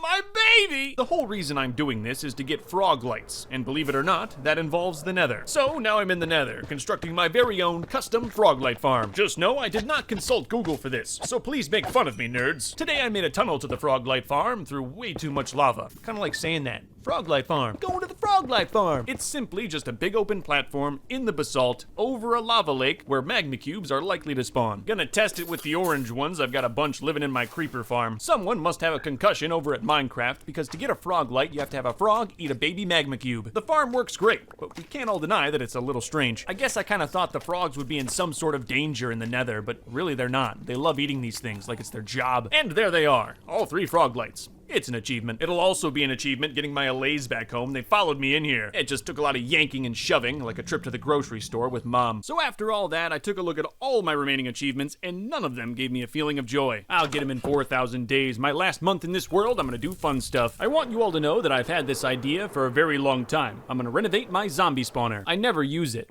Never. But when I'm done with all this, I will. One of the things I installed was a more sophisticated off switch. Now with the flick of a lever, I can turn it all off. It's no longer a zombie spawner anymore. It's a shooting range. I don't need any rotten flesh or the meager amount of XP that these zombies provide, but I would like a little entertainment. The buildings were also just terrible. What was I thinking? Really shouldn't be out this far in the rain, but I've got beacon powers. I'll be fine. I've wanted to get rid of that ugliness for a long time. and now it's done. 2980, I'm debating frog lights on the wall. I'm not sure if I want to do it. They are nice and green, but even with that, I don't know if they go with the wall. And I wasn't even sure how many frog lights I could get, so I tested that today. I was incredibly surprised at how good my farm was. Those frogs are machines. In one day, I got almost 200 frog lights. That was surprising because my design is very simple. Just imagine if I made something more complex. One more day and I should be done. I'll be able to put these frog lights wherever I want. I did kind of punch my green frog today. I felt so bad. I decided against the frog lights inside of the wall. I know they're green. I just didn't think the aesthetics matched. However, I think on the ground, that could look pretty nice. Ooh, yeah, it turned out to be a great frame for the wall. I wasn't planning on the frog lights looking so great, so now the sea lanterns are going too. Now I can get my inner wall much darker. Me from the first 100 days would not like this at all. I just kind of miss my old monster farm sometimes, so I made my whole area a monster farm. Now I'm doing some work on a build I'll call the guest house. About a week after this video comes out, I'll release a world tour so everyone can see a much more in-depth look at everything I built in 3,000 days. In that video, I'll give a world download link, and when you step foot on my land, this is where you better sleep. I slept there tonight to test it. It's cozy, but needs something. I'm gonna put the bed in the floor, which is easier said than done since I've wired up my entire compound to have lights. I'm just glad I built the whole lighting circuit to code in a fairly neat manner, otherwise this would have been impossible. I'm not even gonna show all the struggle I had to go to make this a reality, but it works. There's a bed in the floor. If you download the world, you better sleep here. Appreciate all my frustration. It felt, I don't know, coffin-like? Alright, finishing touches now, nothing involving redstone. Thank me. You know, sometimes it's fun to build pointless stuff. That's all I've been doing the last few days, and I swear, if one of you sleeps in my bed, I will know this is my private sanctum. I will now be erecting a giant statue of myself.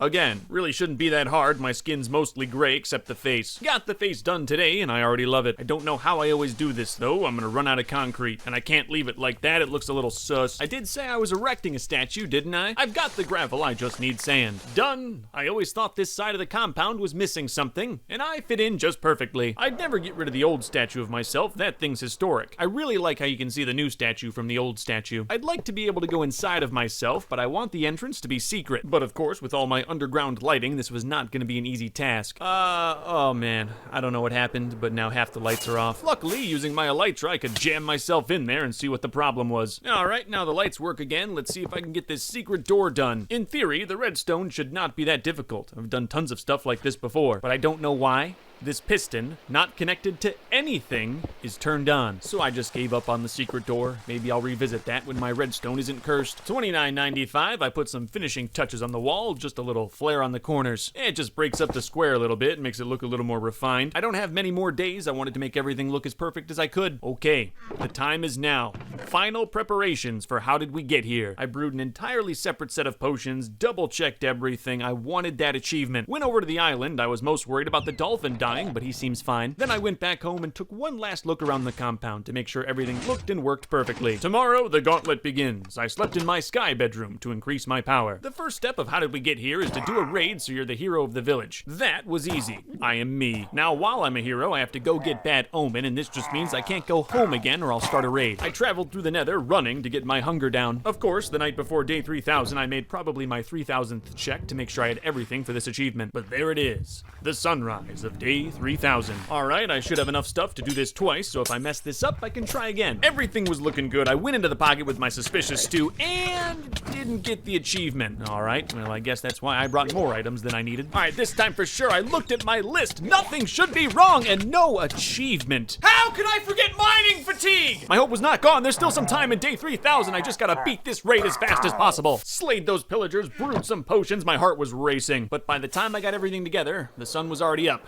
It's now day 3001. I really hate myself for messing that up, but I won't be defeated again. I'm getting this achievement. How could I forget mining fatigue? It's the whole reason I'm on an island to begin with. I built a platform. How? You know what? It's just a really hard achievement. On my third attempt, even with mining fatigue, I didn't get it. That time, my issue was the shulker not hitting me. But on my fourth attempt, finally got it. Yeah, it was sloppy. Yeah, I went to day 3001, but you know what? I was still proud. You guys kinda all got an extra day. It's not the worst thing in the world. Welcome back to my notable land. If you're a creeper, please disband.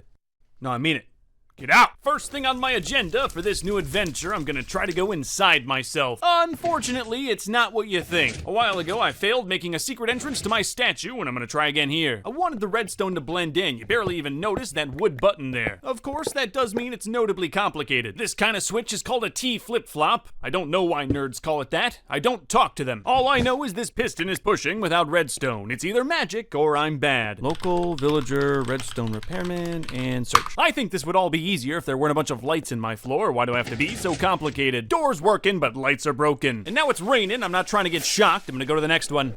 The first real morning of 4,000 days. It's exciting. At this point, I'm still bright and cheery. My spirit hasn't been destroyed by the grind. A huge amount of diverting and digging later, and I think it's all at least wired correctly. Yep, check out my secret little tunnel lined with emeralds in my floor. It's notable. Yeah, it does work, but I'm not entirely proud of the execution. I think I can do better than this. I just have a lot of wasted space down here now, and this is very valuable real estate. The floor is literally emeralds. Well, at least I'm now inside myself. That makes me feel good. Now I want to be able to look out my own eyes, see my land. It is beautiful. Tinted glass was a really nice choice. Depending on where you look, it almost looks like I've got a little twinkle in my eye. Last thing, I've just got to put the floor back. Imagine not having an emerald lawn. Oh, imagine. Check it out. Here by the statue, floor looks seamless. You go over to the ancient tree, click the button, and now there's a secret entrance. And then it's a short trip into the statue. From there, you can live inside my head rent-free, like all the people who make fun of me on the internet. Recently, they make fun of me for my iron sign, which I'll change tomorrow. I guess it kind of looks like I own. But I live in a blocky world. What do you want from me? I'm sorry, the R was just the hardest one to do, but I think that should satisfy the people. The old sign was also concrete powder. Well, that's just inexcusable. Somehow that broke it. Now golems are spawning on the outside. See, my water wrecked all this carpet that shouldn't even be there if my farm was built correctly. Well, it says iron now. I hope you're happy. You'll never guess what I'm building today. I assure you, you won't. And it's gonna be up in the top of the tower. I'm very embarrassed by this, but there are several rooms in my tower that have dirt floors. It's kind of gross. I put them in last year, meant to do something, and never did. Part of my issue was I have everything I need on my compound. I want for nothing. That is until I got the idea for a money shower. I think I'm good enough at redstone to do this. It's all in a tight tower, which is making it tough. I'm just gonna do everything to code, and hopefully it works. I'm not gonna make a tutorial. You're all too poor. You just can't afford this level of luxury. Being wealthy is incredible. Nothing bad ever happens. I'm okay. I can afford insurance. That had me wondering how many totems I've used in my entire career. Take a guess in the comments below. And that totem that I just popped was number 69. Nice. Guts of the shower's now working. Emeralds will cycle forever, showering on top of me. Now I just gotta decobble the whole thing and try to make it look nice. For me, make it look nice means put emeralds on everything. It's worked for me so far. I'm trying to get a shower handle working, and in this tight space, that's proving difficult. But after a whole day of plumbing, now I can turn my shower on and off. Oh, I know. I'm talented. It all works, now it's time to just make it look good. This is the fun part. I was trying to make a glass door work. I wasn't sure if it was gonna look good. I kinda like it. I think half my issue is I'm a true gamer and never shower, so I really don't know what a proper one looks like. Also, probably don't want windows into the redstone room. I did not get a permit, and if the city finds out, they'll shut me down. That's a joke for all the dads out there that think they're handy. So I'm just playing around with some different design choices, having some fun with it. I'm not a huge fan of this tinted glass. White almost looks like foggy glass. I might go with that one. The only issue is now I can't cover the floor, and I don't really want my floor to be hoppers. Hey, check this out. It's a little place to put your shampoo. I don't know what shampoo is, but apparently it's important. I once said hardcore Minecraft was not about vanity, and I think that was the biggest lie I've ever told. Going out to get some shampoo day 3011, and now I bet you're wondering what I even mean. I'm trying to find a warm ocean. There's some stuff there that kind of looks like shampoo bottles if you use your imagination. Just flying around, minding my own business, and somehow got the adventuring time achievement. Wow, I got a bunch more to do because Minecraft keeps changing everything, but hey, at least that's one less. I found some raw emerald on my adventure. That's one of my favorite blocks. I collect them. I also collect likes. Please give me one. Right now. This adventure made me want a list of all the biomes. I've been in this world for 3,000 days. I should know where to find a warm ocean. I actually stumbled upon an old double ocean monument from what seems like forever ago, man. 1,000 days? I don't even know. Other than that, pretty much nothing today, but there's 988? 980? My math is not good here. There's a lot more days in this video, so nothing is gonna happen. Yes! Found it, day 3013. That's my warm ocean. And apparently, by this portal, I've been here before. I went through just to see what was on the other side, and I don't remember this. but I've been alive, maybe just too long. Oh well, I wrote down the coordinates of this place so I can always come back. Yeah, sure. Yeah, that looks like shampoo. Yeah, say what you will about the shampoo, that towel rack looks perfect. This is the kind of stuff you do when you've been playing Minecraft for 1,000 hours. Yeah, I did the math. It's been that long. Last thing I gotta do is a better entrance to the guts of this thing. And all of this redstone is obviously making that a little difficult. And after a full day of wiring, I finally got a door that doesn't open and close repeatedly. Money shower. That's more essential than food. Speaking of food, I'm gonna eat really good today, and I need all this gold for it. Cooked all that gold up and made 64 golden apples. One day I'll eat these exclusively, at least that's my dream. I also heard a zombie in my walls today. I don't know about you, but I cannot let that stand. Sorry, Chad. Or Romania.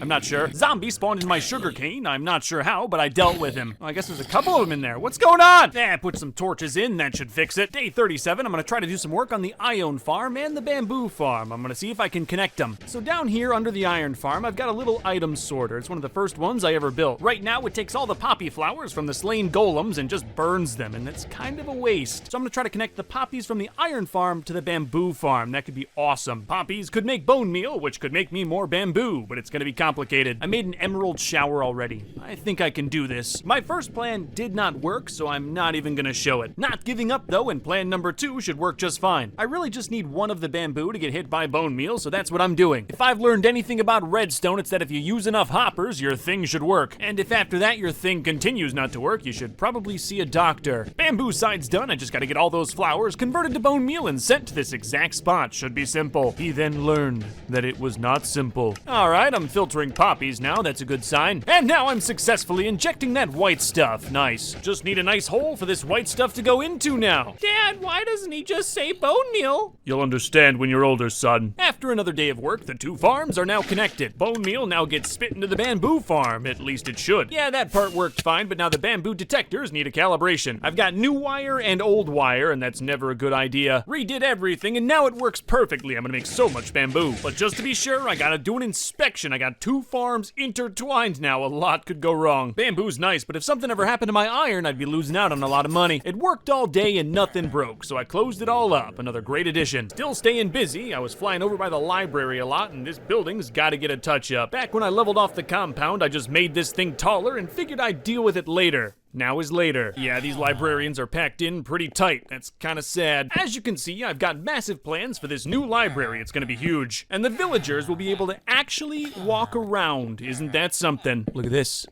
Even beds.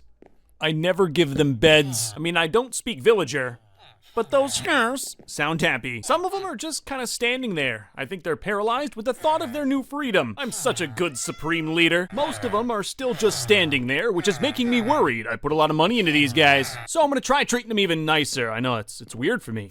Kind of feels good, actually. Yeah, this golem tells me they're definitely living in fear. There's also a man outside their house killing their golem. I'm risking my life in the nether for these villagers, mostly for vanity between you and me. Also, I'm not really risking my life. I lived out here with nothing for 100 days. I'll be fine. I'm here for the red wood. It's not really red, it's more like a bad pink, but whatever. They say men can't see color, so maybe it is red, I don't know. Figured while I'm out here, might as well get some blue wood too. I like to use this anytime I need electrical slabs. And with all the weirdo stuff I've been building, I'll need quite a few of these. The old library had a bit of a red roof. Done poorly, but red. And in my position, it's no competition. I've always been a man of tradition. I'm also just better at roofing these days. I get a lot of practice fixing my old poor roofing jobs. Yeah, look at this top roof. Even though it's historic, I'm not keeping it. Yeah, it's a weird biblioteca, but like a lot of public libraries, it's been renovated about 7,000 times. And like a lot of public libraries, there's homeless people living in the walls. Thought it was just one or two, but it was a whole gang of them. That could have been awful with those creepers. Last few touches today, one of the things I did was make the roof pointy. The old one had a flat design, and this looks much better. To keep the mobs out, I'm gonna rip up this whole ceiling. That's nice, it made this whole area look so much bigger. Yep, I think that's done until next year when I probably renovate again. So I was talking earlier about this red roof, right? How it's not really red. I'm fine with it here. But my barn, I mean, come on. You can't have a pink barn. Good thing these days there is actual redwood. Mangrove. Designs staying the same, I'm just changing from pink to red. And all I gotta say is construction with horses is challenging. And there's no beacon powers out here. Ugh, I'm just so used to it. It makes everything so slow. This project had me looking at this whole barn. There's some interesting choices out here. But at least now it's all red. I like that so much better. This gold fence is for my most precious horses. And I'm not saying they don't deserve it, but this thing definitely doesn't look good. I tried to make it work, and it just didn't. Somehow, a regular mangrove fence looks better. Now I gotta move these bees. They look a little weird just sitting there. This here is more how bees would put nests, especially in a barn. Just kind of finalizing little things today, like switching out torches for lanterns. And I put a little window in. I'm not sure how many barns have that, but it felt like it belonged. Then I looked up where the bees are and thought that would be a perfect spot for some cobwebs. Sadly, I've only got 6 cobwebs. So now I'm in the stronghold to go get cobwebs. They should be here in the library, but there's none. Thought about it for a second, and I think I know where I can get more. The Badlands should be plenty here. Oh yeah, I'll never have to worry about cobwebs again. I hit the mother lode. That's a more helpful item than you might think, and you can't craft them, so I grabbed so many. Then flew back home into the sunset.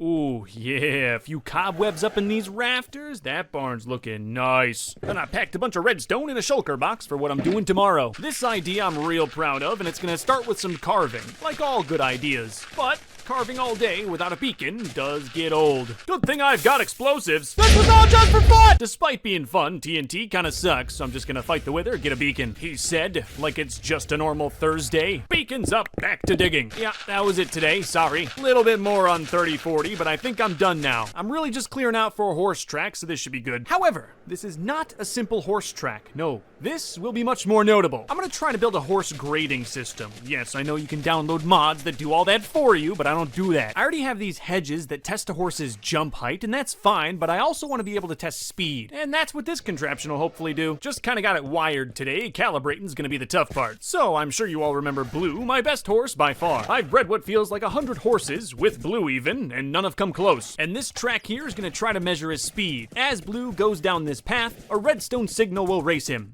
And I'm gonna try to get him to match up perfectly. I'm still a little off here. I've never had a horse come close to Blue's speed, so I doubt anyone will ever beat him. But if they do, he'll become my best horse. The one in the gold armor I consider my second best horse. And if you look at the light on the right, he's definitely slower than Blue. And here's, like a normal horse you might find in the world, and Blue just absolutely dusts him. Have fun in the glue factory! Now I gotta clean it all up. Can't have my high-end horse sanctuary looking janky. Lawn's done. It'll grow. I'm happy with it. The track's 100 blocks long, so I put lights every 10. This will give you a percentage of how fast your horse is compared to Blue. Example, let's look at this skeleton horse. I know he's slow. Blue's light went off when I made it to the 7th, so I'm about 70% as fast. That's right.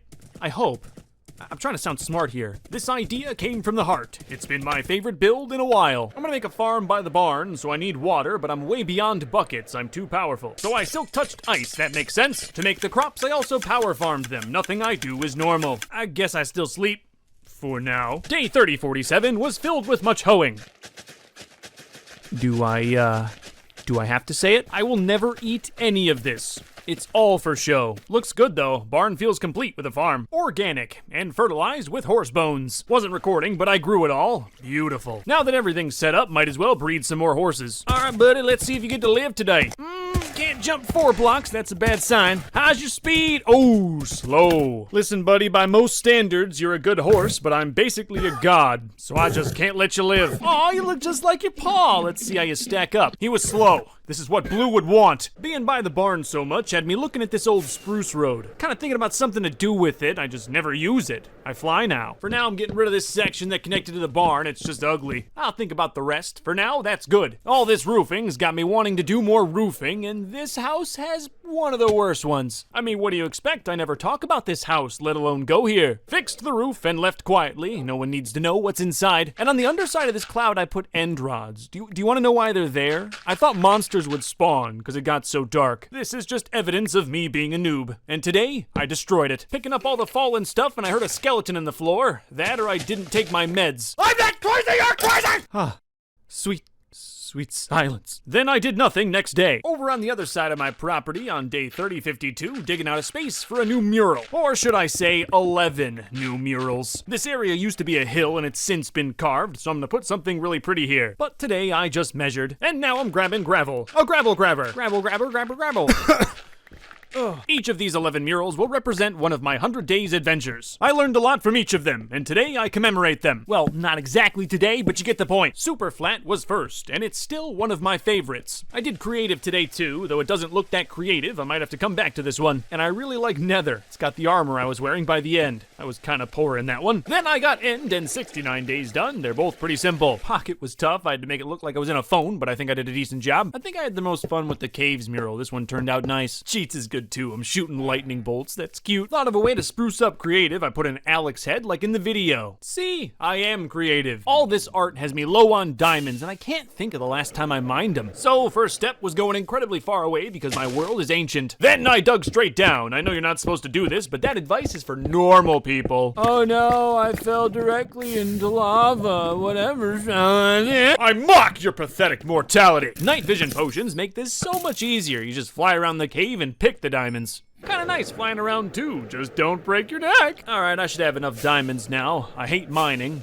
and I know, this game is called Minecraft. Got the last 2 murals done, RTX and Badlands. At the time, this is all the 100 days that I had made, and they really have a special place in my heart. I know there's a bunch more now. Maybe someday I'll put them on the other side of this wall. Maybe someday I'll treat the villagers nice. Maybe someday I'll stop using emeralds. Sorry, I don't know what I'm on about. I'm alone a lot. Sometimes I ramble. Today I was live streaming. Some guy asked me how much it was to name a cat, and as a joke I said $20. Well, I just made $20. Little did I know this was only the beginning. I was showing the live stream all my murals. I was proud. Grabbing 2 sheep day 3061 for a new build. They won't be treated well. That took literally all day. I forget how big my compound is until I have to do it on foot. I think you must know by now what I'm gonna do with these sheep. I'm gonna farm them. I've already got a massive sheep farm that I use for money. These sheep will be used for building, particularly for redstone and water lines. It's nice to have colored blocks for that stuff. I just put it on the side of the library like a tumor. I thought that was fitting. Same off pink roof design. I'm consistent. It'll be a while before this produces any meaningful amount of wool, but now I've never got to worry about it anymore. Oh, and I'm already naming more animals. I guess 20 bucks was a good deal. Rode the rail all of day 3064. It's one of my favorite activities. There's just so much beautiful land to marvel at.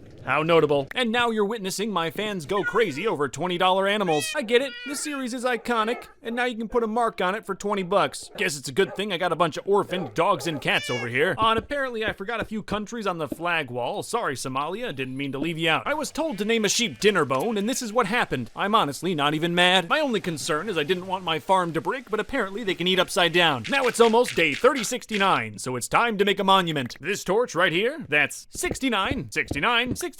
That's edited. I just can't say it that clear, that fast. It comes out bad. Let me try it right now. 69, 69, 69. Okay, that wasn't terrible. 69, 69, 69. I don't know. It's just, maybe it's me. You try. Because my whole compound was built right near spawn, I can go to these coordinates. So I'm gonna make them nice. Like everything else I built, this will be mostly made of emerald blocks. Yeah, cute little entrance, that's coming together. Ah, yes, the magical day is here. So I put up 2 signs, one that said 6 and one that said 9, and stepped back and thought, wow, yeah, that is not enough. That there, that's a little more like it. Go through the arch and down the steps, and marked with a diamond block is the best spot in the game. Then I lit a dog on fire. That's all. More monuments! More! Determined, devoted, disciplined, dug dirt deep. This is you. Yes, you. All of you. Each and every one of you watching this right now. It's supposed to be a bunch of my heads. In the end, it kind of just looked like a cemetery. Regardless, I do want to thank you all for watching, and not like a normal YouTuber where I say, all right, bye-bye, see you next time, hit the like button. Ugh, would you look at this? Pillagers! Ruining our moment. I didn't even touch them. I just let them shoot me until my Thorn's armor took them down. I guess I'll do a raid. I got time. Fans got a monument. The haters are mad. I think my favorite part is when you ride the rail. Check this out. Ooh, yeah. That right there, that's pretty notable. Started day 3074 by putting the rarest block I own right there. Ooh, that makes caves look even nicer. And you know what time it is. It's time for more monuments. You might consider this an art project versus a monument. Either way, it's vanity. This is a scale replica of my compound. It's gonna be awesome. It's a 1 to 13-ish scale. I did my best. It's very fun. I walk around it and feel like a giant. Naturally, some depictions are abstract. Despite that, as long as I keep to the scale, everything should look good. The scale compound has its own redstone lights, I'm proud of that bit. For now, it's everything in the first emerald perimeter, which is not everything on my land. I didn't know if I'd like it in the end, but I definitely do. I like how I did the statue of me. It's like life size. As I was cleaning up for my construction of that very creative, memorable, and downright notable build, my livestream chat taunted me that I do not own an axolotl. I took that personally. Now I will go get one. First step was I had to find lush caves, and luckily there was a big opening right here. And then in theory, they should just spawn in any water here, so I just gotta hang out. I found some water and made sure there was plenty of room for axolotls to spawn. I got 3. Did you doubt me? Back home for breeding. Just kidding, that was all 40,000 blocks away, cause my world is a boomer. The axolotls will live with the squid. And by live with the squid, I mean eat them forever. That had me looking at this pond on my land. Gotta fix this, there's weird spots. Most of the day I tried to get this strange achievement where you're supposed to help an axolotl kill something. I'm just too strong. Even if I touch the squid, they die. So I rode the rail trying to inspire myself on what glorious thing to build next. All right, another day, let's get it. Wait, whoa, hold on. What? My gaming computer at the time was having issues, so I had to back up the world and do a hard reset. And apparently, this part of the world just didn't want to load. Reloaded everything. Now I'm okay, but that was terrible. Oh, that could have been awful. Today I flew around checking everything. I'd hate to play for 50 days and then realize Warthog's gone. That was stressful, but I will say I have been having some sound issues and they're totally gone now. So if you heard anything weird in the last 84 days, just know I tried to fix it, but it's hard. I was looking for a nice place to do more art when I found something notable. Brown panda! So if you don't know, this is by far the rarest panda variant, and I've wanted one for thousands of days. So now all of my focus is on getting this guy back home. I'm gonna use the nether, and I'm glad I've done this before. You really gotta take care with nether pandas. You gotta dig a 3-wide tunnel for their fat, furry bodies. Sorry if I aroused any of you. Alrighty, he's in the nether and not suffocating. Splendid. Got him in the cage and immediately started breeding him. Unfortunately, that's not really how it works, and that's why brown pandas are so rare, but maybe in another couple thousand days I'll get a second. Or I'll die. You forget that some days. That it could all end any day. Oh well, this spot should do. I'm gonna build map art. I've only ever done this in creative, and I want to give it a shot. I want to do my Minecraft face, which is mostly gray, so I'm gonna cheat a bit and use an area with a lot of gravel. It's still gonna be a lot of digging and a lot of back and forth, but I think in the end it'll be worth it. Whether it's stone or gravel, as long as it's all one level, it'll look like solid gray. And after one day of digging, I realized I'm not doing this without a beacon. I know where one is. I'm very powerful. I've got beacons just laying around. There's one left in this ancient city where I took out the warden a bunch of times. That'll do. I'm also in the wilderness, you know, kind of dangerous out here, but not with a full beacon. Gotta let you know, I'm gonna be doing a lot of digging in this video. It's Minecraft. Mining is part of it. And if you want to build something great, you've got to delete the natural world first. Thanks to my intelligence, just gotta get rid of one more little hill and then I'm done, at least with digging. Digging's done, now I just gotta make it all gray. I'll use the stone from the mountains. Man, I'm so smart. There's a lot of darkness under this big slab of stone. This is basically becoming a monster farm. Just never go under it if you like living. I'm real lucky that on a map, gravel and stone are the same, or that would have made this whole process way worse. Done! Look at that map. Oh, just beautiful, beautiful gray. It's crispy from the sky. Just deleted this whole area. So that was probably the biggest piece of labor with this. Now I just gotta put my face in. Shouldn't be too bad. Got a pretty simple face. Did math all day, a little bit of carving. Want to make sure it's perfect. Glad I checked my work because my eyebrows would have been one off. I also almost made myself cross-eyed here. No lights is making working through the night tough. Glad I have this beacon. Finally, wool is going down. This is the last step. One problem is I didn't think about what shade to make my eyebrows and mouth. They're gray, but not stone gray. So I went home and compared a bunch of colors on the map and found out that mud might be my best option. Just take a second here. Just take this in.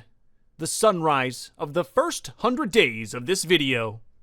I think it's been notable. It was mostly spent on a rail. Yeah, my world is that old. I have to go 40,000 blocks away for mud. So now I'm flying around the entire world looking for simple mud. It's a strange feeling. Worst part is, next time the game updates, I'll have to fly even farther. Kinda looks like a still image here, but I'm flying. Probably. Then after 3 days of struggling to find mud, I decided to go with a different strategy. I looked up some coordinates for the last time I found mud. Should have started with that. Oh well, now I'm in the mangrove. I guess I could have just made a mud farm or something, but I would only use it for this one situation, so I didn't really want to do that. You know what? If there comes a time in the future where I need a mud farm, I will eat my words and build one. Guarantee you though, good old-fashioned manual labor is just faster. Slept in a nearby village. The locals have heard stories. They were terrified. No, they weren't. That's just a joke. They're computers. Don't feel bad about treating them terribly. I probably have enough mud, but I got more because I don't want to come back and do this again. Just build a mud farm then. No. Throwing down a bunch of mud, 3106. Gotta say, that sound's about to make me act up. I'm gonna be at this for a few days. My forehead is quite large. Ooh, but that color just perfect. Just a few more touches. My eye needs work and it looks like I have a nose ring. I am now totally done. My notable face is complete. For my first map art ever, I think I did a great job. Oh, love it from the sky. That's a monument. Best part is I can clone this map art forever. Put my face anywhere. Oh, and I'm gonna. I duplicated like 1,000 maps the next day. Then I duplicated frogs. My babies! Get in the bucket! Sorry, I don't mean to be so aggressive. I really just don't like frog love. This little shack is almost historical how long it's been here, and now it's gonna be a spot where I breed frogs. At least warm frogs. They're so particular. Alright, warm frog is done. Time to drag him back home. I'm not exaggerating when I say drag. A real frog would have been severely injured. After all that, I went to go get a cold frog. So, more waiting. Nice, getting this one back should be easier thanks to boats. Really couldn't tell you how many times my old canal has come in handy. Frog can live in there for now. Should only be a few more days. I haven't even said what I'm doing. And you know, at this point, it's better not to ask any questions. I was waiting for an orange frog to grow up today, so I went around the compound naming animals. And this big, fat, ugly, disgusting slime is now named your mother. Yeah, she almost killed me one time, bouncing on top of me. I'm lucky to be alive. All the frogs have now grown up. I'm gonna show you what I'm doing with them. Another beautiful room in my emerald tower. One for all the frogs. You might wonder why I'm even doing this. I mean, it's not like I really like frogs. You know, they're just not the easiest thing to get, so having a room with all three of them feels like an achievement. I dragged this one up with a rope for about 30 seconds. I'm glad this is a video game. Looking good. Cute little frog sanctuary high up in the tower. Now I need some leather, and the glue factory's not gonna produce any for me. These horses are too young. So yeah, it might not be safe, but nether pigs are a nice way to get leather too. I don't like doing this. Despite how powerful I am, I'm still mortal down here in the nether. Everything was going fine until I opened a shulker box, and apparently that angers all the piglins. Luckily, it was just 3, and I'd been on edge all day, so they were no problem. For that, I take your child! Nothing happened there, but something did happen that I didn't expect, and that never feels notable. Time for another room in the tower. You're gonna see what all that leather was for. Yep, my face. All of it. It's gonna be the best room yet. I'm out of leather, so I've gotta hang out by my glue factory, so I decided to grab Warthog. Don't panic, he's not going in. Who do you think I am? I wanted to test the old boy out, and I gotta say, regardless of how he does, I'll still love him. He only jumped up 3 blocks, not 4, and as far as speed goes, he's probably about 80% of blue. I was just curious. He's still my best horse. None of the other ones have their own houses. Totally forgot I don't need horse leather at all. I can buy item frames from my well-treated cartographers. Alright, time to plaster my face everywhere. That's fairly good, but I gotta get this spot done too. Check out this engineering. I put down item frames with the maps on a blank wall. Then I snuck vines behind each one, so it's kind of like a ladder. Oh, it's like you're in a void of Luke the Notable. Who wouldn't want to be in this room? For sure, this is now the best room in the house. There is now a noticeable dark spot on the tower that I guarantee none of you would notice if I didn't just tell you about it. So today, because I'm mentally sane, I'm going to fix problems that do not exist. I just installed some more windows, even in rooms that I never go in. Then I had a kind of wild idea. I'm gonna rip out my house's ladder and replace it all with vines. The tower's green, vines are green. It can look good. I'm very happy with how it looks, but I can tell it's starting to propagate. Oh, wasn't recording, but I removed all the vines. It only took 1 day to realize it was a bad idea. Yeah, within a day it started growing all over my windows and the inside of the house, wrecking things. They just had to go. Whatever, this wouldn't be the first time I wasted a day on a bad idea. Now that you mention bad ideas, I've got another for my house. Here is my TNT room. It's a blast. It's right under the frogs, so just know if you want to pull that lever, they will die. All of these beautiful changes were done because last time I forgot some dirt in my tower, and this here is the last of the dirt floors. But you know what? I think I'm going to keep it. This is my historical dirt. Sacred, brown, notable. Alright, time for bed. Would you like to hear some of my hopes and dreams? Since the day I built this TNT block, I've wanted to fill it with TNT. Completely. It might not look that big, but it's gonna take 3,136 TNT to fill it to the brim. I'm not even gonna do the math on how much gunpowder that is. I'm just gonna get straight to upgrading my creeper farm. The whole thing's underground, and originally I just thought about building another one right next to it. However, I think the underground feature has sort of hurt the farm in some way. I've always thought this farm should be faster. I'm sure underground caves are causing causing it issues. I've got no idea where I'm gonna put this farm, but I'm gonna need cats regardless, so I got to breeding. I built a very happy home for him on the industrial side and realized right next to the iron farm might not be a bad spot. I couldn't remember how it was built, so I had to excavate the old one. That was a little embarrassing. I'm not here to teach you how to build a rocket farm, so don't ask. I really took my time with that first layer, because if you mess that up, the whole thing will be wrong. But once I got that first layer done, all I've got to do now is stack more on top. I would have got a lot more done today, but I wanted a way to turn off the farm. Can't tell you how many times I've built monster farms and wish they would just stop for a day. It's a simple idea. I just made sure that every floor has lights in it, but I wasted way too much time trying to get every single light to work on the same button or lever. Every light will have its own switch. That will take longer to turn on and off, but you know, at least it's simple. Went up to 4 levels today. The old farm was 8, so I'm halfway there. But before I do that, I need a collection system, because the old farms sucked. It was just very simple, and I've come a long way with redstone. I think I can make it better. Not gonna bore you, but this one's real good. Why? It's got buttons, you know? It's better.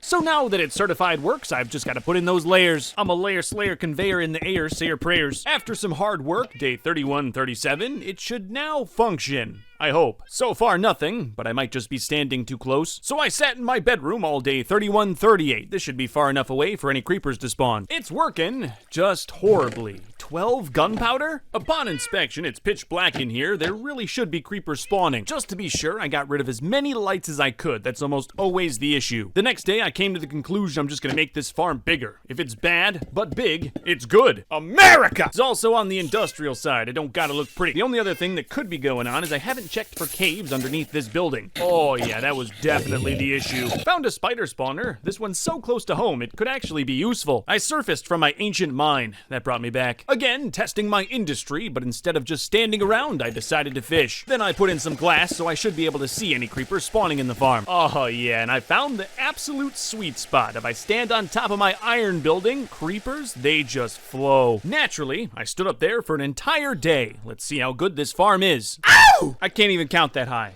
Oh, that's so much gunpowder. Now that it works, it's time to make it look nice. It's a large building of deep slate. I did my best. I normally regret messing with my working monster farms, but this time I think I have a good idea, which is what I say every time I'm about to break something. Yep, that's exactly what happened. Got this big hole done and now nothing will spawn. Why do I do this to myself? Every time. If you can believe me, I'm trying to make the farm better. I'm just not. I'm struggling here to make an alternate path for these creepers so I can kill them with my sword and hopefully get more gunpowder. And I'm trying to make the kill area on top of the iron farm, so I don't really blame myself for it not all working. My thought is, I stand up here and creepers spawn like crazy. And if I kill them with my looting 3 sword, I'm gonna get so much gunpowder. And now finally, oh, it's working. So all this really has to do is get more than like 600 and then it's a success. But I can immediately tell with how slow this was going that it just wasn't working right. I found several problems, those I fixed, and now it's working better. It's getting slightly more than 600 a day, but not by much. I'm done tinkering now. Good news is I can make tons of gunpowder. I'll be stashing it outside the TNT block. So I cleaned up, can't have huge holes on my land. Of course, since I touched the iron farm slightly, it is now broken. 10 days ago, I really should have just said, awesome, farm's working, I'm done, let's get on with my life! I must have somehow got water in here. I have no idea. So this day is actually 2 days. I meant to go away for a little bit and went away for a lot of bit. Oh well. Whatever, more gunpowder, I guess. Something is bugging me about this building. The entrance right now is just a hole. Now when I'm done, it'll still be a hole, but it'll have stairs. Just the stairs looked off, so I put a roof in. You know, it's fine. It's a monster farm. It's on the industrial side. I'm not gonna worry too much. To make this a full rocket farm, I need sugarcane. So I installed a tiny little auto sugarcane farm in the building. It's very tiny, but should be enough. The other one I built is way too big. And the last thing I want is some sort of logo on the side of this thing to break up all the deep slate. Yeah, maybe not one of my more creative ideas, but I just went with some rocket pixel art. Yeah, at least you know what the building's for now. With that done, I now make gunpowder every single day forever, no matter what I'm doing. So I also spent the day making a bunch of money. And the next day too. Money is happiness. All this money is for my dingy old storage. Look at this. Built with stone. Ugh! The function is supreme. I'm not gonna change that. I'm just gonna deck it out in emeralds. But first, I'll have to rip out the walls, ceiling, floor, everything. One of the big changes was a new ceiling height. When I originally built this, most of it was underwater. Yeah, you can kind of see how this used to be a riverbed. Higher ceilings, of course, means more storage, but also looks more premium. By 3165, everything was gutted. I can see the sun. Color scheme will be quartz and emeralds because it looks fancy and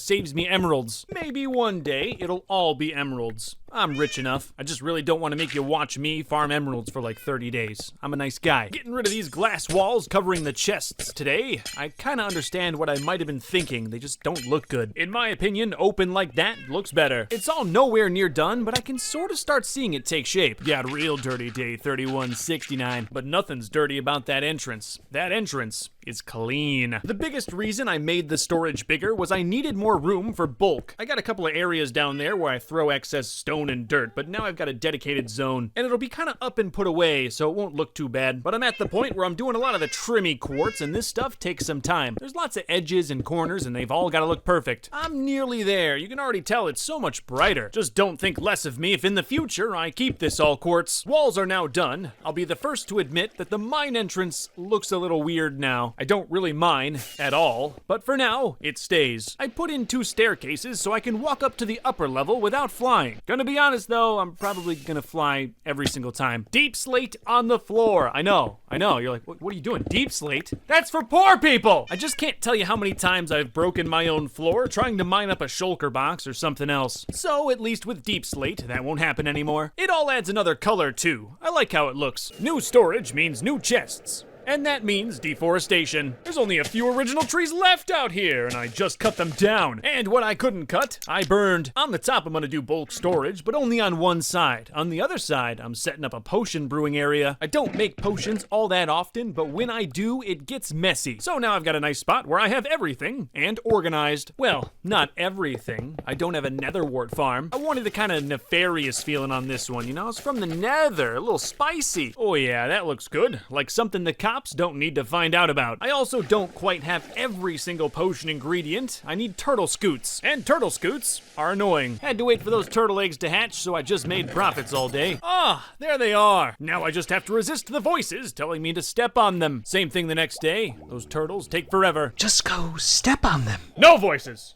No. Yeah, still nothing. I should industrialize this. I know I just put up these walls, but I'm ripping them down now. I didn't want to sit around all day waiting for turtles, so I figured I'd build something. So this right here is in theory lava forever. I don't believe it. Sounds too good to be true. Wow, what a beautiful act of nature. Time to step all over it with a deep slate fist. Yeah, I'm doing it. I'm building a turtle farm. It's gonna be horrible. I don't really know if these exist already. I'm building this from my own mind, and you can already tell by these mangled rails, no one's gonna have a good time. A turtle farm tries to get turtle scoots, whatever that means, so I'm hoping to breed them, grow them up, and then dispose of them, all in the same building. And hey, I'm not looking for efficiency. If this produces 1 turtle scoot, I'll be happy. They will all think this is their home beach. That's just sad. And somehow, now I'm waiting for turtles to hatch again. Well, I guess this wall could use a machine. I built a little auto seaweed farm. It's what the turtles will eat before they die. Farm's done and sealed. Just have to wait for the turtles. No idea if it'll work. Wish me luck. In the meantime, I'm going to build something that I'm very proud of. Around this time, I had a U2s come out. It's a collectible figurine, and I'm building a replica. It's gonna be large, and that's just the base of my face. I'm basically crafting a large bust of my head in 3 dimensions in Minecraft. This is way beyond pixel art. I've never done anything like this ever, and I was very worried the entire time it would look bad. So at first, I just focused on getting the scale and shape right. A lot of placing blocks, stepping back, tilting my head and looking at it, and then placing more blocks. Despite my worries, I was having fun, and I was so deep in the art, I forgot about my turtles. Oh, sweet, there's like 1,000,000 of them. A few escaped, but they're turtles. I shoved them back in. All right, I think if I did this right, I should have scoots in a few days, but I did build this thing myself, and it kind of looks terrible.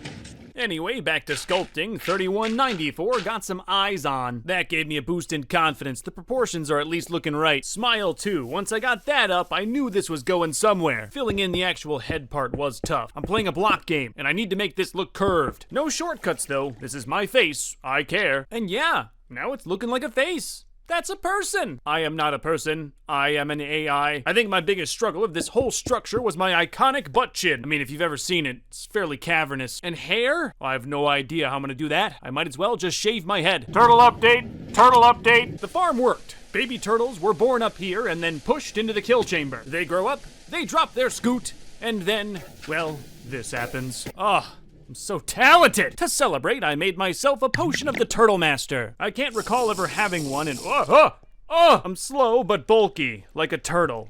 I think I'm gonna pass on this one. A little bit more on the skull, then I can do the hair. That's what I'm really worried about. I tried throwing in some andesite. That was a horrible mistake. Look at that! Another 100 days. I gazed upon this sunrise while standing on my own head. I did my best with the hair. I think I'm lucky that for years now, my hair has always been messed up. I gotta be honest, I did not think it was gonna look that good. I like it! It's dark, so monsters spawn inside of me, but that I can fix. Working on the last few details. How do I make an ear look good? I'm glad there's no nose. I could have never made that happen. The secret for the hair seemed to be placing blocks randomly. Eventually, it got to a point where it kind of looked like a head of hair. I'm really loving it. I am. And definitely not just because it's a bust of me. Final step is lights. Gotta make sure this whole structure looks lit up. Creepers spawning on my head would be embarrassing. Then I just looked at it all day. I'm telling you, I'm proud. I don't think you understand how much I underestimated myself. Yep. Here you are, another solid day of admiring. Then another solid day of naming things. I gotta say, the golems all got good ones. This is embarrassing. I almost forgot an entrance to this monument. I spent a lot of time, almost too much time, trying to make a piston door. I couldn't make it work, so I settled on iron doors. They blend in. Then I looked at myself some more, passed out from beauty, woke up the next day, and it's time to touch the turtles. I've had these floating eggs up for a few days, and they don't seem to want to hatch. I don't think they're gonna, and I think there may be too many turtles up in here. I can fix that problem. Part of me thinks if I bred turtles the natural way, I'd have just as much scoot. Looking at the farm, what's hurting me is burning them in lava. If I didn't do that, this whole thing would work better, but I know you love it, so it's really your fault. I'm all over the place right now. Day 3208, I'm going down to my warden. Trapped this thing a while ago because it's easily the worst boss. Wasn't even hard, but I gotta say, having it under my compound has made some issues. So right now, I'm just trying to get a better safe zone for the warden, so I have a good area where I know I'm not gonna get hit. Last thing I want to do is be mining or something and get sniped. Thing is, I should have done this before I got the warden in. Doing it right now is very tough. So for now, I'm just gonna leave him here, hazards and all. I guess if I hear a heartbeat, I'll just have to be careful. 3209, I'm away from keyboard for a lot of days, and I'll tell you why. I broke a glass plate, and a nearly microscopic piece of it was lodged in my thumb. And obviously, that was gonna make recording difficult, but I still wanted to get some days done. So I decided to farm gunpowder. Good thing I can edit this all down to just a few seconds or so. Want to point out the glass is still in my finger, but feels a little better now. And thanks to that glass, I have enough gunpowder to fill the block. More importantly, I checked my turtles the next day and got 15 scoops in the chest. That is a success. I celebrated by breeding, then burning. Not gonna lie, that turtle hat pretty cute though. I did want to see how a potion of the Turtle Master would fare against the warden, so here I am. It definitely did less damage, but I was so slow. If I ever had to fight the warden with a Turtle Master potion, I think I'd still die. Yeah, I'm definitely contemplating killing that thing. I enchanted my turtle helmet. Not sure if that'll help, but I had 160 levels, might as well. I wanted to put the helmet in my ender purse, but the thing was just cluttered, so I did a whole day of organization. Sometimes you've just gotta, restocked things. It wasn't a bad day. You ever start doing one thing and that makes you do another thing and then that makes you do another thing? Well, now I'm in the end, so that's pretty much what's happening to me. I need obsidian, and when you need obsidian, you just take a day, you grab as much as you can. Like life, some days in Minecraft are just like that. Finally, time to start working on the TNT block, and the first thing I'm gonna do is dig out this land. The further away you get from my tower, the more neglected my landscaping is, and this is pretty bad. If I'm gonna have a nuke, I want the thing to look nice. So I dug, and dug some more. Guess what? Still digging. And I'm gonna be at it for a while. Just imagine doing this with no beacon. While you're at it, imagine playing Minecraft for 3,234 days and still thinking of stuff to do. Ooh, all leveled and dirted. I'm done. Just kidding. It will never be done. Ever! Cause now I've got a floating horse road, and you know I can't have that. I don't know why I'm renovating the horse road. I never use it. I fly now. It will now be a horse tunnel. Oh, gotta put lights down. It's a monster farm over here. I'm approaching 10 years of Minecraft and still use cobblestone. Kinda lucked out on the other side. Got this natural waterfall feature. Looks good. Everything is now reconnected. It's historic. I had to. I thought I was gonna make a TNT block. Why am I doing emerald arches? Well, I gotta have a connected rail. That's essential. After shooting some mobs in the daytime of 3240, I got an idea. Lights, glowstone ones, as far as the eye can see. If you don't like how this looks, please comment down below and I'll be sure to ignore it. Uh-oh, I'm building a box on the industrial side. This isn't gonna be good for someone. You guessed it! Villagers! I want lots of glowstone, but don't want to work hard for it, and that's what villagers are for. So now I'm infecting the people. It's not a conspiracy. 1 cure and I get glowstone for 1 emerald each. That is a deal. So I'm gonna put like 10 of them in a box. They can't stop me. Welcome to Notable Industries. Here we treat our employees like family. Family that you don't like. Day 3244, I flew around my land and took a nice hard look at it. And on this day, I was inspired to build something notable. A wall. The wall. Today was the day when I saw it first in my imagination. It would be massive. Beautiful. Notable. I'll get to it. Just know on this day, I got the idea. Then I thought about actually building a giant wall and realized that's gonna take a long time, so I thought I'd bang out some other things first. Check it out, my arena. Simple concept, this will be a place where I fight things when I'm feeling violent. Maybe one day I will fight the warden here. No promises though. In the meantime, I'm gonna keep it dark so monsters spawn here and I can fight anytime I want. Wasn't recording, now it's trimmed in emeralds because I'm super creative. The more I look at it, the more I don't really like it. Sometimes I'm not the best architect, but it works. I can at least make a dark room. Tried a little Blackstone 3249, quickly decided I didn't like that. Then I struggled with a piston door. My track record with these things has not been good. Despite wiring everything to code and taking my time, it just never looked right. I do this for money. I should be better. So I buried the piston door, now it's working fine. That's always a good strat. I debated even putting a way out. It's an arena. You shouldn't be able to escape. And I don't know who I'm kidding. Most of the time, I'm just gonna jump in and then fly out. A little bat spawned. Shall I fight him to the death? 3252, I'm putting in some floor lights. This I've done before. Now I can turn the arena off, because otherwise it'll mess with all my monster farms. I'm not a huge fan of the switch on the floor, but I've cut many corners on this thing. One more? Who cares? All right, I just built what is very likely the place where I die. Guys? Why are you still zombies? Somebody touch someone! Whatever, I don't have time for that. I've got to go tend lovingly to my turtles. After a day and some experimental medicine, now the clerics are done. And now I should be able to buy about 200 glowstone lights per day. How many could I mine if I just worked hard in the nether? I don't care. I don't do that. Remember, no unions! I think one day I'll free them. I'll free them all, but not today. And not for a very long time. And you know what? Maybe not at all. Building's done. Simple like the stone cutters. And they're happy, I guess. Back to the desert, day 3256. I used to basically live out here. I shoveled so much sand. And here I am again. And I'm about to do some serious shoveling. How serious? Well, I shoveled for 1, 2, 3, 4, 5, 6 days. Wasn't recording for the last day of shoveling. You didn't miss much. I'm home now. I have everything I need to do the TNT block. But I'm going to get distracted. Yeah, instead I spent the day making this brand new villager baby. And train tracks. Babies love train tracks. And a glass box. Babies love glass boxes. If you haven't already noticed, now I'm achievement hunting because I didn't take my pills. Was most of the way on this one and even had the last piece of food in my storage. Don't know why I didn't already have that. I'm supposed to be making a nuke.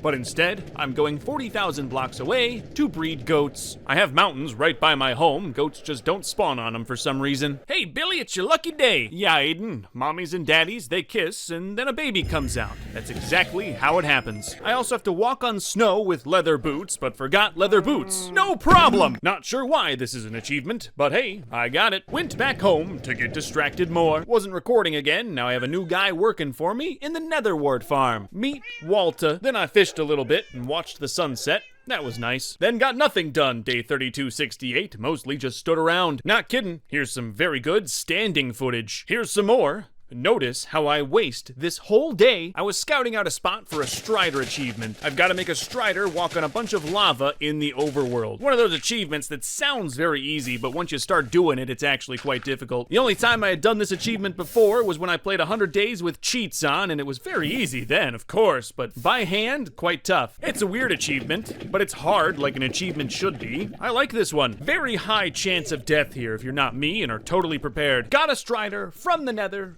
into the overworld, and into my lava track. Hopefully I built it long enough. Wow, look at me! I can count! I thought about putting him in with the rest of the Striders, but ultimately came to the conclusion that a 360 no-scope would be more fun. Remember, Striders? I don't like you. All right, now I'm just making stuff up. I had an old horse by the name of Raw Dolphin, and now that you mention it, I haven't seen him in like 2,000 days. He was so fast, maybe even faster than Blue, and I wanted to find out, but couldn't find him. I really hope he's okay. I thought maybe I left him over by the original mansion portal. This whole thing got gutted. But no one here, just spots where you would tie up a horse. I really looked everywhere.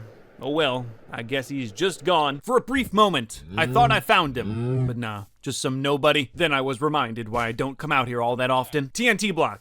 Yeah?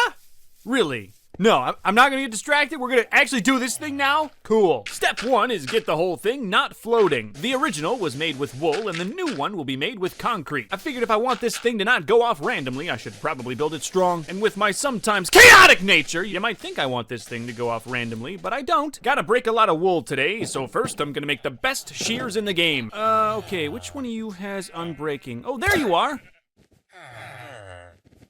Oh no, that was easily one of my best villagers. And just for the record, I did not mean to do that. Oh well, at least I have good scissors now. I'm gonna try to replace that unbreaking villager. Besides mending, he was easily the greatest. So I broke lecterns and then placed lecterns all day long, because this is how you get strong in Minecraft. I tried all day and didn't get one. Wow. What I really didn't expect was to go the whole next day without one too. I'll get you for this, villagers. I will. Finally got one and sent him to the orphanage cellar. You know what happened next. One day later, he's going back in the library like nothing ever happened. Yeah, I didn't build this thing to accept new villagers. Had to rip out the roof. Didn't think anyone would get smote, but I guess here we are. Back to business, finally. Love these shears, by the way. Didn't even know they could be enchanted. As far as pixel art goes, this part is not that difficult, but you do have to get it right. The top, on the other hand, yeah, that's not gonna be easy. Good thing the top will be the last step. For now, I'm building a bunker. I just put it in a nearby mountain in what I thought might be a safe distance. I mean, probably. I don't know. But all construction stopped when it started thunderstorming. I've got to get myself an achievement. Well, now I have a witch on my land. I don't like it, so I blended the bunker into the mountain quite nicely and then worked on the inside. It's nothing much, made of stone, but it's gotta be strong. There's a nuke nearby. I did put down a few redstone lights just to give it that premium feel. Maybe I'm just a simple man, but to me, redstone lights are fancy. Okay, fuse time, this is what'll make it go bang. Of course, everything was built to code, and nukes probably should be, but really the redstone's very simple, just one long wire. After a little bit of struggling, it's now connected. I should be able to launch the nuke. But it's not gonna be that simple. No, I'm gonna put in some safety features. Just a few simple fail-safes that'll stop the redstone button from launching a nuke. If you want it, don't look too long, it's gonna hurt your brain. It's very, very complicated. Last little bit of safety is I'm gonna make the floor of this thing deep slate that has very high blast resistance. I also checked the area around the TNT block and there's no caves, and if there were, I lit them up. Effectively, I'm the only thing that's gonna make this thing blow up. Alright, today's the day. Time to place 3,000 TNT. I'm really not sure how I thought this would be a quick process, but it was not. It was also incredibly nerve-wracking standing next to all of this TNT and touching it. Midway through, a lightning strike went off and I pretty much pooped my pants. I did not have a lightning rod before that moment. Safety is my number 6 concern, I guess. That little piece of copper outside did not make me feel much better about this whole process. I just wanted to get it done as fast as possible so I could not be inside of a nuke. Really trying everything out here to place blocks more efficiently. Okay, it's now done. I can take a breath. That is menacing. Problem is, top's still off, like your mom. I kept the old top and just copied it. That made this part a little easier. And who am I kidding? You're really gonna check this is a pixel-perfect recreation of the top of a Minecraft TNT block? No. You're not. Got it done and layered in carpet just to make sure nothing can spawn up here. Thousands of days of dreaming has now come to reality. There's now a giant bomb on my land. And now I press the button. Confident in my safety features, I pressed the button. And nothing happened. Notable. Gotta clean up now. Got way more sand and gunpowder than I needed. Not a bad thing. Hey, at least I'm finally using that area for bulk storage. Then I fished. That's it. Time for something productive on day 3294. Roughly 1,000 days ago, I built this wither skeleton farm and it could use an upgrade. The storage is one chest. That is literally it. When I built the farm, I tried to make a sorter, but as you can see, it didn't go well. But I've come to a point in my Minecraft career where I really need a lot of beacons, so I need this farm to work very, very well. So I'm gonna give this another go. Like I said, it's been about 1,000 days. I've probably got some new knowledge. For now, I've just got a big sand pit, but that's a start. And now I've got a bigger sand pit. Wither skeletons drop 4 things, so an item sorter shouldn't have to be too complicated. I don't even really care about the items being sorted. I just want to make sure this whole thing doesn't get clogged up by stone swords. Obviously, used a lot of hoppers to make this happen, but it does work. Now that the machine is functional, just gotta build a room. My vision is Nether. Uh-oh, something's not working. Fixed the issues that I caused and then continued making everything look pretty. Just don't go through that crimson door, it's pretty gross back there. Piglins started spawning, which means I have to spawn-proof the whole thing, but then I should be done. Yeah, some of the walls in the machine room are still sand, but I'm not gonna fix them. They'll work. Farm upgraded. There we go. And so now, on day 3,300, construction of the wall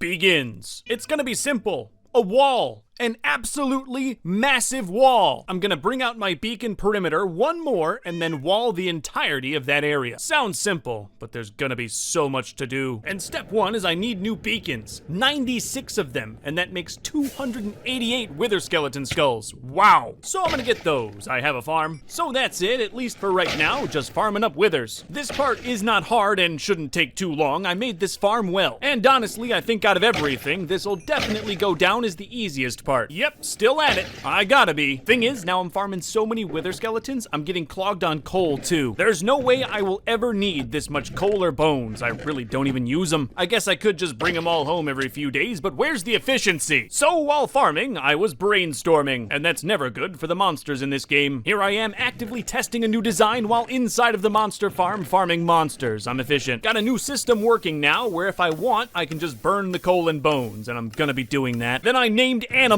all day. I'm gonna have to find a place to put all these guys. More farming, all efficiently. But that had me thinking, what if I could be more efficiently? When all you do is stand around and farm a farm, you think about ways to farm that farm faster. Farm faster, farm faster, farm faster! Did you know wither skeletons are now my most killed monster in all of Minecraft by far?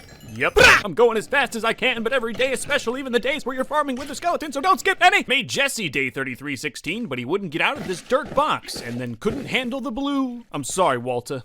I know you cared for him. You don't have to smile through the pain. I need some dogs for tomorrow. These ones won't be named because they will likely die. Dogs scare wither skeletons, so in theory I can use these to make the farm faster. I'm not certain this will work, but it was a fairly easy addition. Lost a lot of them. This whole farm is built above lava. And some, well, you know. I put some on just the very bottom layer and it made the farm faster for sure. Day 3321, I got 43 wither skeleton skulls in a single day. New record. Yeah, I'm done now. No more farming. I get to go fight the wither like a ton of times. Pro tip, when you gotta fight 96 withers in a row, don't fight them legit. Just cheese it under the end portal. That's the best way. I spent 2 solid days doing nothing but killing withers. And no, I was not fighting him. I was killing him. And now I need obsidian. Like 300 or something? It's crazy number. I was already in the end. It's basically free out here. Check this out though. One click, 64 beacons! 100 in a single day. I'm living. Still, that's only the first phase of step 1. I've got to place all the beacons now. And this is dangerous work. I could actually die. What makes me nearly immortal are my beacons. And when I'm digging a new beacon hole, I obviously don't have beacon powers. And digging straight down, that's always dangerous. I just gotta be careful of lava, heights, all that stuff. So yeah, that's what I'm gonna be doing for a while. You saw 100 beacons in my inventory. Did you think that would take a day to put in? I'm gonna warn you all right now, over the next couple hundred days, there's gonna be a lot of stuff like this. I didn't realize it at the time, but the wall is the largest project I've ever built. My most mega build. And right now I'm in phase 1 AC of a 37 phase plan. Anyway, I was pretty lucky while I dug beacons. The worst thing that ever happened to me was caves, and those are never that dangerous, especially during the daytime. Sometimes the caves would be quite large, but again, you just do this in the daytime, then there's way less monsters. And you might think lava was a problem for me, but I chugged fire potions the entire time. I did take a break on day 3333, because there's really only one of these in the entire video. I wanted to build a monument to 3. I'd just been digging for so long, it felt like a good idea. Yeah, it's just a 3, but there wasn't much out here anyway, I'll take it. And maybe in 1,111 more days, there'll be a 4. 3. Enough fun, back to digging. 4 beacons done, doing them safely takes 2 days. You do the math. Who am I kidding? You can't do math. Half of you can't even read a clock. It's true, boomers. We've lost them. They watch too many stupid Minecraft videos on YouTube. Like this one. What? What, you don't like social commentary? Let me just say that I dug again? Cause I dug again! Chop today though, that's different. Nice. Yeah, this big old forest was in the way of my greatness. Good amount of lava in this hole, that's why I chugged those fire potions. Casually on fire while mining, no big deal. After this beacon, I'm officially now halfway done with the new array. And I don't really want to keep going. I mean, I'll have to eventually, but not now. But if you thought I was gonna do something not involving mining, you're horribly mistaken. I'm gonna mine out the perimeter of what my new land will look like. I've just gotta see it, and sometimes that's the best way. I was also also straight up sick of digging straight down. Little did I know, soon I'll be sick of digging straight across. Good news is I don't think I'll ever run out of wood ever again in my entire Minecraft career. And if I do, I guess I could just cut down another forest. Burning obviously works too. Here you can kind of see the land a little more cleared out. It's very open when there's nothing in it. I can already tell that this everywhere is going to look awesome, but it's going to be millions of blocks. And when I say millions, I mean millions. So yeah, this is gonna take a while. Since there's gonna be a lot of mining, I'm wondering how many different ways I can say mining. Excavate, extract, unearth, delve, burrow, prospecting, quarry, exhume, fracking, kinda, ditching, blasting, scooping, mountaineering, uprooting, eradication, pitting, veining, stripping, trenching, mine laying, drilling, boring, tapping. I'm sure there's more words to describe what I'm doing here, but I think you get the point. Did a little tour for Mater today. He was over and I was showing him my progress and showing him how much more there is to do. I'm nervous. Well, that was fun. Back to work. Yeah, it's a grind, but no one's gonna do it but me. You want something from life, you gotta get it. And anything worth having is never easy to get. And I know it can seem hard when you've gotta move a mountain, but if you do just a little bit every single day, you'll get there. Trust me, I've been there. Just never give up. Stay notable. It'll happen. Not gonna lie though, even after that speech, I'd very much like to give up. Oh, just love to go take a nap and not have to dig all this dirt. Forget what I said earlier. It's not worth it. Just stop trying. Abandon your hopes and dreams. Sorry. I'm just kind of losing it a little, which is not great, considering there's so much left to do. Oh, man, I have really been at this. Now, I know it's been fairly quick for you, but I can edit this footage. For me, it's been an absolute grind. One that will be worth it in the end, but still a grind. I mean, look at these mountains. They're all gonna have to get flattened, and I know I'm not digging it by hand. I've done so much of that already, but I did want to feel it. I wanted to feel what it was like to actually physically dig this all by hand. I'll tell you what, it does not feel good. It's hard labor. I can't complain too much though. I worked in fast food for a while. That's way worse than this. If I do very much more digging, some villagers are gonna die. So today's gonna be the last day, at least for a little bit. Yep, it's adventure time. At least it will be tomorrow. Gotta ride this rail 8,000 blocks just to get to new land. So what am I looking for out here other than sweet cinematic shots? Mostly out here looking for cherry blossoms at the time they had just come out. And no luck today. Looked all over. Well, saying no luck would not be true. I did find a god apple. Those are rare and always nice to find. They really let you cheat death. I was also out here for a little bit of archaeology. That was a new update with this, and I gotta say, I didn't really like it. Maybe I'm just too strong to be digging for diamonds in the dirt. Whatever. They'll never do the update I want. Emerald buttons. Found a cherry blossom by the nighttime of 3406. Good thing there was a village right nearby. Wow, what a beautiful forest that I'm totally going to ravage. I like cherry blossoms. They're a good treat to add to the game, you know? It's fun. I'm down on the aesthetic. They'll look good next to my emerald tower. I really just wanted saplings. I'll grow my own. What a great day to not be a tree. Wasn't recording for a day of chopping. Now here's a day of burning. I then went out and did more archaeology. I'd like to give it a fair shot before telling the world I don't like it. And world, I don't like it. It's just not very good. Even if I had absolutely nothing, you would not catch me doing archaeology. I'm digging around in the sand, in the middle of the ocean, risking my life for what? A piece of coal. I bet you with a stone pick running around, I could get 30 coal in a day. You can find diamonds and emeralds and stuff like that, but I can't believe I'm about to say this. I'd rather mine. Yeah, you can get pot pieces. That's super cool. Just want you all to know, this will probably be the last time you ever see me do archaeology in this world. Unless, of course, I need it for something. Like right now, I needed the pots. It's almost day 3, 420. Apparently, another thing with archaeology is there should be secret rooms in the desert temples now. I found one, but mined all the artifacts getting there. Oh, here's one. I bet you it's super good. A stack of diamonds, netherite, a single gunpowder. This is what I mean. It's just not worth anyone's time. I'm done talking about it. Not trying to let all that get me down. I'm still exploring 3415. And while flying, something caught my eye. That's a brown panda. Now, how am I gonna get you back home? These things are insanely rare. I'm not leaving it out here. I'll get it home eventually. Enjoy your hole. I'm pretty sure he won't despawn, but I named him just in case. Flying back now, I feel recharged, at least enough to go back to manual labor. It's gonna be another day here. I was notably far. Almost Been flying too long. All right, one more rail and then I'll be home. Home. And on day 3, 4, 20. What a good one. Of course, the first thing I did was go up high, though the come down was pretty rough. Then I looked through all my pots, and for the first and probably last time, I constructed a custom pot. Then I went over to this magical house, looked at it, and thought about how absolutely terrible it looks. Oh well, threw down some pot and enjoyed day 3, 4, 20. Really though? What is this house? This needs to be changed. What, do you think I was gonna put that off? No, it needs to change immediately. I am gonna give myself a break. This was constructed 3,000 days ago, and calling it a house is not really correct. So first step is gonna be unearthing it. I've been digging so much it wasn't a big deal.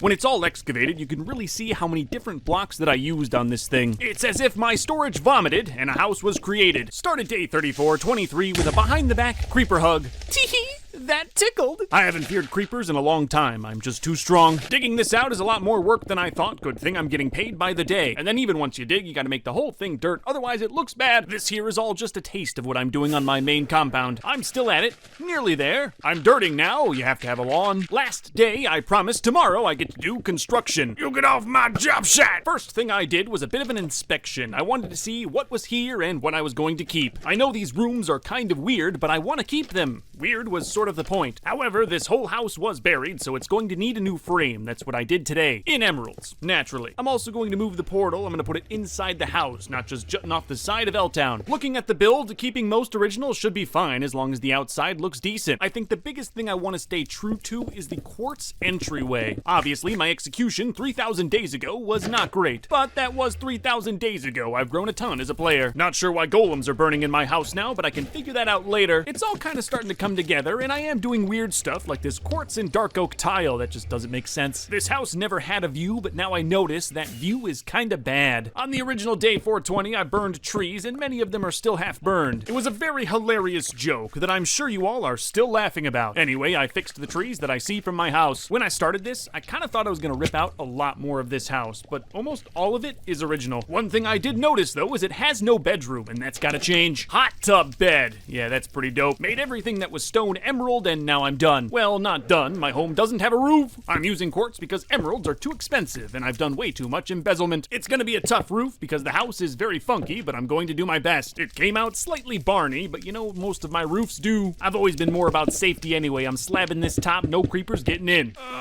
Yeah, whatever, it's better than a hobbit hole. I think the final archway turned out nice, much improved. All right, ma'am, I'm here to do the final inspection. Yeah, everything looks good. Some stuff isn't up to code, like no door on the elevator, and I totally forgot to do this piece of ceiling, and I can be happy to say that sometimes I crash there. Estate bolstered, I flew back home for more manual labor. My land's looking pretty cleaned out, but those mountains, they still scare me. Before I get to the mountains, I need to get through the last bit of hill. And before I do that, I need beacons, so I'm back to this. Oh yay, more digging. Listen, the Great Notable Wall was not built in a day. I have no idea how many days it's going to take. I hope it gets done in this video. Guess you're just gonna have to watch and find out. You may wonder why I'm hand digging all of this. There are machines in Minecraft that automate the digging process, so why don't I make one? First, I need the cobblestone. By my calculations, the wall will be nearly 100,000 of it. And I guess sure, I could sit around and use a cobblestone farm, but I figured this was killing 2 villagers with 1 stone. Check this out, I'm gonna be saving some of the original trees and make them absolutely massive, just to remind myself that this area used to all be hill. Another reason I'm digging is I just wanted to feel it. I wanted to feel what it would be like to dig this all out by hand. It doesn't feel great, but what manual labor does. Hurts my back! I am getting very efficient with my beacon placements though. I don't waste a second. Every little bit of iron fits perfectly. Alternating beacon digging then regular digging really helped with my mental. You have to know, while I was doing this, I was looking up ways to mine faster. There's just gotta be a better way. There really isn't. Mining is mining. Yeah, pretty much the only thing you can do to make it faster is beacons, and I've been doing that the entire time. Again, I need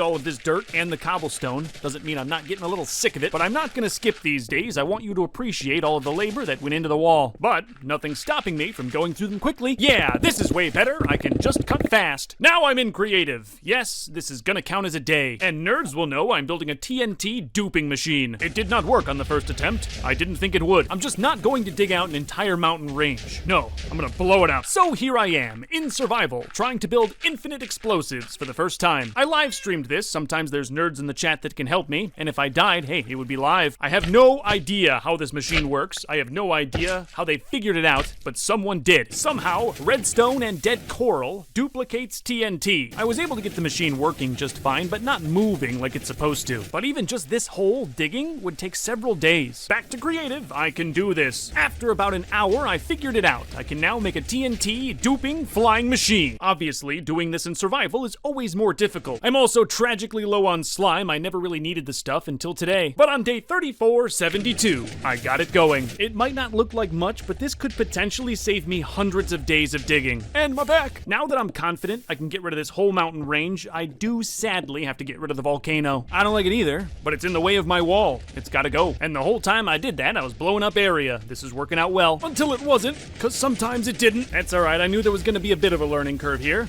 Yeah, a mountain of a learning curve. I tinkered all day and got nowhere. This was way easier and creative. I get the duping, I'm good at that. It's getting the whole thing to move. Feeling defeated, I did some digging for motivation. Wanted to remind myself what's in store for me if I can't make these TNT machines work. Digging the hills was one thing, but these mountains are so much taller. Every chunk is gonna take so much longer. So I can either break my back digging for the next 1,000 days, or I can do something about it. And I'm gonna do something about it. And one of the main issues I was running into was slime, so I'm gonna try to build a slime farm. This is a very old mine, right underneath my compound, and I know from experience that slime spawn down here. I've gotta find the exact chunk where the slime spawned, then I can make an automatic slime farm. Should be pretty simple. Got it! Bad news for you, slime. That's really the hardest part. Once you figure out where the slime spawn, you just gotta dig a big hole. I made a TNT duper to help. I wasn't entirely sure how deep to go down, so I'm just gonna go down the whole way. I'm no stranger to digging. This was nothing. Then I hit deep slate and started regretting my life choices. This is rock bottom. It's rocks on the bottom. I'd rather play Fortnite no build than this, and that's saying something. Am I getting close to the bottom?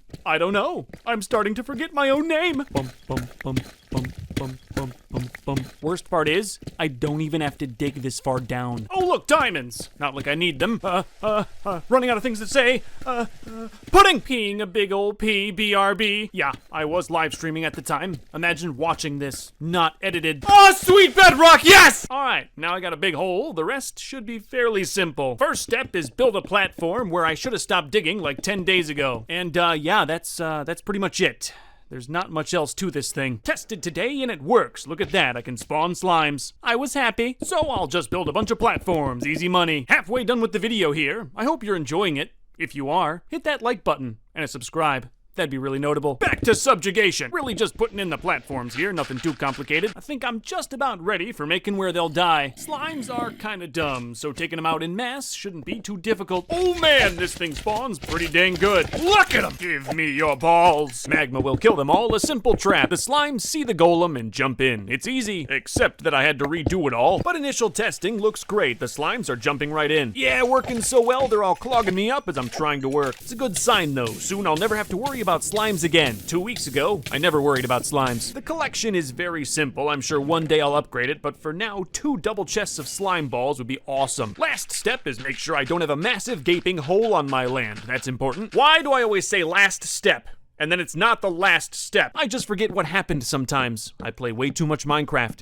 It's not healthy. I've got to do the entrance, and originally I went with this industrial carpet look, which I regretted immediately. So now I've got slime, I'm grabbing more quartz, and I should have everything I need for more bombs. All right, mountain.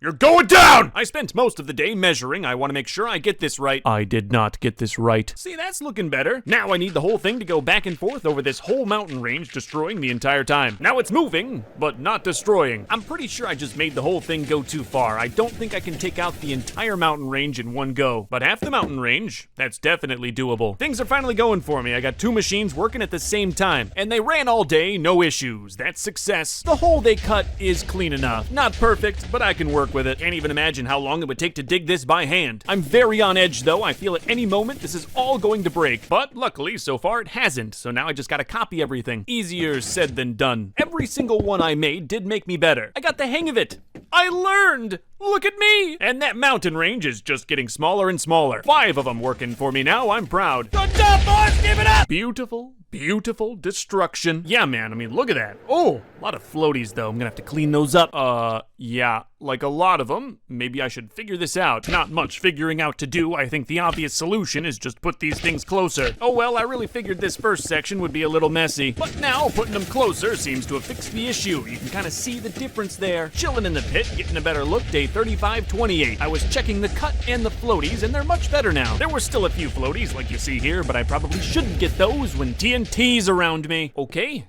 I will take that as a sign to be more careful. Yeah, it could have all ended right there. That was actually pretty close. Thoughts of my mortality ended the next day, so I got back to work, riding the TNT machines that almost killed me. Yeah, despite that one close call, it's been going very well. Except when it snows. Oh, I hate the snow. It clogs the observers, stops the machines. It's such an issue. Ah! I think it only snows on mountains, too. Don't quote me on that. Quote me on this. Luke the Notable is the greatest Minecraft player of all time. You don't have to agree with me, but I agree with me. All right, done. At least with this relatively small section, there's still much more mountain to do, and a lot of cleanup now, but I'm guaranteeing you this is way faster than mining. Like 100 times faster. I think I can handle these specs without mining. I'm just gonna rerun machines closer on this end. Yeah, it's a slight waste of time, but if I did this all properly, I wouldn't be here in the first place. Oh well, it's cleaning nice, and this all had me learning more too. At this point, I could build the machines without having to copy. New skill acquired. For the most part. The scale's lost on you unless you're down in that pit. It's absolutely huge. And it's only gonna get huger. I was surprised at how close to the edge these machines can cut. That's a nice line. Very, very minimal waste. Every now and then there is a chunk, but I can mine that. But now it's done. At least this small section of an entire mountain range. Still, I can't help but look at this hole and be proud. Right back to work, gotta blow up more land. First step is a beacon. Done. First beacon was slightly off, so I've gotta do another. One day on that one, nice. Then I set up a new hub and test it. Looks good so far. Everything ran smoother this time, and from the beginning, I was doing it right. So these big piles of rock shouldn't be here much longer. There's something really nice about it all, you know?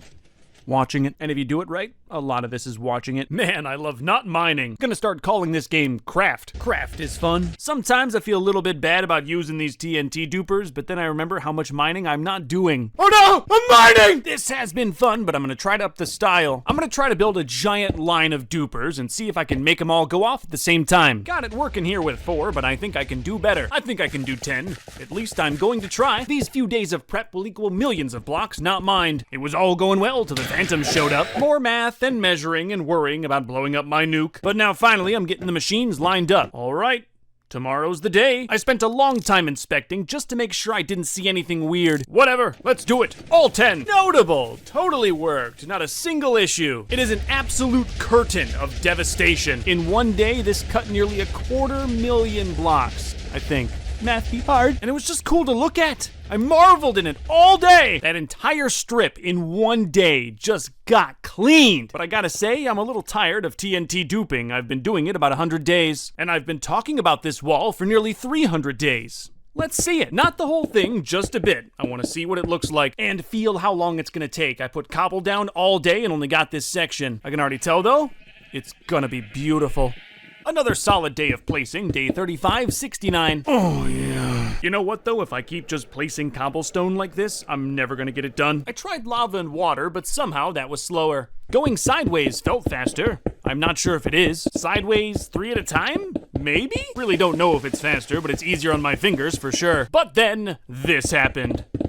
Oh yeah, that's fast. I was live streaming this at the time and the lovely chat showed me how to place down cobblestone super fast. Most of the time they try to get me killed, so this was a change. Shout out to the chat. I love you all. Oh, look at it. I couldn't have dreamed of a better wall. You might be wondering why it's made out of cobblestone. The answer lies in history. This is a tribute to my first cobblestone wall. This one, obviously, is much improved. However, it's not done.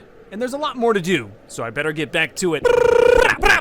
2 notable sides completely done. Oh, it's so big. Those 2 sides I did were very clean because I hand dug them, but the other 2 sides are a bit of a mess. I don't regret not hand digging. It is what it is. It just means I gotta do some shaving. Unlike you, beardless child. Let's not worry about what happened on day 35-85. We can call it a bad dream. Yeah, see? Everything's normal. Very normal. Stop asking questions. You know, I thought I had enough beacons, but I guess not. Well, that's why I built a beacon farm. Farm beacons! Then I killed the Wither like 1,000,000 times. The first time I killed the Wither, it took me 100 days of prep. Now I do it 20 times in a day. That's growth. More beacons, getting them mostly done. Then cleaned up some bits. Gonna work on more duping, obviously. Spent a lot of time on the first machine. You gotta get that first one right. I'm gonna attempt a massive combo again. I'm confident I can make it work. Just 6 for now. I've got some artifacts I don't want to smash. Mostly Panda Mountain and the 69 Monument. But of course, while those were going, I set up more. I'm pretty sure if I just put obsidian around this stuff, it should be fine. And if it's not, I can always rebuild it. Either way, not risking emeralds. Here we go, 10 it once again. Let's hope it all works. Now that I look at it, I'm not sure that's enough obsidian. Ooh, love watching it like this. That's so cool. It snowed. Some broke. Ugh, big chunk done, yeah, but everything from here will be very delicate. There's a lot of mountain left, and I'm gonna try to do as much blasting as I can, but there's a lot of stuff I really care about. Like on this corner, I've got my mural, the country wall, and that big old statue to myself. Nothing a little hand digging can't fix. The last thing I want to do is lose history, but 3 days in, I've been reminded why I made TNT dupers. Alright, that's enough digging. Let's set up the biggest line yet. I'm gonna do 15 of them. I put them all together assembly line style. This is a huge tip for anyone out there doing stuff like me. So that's a tip for no one, because only I do stuff like me. Here we go, 15 of them, new record. Absolutely perfect, and came nowhere near my statue. They were also about 10 blocks away from the nuke. That's precision. 1 day later, about 500,000 blocks are gone. Yeah, a little hand cleaning had to happen, sure, but you can't argue with 500,000 blocks. You can't argue with me either way. I'll kill you. I have beacon powers. Time to clean it up and do it again. I'm gonna try to mitigate the damage on Panda Mountain, but I would like to keep this a mountain. I think I know how I can do it, but I'm not sure if this will work. First thing I'm gonna do is dig out a huge portion around the panda head. That's the thing I care about most. The rest is just a mountain. Digging's now done. It should be easier to miss the panda head. So I'm gonna set up some more dupers, maybe for the last time? No. Yeah, probably not. I'm sure again you'll see this at some point. I'm gonna build something even bigger and dumber, and I'm gonna have to do this again. Here's my plan to save Panda Mountain. Water buckets. Yeah, I know. Every other time I've run into water while blowing stuff up, it seems to protect pretty well. So hopefully that works. If not, the monument just gets even more tragic. A couple of the dupers failed, and it wasn't even snowing. What did I do wrong? That water's working though. Panda Mountain looks pretty good. Some TNT got through for sure, but in the end, I think it's gonna look like a mountain. It's a bit scuffed, yeah. But I can rebuild that. Looks better than the 69 monument. Hardly any of that survived. Pooing! Then some more assembly line work. There's a couple tiny sections left to clear. But now, the mountains? Well, they're certified gone. Some bits are continuing to mock me, but I can't believe I did it. Lots of cleanup still needed. My land looks like it got blown up. Because it did. But I'm putting the wall up. Yeah. Today. It's time! I'm so excited to see it. I've been dreaming about this for 300 days. And really, this project has been 3,000 days in the making. One of the first things I built in this world was my wall, and this one will be notable. I didn't know it was gonna take this long, and there's still more to do, but I think in the end, that's what makes it worth it. Not sure what else to say. I didn't know I'd be placing cobblestone this long. I didn't have enough speech planned. But here it is, on day 3645. It's time to finish the wall. It's magnificent. Something you really have to experience with your own eye. Can't even see the sunrise. But like I said, still more to do. I gotta get to it. But first things first, you may have noticed, it's almost day 3,650. That will mark 10 years of hardcore Minecraft, at least in hardcore Minecraft days. I can't believe it sometimes, you know? But here I am. To celebrate on the magical day, I have a little thing planned. Gonna expand my 5-year garden a bit. It's now the 10-year garden, marked with a diamond 10. X means 10, dummy. And here's to 10 more. Stay notable. How'd I do in 10 years of Minecraft? I think pretty well. Well, it's been a good life. Just kidding. Time for lawn work. Gonna rip up this stone and put in grass. There's also a few other spots I gotta level. So yeah, the wall's up, but it's still gonna be a while before I can call it truly done. Let's cut to the chase. This is all I do. Well, this is awkward. Normally I do one of those cuts and the thing I'm doing is over, but it's not. Nah, still a lot more land to clear. Most of it not even beaconed because I'm lazy, he says after building a 100-foot wall. So I guess I'm doing this again. Pudding. Nowhere near done. This is gonna take a while. A lot of this work, if not almost all of it, could have been avoided if I set up my TNT dupers just a little bit better. I was off by 2 blocks, and now I'm doing this for like a month. That might help you imagine how long this would take if I had to dig it all by hand. And if I ever do another wall, that thing's gonna take an entire 1,000 days. Or, you know, 1 day in creative. Stop it, voices! Honestly, land's so big, doubt you could even do it in a day in creative. I'm not gonna try. I'll let someone else get the views for that one. Nearly done now. with this. Then I gotta put grass in. All this stuff I just mowed. Yeah, I'm mowing stone. That's how strong I am. That's how many, and I'm not even done. When I have carpal tunnel in a few years, this is why. But now, for realsies, I am done. And it's time to get dirting. Yeah, let me do some math on how much dirt I'm gonna have to place. All right, land is 600 blocks by 600 blocks. Wow, that is big. I am rich. Okay, 360,000, that's not right, because there's the area in the middle that's emerald. I don't know how that, that's 100 by 100 or something. Oh, that's only, what? It's a lot of dirt. And I don't think I'm going to have enough. When I was mining by hand, I saved all the cobblestone, but saved hardly any dirt. That was a mistake. Too late now. Guess I'll be building an automatic dirt farm. Does that exist? I hope it does. Strategically, I did leave a few areas untouched. Call them my dirt reserves. And I need them, because I'm out of dirt.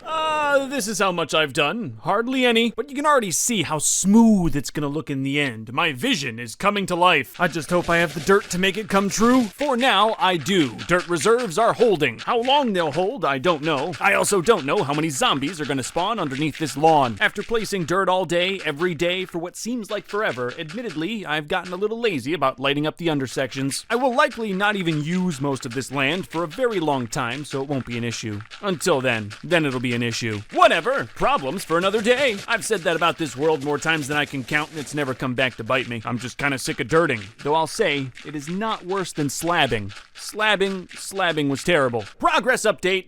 Yeah, not even close. A lot more dirt left, and this land needs to be cleared anyway. Should be okay. Wow, what beautiful shoveling footage! And more dirt placing footage! This is cinema. It's coming along. I've already been working on the wall for over 400 days. What's another 100? What's nice is dirting's the last large-scale thing I have to do, so I'm almost done. At least, that's what I've been telling myself this entire time. I just had to keep at it. Keep placing that dirt. And remember that I get paid to do this.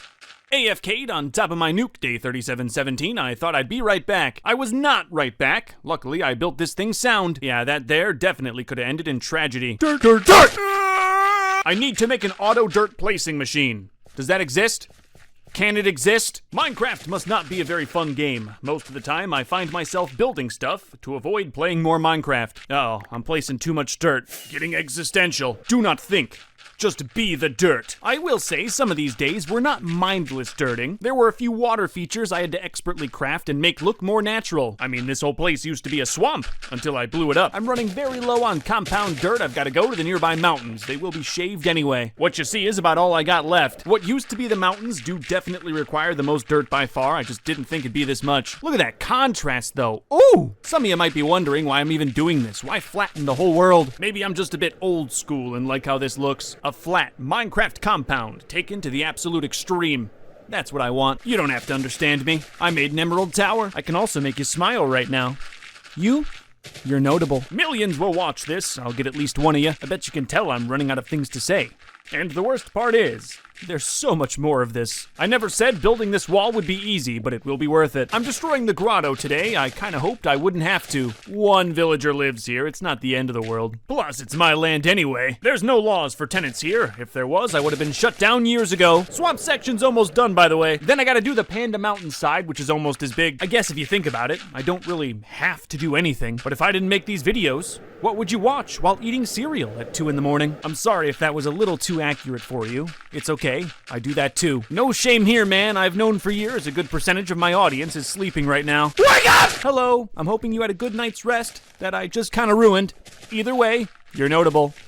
Please keep me on. It's good money. I'm really starting to struggle finding dirt on the compound. This could be an issue. All the emeralds in the world, and I don't have enough dirt. Now I'm not even dirting. I'm rocking. I'm digging out that old statue of myself. I had to take a break. Even if it's still digging, it's not dirting. And that's enough to keep me sane. But even with that, day 3754, I lost the will to keep going. Nah, I need a creative task, so I'm gonna build another statue of myself. This one made out of solid emerald, obviously. This whole time I've been digging dirt. I've fixed my tools, and when I do that, I get emeralds. And this is how many emeralds I've gotten. I'm gonna put it right next to the other statue of myself. I just love me. I also love how easy it is to make sculptures of myself with my Minecraft skin. I only have to ever worry about the face. Diamonds should look good, right? Yeah, diamonds and gold, cause I deserve it. Oh yeah, nice blank spot there, and that fits right in. I love it. Why didn't you make the eyes netherite? Cause I'm lazy. Back to digging! All right, it's official. I looked everywhere. There's no more dirt. I have scraped every last piece of dirt off the compound and put it in my lawn. There's no more! Well, good thing the world is very large. Like your mom. Found a nice spot to dig dirt far away. Far away because this is gonna be a big hole. And I don't want any massive holes near my land. It's so pretty. Just look at it. I know, you're so jealous. Yeah, it's a little inconvenient having to fly a few thousand blocks away for dirt, but I knew I'd never truly run out. So it looks like, unfortunately, I get to keep doing this. If you've ever built something truly massive in Minecraft, I think you know my pain. My only motivation was seeing a little bit more done every day. And the thought that maybe one day I'll die. And I'll miss this. Oh, Panda Mountain's close, I can feel it. Yeah, once I get past Panda Mountain, it should be downhill from there. But I'm still going uphill. Ugh, a lot of my daily productivity was admittedly wasted on looking at my land. I can't help it, even unfinished. It's so beautiful. Even the dirt pit, kind of pretty in its own way. From the sky, from the ground, it's terrible. I sleep here now sometimes, by the way. This is what I see in my dreams. Just kidding. They're nightmares. Finally touching the panda now. I'm taking touch grass to a whole new level. Please laugh. Making progress though, wow. So day 3776, I continued placing dirt. Then I dug dirt, and dug dirt again. 3 days of digging is the average. Then back to placing dirt, touching the panda this time. Wouldn't you know, more of that. Hey, something different. I filmed a YouTube short today. Then I fought monsters on the land. I normally go to bed before these spawn. Back to digging. Yay. Come on, you can do this. Let's go. Mountain's done. Hit the barn. Nearly there. All right. Mountainside is now dirted. There's still more to do, but it should be a little easier now. The other side was hills and plains, so there was a lot of dirt already down. I am the Auto Dirt Farm. I run on attention from the internet. The other side was funky, but easier because of all the dirt that was already on the ground. Grass should grow here faster too. Don't know what's gonna happen on the other side. I do know one thing that's gonna happen. You're gonna hit that subscribe button. Right now. Yeah, you. Talking to you. Hit it! Hit this dirt, too! Oh! Why did I have to build the wall? What a dumb question. Keep digging. Every time I fly back home and see it. I know why I built it. Didn't think I'd be dirting this long, but I am. I just hope to be done by the end of this video. Well, it ain't gonna get done if I don't do it. Would anyone like to do this for me? I pay in bread. No, not bread as in money. I'll just throw bread on the ground. Villagers have never complained. I am getting close. This is some of the last bits of stone. I'm saving all of it. You never know. I might have to make the wall bigger. Or another wall. I like them. It's because of my disease. Oh, and I have no idea what I'm gonna do with all your heads. I guess I'll figure that out later. All right, one last little hill. Then it's flat. I'm gonna use a machine. I'm tired of digging. Setting up wasn't too bad. I've done this a few times now. I messed them all up. There we go. Now we're good. Little more hand digging. Sometimes it is faster. Am I really gonna build a machine for all this little stuff? Nah. Oh, it's so close I can do this. All right. There's still some dirting, but it's flat. Everything is flat. And there's gonna be a lot of little stuff too, like destroying floating mushrooms. Went outside day 3820 and it started thundering, so I just went back to bed. That was the day. The wall is not done. I'm not gonna say it. There's a lot more to do. Like make it bigger. Yeah, the original height was 100, now it's 120. Well, not yet. That takes a while. It's huge. Oh, that farm cut in half looks weird. Mr. Notable, why make the wall higher? Horrible question, stupid child. Primarily, I just don't want to see any mountains, and it felt a little cheap shaving any mountains down, so I'll just make the wall higher. A simple solution, one that takes nearly 50,000 cobblestone, and like 10 days. Oh, but now it's done. Those ball enlargement pills worked great. I mean wall. Slab in the top so nothing can spawn. But even after this, the wall ain't done. Oh, there's dirting left to do. Dirt, dirt, dirt, dirt, dirt. Dirt, dirt, dirt, dirt, dirt, dirt, dirt, dirt, dirt, dirt, dirt, dirt. How many times is he gonna say dirt? As long as I have to, it's easy money. Dirt. And yes, that will be the last one. There's a few patches, you'll notice them here, but I just want to get on to the next step. Lights! At night, this land is an absolute monster farm, and I can't have that. So I'm gonna light up the entire thing with glowstone. It should look amazing. Yeah, this work was tedious, but I'm just glad to be done dirting. I dirted for 173 days. Yeah, and thankfully, I don't think lights will take nearly as long. I'm missing 4 days. I don't know what happened to them. I can guarantee you it was all just footage of me doing this. It looks good, though, at night. Oh, just beautiful. And that had me driven to keep going. Also, this grass ain't gonna grow unless I'm here. I'll put in some patches, that might help. It's just nice to nearly be done, you know? It's been so long. Started this on day 3300. It's all been such a process. The largest thing I've ever built in Minecraft ever. About 140 hours went into this. My math, maybe not the greatest, but you get the point. I had an idea to build a massive wall, and I did. Look at it! It's right there. And you know, it's kind of got me ready to burst into song. Built the wall, yeah, I built the wall. I built my wall like 100 blocks tall. Built it up and I built it strong. I built my wall, yeah, all day long. Trespassers, yeah, I'll kill them all. Don't try me, I'm real dang strong. Yeah, I built my wall. Thank you, yes I know, I'm very good. It's done, I'm gonna say it right now into the microphone. The wall is finally complete. 600 by 600 and 120 blocks tall. It makes a new horizon. It's amazing. No, notable. Sometimes I can't believe I'm looking at it. I'm just so proud. Well, good night, wall. I love you. That is not the end of work. There's many things in the wall that got scuffed. So now I gotta fix all that, but it was all worth it. Every little piece. I've got 100 days left. That should be enough time. Panda Mountain's getting lit up today. If I don't do this, the whole thing will be a monster spawner. Several times during the day, I regretted not leveling the whole thing. Lighting everything up was just a little annoying with all the fat folds of this panda. Once I lit this up, the whole thing looked very rough. So like the ground beneath, I put in some new grass. Then I trimmed that out with quartz. Now we're getting somewhere. Gotta make the panda cry. If you remember, this whole monument is for panda death. I may come back later and do all of that stone and quartz, but I'm not quite sure about it yet. It is Panda Mountain, after all. Either way, I'm happy with it. On Top of the Head has always been one of my favorite places to look at my land. It does feel good to have Panda Mountain fixed. With how flat my land is, it really stands out. And now I'm gonna work on the other statue. The statue of me. Originally, it was built to look like it was sort of coming out of a mountain. That's why you see so much stone here and it's not all quartz. I like that look, I really do. I'm just not too fond of the dirt. So everywhere I saw dirt, I put stone. Simple fix. Beautiful! Just like me when I was a girl. All that work had me looking at the backside of my mural, and this used to be a mountain, obviously. So like everything else on my land, I'm going to coat it completely in emeralds. The government spending your taxes be like, oh, you just gotta love a full day of doing nothing but putting down money. You know what I mean? Oh, you don't? 'Cause you're poor? Yes! That looks so good, man. I love it. Just don't look on the other side! I'll fix that today, but first we must salute the old sugarcane farm. Yeah, that was still connected to a totally still functional creeper farm that's just buried under my land. I'll come back to that later. Can't waste all that good gunpowder. For now, I gotta blow this public funding! Woo!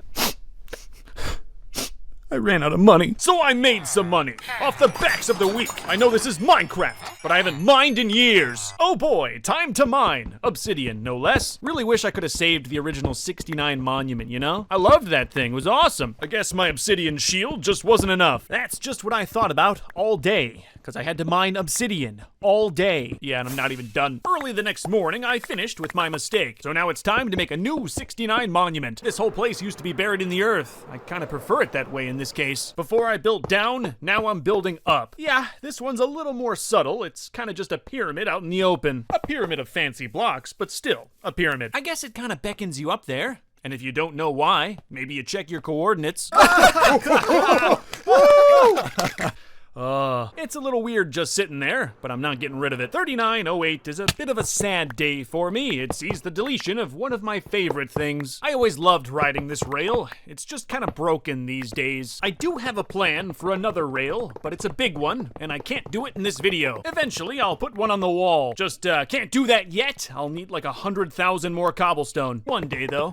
One day. This one I have not been looking forward to. Gotta fix the Stan monument. I love you all, but I have no idea what I'm gonna do with this thing. For now, I'm just trying to get it more square. The whole thing was built back when this was all hills, and it's very uneven. But as far as new design goes, I'm not really sure what to do. I think the obvious first choice was just to extend these heads into pillars. Well, now they're not really heads anymore, are they? This is also a lot of concrete. Way more than you think, and I have no way to make that stuff efficiently. I realized that after a day of this, when I ran out. So I'm gonna settle a bit, but I think in the end, this might look decent. Stand heads on the ground, stand peepees around them. That's what I got. I hope you like it. Time for the barn. This should be simple. It's simply one level too high, so I've got to bring the whole thing down. And if these horses don't move, they'll be brought down too. I'm really not looking forward to fixing all the horse grading stuff. Every time I think I'm done with dirt, dirt always comes back. I should have killed like 6 horses today. Luckily, they have the blood of blue. They are strong. This dude just tanked a netherite axe with a sharpness 5. I'm gonna keep the farm elevated. Definitely for artistic design, not because I'm lazy or anything. I did not really like how the farm touched the wall. wall. That just felt weird. I will still never eat from this farm ever. It's all for show. And I almost forgot half of this farm is on the other side of the wall, just chilling there. Well, I gotta get rid of this. Can't let the zombies eat. Ugh, gotta say, really felt a supreme sense of worry being on the outside of my wall. I guess it's time. It's time to address the glue factory. I'm sorry, horses, for the past, the present, and your non-existent future. What a wonderful sound that'll play in my dreams. Telling you right now, I'm gonna rebuild the glue factory one day, and it's gonna be way worse. So just prepare yourself for that. Day 3916, I just had to clean up. I've been building for like 20 days straight. My shulkers are wrecked. Not done with the farm though. Gotta fix the horse grading stuff. That would have been fairly simple if it wasn't for this giant ravine. More like a chasm, bit of a gully, definitely a cavity, not really near an abyss. So this time around, I've gotta completely rebuild the end part where you actually get the horse speed rating. Last time it was built into a hill, which always makes redstone easier. You can hide so much. But now I won't have that luxury. Got the system wired. It touches the wall. I think I'm okay with it, but I'm really just coping. Final step was calibration, and within 3 tries, I got it. If you slow down, you can tell it's not perfectly cut. Silence! It's real ugly, but it works. Just like Dad. I made them both look like little barns. I kinda like them. And then I thought that the track could use a little bit of an upgrade too. Nothing crazy, just some lines, tamp down dirt, make it look like it's meant to be there. Now that is a track fit for Blue. After some farming, the only thing I could think to work on was nuclear weapons. This thing's been disconnected for a long time now, and I've tried not to think about it. But really, what's the point of having a nuke if you can't set it off? In reality, I'm never gonna touch this thing. I really want you to set it off. Yes, you. Watching on Mom's tablet. Wasn't recording for most of the next day, but now with one button pressed, the whole thing goes kaboom. There's safety features, don't worry, I just hope you can read English. Download my world. Blow it up. I'd love to see it. World download with a link drops in like a week or 2. Oh, what? Me? Removing emeralds? Yes, this is the second emerald perimeter, so it's not too historical, and I'm just gonna get rid of it. It's really mostly for this section over the water. Half of this thing already got blown up over by the mountains anyway from my excavation. Good news is they find a home immediately. I've been saving up emeralds to finish the other side of this mountain. It's way more than you think, but look at that. Every single block spent was worth it. Beautiful. Simply beautiful. Then I got rid of this old spruce road by the barn. It kind of just rammed into the wall. I will be saving the wood for something, don't worry. It won't go to waste. First, I gotta fix these trees. I can't look at them any longer. Wait, what's this dirt box for? All right, Grotto Guy! He's been in there a month. I'm so sorry. He got put in here during the musical number. Live your life to the fullest within the walls of the notable. Night-night. I'm gonna make it up to you, Grotto Guy. I swear it. First thing I did was get him a girlfriend. She ran away immediately, but just a little bread later, and it was love. Oh, her. Oh, she ran away again. Time for some marriage counseling. And by that, I mean shoving. They both have jobs now, that should help. Some of these bedrooms are made of dirt and gravel, but honestly, that shouldn't even bother the villagers. I'd like to have a little town out here again, and with these safety features, they won't be eaten. Again. And while I'm out here, I'm noticing more of my previous terrible builds. This is the entrance to the bow range. It used to be buried in rock, and now it's not, so I've got to fix it. We'll just add that one to the list of weird buildings within the wall. A tax write-off! Day 3928, I'm gonna start renovating this ancient sheep farm. I built this a very long time ago to farm up every color of wool automatically, at least most of the colors. And right now I'm walking around thinking, do I even really need this thing? I already have access to all of the electrical and water wool that I use for those kind of builds. I don't really need every color. So, and you might be surprised by this, I'm setting them free. There's plenty of land out here. It might be fun to have multicolored sheep running around. What are you doing in there? They're not a sheep! Whoopsie! I wasn't recording. All of day 3929, but now every sheep is free. If it ever comes back to bite me, I can always just kill them all. Lots of cleanup day 3930. And had to get rid of the original Sheep City, which wasn't really a city, more just a big sheep pen. Gotta be honest, I had plans to make this a whole city with sheep as the inhabitants. And then realized that's a dumb idea that doesn't give me any profit. I guess sheep now live here in a big open field filled with grass. Sounds like a sheep city to me. I'm really not sure why, but there were hardly any green sheep, so I made more. I'm positive I'm the reason. I've just committed so many atrocities, I can't remember them all. Wasn't recording again. But now the sheep have lights. I like this. It's nice. A field of free rainbow sheep. But remember, sheep, I can always replace you. Speaking of rainbow, I've been putting off this for a long time. I've got to make all of my beacon lights rainbow. Also, now I don't have 16 pits to bedrock all around my land. Not that falling to bedrock would even harm me in the slightest. I tried to get a nice picture of them all rendered, but my land is just too big. I would go to one side to turn them on, and the other side would turn off. Day 3934 is a big one. I'm finally gonna give all of these animals a home. And I think right by the farm could be the perfect spot. What's a farm without a farmhouse? And you might notice I'm using reclaimed spruce wood from that old road. It's gonna be pretty large. There's a lot of animals. While I was building this, I couldn't help but think it's been a long time since I've built a home in Minecraft, like an actual house in this world. I just want to let you all know I'm gonna have a lot of fun with this. Separate zombies in the floor! Getting the framing done here. I want it to look like a normal house, and you gotta start with the framing. Will it be too much spruce?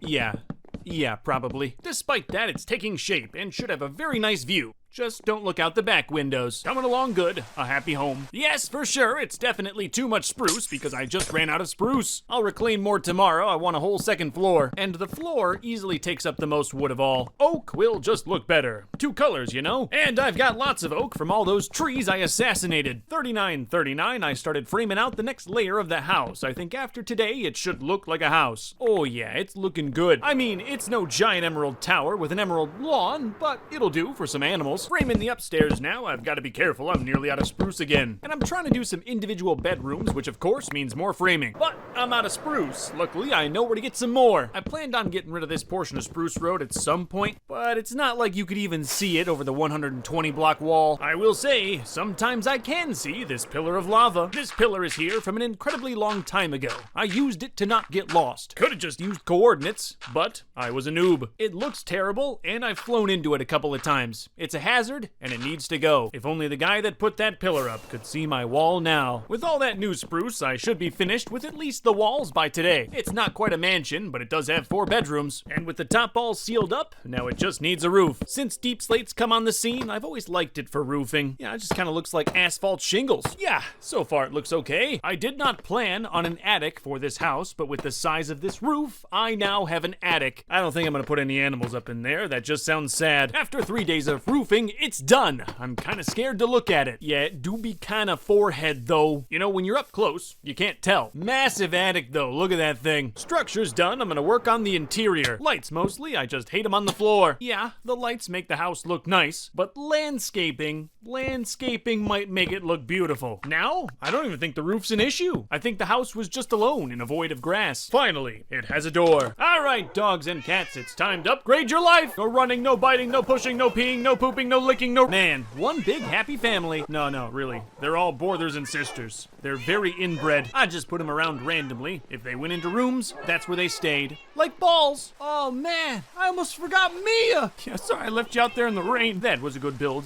One of my favorites.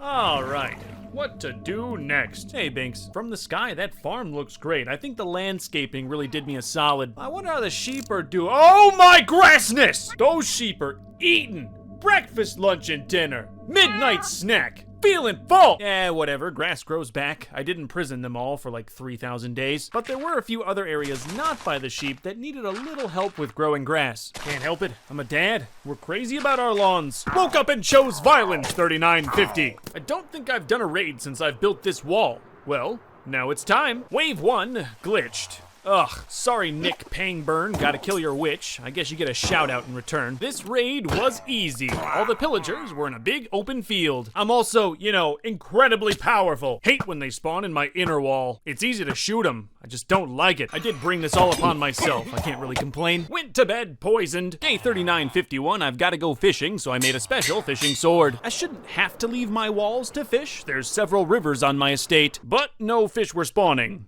Went to the ocean, and no fish were spawning. Found one of my allays, though, way out here. I'm glad he's free. For whatever reason, I got back home and fish started spawning. Near the farm is the best fishing by far. They spawn well, and I've got a conduit. Why all the fish? Well, I've got about 1 billion animals to name today. I had to set up a naming station in the kitchen. Most were just regular names, like Joe. But I gotta say, Tiztok Jad on a Strider's probably my favorite. Naming continued into the next day. There was a lot, but it all stopped when I heard a zombie moan. Come on out, zombie, I just want to talk. He had a weapon, officer. And these ones, well, they were just ugly. Everything's named except for Brian, whomst wanted a bunny. Brian, if I ever get a bunny, I'll name it.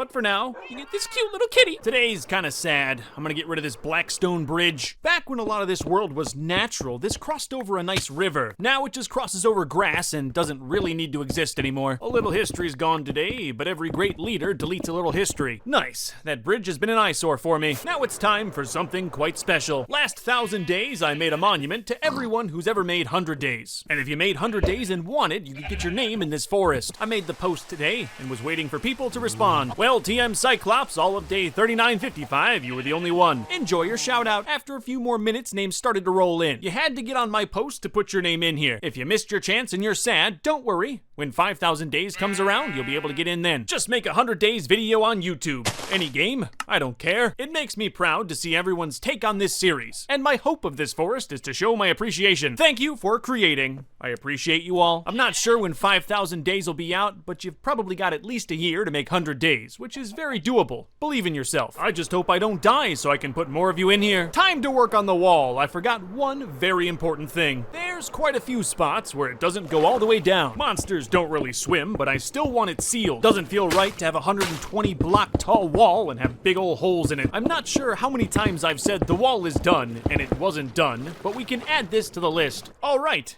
it is done. Today. Then I did one last day of names, just wanted to make sure everyone that wanted in got in. Go make 100 days. Do it.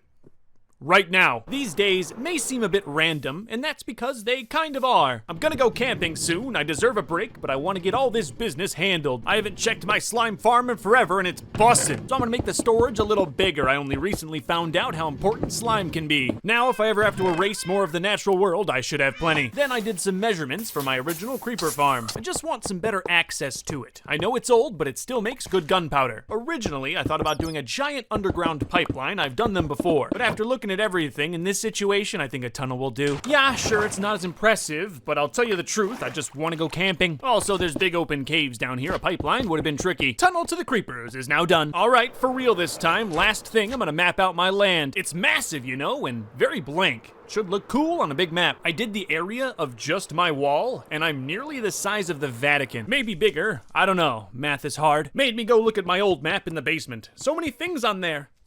Sheep City! A lot of the area I'm looking at right now is just totally flat. And one day, it'll all be emerald. I've been looking forward to this for a couple 100 days now. It's time to go camping. I will not go naked. I made myself some camping gear. Just dyed leather. Blue jeans, green shirt, and some Timbs. I look ready. Now the big question, where am I going camping? Well, I've got so much land I could probably designate this corner as a campground. And if you turn down the render distance, you can't really tell.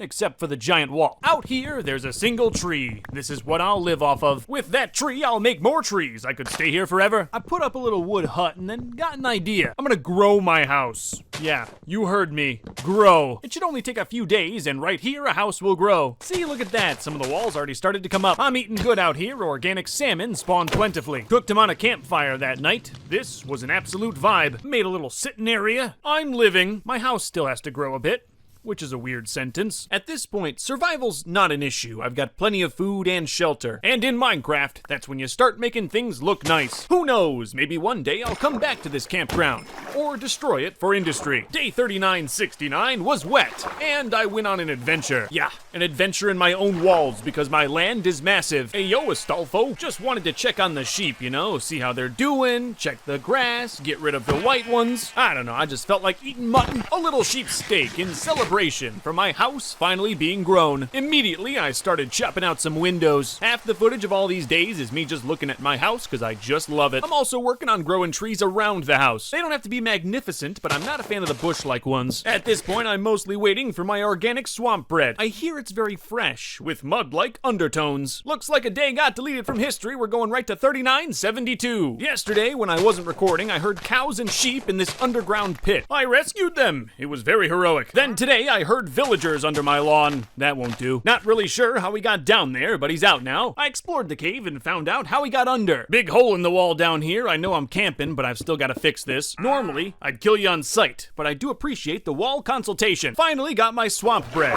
but didn't record much of the day. I left everything from my camping trip in this house. It was a good one. I think it just makes me appreciate my land a little bit more. All the things I've built and power I've acquired. But I gotta say, it always feels good to put back on that netherite armor. I always like a little knick-knack from my camping trips, and this time it's the bread made with love. I'll also always be able to look at the campground. It's right there. But now it's back to work. Really gotta make sure there's no holes in this wall. The east side is one big giant hole. My excavation over here was not the cleanest. Filling it in sounds like an absolute chore, so I just lit up the hole. I'm not entirely happy with this, but it is on the outside of the wall. I'll likely forget. You know what I haven't been able to forget, though, is the fact that I've spent like 1,000 days in this video with no armor trim. I know exactly which one I want, the eye trim. And for that, I've got to find a new stronghold. From what I can tell, it should be under this ice, but it's never that simple. Yep, dug for a while and nothing. Then more digging the next day, and more nothing. This is very likely to happen when I'm trying to find a stronghold. The difference here is I've already beaten the game. I'm strong, so I went home,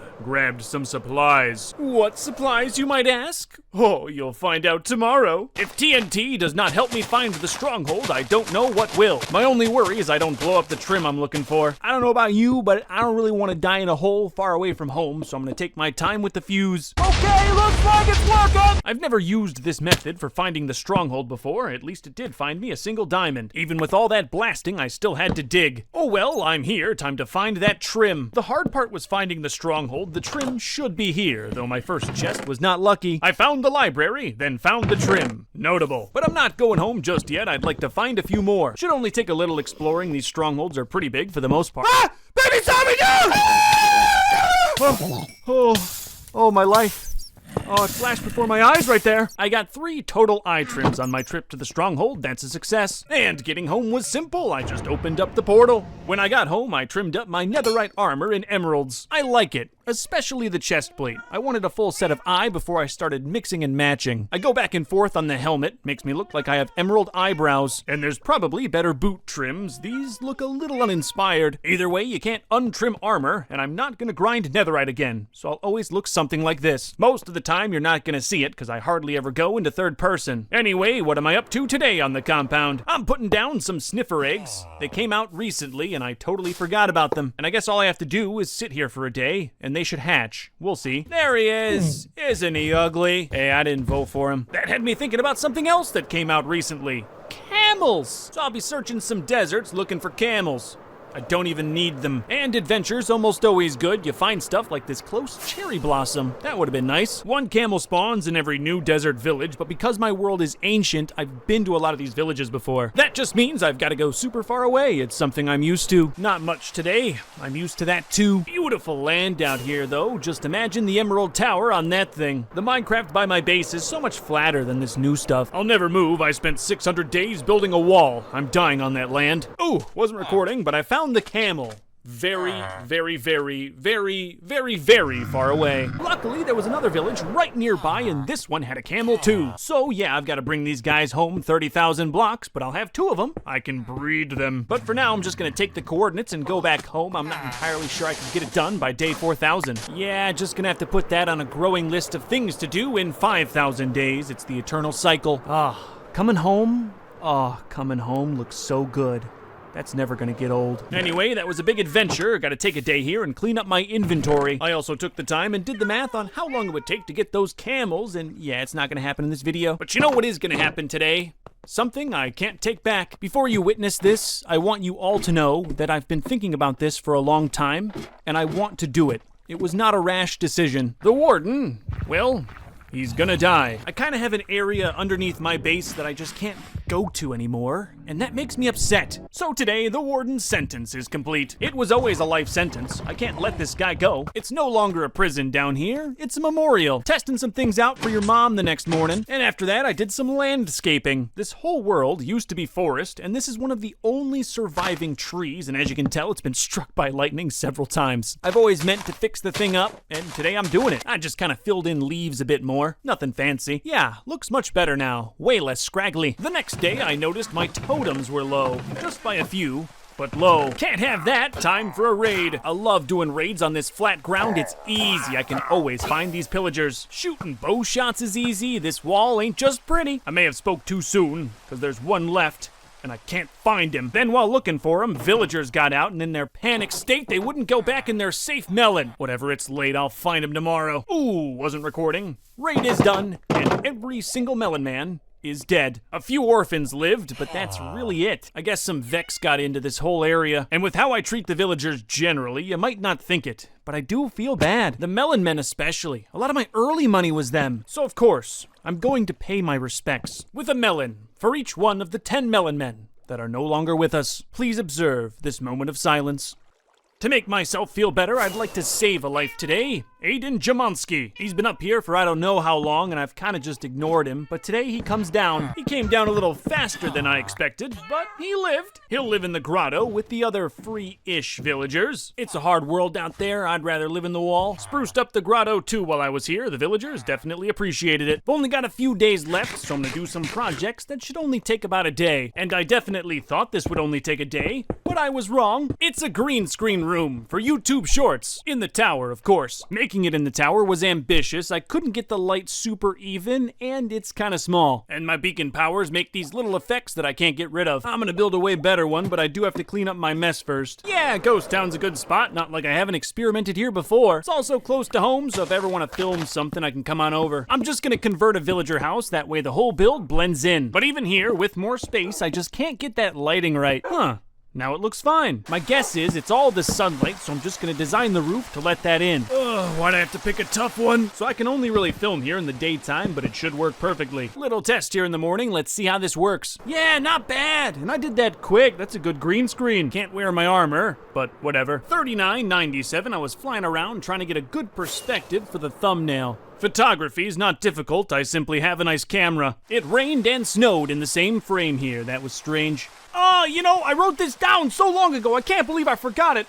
This is embarrassing. I have to make a monument for Tim 2, my glorious pickaxe. The Melon Men dying made me remember. I know it died like 300 days ago, but I always meant to do one, and here it is. I maybe spelled memoriam wrong. Hey, you can't make fun of me if you didn't notice. I really gotta stop killing pickaxes, or soon my entire compound will be graves. All right, enough mourning. I got a good idea this morning. I had a thought. Can I walk around my wall? In a day? Is that possible? Listen, man, I only got 2 days left. That's not enough time to build anything good, so this is what I'm doing. Ooh, got some crispy shots of the compound from up here. I really gotta make a rail. And you can really see the contrast between civilization and the wilderness. That's one of my favorite aspects about this wall. So to answer my own question, yes, you can walk around my wall in a single day. After that, I went up to the top floor and watched the sunset of day 39.99. Day 4,000. I'm here. I'm really here. It's always a great feeling to finish a video, but it's also a great feeling knowing that there's more to do. I think I might have to relocate these sheep and build a golf course. A giant chunk of this video was me building the wall, and now I get a chance to fill it. It'll take a while. It's 1,000 days, and I could always die, but I hope that you'll see that one day. Day 4001. I awake in my notable kingdom, my land, my joy, my soul. I left imperfections at the end of 4,000, and the first thing I'm gonna do is fix them. I had 500 TNT hooked up to this redstone wire, and it didn't work. And by the end of the day, my nuclear bomb was rearmed. What a great way to start this. With my mistakes rectified, I decided to look around. This place is incredibly special to me. You could never actually know the feeling. And somehow, as long as I've lived here, there's still things that I'd like to do. I've dreamed a dozen dreams in my time away, and in them I found a liking to the villagers. And I have the feeling that maybe I need not be so cruel. So on day 4003, the villagers looked up to me as I freed them. Well, not exactly free, I just want them to not be locked in those little holes. I make a lot of money on these citizens, and I'd like to spoil them. The plan right now is to build an area for them to live, much like a villager would naturally. So of course, I modeled based off an authentic villager house, and paid my respects to the dead. There's the start of the new villager house on top of the sheep farm. I think they'll like it. There was a gap between the two farms where a staircase fit perfectly. This will allow the villagers to live together, and will save me some costs in permitting. And as long as I'm careful with the amount of beds, they should listen to my no-child policy. Alright everyone, you're free, sort of. Don't make me regret this. There's no roof, but they seem to be happy with their beds. And in the morning, they all still go to work, which means they get to live. Trading with them is a little less straightforward since they can walk around, but it's not that difficult. Besides no villager babies, I want no golems too. That can be a problem. But with everything carpeted, nothing should spawn. It's not that I can't handle a golem. I just don't want to kill them every 3 days. I've now constructed an area for the villagers to walk around. Outside. Then I went to roofing. You can see a golem spawned. I'll have to fix that. I wasn't sure how my villager duplex would look in the end, but I'm very happy with that. and especially happy with the newfound freedom. I took a long inspection trying to find any place where those golems could spawn, and by the end of the day, everything was slab, staired, or carpeted. An absolute vacuum. Golems are a hazard to own, a danger to keep alive. I lost a villager removing this one, which was not my fault.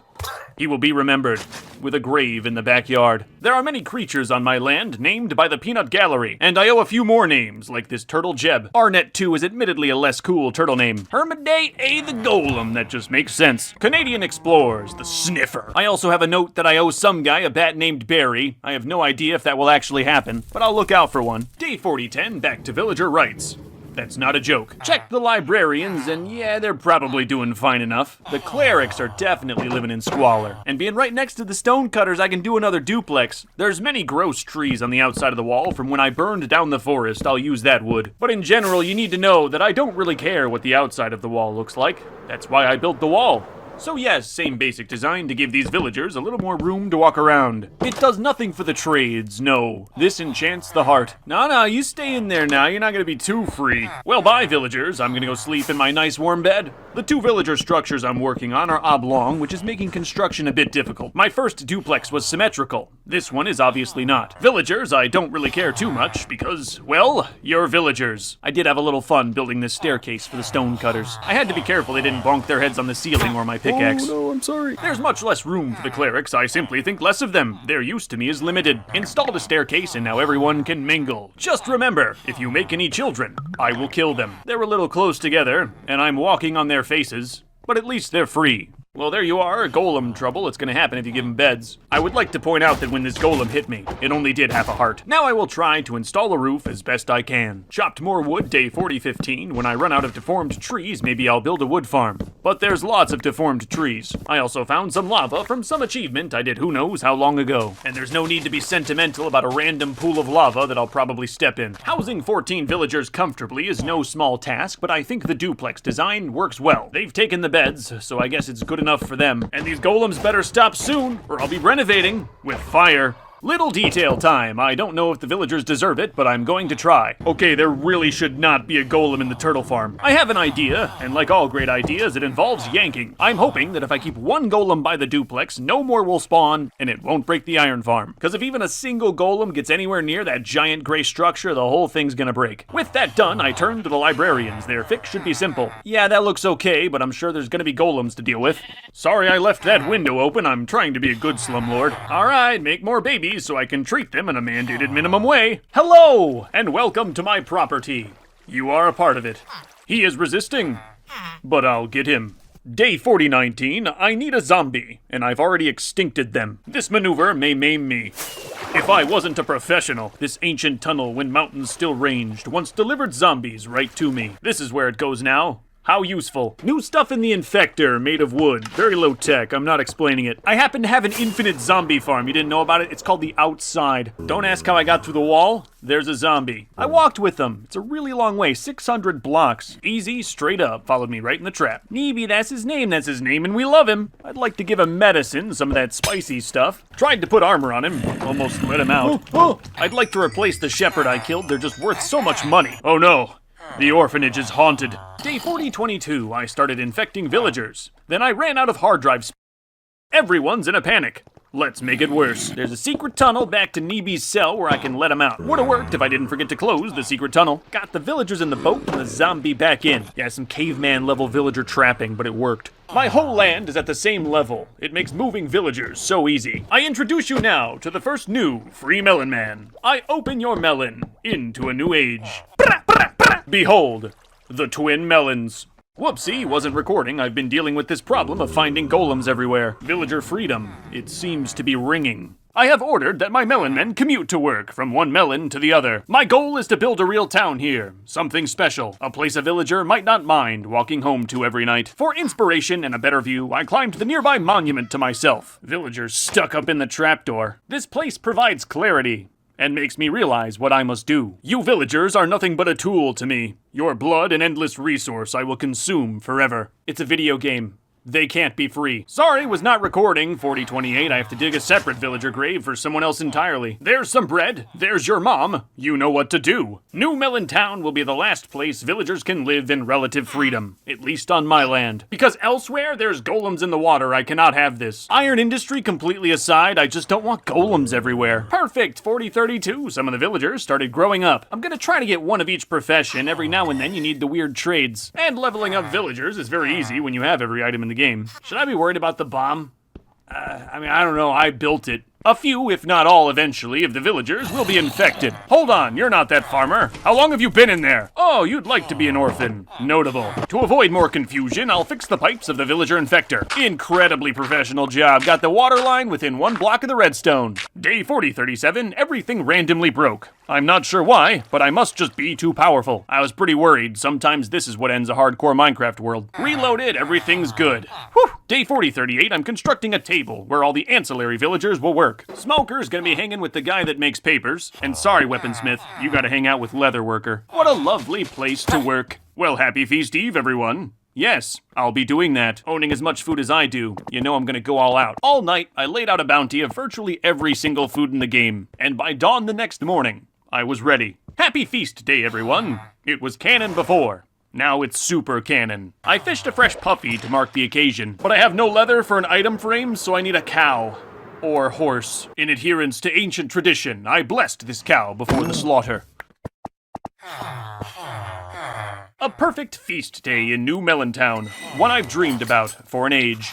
Well, what now? Money! It's always been about money! Correct, money. And the best money comes from infecting villagers. Rest hard, my people, for tomorrow is a new day. I forgot to mention, Neeby died. He bit me. So here's Neebly 3. Don't ask about number 2. I don't want to talk about it. Oh, just some landscaping, day 4046. But day 4047, I begin unknowingly. On a wonder. I arrive in the southeast corner. New land, once mountain. I intend to discover what's under this corner of my kingdom. The ground is ancient, pre-Deep Slate generation. A crisp stony diamond made it clear. The Deep Slate is strikingly empty, likely from when it first came into existence. I dug multiple holes, some straight down to bedrock, finding nothing. I would find medium Deep Slate caves like this one, and I need dripstone. Lovely! Purple stuff. I don't have a lot of this either. Every cave I find is more land I must conquer.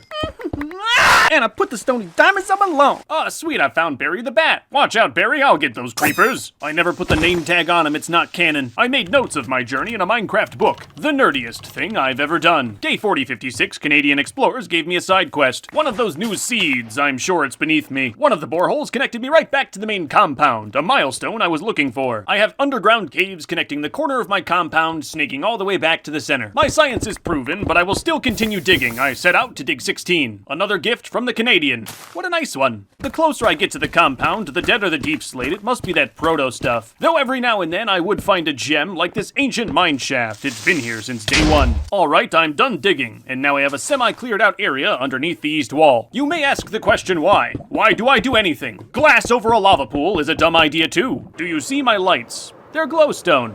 And I want them to be redstone. I want every glowstone in the wall to be a wired up redstone lamp. I understand your feeble mind cannot comprehend the size of my wall, but this will be much redstone. So I am assessing the amount of resource needed by digging one line. This is the main line, built from my base and will connect every single light. For now, it's hooked up to my inner wall compound lights, which are already redstone. How did you get in here? Where did you get the egg? I'm not even entirely certain a redstone signal can go this far. Let's test. Took about 30 seconds at the speed of redstone for that light to turn on. Decided to test before allocating what will definitely be thousands of redstone. Option 1 is buying through clerics. Unlimited redstone, but limited in how much I can get per day. I can set up the recycler, make bunches of iron, make bunches of emeralds, make bunches of redstone. Not bad, but does require constant labor, buying and selling and buying and selling. There's nothing automatic about this. Option 2 is a redstone farm. Incredibly hard to do, but I'm Luke the freaking Notable. I don't know what option I'm gonna go with yet, because I don't know how much redstone I'll need. I've been at it several days wiring up my notable wire. It's going to be colossal. Sorry about that. 2 days not recording, I've been learning about witches. A very long time ago on this deep slate pad, a witch hut stood. And if I want a witch farm, I have to build it here. Right now, I'm just seeing if a witch will spawn on that platform. That would give me hope. Nothing yet, but I can hear zombies underneath my feet. Oh yeah, bunch of monsters outside the wall. That can't be helping. To make a witch farm work, all I should have to do is get rid of every block you see here. Every block down to bedrock, leave nothing. I'm gonna need anywhere between 20 and 30,000 redstone, and I just don't think there's another way to get it. Furthermore, past that 30,000, all that extra redstone is now just free forever. My land is so flat thanks to TNT flying machines, and I'm going to be using those again. I built this one myself. Something should be happening.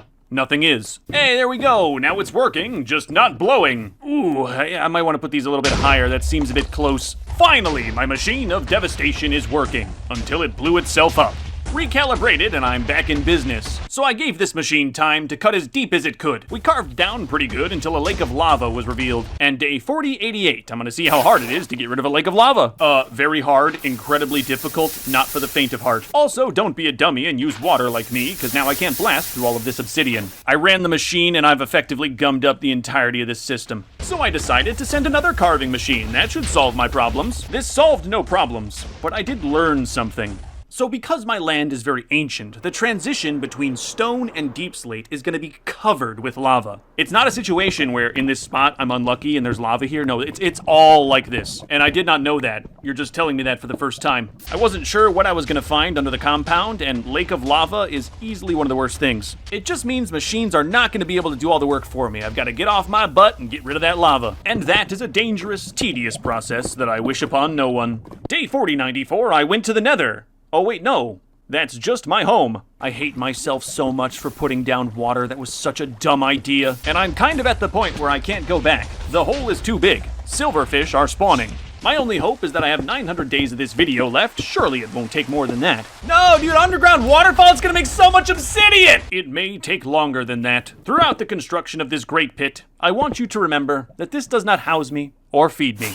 It is simply for vanity. To speed things up, when the machines are on the left of the hole, I'll be on the right. Hello, Tinnitus, my old friend. Don't worry about me, I'll be fine. You can always skip to the end and see what happens. All the hardship is almost worth it for these stony diamonds, I love them. No. Yeah, the beacon is busted. Ain't got a signal, I lost it. I gotta fix it, I'm bossing. Those things are basically what make me Luke the Notable. And talking like this. Day 4107, I said that's good enough, and I started pre-drilling holes to find the lava. All I have to do is dry up the ancient lava layer. Simple. I know what they're gonna say. They're gonna say, use sand! As powerful as I am, I do not possess the power to create sand or gravel, thus I will not use them. The obsidian's the worst part anyway. Do you like my job site? This is where I live. She took everything.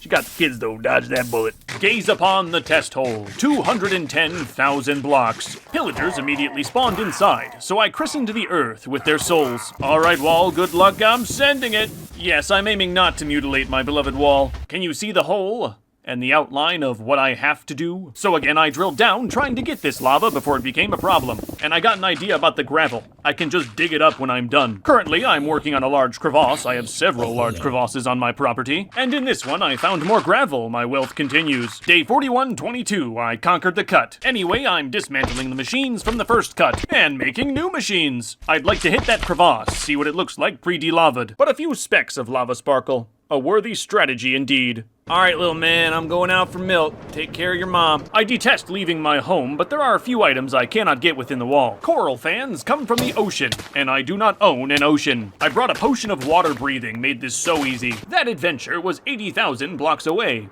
Right next door if you're me. You can juice up your elytra at a village by trading. It's like a gas station. Back home and right to labor, day 4134. And soon my land will shake. The bombs are built, but I can't send them just yet. There's a few things in the way, like my monument to 696969. An antique, and some old dirty swamp water that needs to go too. Removing water ain't the worst job, sponges exist. And yep, I'm gonna have to destroy that lava I put glass over. I told you it was dumb. Day 4141.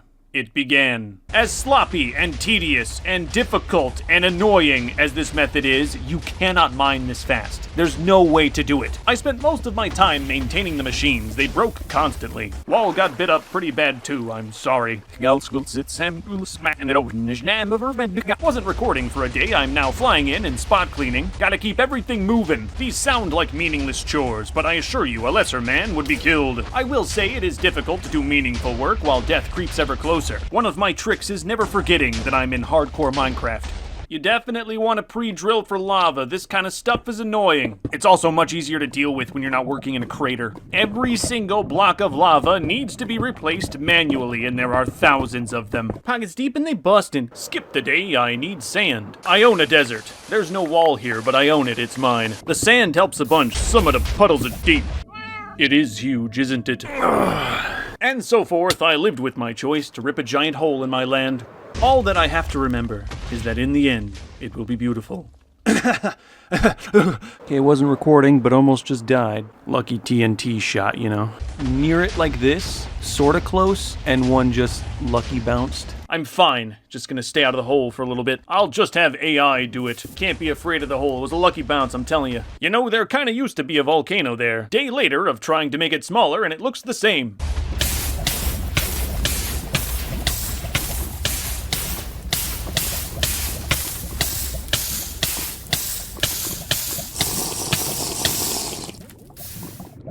Had to drink a fire potion today. I was sinking to the bottom. I might have been able to swim out, but I don't know. Day 4169. I'll work on top of the volcano. Perfect. It's not that big. Check this. Just got a little lava on top and everything started falling.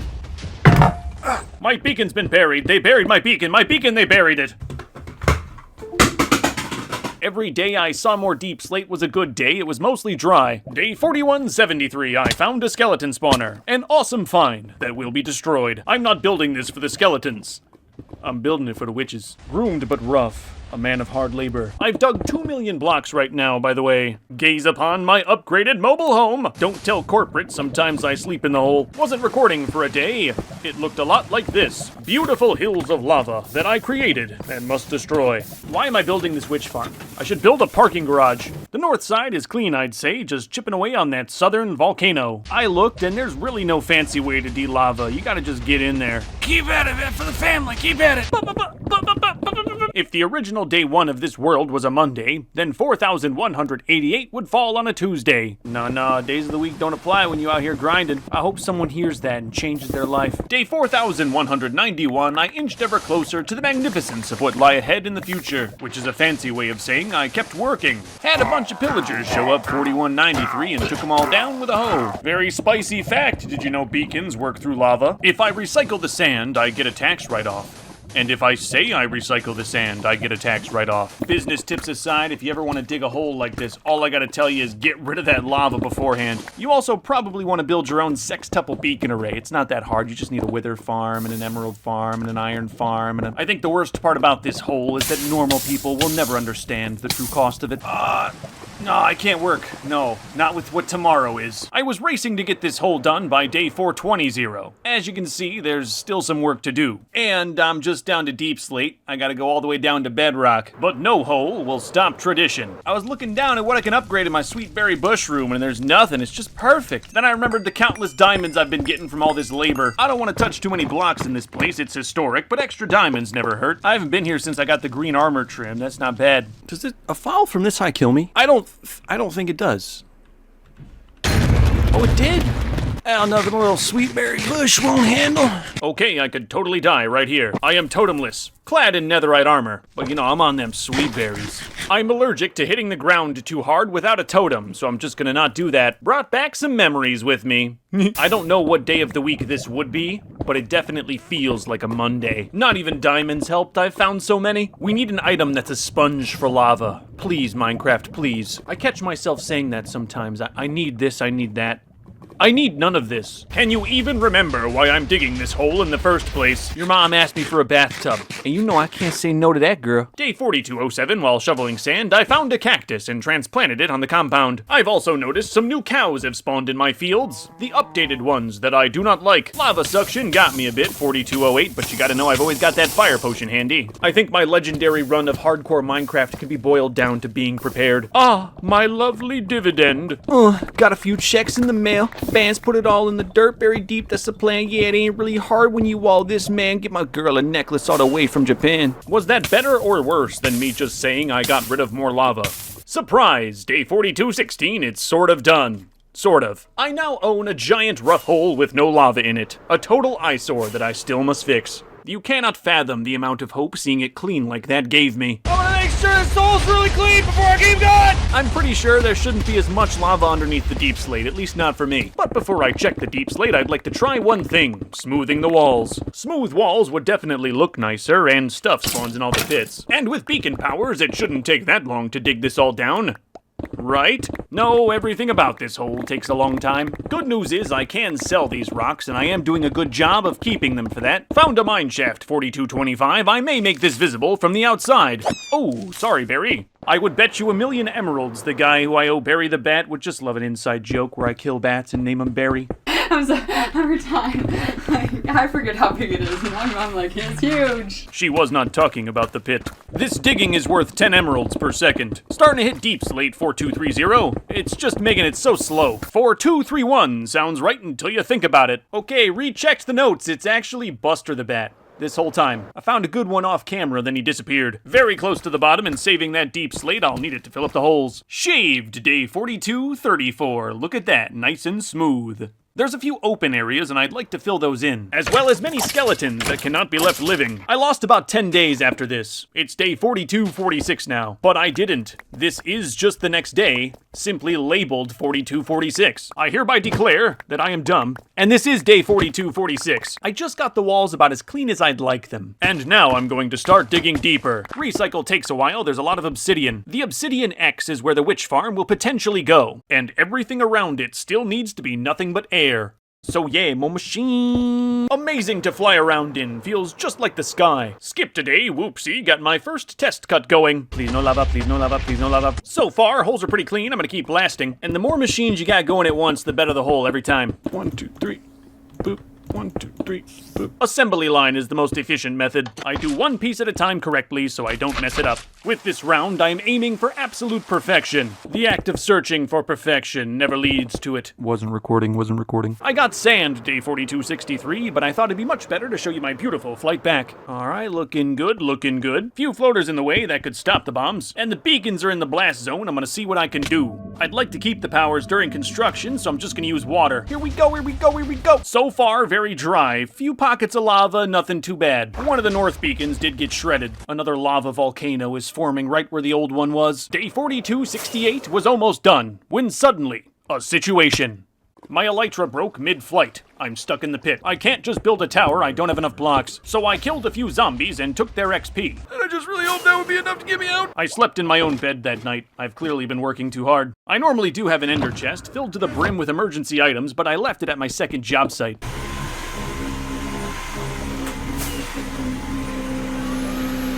Doing no lava with no beacons? Ooh, I know what it feels like to be normal now. Ouch. I was extra careful, having recently tasted mortality. Felt so good to see clean bedrock, cause bedrock means I'm done. For real. Once I'm done with this, I just gotta switch all my compound lights to redstone. That should take like 3 days. But real quick, I do want to check something. We'll call this a dream. So this is my world, as it was on day 1.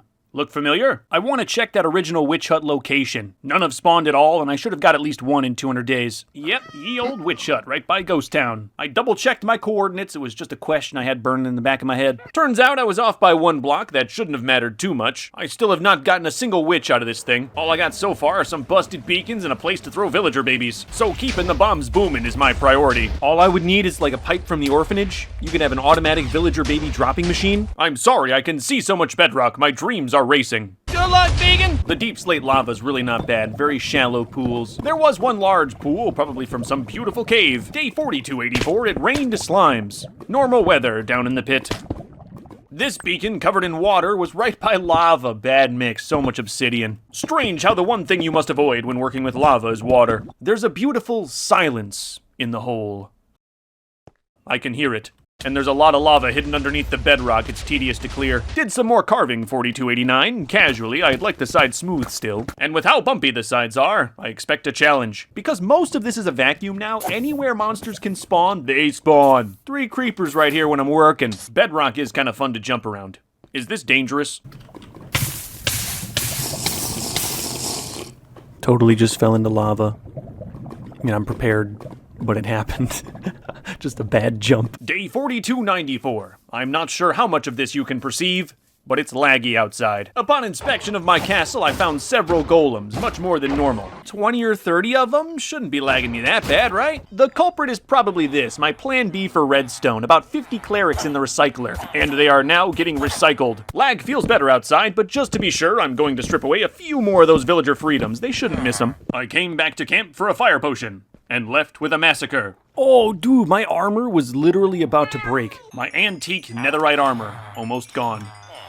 With the lag better, I got back to work. Day 4297, this should be the last run of cutting. Okay, little lava, but I get this done and it's done. I have fallen deeply in love with the hole. I've given it a name. The Notable Canyon. A new wonder I cherish deeply. Obviously, still a lot of work ahead of me, I should just get to it. My goal, clean up the Notable Canyon. And profit along the way. For one, there's a little mountain poking up there. It's gotta go. The southeast side of the wall and now Notable Canyon has always been a bit rough, and I'm going to smooth it. I'm just thinking, I already got 5,000 redstone in the chest right now. I'm making more money just by digging. Maybe I don't need the witch farm. So I decided on a sensible amount of new stone cutters. This shaving that I have a lot of in store for me is incredibly profitable. I'm now sure I can make the Notable Canyon as beautiful as I want and get wealthy along the way, which is pretty much all I wanna do, yeah? Got a lot of stone, like 8 chests. All the real ones know we started from the pavement. Let them do their thing for a day. I have to poo in real life anyway. I was live streaming 4313. No one could see the screen. Good morning, Ducky Doo. Ducky Doo, you are now notable. Oh, who remembered? Luke, I found Mongoose on your world download. His chords are 180, 62, minus 69. Okay, I will try that. This guy's leading me into my doom, everybody. He's trying to end the series. Ah! I found him! Alright, Mongoose is home. Thank you very much, Mr. Refrigerator. I really appreciate that. Raw Dolphin is dead, 100% in the 4,000 Days World download. I ran a command to search for Raw Dolphin, and there said there's no entity named that. I believe it. Small scale. Villager freedom is very possible. OMG, it's him! Am I rambling too much? Let me just read a comment. Inspiring! Thank you. At least 3 times daily, I get a comment on the original 100 Days. Like, they almost treat it like hallowed ground.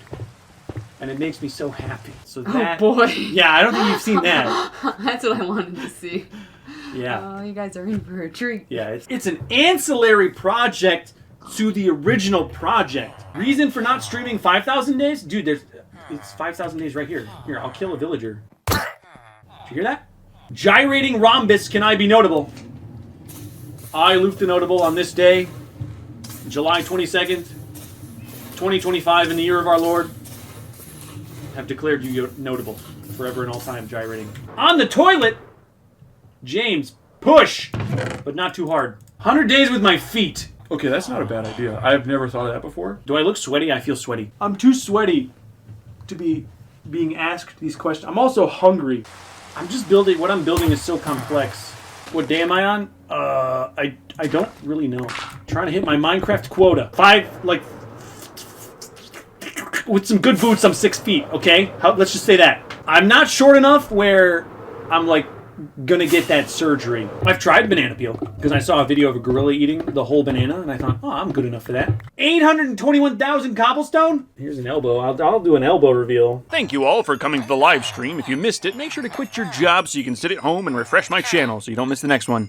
I know this is nowhere near enough redstone, but I'm gonna try anyway. The Notable Canyon is far too beautiful to put a witch farm in it, so I'm going to try capitalism. I'm building one continuous line of redstone with little offshoots for each of the redstone lamps. Every light within the wall, powered by redstone. A task that will rival the labor of the wall itself. I'm gonna buy redstone in the morning and place it all down during the day, cutting through every piece of the compound. Underneath water, monuments, history. A completely unnecessary decision that serves only to further explain by works my notability. Like I said, should take like 3 days. The lights are not perfect. The existing glowstone lights should be placed 6 blocks apart. This row is placed 5. I think the water messed up my alignment. When you're on the ground, even from the sky, you can't tell. You wouldn't know if I did not tell you. I gotta move every single light over 1. Good news is I am installing new lights. This slight imperfection is the inspiration for the entire idea. You know, by carving the notable canyon, I did delete a lot of blocks that I now don't have to light. Keep in mind, I don't think anyone's ever done anything like this. There isn't exactly a tutorial out there. You are kind of watching the tutorial right now. And step 1 is you probably don't want to try this. Step 2 is ignore step 1, strive for greatness. Step 3, get very used to living with the dug up land. The heart and soul of these lights will live in the main line, which you can see presently infested with villagers. Right off the southwest corner of my inner wall makes it adjacent, but also not ancient. Under the polar bears seemed like a redstoneless zone. I'm gonna bury the main line and mark it so villagers stop falling in. And in the meantime, I've got to repopulate the recycler. All the emeralds in the world are useless if I don't have the clerics to buy redstone from. And I need a lot of redstone, have I made that clear? Redstone that I need, yeah, I need a lot of it. I'm getting the main line all sheathed up in yellow, that's just code. Yes, a main redstone line to power everything should not be on dirt. The main's about 400 blocks long, covered head to toe in yellow. The idea is if you're mining and see yellow, stop. It's a lot of extra work, but this is something that I've never regretted doing. Makes everything much safer. I don't want every light on the compound to randomly cut out. Or do I? Either way, I would say it's common sense at this point for some insulation. I'll complete the bottom last. I can't believe Whetstone works with Wong. Stocks are growing. Not nearly fast enough, but they're growing. And I'm already anticipating one of the sheeps in the sheep farm is not gonna make it. Day 4,354, I worked on the south part of the main line. Go to the wall, dig straight down underneath it. There is the main. Now get up. Thank you. Get up! Thank you, darling. Ah! Appreciate it. Understand that these materials, all of them, come from living creatures inside of the wall. Every piece of redstone, all of the wool, the digging, I mean, I'm alive, right? With all villager trading, there is always balance. A balance between supply and demand. I know exactly how many emeralds I can get every single Minecraft day. It's way, way, way more than you. And as far as buying redstone, I can buy about way, way more than you. I need one more way in there. But day 4,358, I decided balance be danged. Today, using my life savings, I will buy all of the redstone I can. 1,086 redstone. Believe me, I did the math on paper. With a crayon. And that's great because I'm gonna be wiring soon. The main line is almost sheathed. There's a spot where the main goes right under a river. This thing's ancient, been here forever. And I kinda really like how that pipe looks exposed. Final step is rewire the entirety of it because I wasn't sure of myself at the start of construction. I think I'll put down red wool for the redstone line. For aesthetic, of course, not because I've ran out of yellow wool. Day 4,361. Mark the history books that the main line is wired. I now own an airtight redstone line from the southwest corner of my base that connects all the way to the center. Step 1 complete. 4362, I did an inspection to make sure everything was sealed. Near the end of the southern chute, there's a bit of a crevasse. I'm just making sure it's all safe. Day 4363, I encountered my first error. This is the end of the main line in the southwest corner. I chose this side because it's easily the most empty. Figured it would be a good place to start. But it's not the true corner. I'd like the beginning here instead. Should be a simple fix, just gotta lay down a little pipe. Red extension off the main. I love how it looks. I have plenty of yellow wool. This squid has a family that misses him very much to this day. Sometimes I forget about my enhanced abilities. This seemingly simple construction would be very difficult if you couldn't breathe underwater. With my boots and my helmet, I'm kinda part mermaid. Very tight redstone right into that corner, all to code. Beautiful construction. Day 4,365, I immediately got water into all I just created. No! The redstone code is written in blood. Today I discovered I'm one off on the new lamps. Move it all over is my favorite thing. Catching that now is better than catching that when I've done 4,000 of these. Day 4367, I have my first real tricky wire. Gotta get the wire under my historical and priceless in-wall camping site. Do you remember this place? Have you seen the other videos? Maybe you're new and this is your first one. That'd be cool. Let me imprint on you. Luke the Notable, Luke the Notable, Luke the Notable. I love Luke the Notable. 4368, I'm trying to figure out how to connect all the lines of redstone. Yes, I do not yet possess that technology. Notice how I put the bond in the boundary of the lights. If there's ever a problem, I don't have to go digging for this connection wire. That should be good. I can turn a bunch of lines into one long snake. I'd like to put into the record that I did give this guy plenty of time to move on his own. Oh, now you get out. By the end of 4370, I was all the way back down the line, connecting again. Down and back, down and back, down and back, down and back, down and back, down and back, down and back, down and back. I think this lighting adventure will give me a great look at the compound's crust. Just digging down 2 blocks led to this giant cave that needs torches. Buster! Buster, you in here? No Minecraft machine made by man can do this, only I. Day 4375. I ran out of redstone, so I'm going to buy more redstone. I'm gonna see how everything produces if I buy redstone as needed. I didn't go crazy because you kind of need an empty inventory for that, and I got all my tools on me, but I can keep working today. I find myself on a small island in the northwest corner. I will simply delete it. It saves me wire and time and headache. I don't mourn it either. If I did not tell you of its existence, you would not know. Currently, water seems to be the main thing getting in my way. My solution, at least out in the frontier, is to dig down to Y56 under any body of water. My whole land is at 63 and 56 would be down 7. I don't want to use wool for all this, so my numbers are gonna be my code. Out of the hole, Jessica, come on. I can see it now. I will eventually regret putting all this redstone on grass, sand, and dirt. I just know it. But for now, I simply live my life. In the back of my brain was an idea to get rid of all the natural water in this world. Flat, even ground is just so much better for wiring. I'm not going to do that. I'm just telling you how I feel. You wanted me to talk more. I get in a bit of a rhythm and then I have to stop because I hit water. How nice it would be to have it all be straight. Though, of course, part of the majesty of this project is the built-in challenge. If connecting a million bajillion redstone lamps was easy, you would not care. 4383, I found some more land that will not make it. Yeah, sometimes it's easier to carve some dirt than put a new wire. You know what I just noticed, though? The water kind of helps me a bit. There's a giant natural lake to the north, and of course, I don't have to put any lights in that. So yeah, the rivers to the west are annoying. The ocean-like lake saves me some time. As long as there aren't too many more mistakes, that is, it saves me some time. I'm trying to make the design pretty dummy-proof. It's just a simple line of redstone. Pretty hard to mess that up. I will find a way.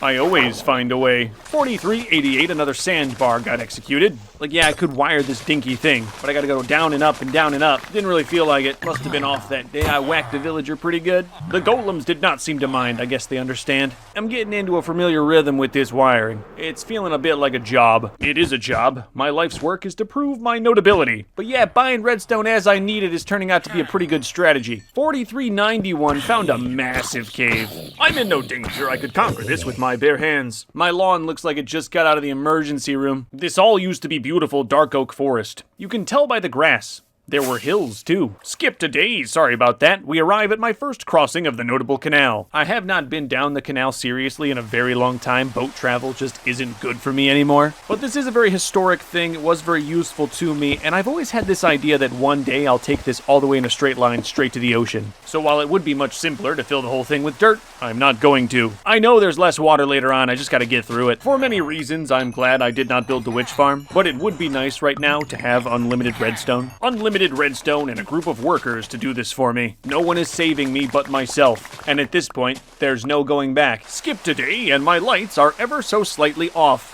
What a horrible day for rain. It's the water, man. All the little bits of water are messing me up. The silly thing is, I bet you can't see where they're wrong. No, it's a mistake that will just burn at me for an eternity. Just a bit short right here. Should be 6, it's 5. And having one messed up messes up everything. I don't even know if it's fixable. Gonna try to get a nice view and see what I can do to fix my mistake. Seems like the issue lies within this archipelago, but if I move one over, well then that messes up everything else. And who knows if that'll even fix everything. I'm not sure on the extent of my mistakes. So for now, I will continue wiring. The straight line part is unmessupable. And while I'm doing this, I'm using about 5 or 6% of my brain to think of a solution. That's a serious allocation of brain power. I use about 30% just thinking about your mom. Being born, you destroyed her in all the right ways. Villager harmony is really great, by the way. My balance of emeralds and redstone is perfect. No sleeping seems to be the key to a happy, healthy corporation. Think about this. For some of my stone cutters, the cured ones, each one of these stone blocks is 1 emerald. Diorite 2. Then each emerald is converted to 2 redstone. So effectively, by digging the trenches, I can pay for the redstone inside of them. Part of me wishes I figured that out before digging the Notable Canyon, but hey, now I have the Notable Canyon. And it's not a perfect strategy. Sometimes there's dirt or sand in the trenches, and I can't sell that. But the idea that the process of creating my lighting system can pay for the lighting system is truly notable. So is sleeping on the ground to get the job done faster. Okay, sheep, I know you're just computer programs and can't listen to me, but please try not to go in the redstone. Vincenzo, no! Ooh, yeah, thanks to modern technology, you're not really seeing a lot of the lag I'm feeling. But right in this spot, really laggy for some reason. I think I'm just in the perfect area to load basically every villager in the game all at the same time. Day 4409, under my feet I heard lava. so I will mark that with a caution cone. I'll get back to that eventually, I just want to keep on trucking. I know me, I won't forget an orange block on my perfect lawn. I find that I'm losing the most time on buying new redstone and getting distracted, so if I just keep working, I'm very efficient. Depending on complexity, it takes about 2 or 3 days to get all the way down one line of redstone. There are a lot of steps, and I think I found the perfect way to go about it. Step 1 is dig the straight spots. I like to do the grass layer and then come back and do the stone. It just seems faster. Once I have that long straight line, I put redstone down. Also, very simple process. Step 3 is getting the actual lights connected, which always takes the longest. For the most part, they're all straight off the center, but sometimes you do have to run a weird wire. Step 4 is put dirt on top, but I'm gonna do that all at the end. I wanna see what my land looks like all carved up. I think it'll be a nice shot. Maybe that will help you understand the arduousness of this process. I would not call what I'm doing difficult, though I do definitely take my beacon powers for granted. All the time, I simply jump out of this too-high trench. A normie could not do that. Day 4416, I started on my 10th redstone line. Kinda cool to look at, even just dug up. Gregory, I'm coming. Gregory, you better get out of the way. Gregory, I'm telling you right now, Gregory! Sorry, I'm on edge. I'm wiring through the grotto. Lots of sheep and villagers in the way. That's going to be nothing in comparison to wiring underneath the main compound. There's so many villager souls in there that I kinda, a little bit, maybe sort of care about. It's a bit daunting, my slow approach to my proper land. Am I ready? I don't know. 4420, I realize there's like 10 golems outside of my stone cutters and clerics. I gotta get rid of those. Very quickly, they break my iron farm and increase my lag. It's nothing personal. I gave the villagers sleeping freedom just a little bit too long. That's my fault. Found a deep cave, 4421, and remember, I'm getting closer and closer to my main compound. All this stuff is definitely in the spawn chunks and will spawn monsters if I don't light it up. No! No! I have found another error. That archipelago, or whatever it is, peninsula, it's causing me so many problems. Wasn't recording, sorry, I'll document that in the incident report. I have a solution to my broken lights. I'm going to keep them broken. Have you ever heard of the ancient Japanese art of kintsugi? I had to Google it. Basically, when a Japanese man breaks something, he likes to be difficult and fix it with gold. I'm going to use emeralds. Outlining my mistake in emeralds highlights the beauty that can exist in imperfection, and is way easier than slightly adjusting every lamp on the compound. Yeah, I'm kinda down on it, sure. Bit of a sigh of relief now. If I ever mess up, I've got a good strategy for fixing it. I'm going to try not to mess up, but you know me. So with a newfound confidence, I continued construction. Man, that would have hurt if I wasn't a deity. I must confess, I've been withdrawing from my redstone life savings. Villager college funds are an infinite money source. Day 4427. I did what I have been doing. That is, creating the greatest redstone construction that ever will be. Not having to buy redstone every morning is a definite perk. I can wire without stopping. Though maybe I should slow down, I've spotted a lamp completely off center. Please don't ask why this redstone is so complicated, just to turn a light on. And you villagers better stop asking for a break, because you're not gonna get one.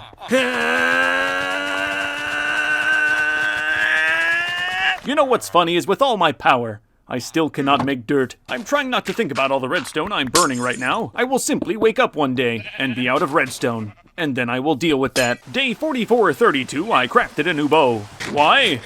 It is my right. My big fat long wire has has found its way to the shooting gallery. I'm gonna have some fun. Originally built as a zombie farm with a natural zombie spawner. And there's no loner bow, so I added one. The best in the world. I hope by in the process of wiring my compound I can improve it. And now I find myself at the monument I built for you. Yes, you, the viewer. No alterations are necessary because it is simply perfect. Placing lights within the heads took care, but it's nothing that I can't handle. Oh, sorry for standing on you there. Oh, caution! Wow, really glad someone put that there. I was very much cautioned. See, I put down a little red there where the redstone's open to air. Yeah, I'd like to do that everywhere. I really would. I just don't have the wool. So poor I am. Please send money. Wiring no code should be fine for now. And mark my words, I could make enough sheep to get it done. Looking out on the field feels like when you're crossing a bridge and you look down. I've got 2 more lines and then I enter the main compound proper. Almost 500,000 blocks exist within the wall, each one of them special. Yes, special in a way you could never understand. They owe me taxes, and I am collecting. Day 4442, the wire is about to enter my compound. Yeah, sorry, I skipped a day. I'd like to see you record 1,000 Minecraft days in a row and not miss any, I'm just saying. I would be proud of you, like, good job. Surprise, surprise, I have very little plan for any of these wires entering my home. You think I need a plan if I'm gonna wire around the nuke? I may have taken wiring in the open field for granted, because wiring within the inner compound is gonna be so much harder. I will now soft cut the first line in the middle wall. I intend for nearly everything in this area to be custom. My first obstacle is Big Chunkus. Needs lamps on both sides, complicated. I have decided that Chunky will be piped. Hark the coming of day 4,444. For 3,333, I made a 3. Can you guess what number I will make today? Yeah, 4. I have an idea. It's incredible. Please give me 1 second. The 4. With a great view of my forehead. If you're gonna make one of these things, make them diagonal like this. It kind of messes with the mind. If I end up surviving enough days, the numbers could make a sick flight course. I found a giant cave down just 2 blocks, day 4445. Caution coned it. Orange is the official color. I can see the future. One day, this will be the entrance to the Grand Notable Canal. Today, it is not functional. Recently, I've put a lot of redstone underwater, and if you want to make sure your job goes good, get rid of as much of the sand as you can. I replaced with dirt, nothing fancy. I'm sure this is broken, because it was wired on sand. Do I want to keep that lever? It's kind of ugly. The cure for ugliness is money. That wasn't even the light stuff, that was just fixing the door. For right now, I'm just gonna go under. This is subject to change. And I think I need to change a lot. There's an old swamp on the north end that's been hanging on for probably too long. I'm not lighting it up, I'm getting rid of it, but, I feel as if I gotta put something back. Out of the way, Vincenzo, I'm getting carried away! By the end of 4449, I carved all I wanted to carve. And now there's a bunch of holes I have to fill. This is under my land. Blue sheep in the distant water. I think he likes it out there. I present to you now Sheep Beach. No beach is complete without sand. I'll be putting in artificial. Sanding by the wires was not easy, but I got it done. This is all the petty redstone I have left. Still probably way more than you. Do you like the pipes? I mean, it's already done, you can't change it. But do you like the pipes? Wasn't recording for the first part of 4453, I'm in a hole. I am one single block, under absolutely everything. Good news is, past me was civilized and built some of this to code. Here is a water line. 100% I heard something break. Yes, seems I've messed up my chicken farm in some way. What do you think, man? Should we call somebody? Look at this pipe. People will come over and say, wow, look at your nice straight long pipe, I love it. Pipes line up across the industrial side into Big Chunkus. That's a nice build. And with the first corner of the middle wall done, I have an idea. First thing, gotta thicken up the emeralds. Take it all from the people, I'm a criminal. Legitimately, 1 emerald short. Is that an omen? Where is Mercury? As you know, always a good idea to get solid ground going. Here at the banding of the first corner in my middle wall, I'm going to try to put in an emergency. A dedicated redstone signal that does not come from the main line. For safety. On-off toggle with a piston, this should work. Heard a zombie underground, 4456, that's a job for later. I gotta do piping, and it's actually pitch black in this one right here. I just took a night vision potion. Nothing spawns in a 1x1, and nothing spawns on redstone, so it's double safe. And this line will go under the entirety of my industry, every single farm, the base of my money. Well, gotta get the regular line there, it takes about a day. First structure to navigate is the library. The only redstone is a small sheep farm out back, and that was easy to divert. Fairly simple, but now I do have to go under the melon farm. Okay, yeah, sure, this used to be a cobblestone generator. And this is, what is this? Don't know, gonna just pipe over it. Above me is the iron farm. I'm attempting to find a clean way through. All right, under the creeper farm now. And just like that, I'm through. I should have at least put wool blocks on the bottom. That would have been smart. I didn't do it, but that would have been smart. I was way more focused on just getting the pipe through. Really should have known 1,000 days ago when I built this, I was gonna have a network of redstone lamps throughout the entire compound. On this second pipe by my head, I'm gonna try to be much more subtle. Get it under the water. This way it can be boated over. I use this as a harbor. Got it all connected, mostly to code by the end of the day. The pipe can also act as sort of a bridge. Though you must know you can't walk this fast without the best boots in the game, like me. I took off my boots here just to show you what you look like. Oh, pathetic! On the way back, I think I can avoid everything on the industrial side by staying on this line. Only thing I bumped into was a water pipe from the melon farm. And another water line. This one transports the iron. Shouldn't be too bad, let's get going. Yes, villagers, we will be getting going indeed. I need quartz. Yes, I need quartz.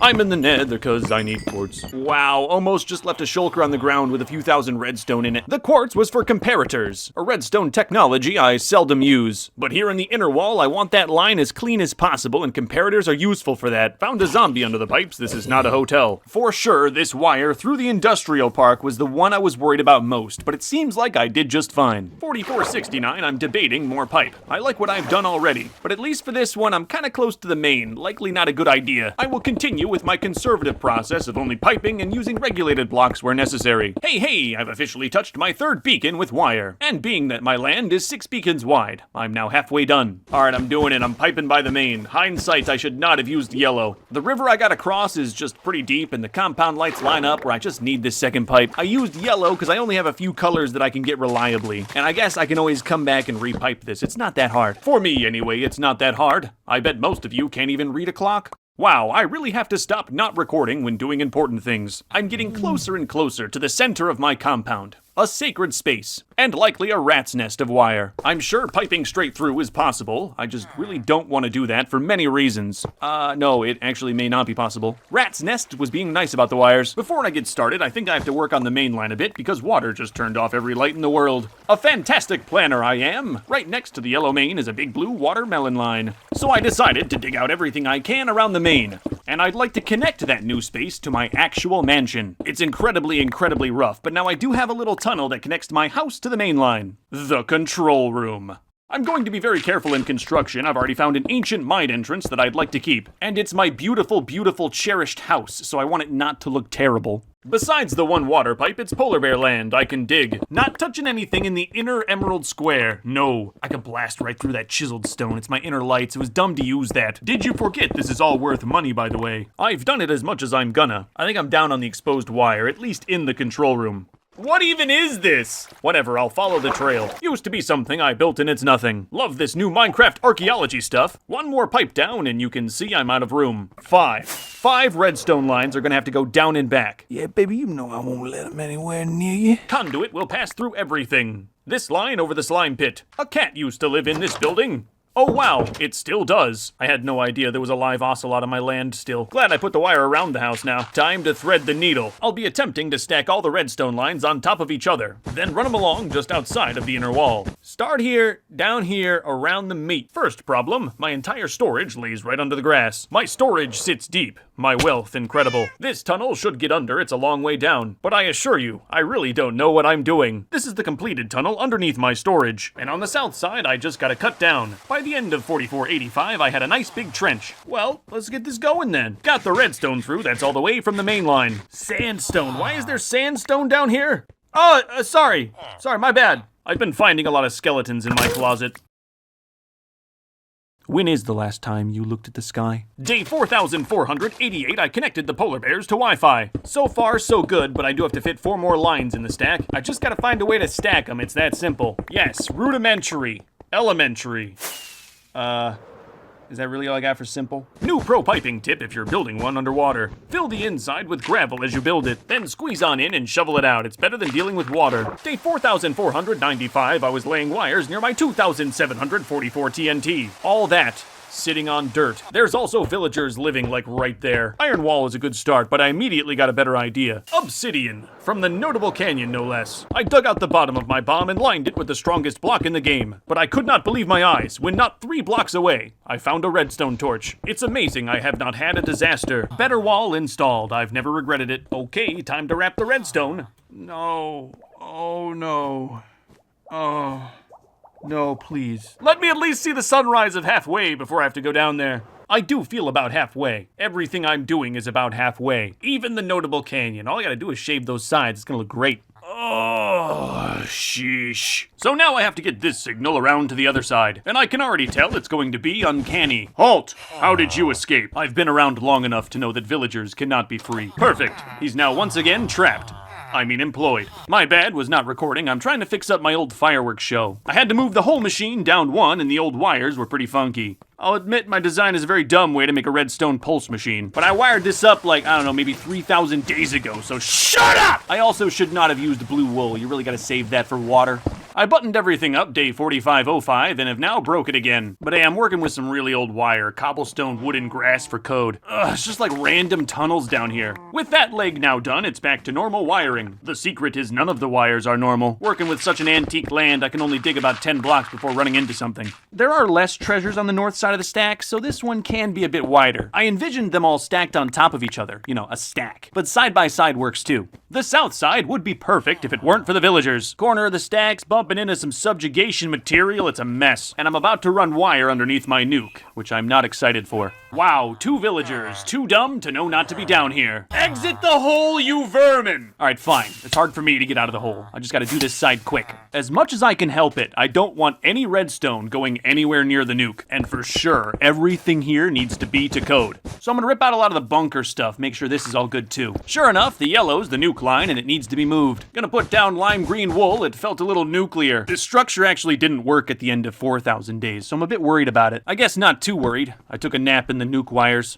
Obviously was not recording. I'm now in a mine shaft. Under the nuke, I found this ancient staircase I dug who knows how long ago. And now I'm working on the nuke pipe. It obviously needs some work. I want to do this right, so I never have to touch it again. Yeah, look at that. Some lava right next to the nuke pipe. That could cause a problem. Makes me question my use of flammable blocks for all of this. By the end of 4515, it was ready for testing, and looks like it's gonna blow. Oh yeah, look at that nice lime sheath all around it. That was stone before. I just gotta make sure to never use lime anywhere else. Lime is exclusively nuclear. So if I'm digging and I hit some lime, I know it's time to start praying. That's not so bad. The villagers pray every time they see me. As well as you, I'm sure. There's the lights roughed in. I wanted to make sure everything wasn't touching before I threw down the redstone. One last thing is I wanted a way in and out, a service entrance. Always good to put those in. And this I locked with some obsidian. And with all the bomb wires sufficiently buried, it's time to lay some more pipe. As you can see, it should run right to the side. This is all taking slightly longer than I thought, but with Annihilation on the table, I should take my time. Redstone's going down 4521. I'm gonna do all the normal wires first. Out here on the fringe, only some of it's built to code. A decision that I will probably regret in the future, but maybe not till like day 8,000.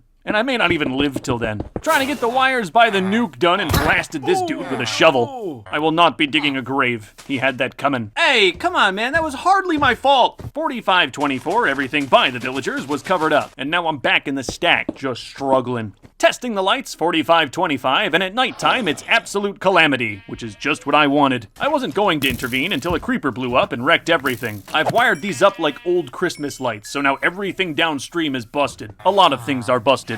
Obviously. I did not even know there were this many of you. There's like 6 beds in the grotto. They're doing something behind my back. Large debris field, multiple holes, test successful. I now know that a situation like that can never happen near my perfectly legal explosive device. And I'm probably just gonna not turn off the lights for a while, that should do. Stack's getting close to done, but the more wires I put in, the worse it gets. If there was nothing in the ground, I think I would be able to do this all cleanly. There's just too many things. 4529, it's time to wire under the orphanage. For the most part, there's nothing underneath too important. They are orphans. Bit of a trip down memory lane. This is where the Melon Men used to live before they all died. Day 4530, genius kissed my forehead. I'm running real low on red wool, the stuff I use to wire this all up. I need red dye, and it just occurred to me that I already filter red poppies out of the iron farm into this machine. I'm so rich, rap music is relatable. Imperfection alert!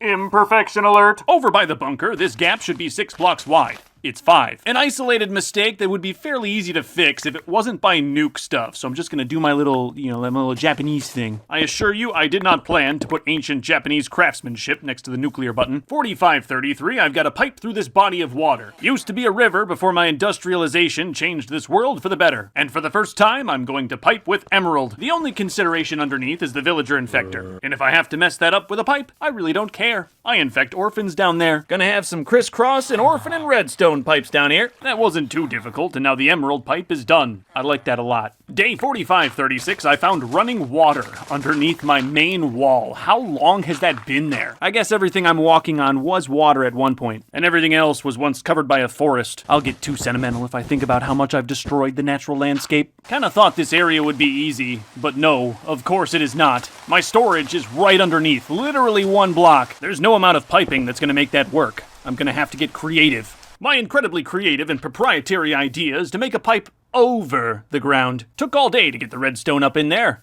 Now I have to find a way to get it down. I know it's possible. The game is rated 10+. After a lot of trial and error, I got it working. Fairly compact, too. That's too many emeralds! Said the poor people. Unfortunately, I am now the poor people. I used all my emeralds on that first pipe, and I need 2 more. So I melted my problem instantly by just making 1,000 emeralds that day. Man, I really wonder what it's like to struggle. The line has now come to the Swamp Village, and I have to make a decision. They don't get a vote. If I put in lights in the Swamp Town, they're gonna get turned off, and you may find this surprising, but I don't want that to happen. I'm not sure if you remember this thing either, the obelisk. I have more plans for this as well, and I don't want any lights turning off here either. So I think I'm just gonna leave all the glowstone up here. They can live in peace. I feel the opposite way about the villagers in the grotto. I will purge every single one. Making another above-ground steampunk emerald pipe day 4542, and I can't seem to remember how I did the wires. With the storage, I'm a bit tight to use the design from pipe 1. I'm gonna have to blow out this wall in my bulk storage, which is not seen from the main area. And then I was just really careful to make this redstone as tight as I could do it. Got it working. Nice long emerald pipe for attracting the steampunk huzz.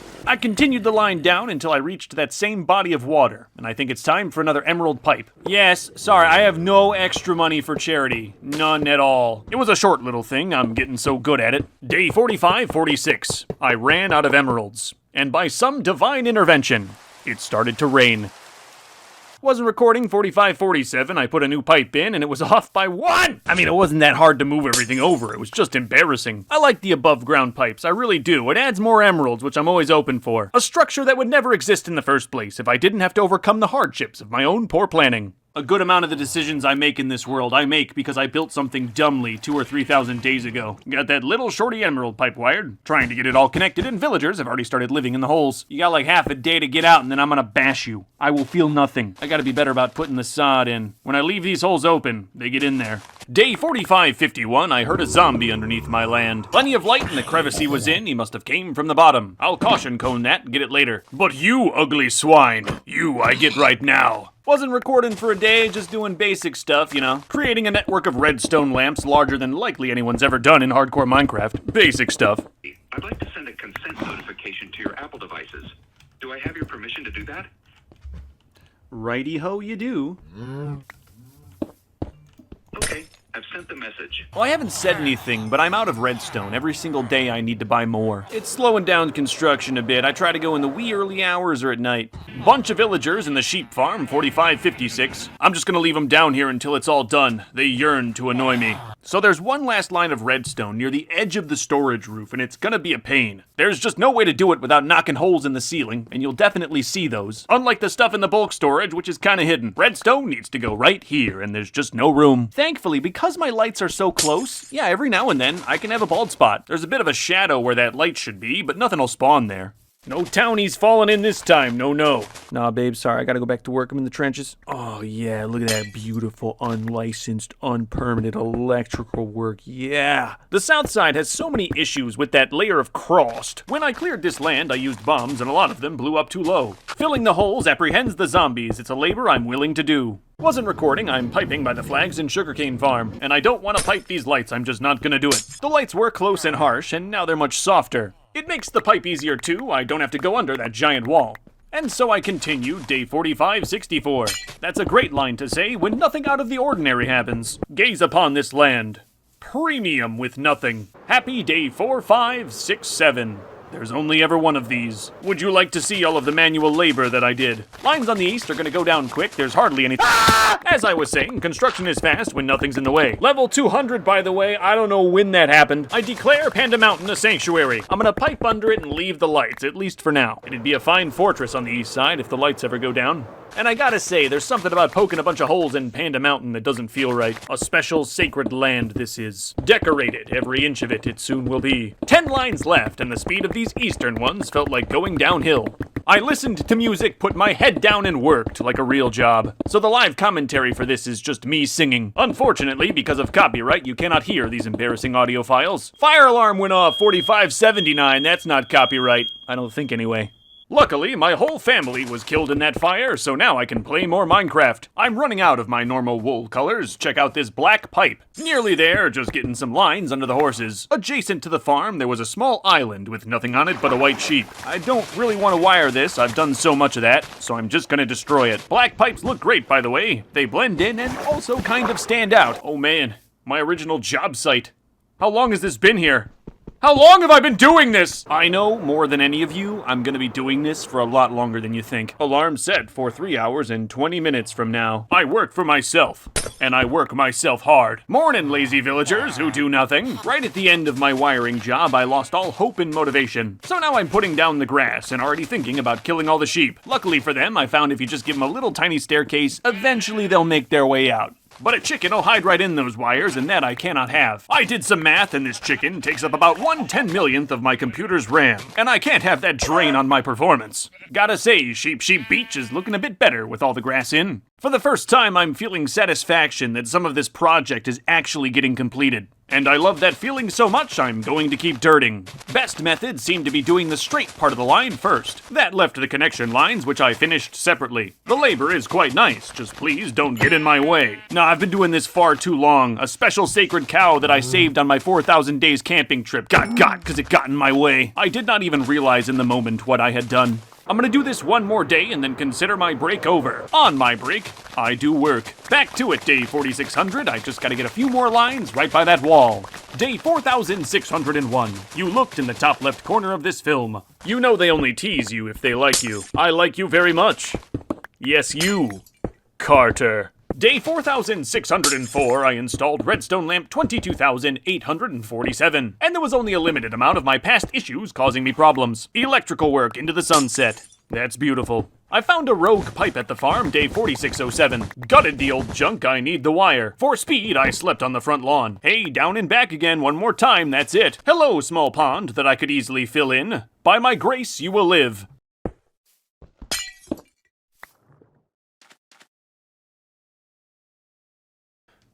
It's done. Done as to say, the redstone is down, but my land still looks like a computer board. And in this moment, I was given a vision.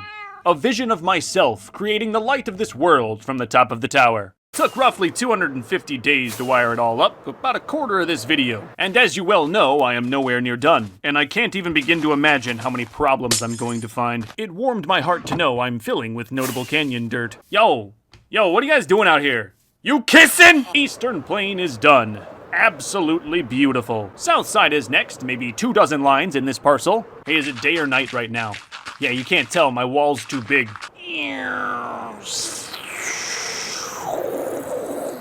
I should have labeled those caution cones, I can't remember what they're for. Done! Every light covered with dirt. That went a little faster than I thought it would. There's a different tint on a redstone lamp compared to glowstone. Flying around, I notice it greatly, and am very fond. Meanwhile, in my home, there is a problem. The control room. Obviously, I will have to do something. Just so it's not a big hole, I hallwayed in stone. Wires are in the way, I've got to move them. 2 wires, the old house lights. I'm forming right now. Just assume all the stone could be replaced with emerald. Speaking of, I found a hole in my emerald floor. Whatever, I'll just go grab some, and oh, I have 39. Please send money, I can't even afford to fix my floor. Get to work, villagers, come on. If I don't get emeralds, I start to lose it! Your entire life savings I can make in a day. Ripping out what's over the hallway, gonna see what I'm working with. Got everything out and tried to see what happens when I break the redstone. Wow, a bunch of lights turned off. Here's some good news, lots of space underneath. This space is old, you can tell by how I put the torches. All I gotta do is move 2 lines underneath and I can make it tight. I am glad this stuff does not shock you. Wire's looking good. First one, right under, professional. Second wire was the same, diversion complete. And of course I didn't forget about the little patch in my backyard. With that done, I've got a real hallway. Not quite to my standard yet, but I'm getting there. You gotta forget about vanity when you're playing hardcore Minecraft, it's all about survival. So I'd like to work on the emergency power. I'm gonna turn off the main, see what happens. Hard to tell because it's daytime, but they're all turning off. It takes a while, but yeah, they turn off. And if I power this piston, they should all turn on. They light at the speed of redstone, faster than I can fly. But there's so many it takes a long time. If the power goes out, none of the west is covered. Complete darkness. The grotto would surely be lost.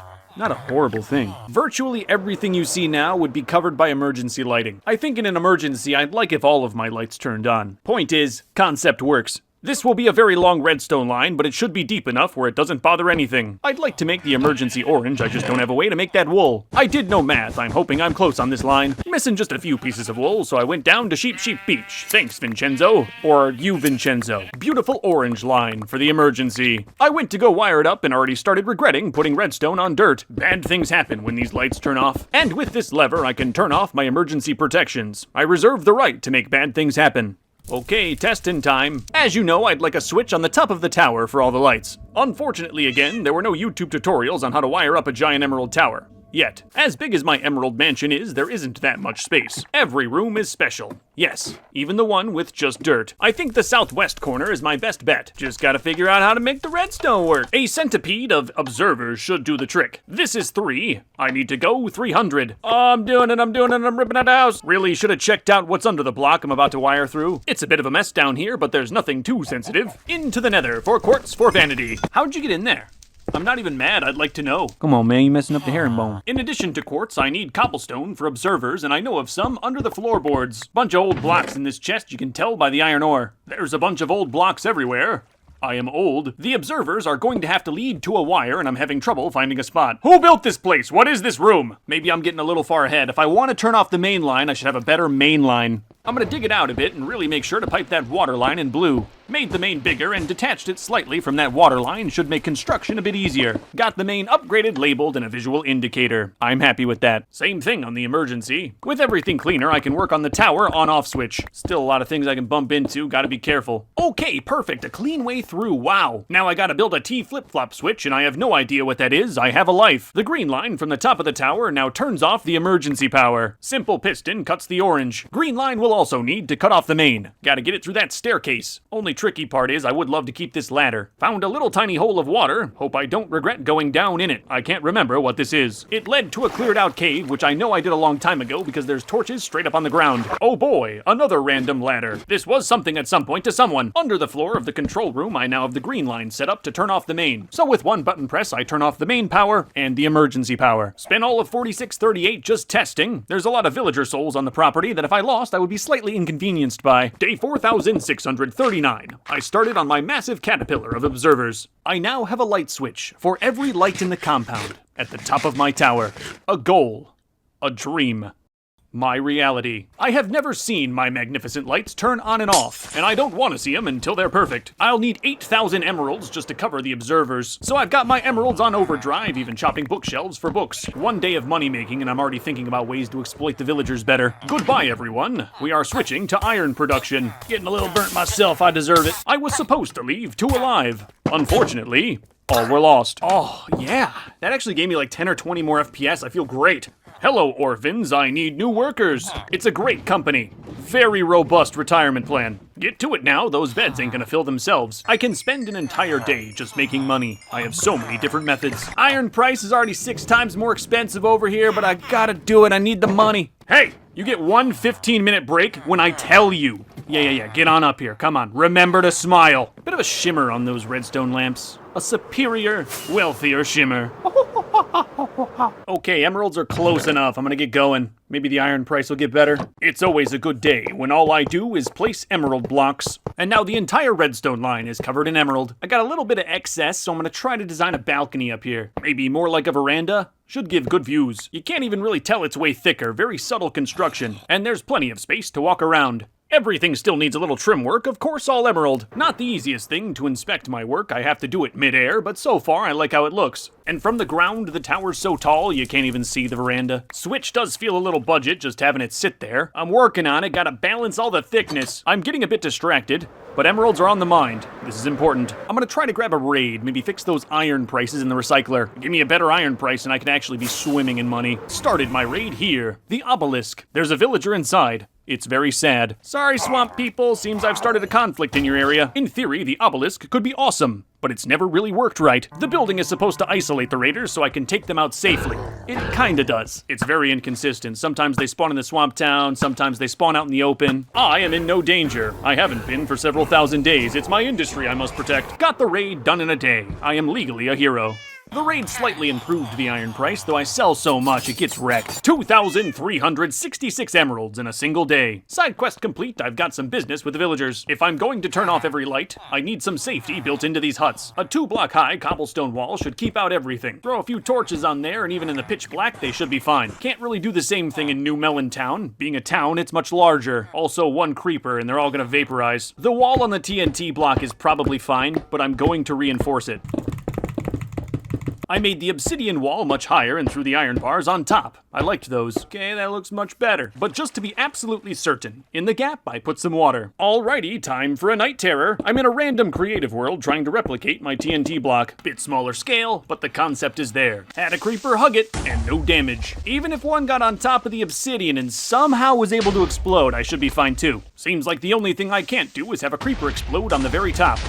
I think I may finally stop worrying about it. Over to the grotto, where I guess Aiden Jamonski is still somehow living. Alright, for him, I will save the grotto. First, I must reduce the population. There's so many they can't even sleep. King Tiger did not seem to care about any of that. Are you busted? No.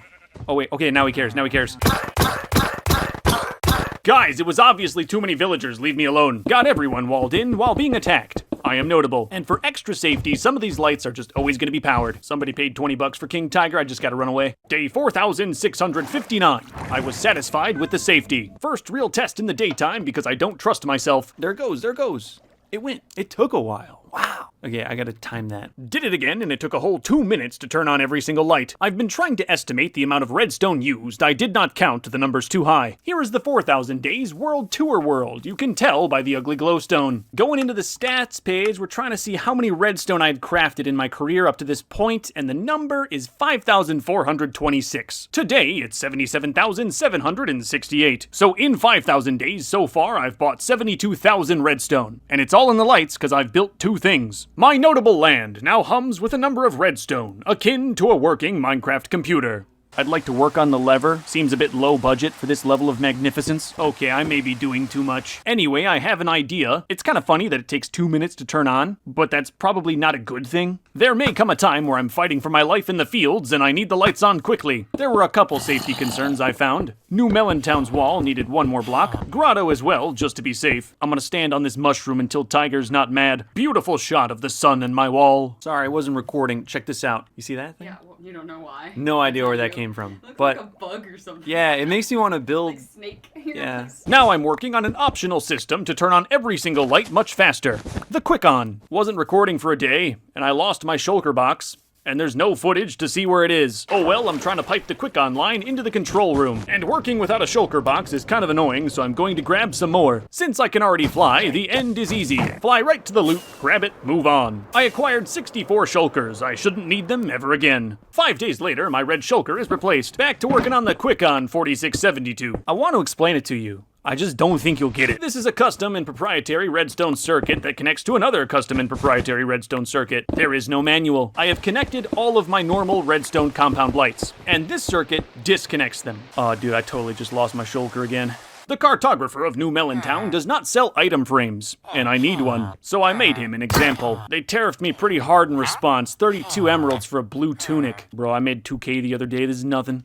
Man, I really could use a manual for building the Quick On. 2 thick pipes under the water, you can hardly even see them, I love how they look. With this feature, I'm trying to have every single piece of redstone on a block of wool. I've got crisscrossing wires, I should be intentional. In the control room by the end of 4677. Good thing I totally planned how to connect this. Screenshot, I may have to dig this up. See that line there in the middle? It's only lit because I have not covered it, those are torches. Everything should be turning on much faster. It's hard to explain, but what I've just done before your eyes fixed it. With this, the way the lights turn on is admittedly a bit ugly, but it is also much, much faster. And I can always turn off this system to have my lights light the normal slow way. The east side still needs a Quick On, and for that I'll need redstone and wool. And I know where I can get me some money. Shaving the walls and overall cleaning up the notable canyon should pay very well and look amazing. So first thing, I'm gonna get rid of my machinations. And I'd already like to quit, I don't have beacon powers. 4681, I'm moving the various loot. Some of it was valuable.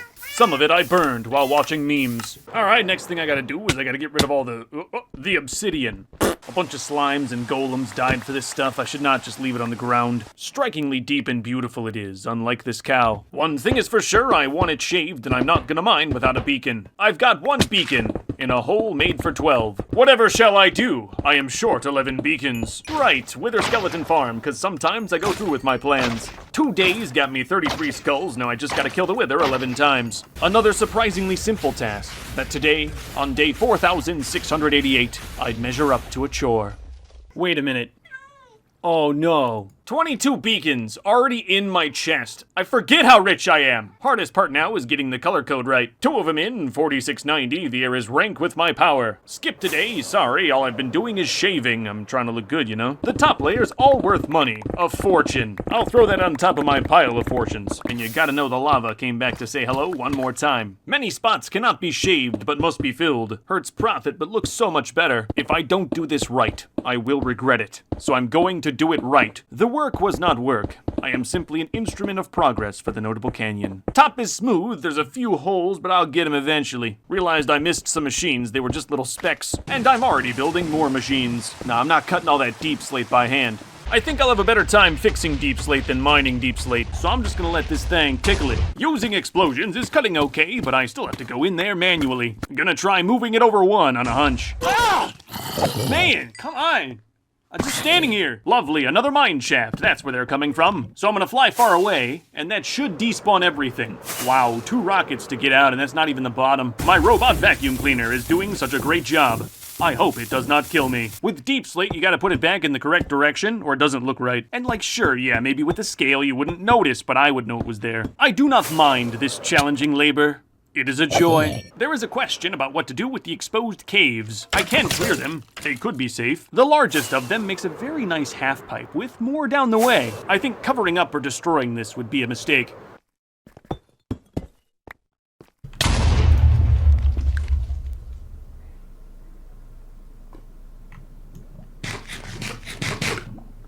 Bro, something literally just exploded. 4709, west side is smooth enough. Gonna try to get a good cut on the north side. Beacon may be in danger. I don't know if this will save it, but as you know, I have way more of these than I need. I did 1 cut and now I'm smoothing. Little lava on there, not too bad. I may move these deep set diamonds out to the front. That would look nice. If you ever end up making a hole this big, just never use explosives where the stone meets deep slate. I did, and that area has a very natural pattern that I will now have to fake. What I mean is placing one type of rock is easy. You just do it. Blending and balancing, that's difficult. That's art. Like, yeah, art is fun, but the world did the art for me. I'm not trying to mess it up. Higher up the walls, it's pretty nice and smooth, even filled in, but at the bottom where the TNT settles, actually destroyed. And smoothing the cave is going to be so worth it, but it's very difficult to do. This may be a great time to make the cave bigger. I'm gonna fly through that, I'm not trying to smash my soft spot. And hey, like, don't tell anyone, because it's not a big deal, But I'm running out of deep slate? That's okay, I live in deep slate. I've been living here over a month. Yeah, you see that hollowed out little notch? That's my home. I already use many rockets every day just getting around the Notable Canyon. I'm not gonna waste more just to sleep in my own bed. About half done by the end of 4717, low deep slate's hurting me. And if I'm going to dig out deep slate, I like to dig with purpose. Sorry, wasn't recording, I'm gonna work on the wall part. I'd like to keep this wall all the way down. Yes, cobblestone. All of the different walls should bring some beautiful contrast. Did some math, 4720, and each side is 24,000 blocks. So now I have to mine 50,000 cobblestone to finish the wall. For reference, this entire chest is 3,000 cobblestone. Yeah, like 3 days. I'm gonna need the money up front, so I'm gonna try something. This could save me eons of time. Water and lava together make cobblestone, and it seems like I can do one long piece of it. I've gotten many comments that that's how I should have built the original wall. I guess it just depends how much value you place in placing the blocks themselves. I'm gonna try the lava method with this section. We'll see if you're right. TNT is dropping where the new wall will stand. At least it would be if the machine did not blow itself up. Yeah, that was a little too tight. Unlike an 830mm 31-inch HDPE double wall corrugated PE drainage pipe. Bonked the top on the south side too. I should really try to measure. I just came from my cute little cherry house in the peaceful Minecraft 100 days, and the first thing I see is this. I'm gonna record 5,000 days, but I'm gonna be kind of miserable doing it. But I'm not recording with my voice, so it's kind of just like playing video games, you know, when you're sick. Like, you can do it. Trying to vaporize under the wall, the machine keeps bonking. I'm hoping to trim this deep slate and use it on the other facade. I'm hoping for a lot of things. Drippy wall bits down here, gross. What do you think you'd do with all the bedrock on the ground? Go ahead, guy watching on the TV. Write the comment with your remote. I dare you. I dare you too, creeper. I dare you too. 4735, I got a thick vein of 8 stony diamonds, just about as good as life can get. Carving for the wall and smoothing the deep slate has definitely become a bit of a tandem job. North side, deep slate level, there exists a gash. I'm gonna carve it out and make it bigger, see how it looks. I can always cover it. I can tell this cavern is natural, looks like it's cut down hot dog way. I'm working on it for right now, but it's not going to stay. I know. I'm omniscient. I'd blame the deep slate shortage for leading to my decision. 4741, I got a deep slate corner done. Just one more and I can put down the wall. I can't wait to see it. So then I dug more. That's what I've been doing. So I did that again. Mission 4743 is do not blow up my smooth wall. So careful with the cut, just that low taper fade. So far, it's been going great. The tinnitus, that's been getting worse. All I should need is one block all the way down and this will be clean. Lava's the last step, it's time. I do not trust this, not one bit. My 3 testers came back okay. Yeah, smooth. Got a solid piece of wall, no bumps, no cupping, no dents or anything. I will still work in sections out of concern for catastrophe. Few holes I gotta fill up. I really did think about using emeralds. I don't think the holes are big enough, and there's not that many of them.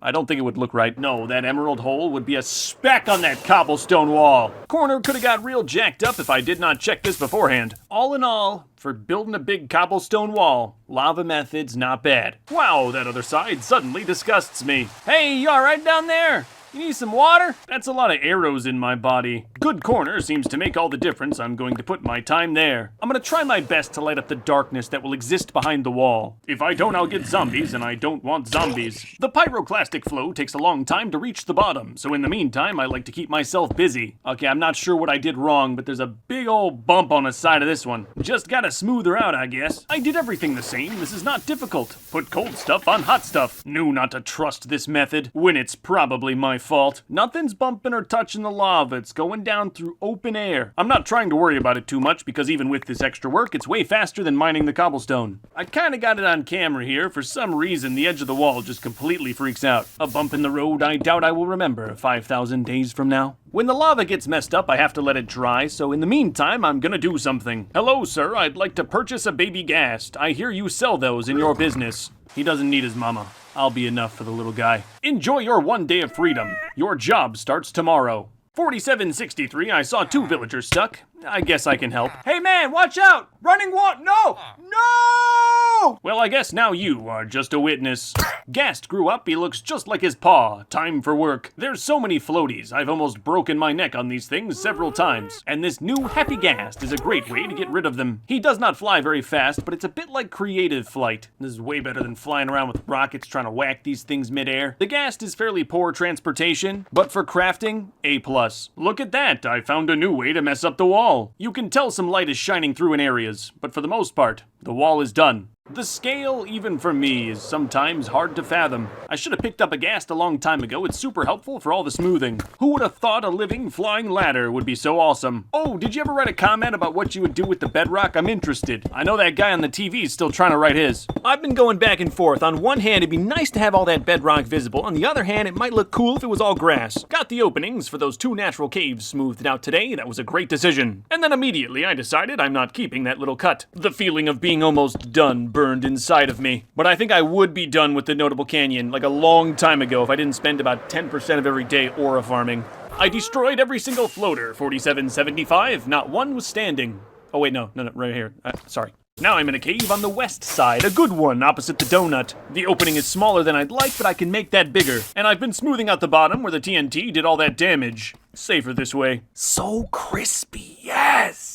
Hey, is that deep slate cobbled? One was crooked too, sloppy. I love watching the Notable Canyon load. Sometimes the game just struggles. But once I'm down here, everything feels so smooth, because there's really nothing down here but me. This feels like fresh air. You'll have to try it. The cleanest and nicest running Minecraft I've ever experienced. I recommend you do not try what you see on screen at home with the Minecraft world you feed your family with. Okay, very final. I'm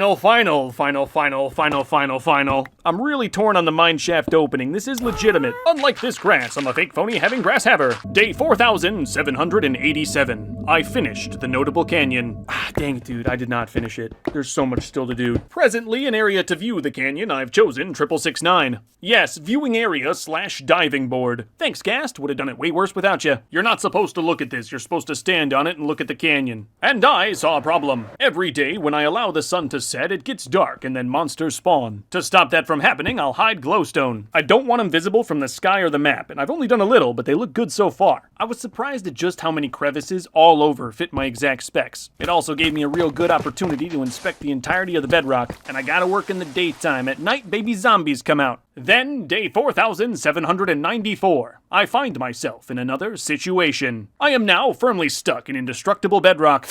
At first I panicked, then remembered. I always keep an ender chest on me. In fact, since the last time I had to use this, I keep 3 or 4. It's always been my emergency purse, and near the bottom I found a water bucket. At that point, I could just swim out. No big deal. Oh my. I then checked all of the ways I could have got myself out of that situation. I was very prepared. I'm still like kind of like, why am I still shaking, dude? I think the weakness in the knees came from not expecting that to happen. Why would I think I get stuck in all these tiny little bedrock holes I've been trying to find? No! The subtle glow of the bedrock had a beauty that I was not prepared for. But a beauty I am prepared to charge $20 to see. $47.99 destroyed the evidence of my job site, marked the location with a diamond L. The final piece to go will be the obsidian that marked the witch hut. Day 4800 sounded like a perfect day to finish. Wow, it's so beautiful. I can't even believe that I left iron on the beacons. I don't have quite enough money to finish on day 4800. My net worth is huge. It's just tied up in real estate right now. Broad daylight in the Notable Canyon, day 4801, when it rained skeletons. I'm gonna say it, and I'm gonna mean it. The Notable Canyon is complete. Could not have been possible without your donations that I funneled into my private bank account. Control room time. It's been a mess you haven't seen because it lives underground. Got emeralds down to the edge connected to my main house proper. History 4804. I made a new little room in my mansion. A place for important coordinates or words or anything really. The archive. Don't mind me, everybody. Just keep on working.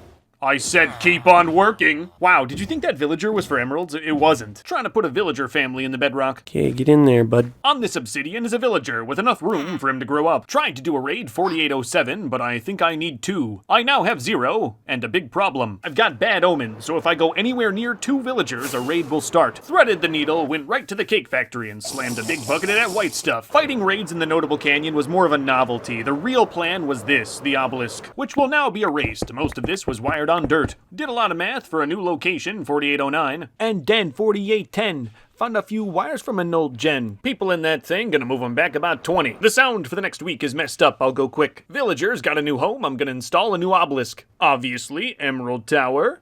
Emerald Tower. Design inspired from the original, which was promptly destroyed. I kept a few pieces of the old one for the new. First raid of the new obelisk, 4818. It went fine. The pillagers seemed confused. Another raid the next day, everyone spawned in the same place. 3 in a row, got them all spawning right where I want them. No, they still invade the swamp town. Totally. Gonna fix that with some moss. I give you the golem wall. That's what I'm calling it anyway. Fits right in with all the other notable stuff. The weather on the compound was 4K, 4824. And it was kinda laggy. Gonna be filming my stuff in 4K from now on, assuming I can fix this awful lag. This new resolution obviously brought upon a small learning curve. 4K is not why the sound was messed up before. That's under education on a separate front. Fixing the lag, 4827, the only way I know how. Back to 1080. And the lag's not gone. For now, I'll just turn down my settings and work on the control room. Right away, broke compound lights, notable. I'd like the control room square, helps me see the old wires better. And you know every block will be spawn-proofed. Some of the floor lights near the control room weren't done to code, and I fixed that today. I want to make sure I can see every wire clearly in this room. Got a little stack connection as well, I hope I never have to go in here. I'm very proud of myself that now I have the common decency to label my tunnels through the earth. 4836, trying to make a way into the control room. 3 high piston door, trying to get this redstone as tight as possible. Under the Emerald Tower, every block counts. The control room is now perfectly separated from the main building. An illusion of emeralds, hiding vast redstone. The subtle increase in fanciness as you exit the control room and enter my house is exactly what I was going for. Like the back room in the basement with the furnace where the cat died? I don't know if you've noticed the beacon lights poking through, but they're quite striking and I'd like to leave them there. Fits right in a room of electricity. Found a cave with some darkness right off the control room. Under my tower, there should be no darkness. I am appalled. And there really should not be a dozen zombies hiding on a single block. Seems like these caves may be a bit deeper than I thought. This time I brought a map to see where I was in relation to the surface. Kinda right under the melon farm right now.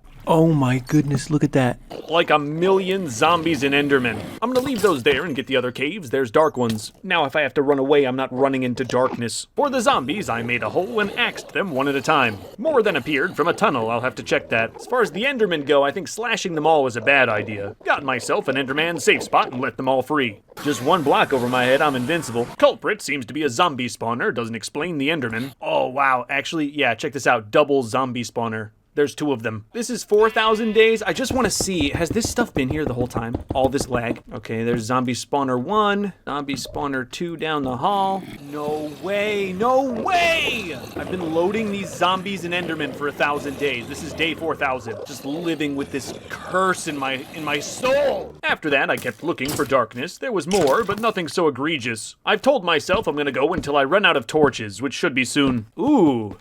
Oh, no, I can feel it already. There's a freshness. Ridding myself of that underground evil has made 4K Minecraft possible for me. So I spent the day marveling in my beautiful creations. And from the top of the tower, I noticed I never put dirt on the Quick-On. The lag-free air that I'm breathing now feels just like a fresh Minecraft world. And as the guy who's been playing on this world for 4,847 days, a fresh feeling sometimes is rare. 48, shooting arrows off the top. I'm not sure if they'll hit the ground. Does not appear they do. Got the double zombie coordinates in the archive. Maybe they're useful for something. Wasn't recording, put a manhole in for entrance to the control room. It's right by the guest house. I didn't like having to walk all the way through my house every single time I wanted in. And if I see one zombie in here, I am going to lose it, so I'm spawn-proofing to the max. Whole day of garbage, there's just so much. The inspector doesn't inspect you while you're wiring. Mom, I had a nightmare! On a backup in Creative, testing the Quick-On. While I am here, I decided I would test the nuclear bomb. Put at ease by my visions, I continue to labor. My emergency stuff is working, so I'm building more. Crossing civilization on the east side, I bribed the villagers. If anything, they need the emergency the most. I covered the top of the source with some iron, so I can always find it. I'm not explaining how Quick-On works. I had to re-explain it to myself today. Ah, man, what was orange? Right under the pandas right now, and they bite. If they bite me, my body is so strong they will die. It's for their safety. Had to go around some water, and the melon farm storage hooks up to a brand new emerald pipe. Beautiful. All that, and it still doesn't do anything emergency. Wasn't recording. One more emerald pipe should do. It's not too many.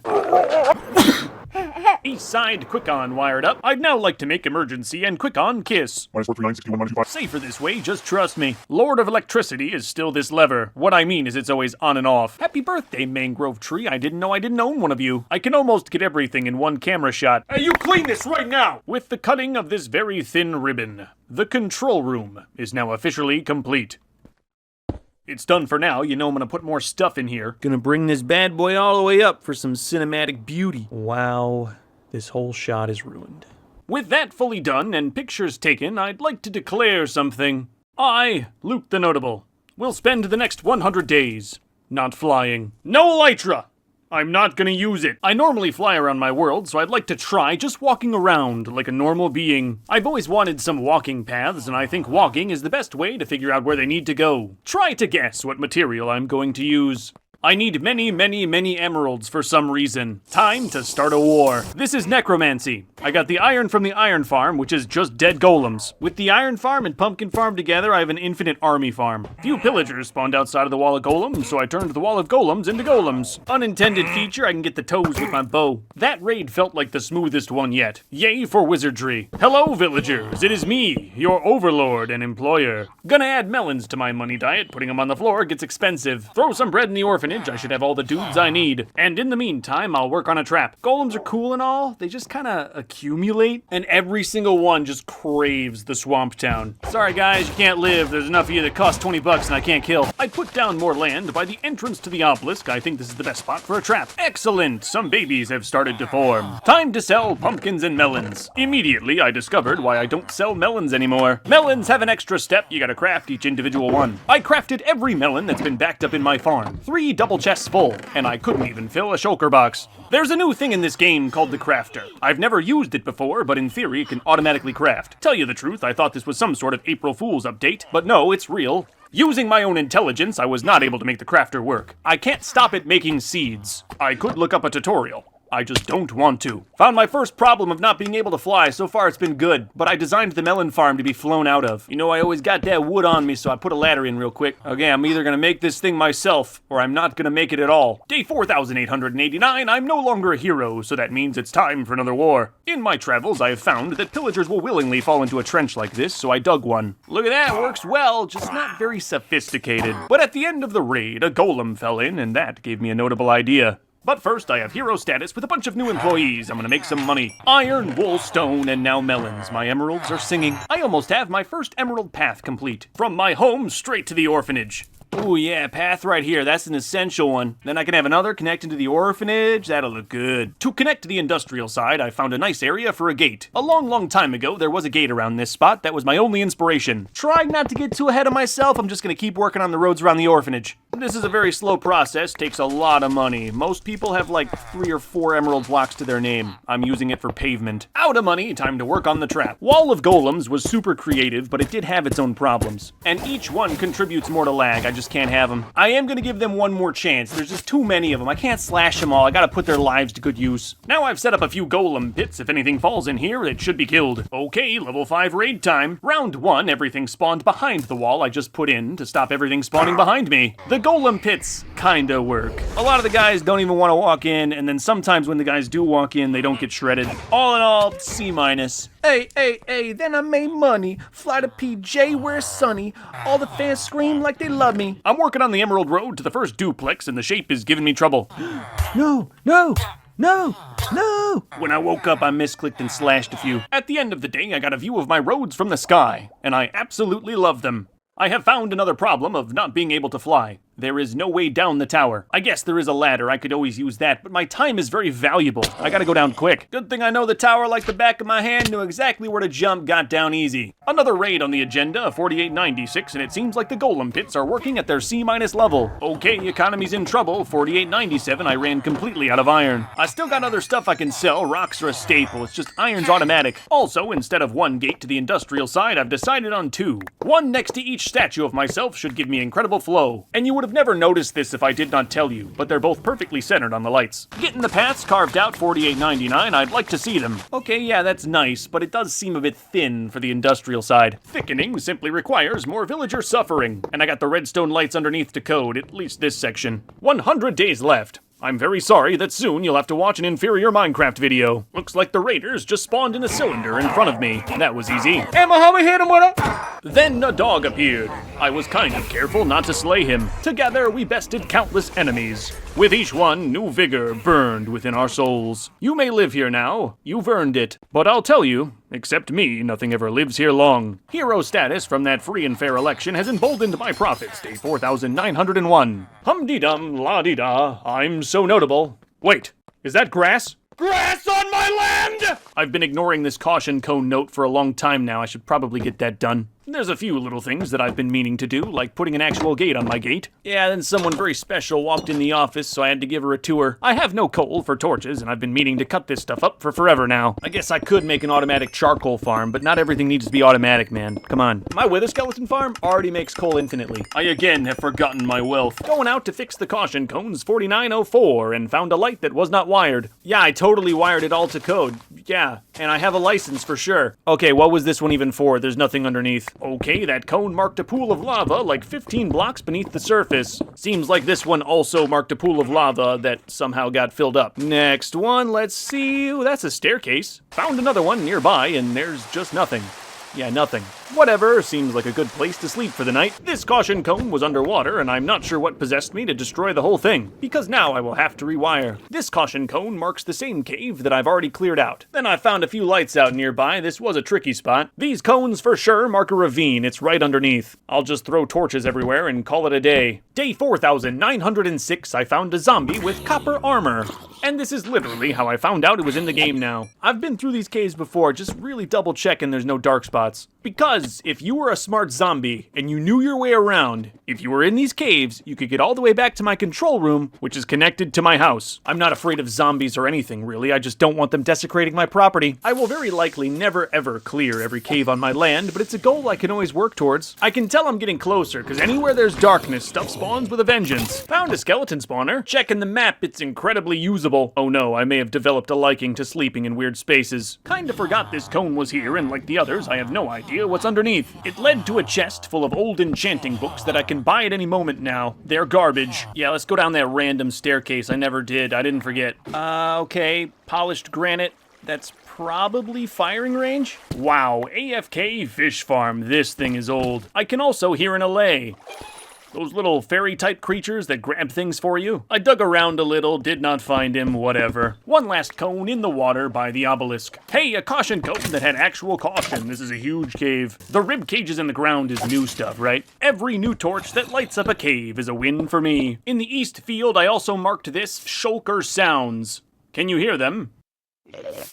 You don't want to know how much of my land I just tore up to find this insect. I'm also now hearing cats and zombies I should investigate. Little cave under Panda Mountain, I'm happy to see it cleared. And somehow I dug my way into my first creeper farm. Hey Tia, hi Jamal, sup Haga. No, I didn't forget you, Monique. I'm still finding new area that needs my light. Hi, Busters. Through the caves again, I found my way back to my own storage. I almost once got rid of this mine entrance. I'm glad I did not. 4912, I found an old cone. You can tell it's old because it's not orange. And in the cave, I could feel it.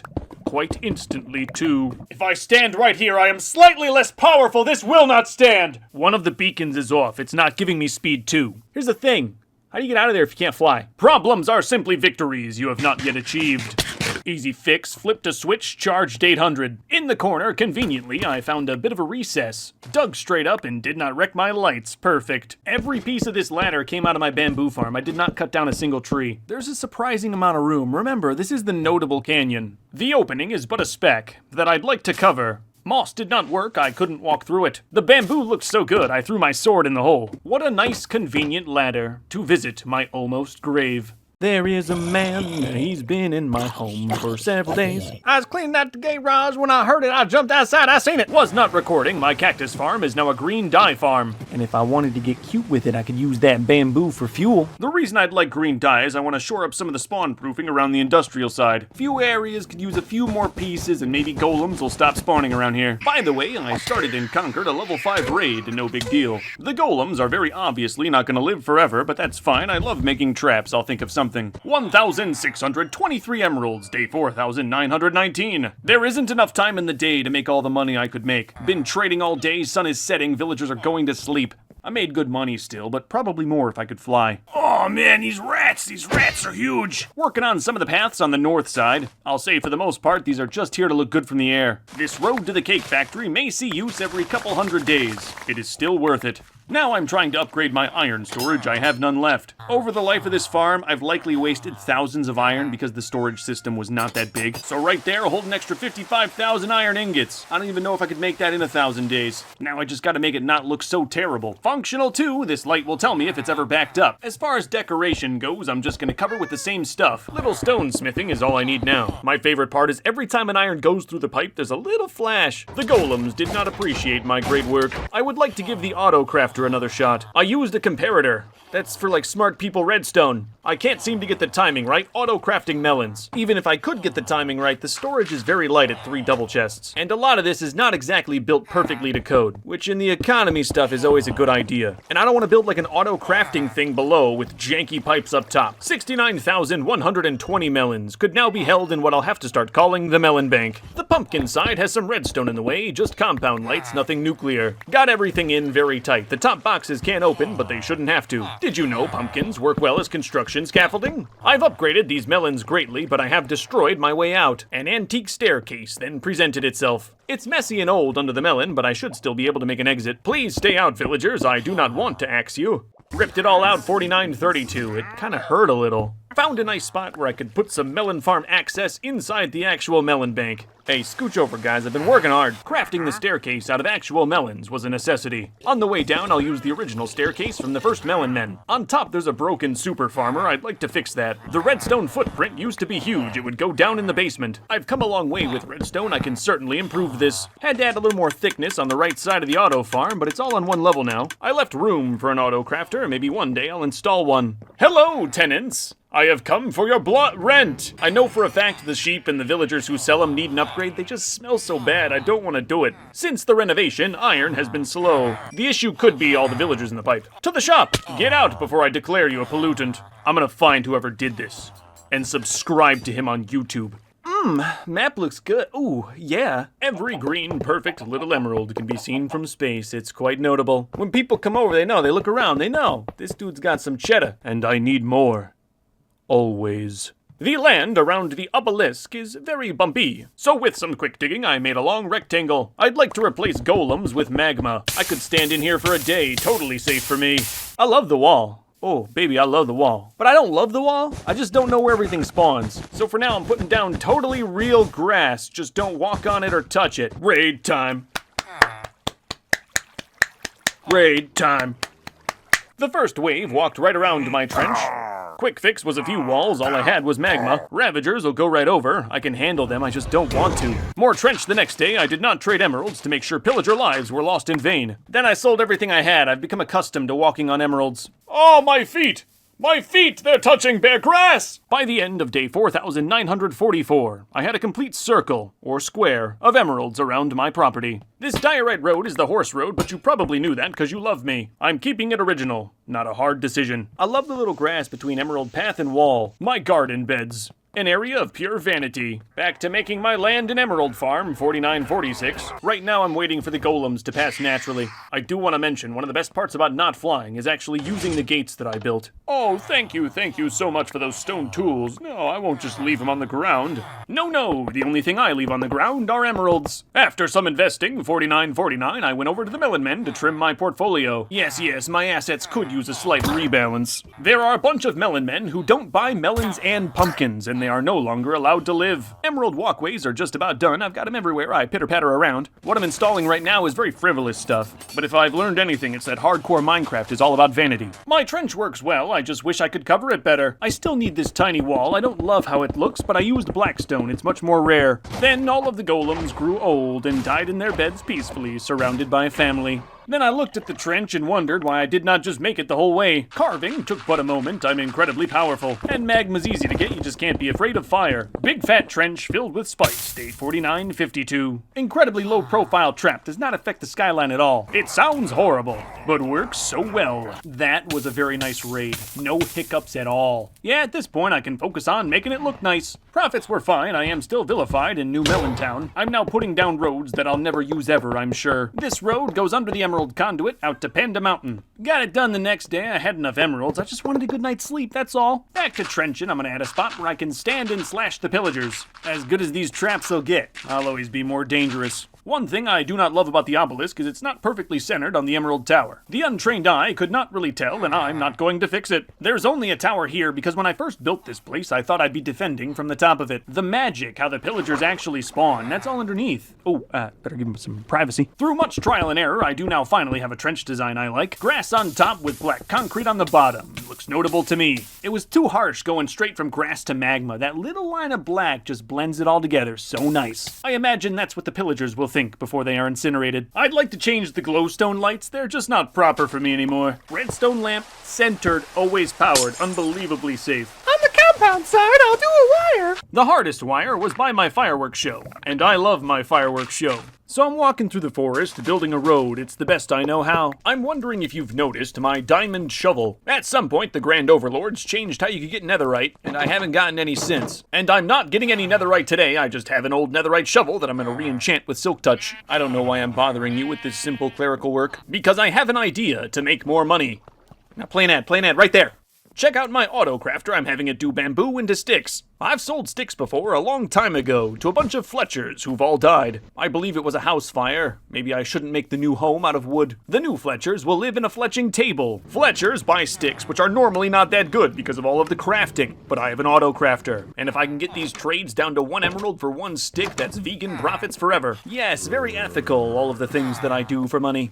I have infected and cured these Fletchers 4 times, and they are stuck at 26 sticks for an emerald. Not sure why I should be being showered in bonuses right now. Could be all of those villagers that went missing. I'm hoping a few days of waiting will fix that. I can work on my art. Every side's a bit different. Should look nice when it's done. I chose this spot for piping purposes. You can see my bamboo farm. It looks like a tree. Needed some spruce, 4967. I'm sure my robust storage has plenty. 1 spruce sapling, that's all I've got. This spot by the road's kinda begging for a tree. Not this tree though, this tree will be born and killed several times, maybe a dozen. I left one with the scraggly leaves of his borthers. A tree with story, one I hope doesn't get struck by lightning. With that spruce I got side 1 of the fletching table complete. It was a struggle not being able to fly. I would say that so far I love it. Did about all I could do jumping from the ground. I hope the villagers like it. But it looks good. It looks like it's supposed to be. You look at that and you say, yeah, he did a fletching table. Now all I have to do is mirror the other two sides and I'm done. Oh yeah, I got that second bullseye up quick. I've been spending so much time on the fletching table. I seem to have forgotten about the fletchers that go inside. It's been a few days now and the fletchers are still trading at 26 sticks per emerald. I'm gonna do one more infection just to see. So after I had wasted 15 golden apples and all of my time, I found out on the internet that apparently you can't get those good trades anymore. Watch out everyone, I'm feeling wrathful. I will not let this building go to waste. Fletchers will live here. Cleric's the mom, Farmer's the dad. Hey, no, Cleric's the mom. It has a dress. My new Fletchers are now being born and I'm working on the military-industrial complex. I feel like I should hear the pillagers right now. I don't. Like if I was standing this close to someone being burned by magma, I would hear the screams. The yellow line is safety. They can see me, track me, but not attack me. What's going on? Why are these rats so big? It's important to go to bed early when you're a hero. In the morning of 4976, I welcome some new children. All right, now you sell me a notable arrow. Arrow of strength, he is a goner. I was not recording. No, got me a Fletcher. He sells me the arrows of instant healing. Not a very good healing method. Wow, instant kill. 4978, another day of making... Chunky curve, but I love it. Family meeting, everyone. Now, for some reason, if I simply enter the fletching table, I am instantly attacked. I don't really mind, I have a family across town I hang out with sometimes. I'm dirting in some buttresses. This would be buttresses, right? Yeah, buttresses, big buttresses. Have you heard of this new enchantment coming to Minecraft? It's a curse called Carpal Tunnel. Ooh, wasn't recording. I'm in the 100 Days Forest. I also forgot the signs. The 100 Days Forest. If you've made a 100 Days video on YouTube and want in, you can. I'll make a post around the end of 6,000 days. You don't have to be as famous as Ryzies, everyone can get in. There's no organization. If you ever come to this place, you just have to walk around and kind of try to find yourself. Thank you to everyone who propagates this series. You make me more powerful every day. The end of 6,000's your next chance, and I know you have no idea when that's gonna be. I don't either. I guess you'll just have to follow me. I'm sorry. All you have to do is live 100 days. It's not about vanity. Hey man, I know it's been a while. Can I get a ride? I think 18 days left is a perfect time to feel sentimental. I can't get in. I don't have a door. Use your imagination of how I entered. Presently inspired, I will fancy up the farm. In my head, these wires were much more elegant. I'm attempting a warthog setting on my horse rater. My purple new stuff is piggybacking off the old black stuff. It's making it very difficult. I want a warthog setting because I've always thought of him as such a fine horse. A great example. Warthog is not the fastest, he doesn't jump the highest, he doesn't have the most health. But if you have less than Warthog, I'll get my axe. It took a lot of repeaters, but I got that signal perfect. Okay, please work, Blue. Come on, come on, come on. Oh, that's a bit off. I gotta quicken this up. I got 2 stallions in the pen. Well, Warthog, let's see if the Fletchers still hate me for killing them. My emerald paths are even better on horseback. Perfect. Now I know where I need a good horse road. I built this people path. Goes under the pipes. Real nice. Horses go around, and the way I see it, it's more emerald. In the middle, a cherry tree. Fed the bones of my enemies. Got a bit of a heart shape to it. I love it. Arrow of instant harming, yes, that's my boy. Don't mind me, villagers, I'll be renovating, making the floor fireproof. I now have the best arrows in the game, and little to no morals. As long as I keep mom and dad, it's a family. I'd still like an arrow of poison. And no, there were never emeralds on that thing in the distance. What even is that? What do you stop looking at it? I know what I literally just did, but please make more. I'd bet you an arrow of poison would be the best one to always have on you. 10 days left, I'm trying to get everyone working in harmony. Trying to look for little things too. I don't think this bump should be here. The emeralds look fine, I just got it all to grade. Like I said, lot of cleaning. Chores, really. The top of the Fletchers has been a roof, but not pixeled. I'm going for a raised look, little 3D. I did something else that day. I can't remember. What was it? Day 4992. We have come full circle. Sleeping is once again illegal. Too many golems. The rats are huge. I can't have it. Look at one of my old white shulker boxes I found. It kind of blends in if you're not looking for it. I found my old wall survey. All of this land is destroyed now. Arrow of weaving. I don't know what that is, but I'm in. I'm sure there's something around here I can shoot. Don't worry, the dog I may kill. Not today. When I shoot a rat, it drops a cobweb. That doesn't seem good to me. I don't think I want this. Hey, how you doing, Warthog? Did you know we eat the same food? Day 4993 was the day I remembered I could fly. My oath was 100 days. I went 110. The only thing I really missed were these aerial shots. I was making a map. It's easier when you can fly. I'm cutting it close, but I do think a path here looked pretty nice. I need more emeralds. That's okay. This city never sleeps. I made that illegal. Oh, I love a good map, don't you? It looks so good. Beautiful from space in the air, the emerald paths were the way to go. And this big map was showing me just where they needed to be. This spruce road is highly original, but it is spruce. I'd like to leave the spruce and add emeralds. Looked a little funky from the sky, I need one more connection. A mix of new wealth and ancient necessity. The perfect build in a world like mine. $49.97, I'd like to build a way down my tower. So right here, I'll do a fountain. A simple fountain made of emerald. Its function, immeasurable. I normally just fly down my tower, because I can fly. But now if I want to, I have a spot to jump. Uh-oh, this is the wrong side. No!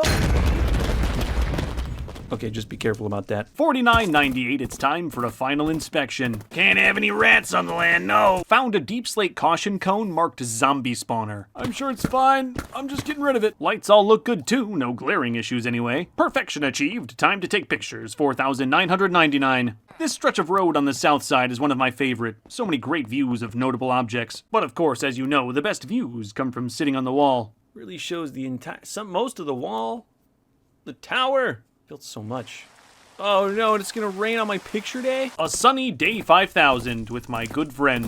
What more could I want? There's a lot I could want, I'm very good at wanting. For now, I'm happy galloping around my kingdom, taking in its notableness. I'm not sure what else to say, except I hope you've enjoyed the journey. And I'm not dead yet. There will be more. When that sun comes back up, it'll be day 5001. And I hope to see you there.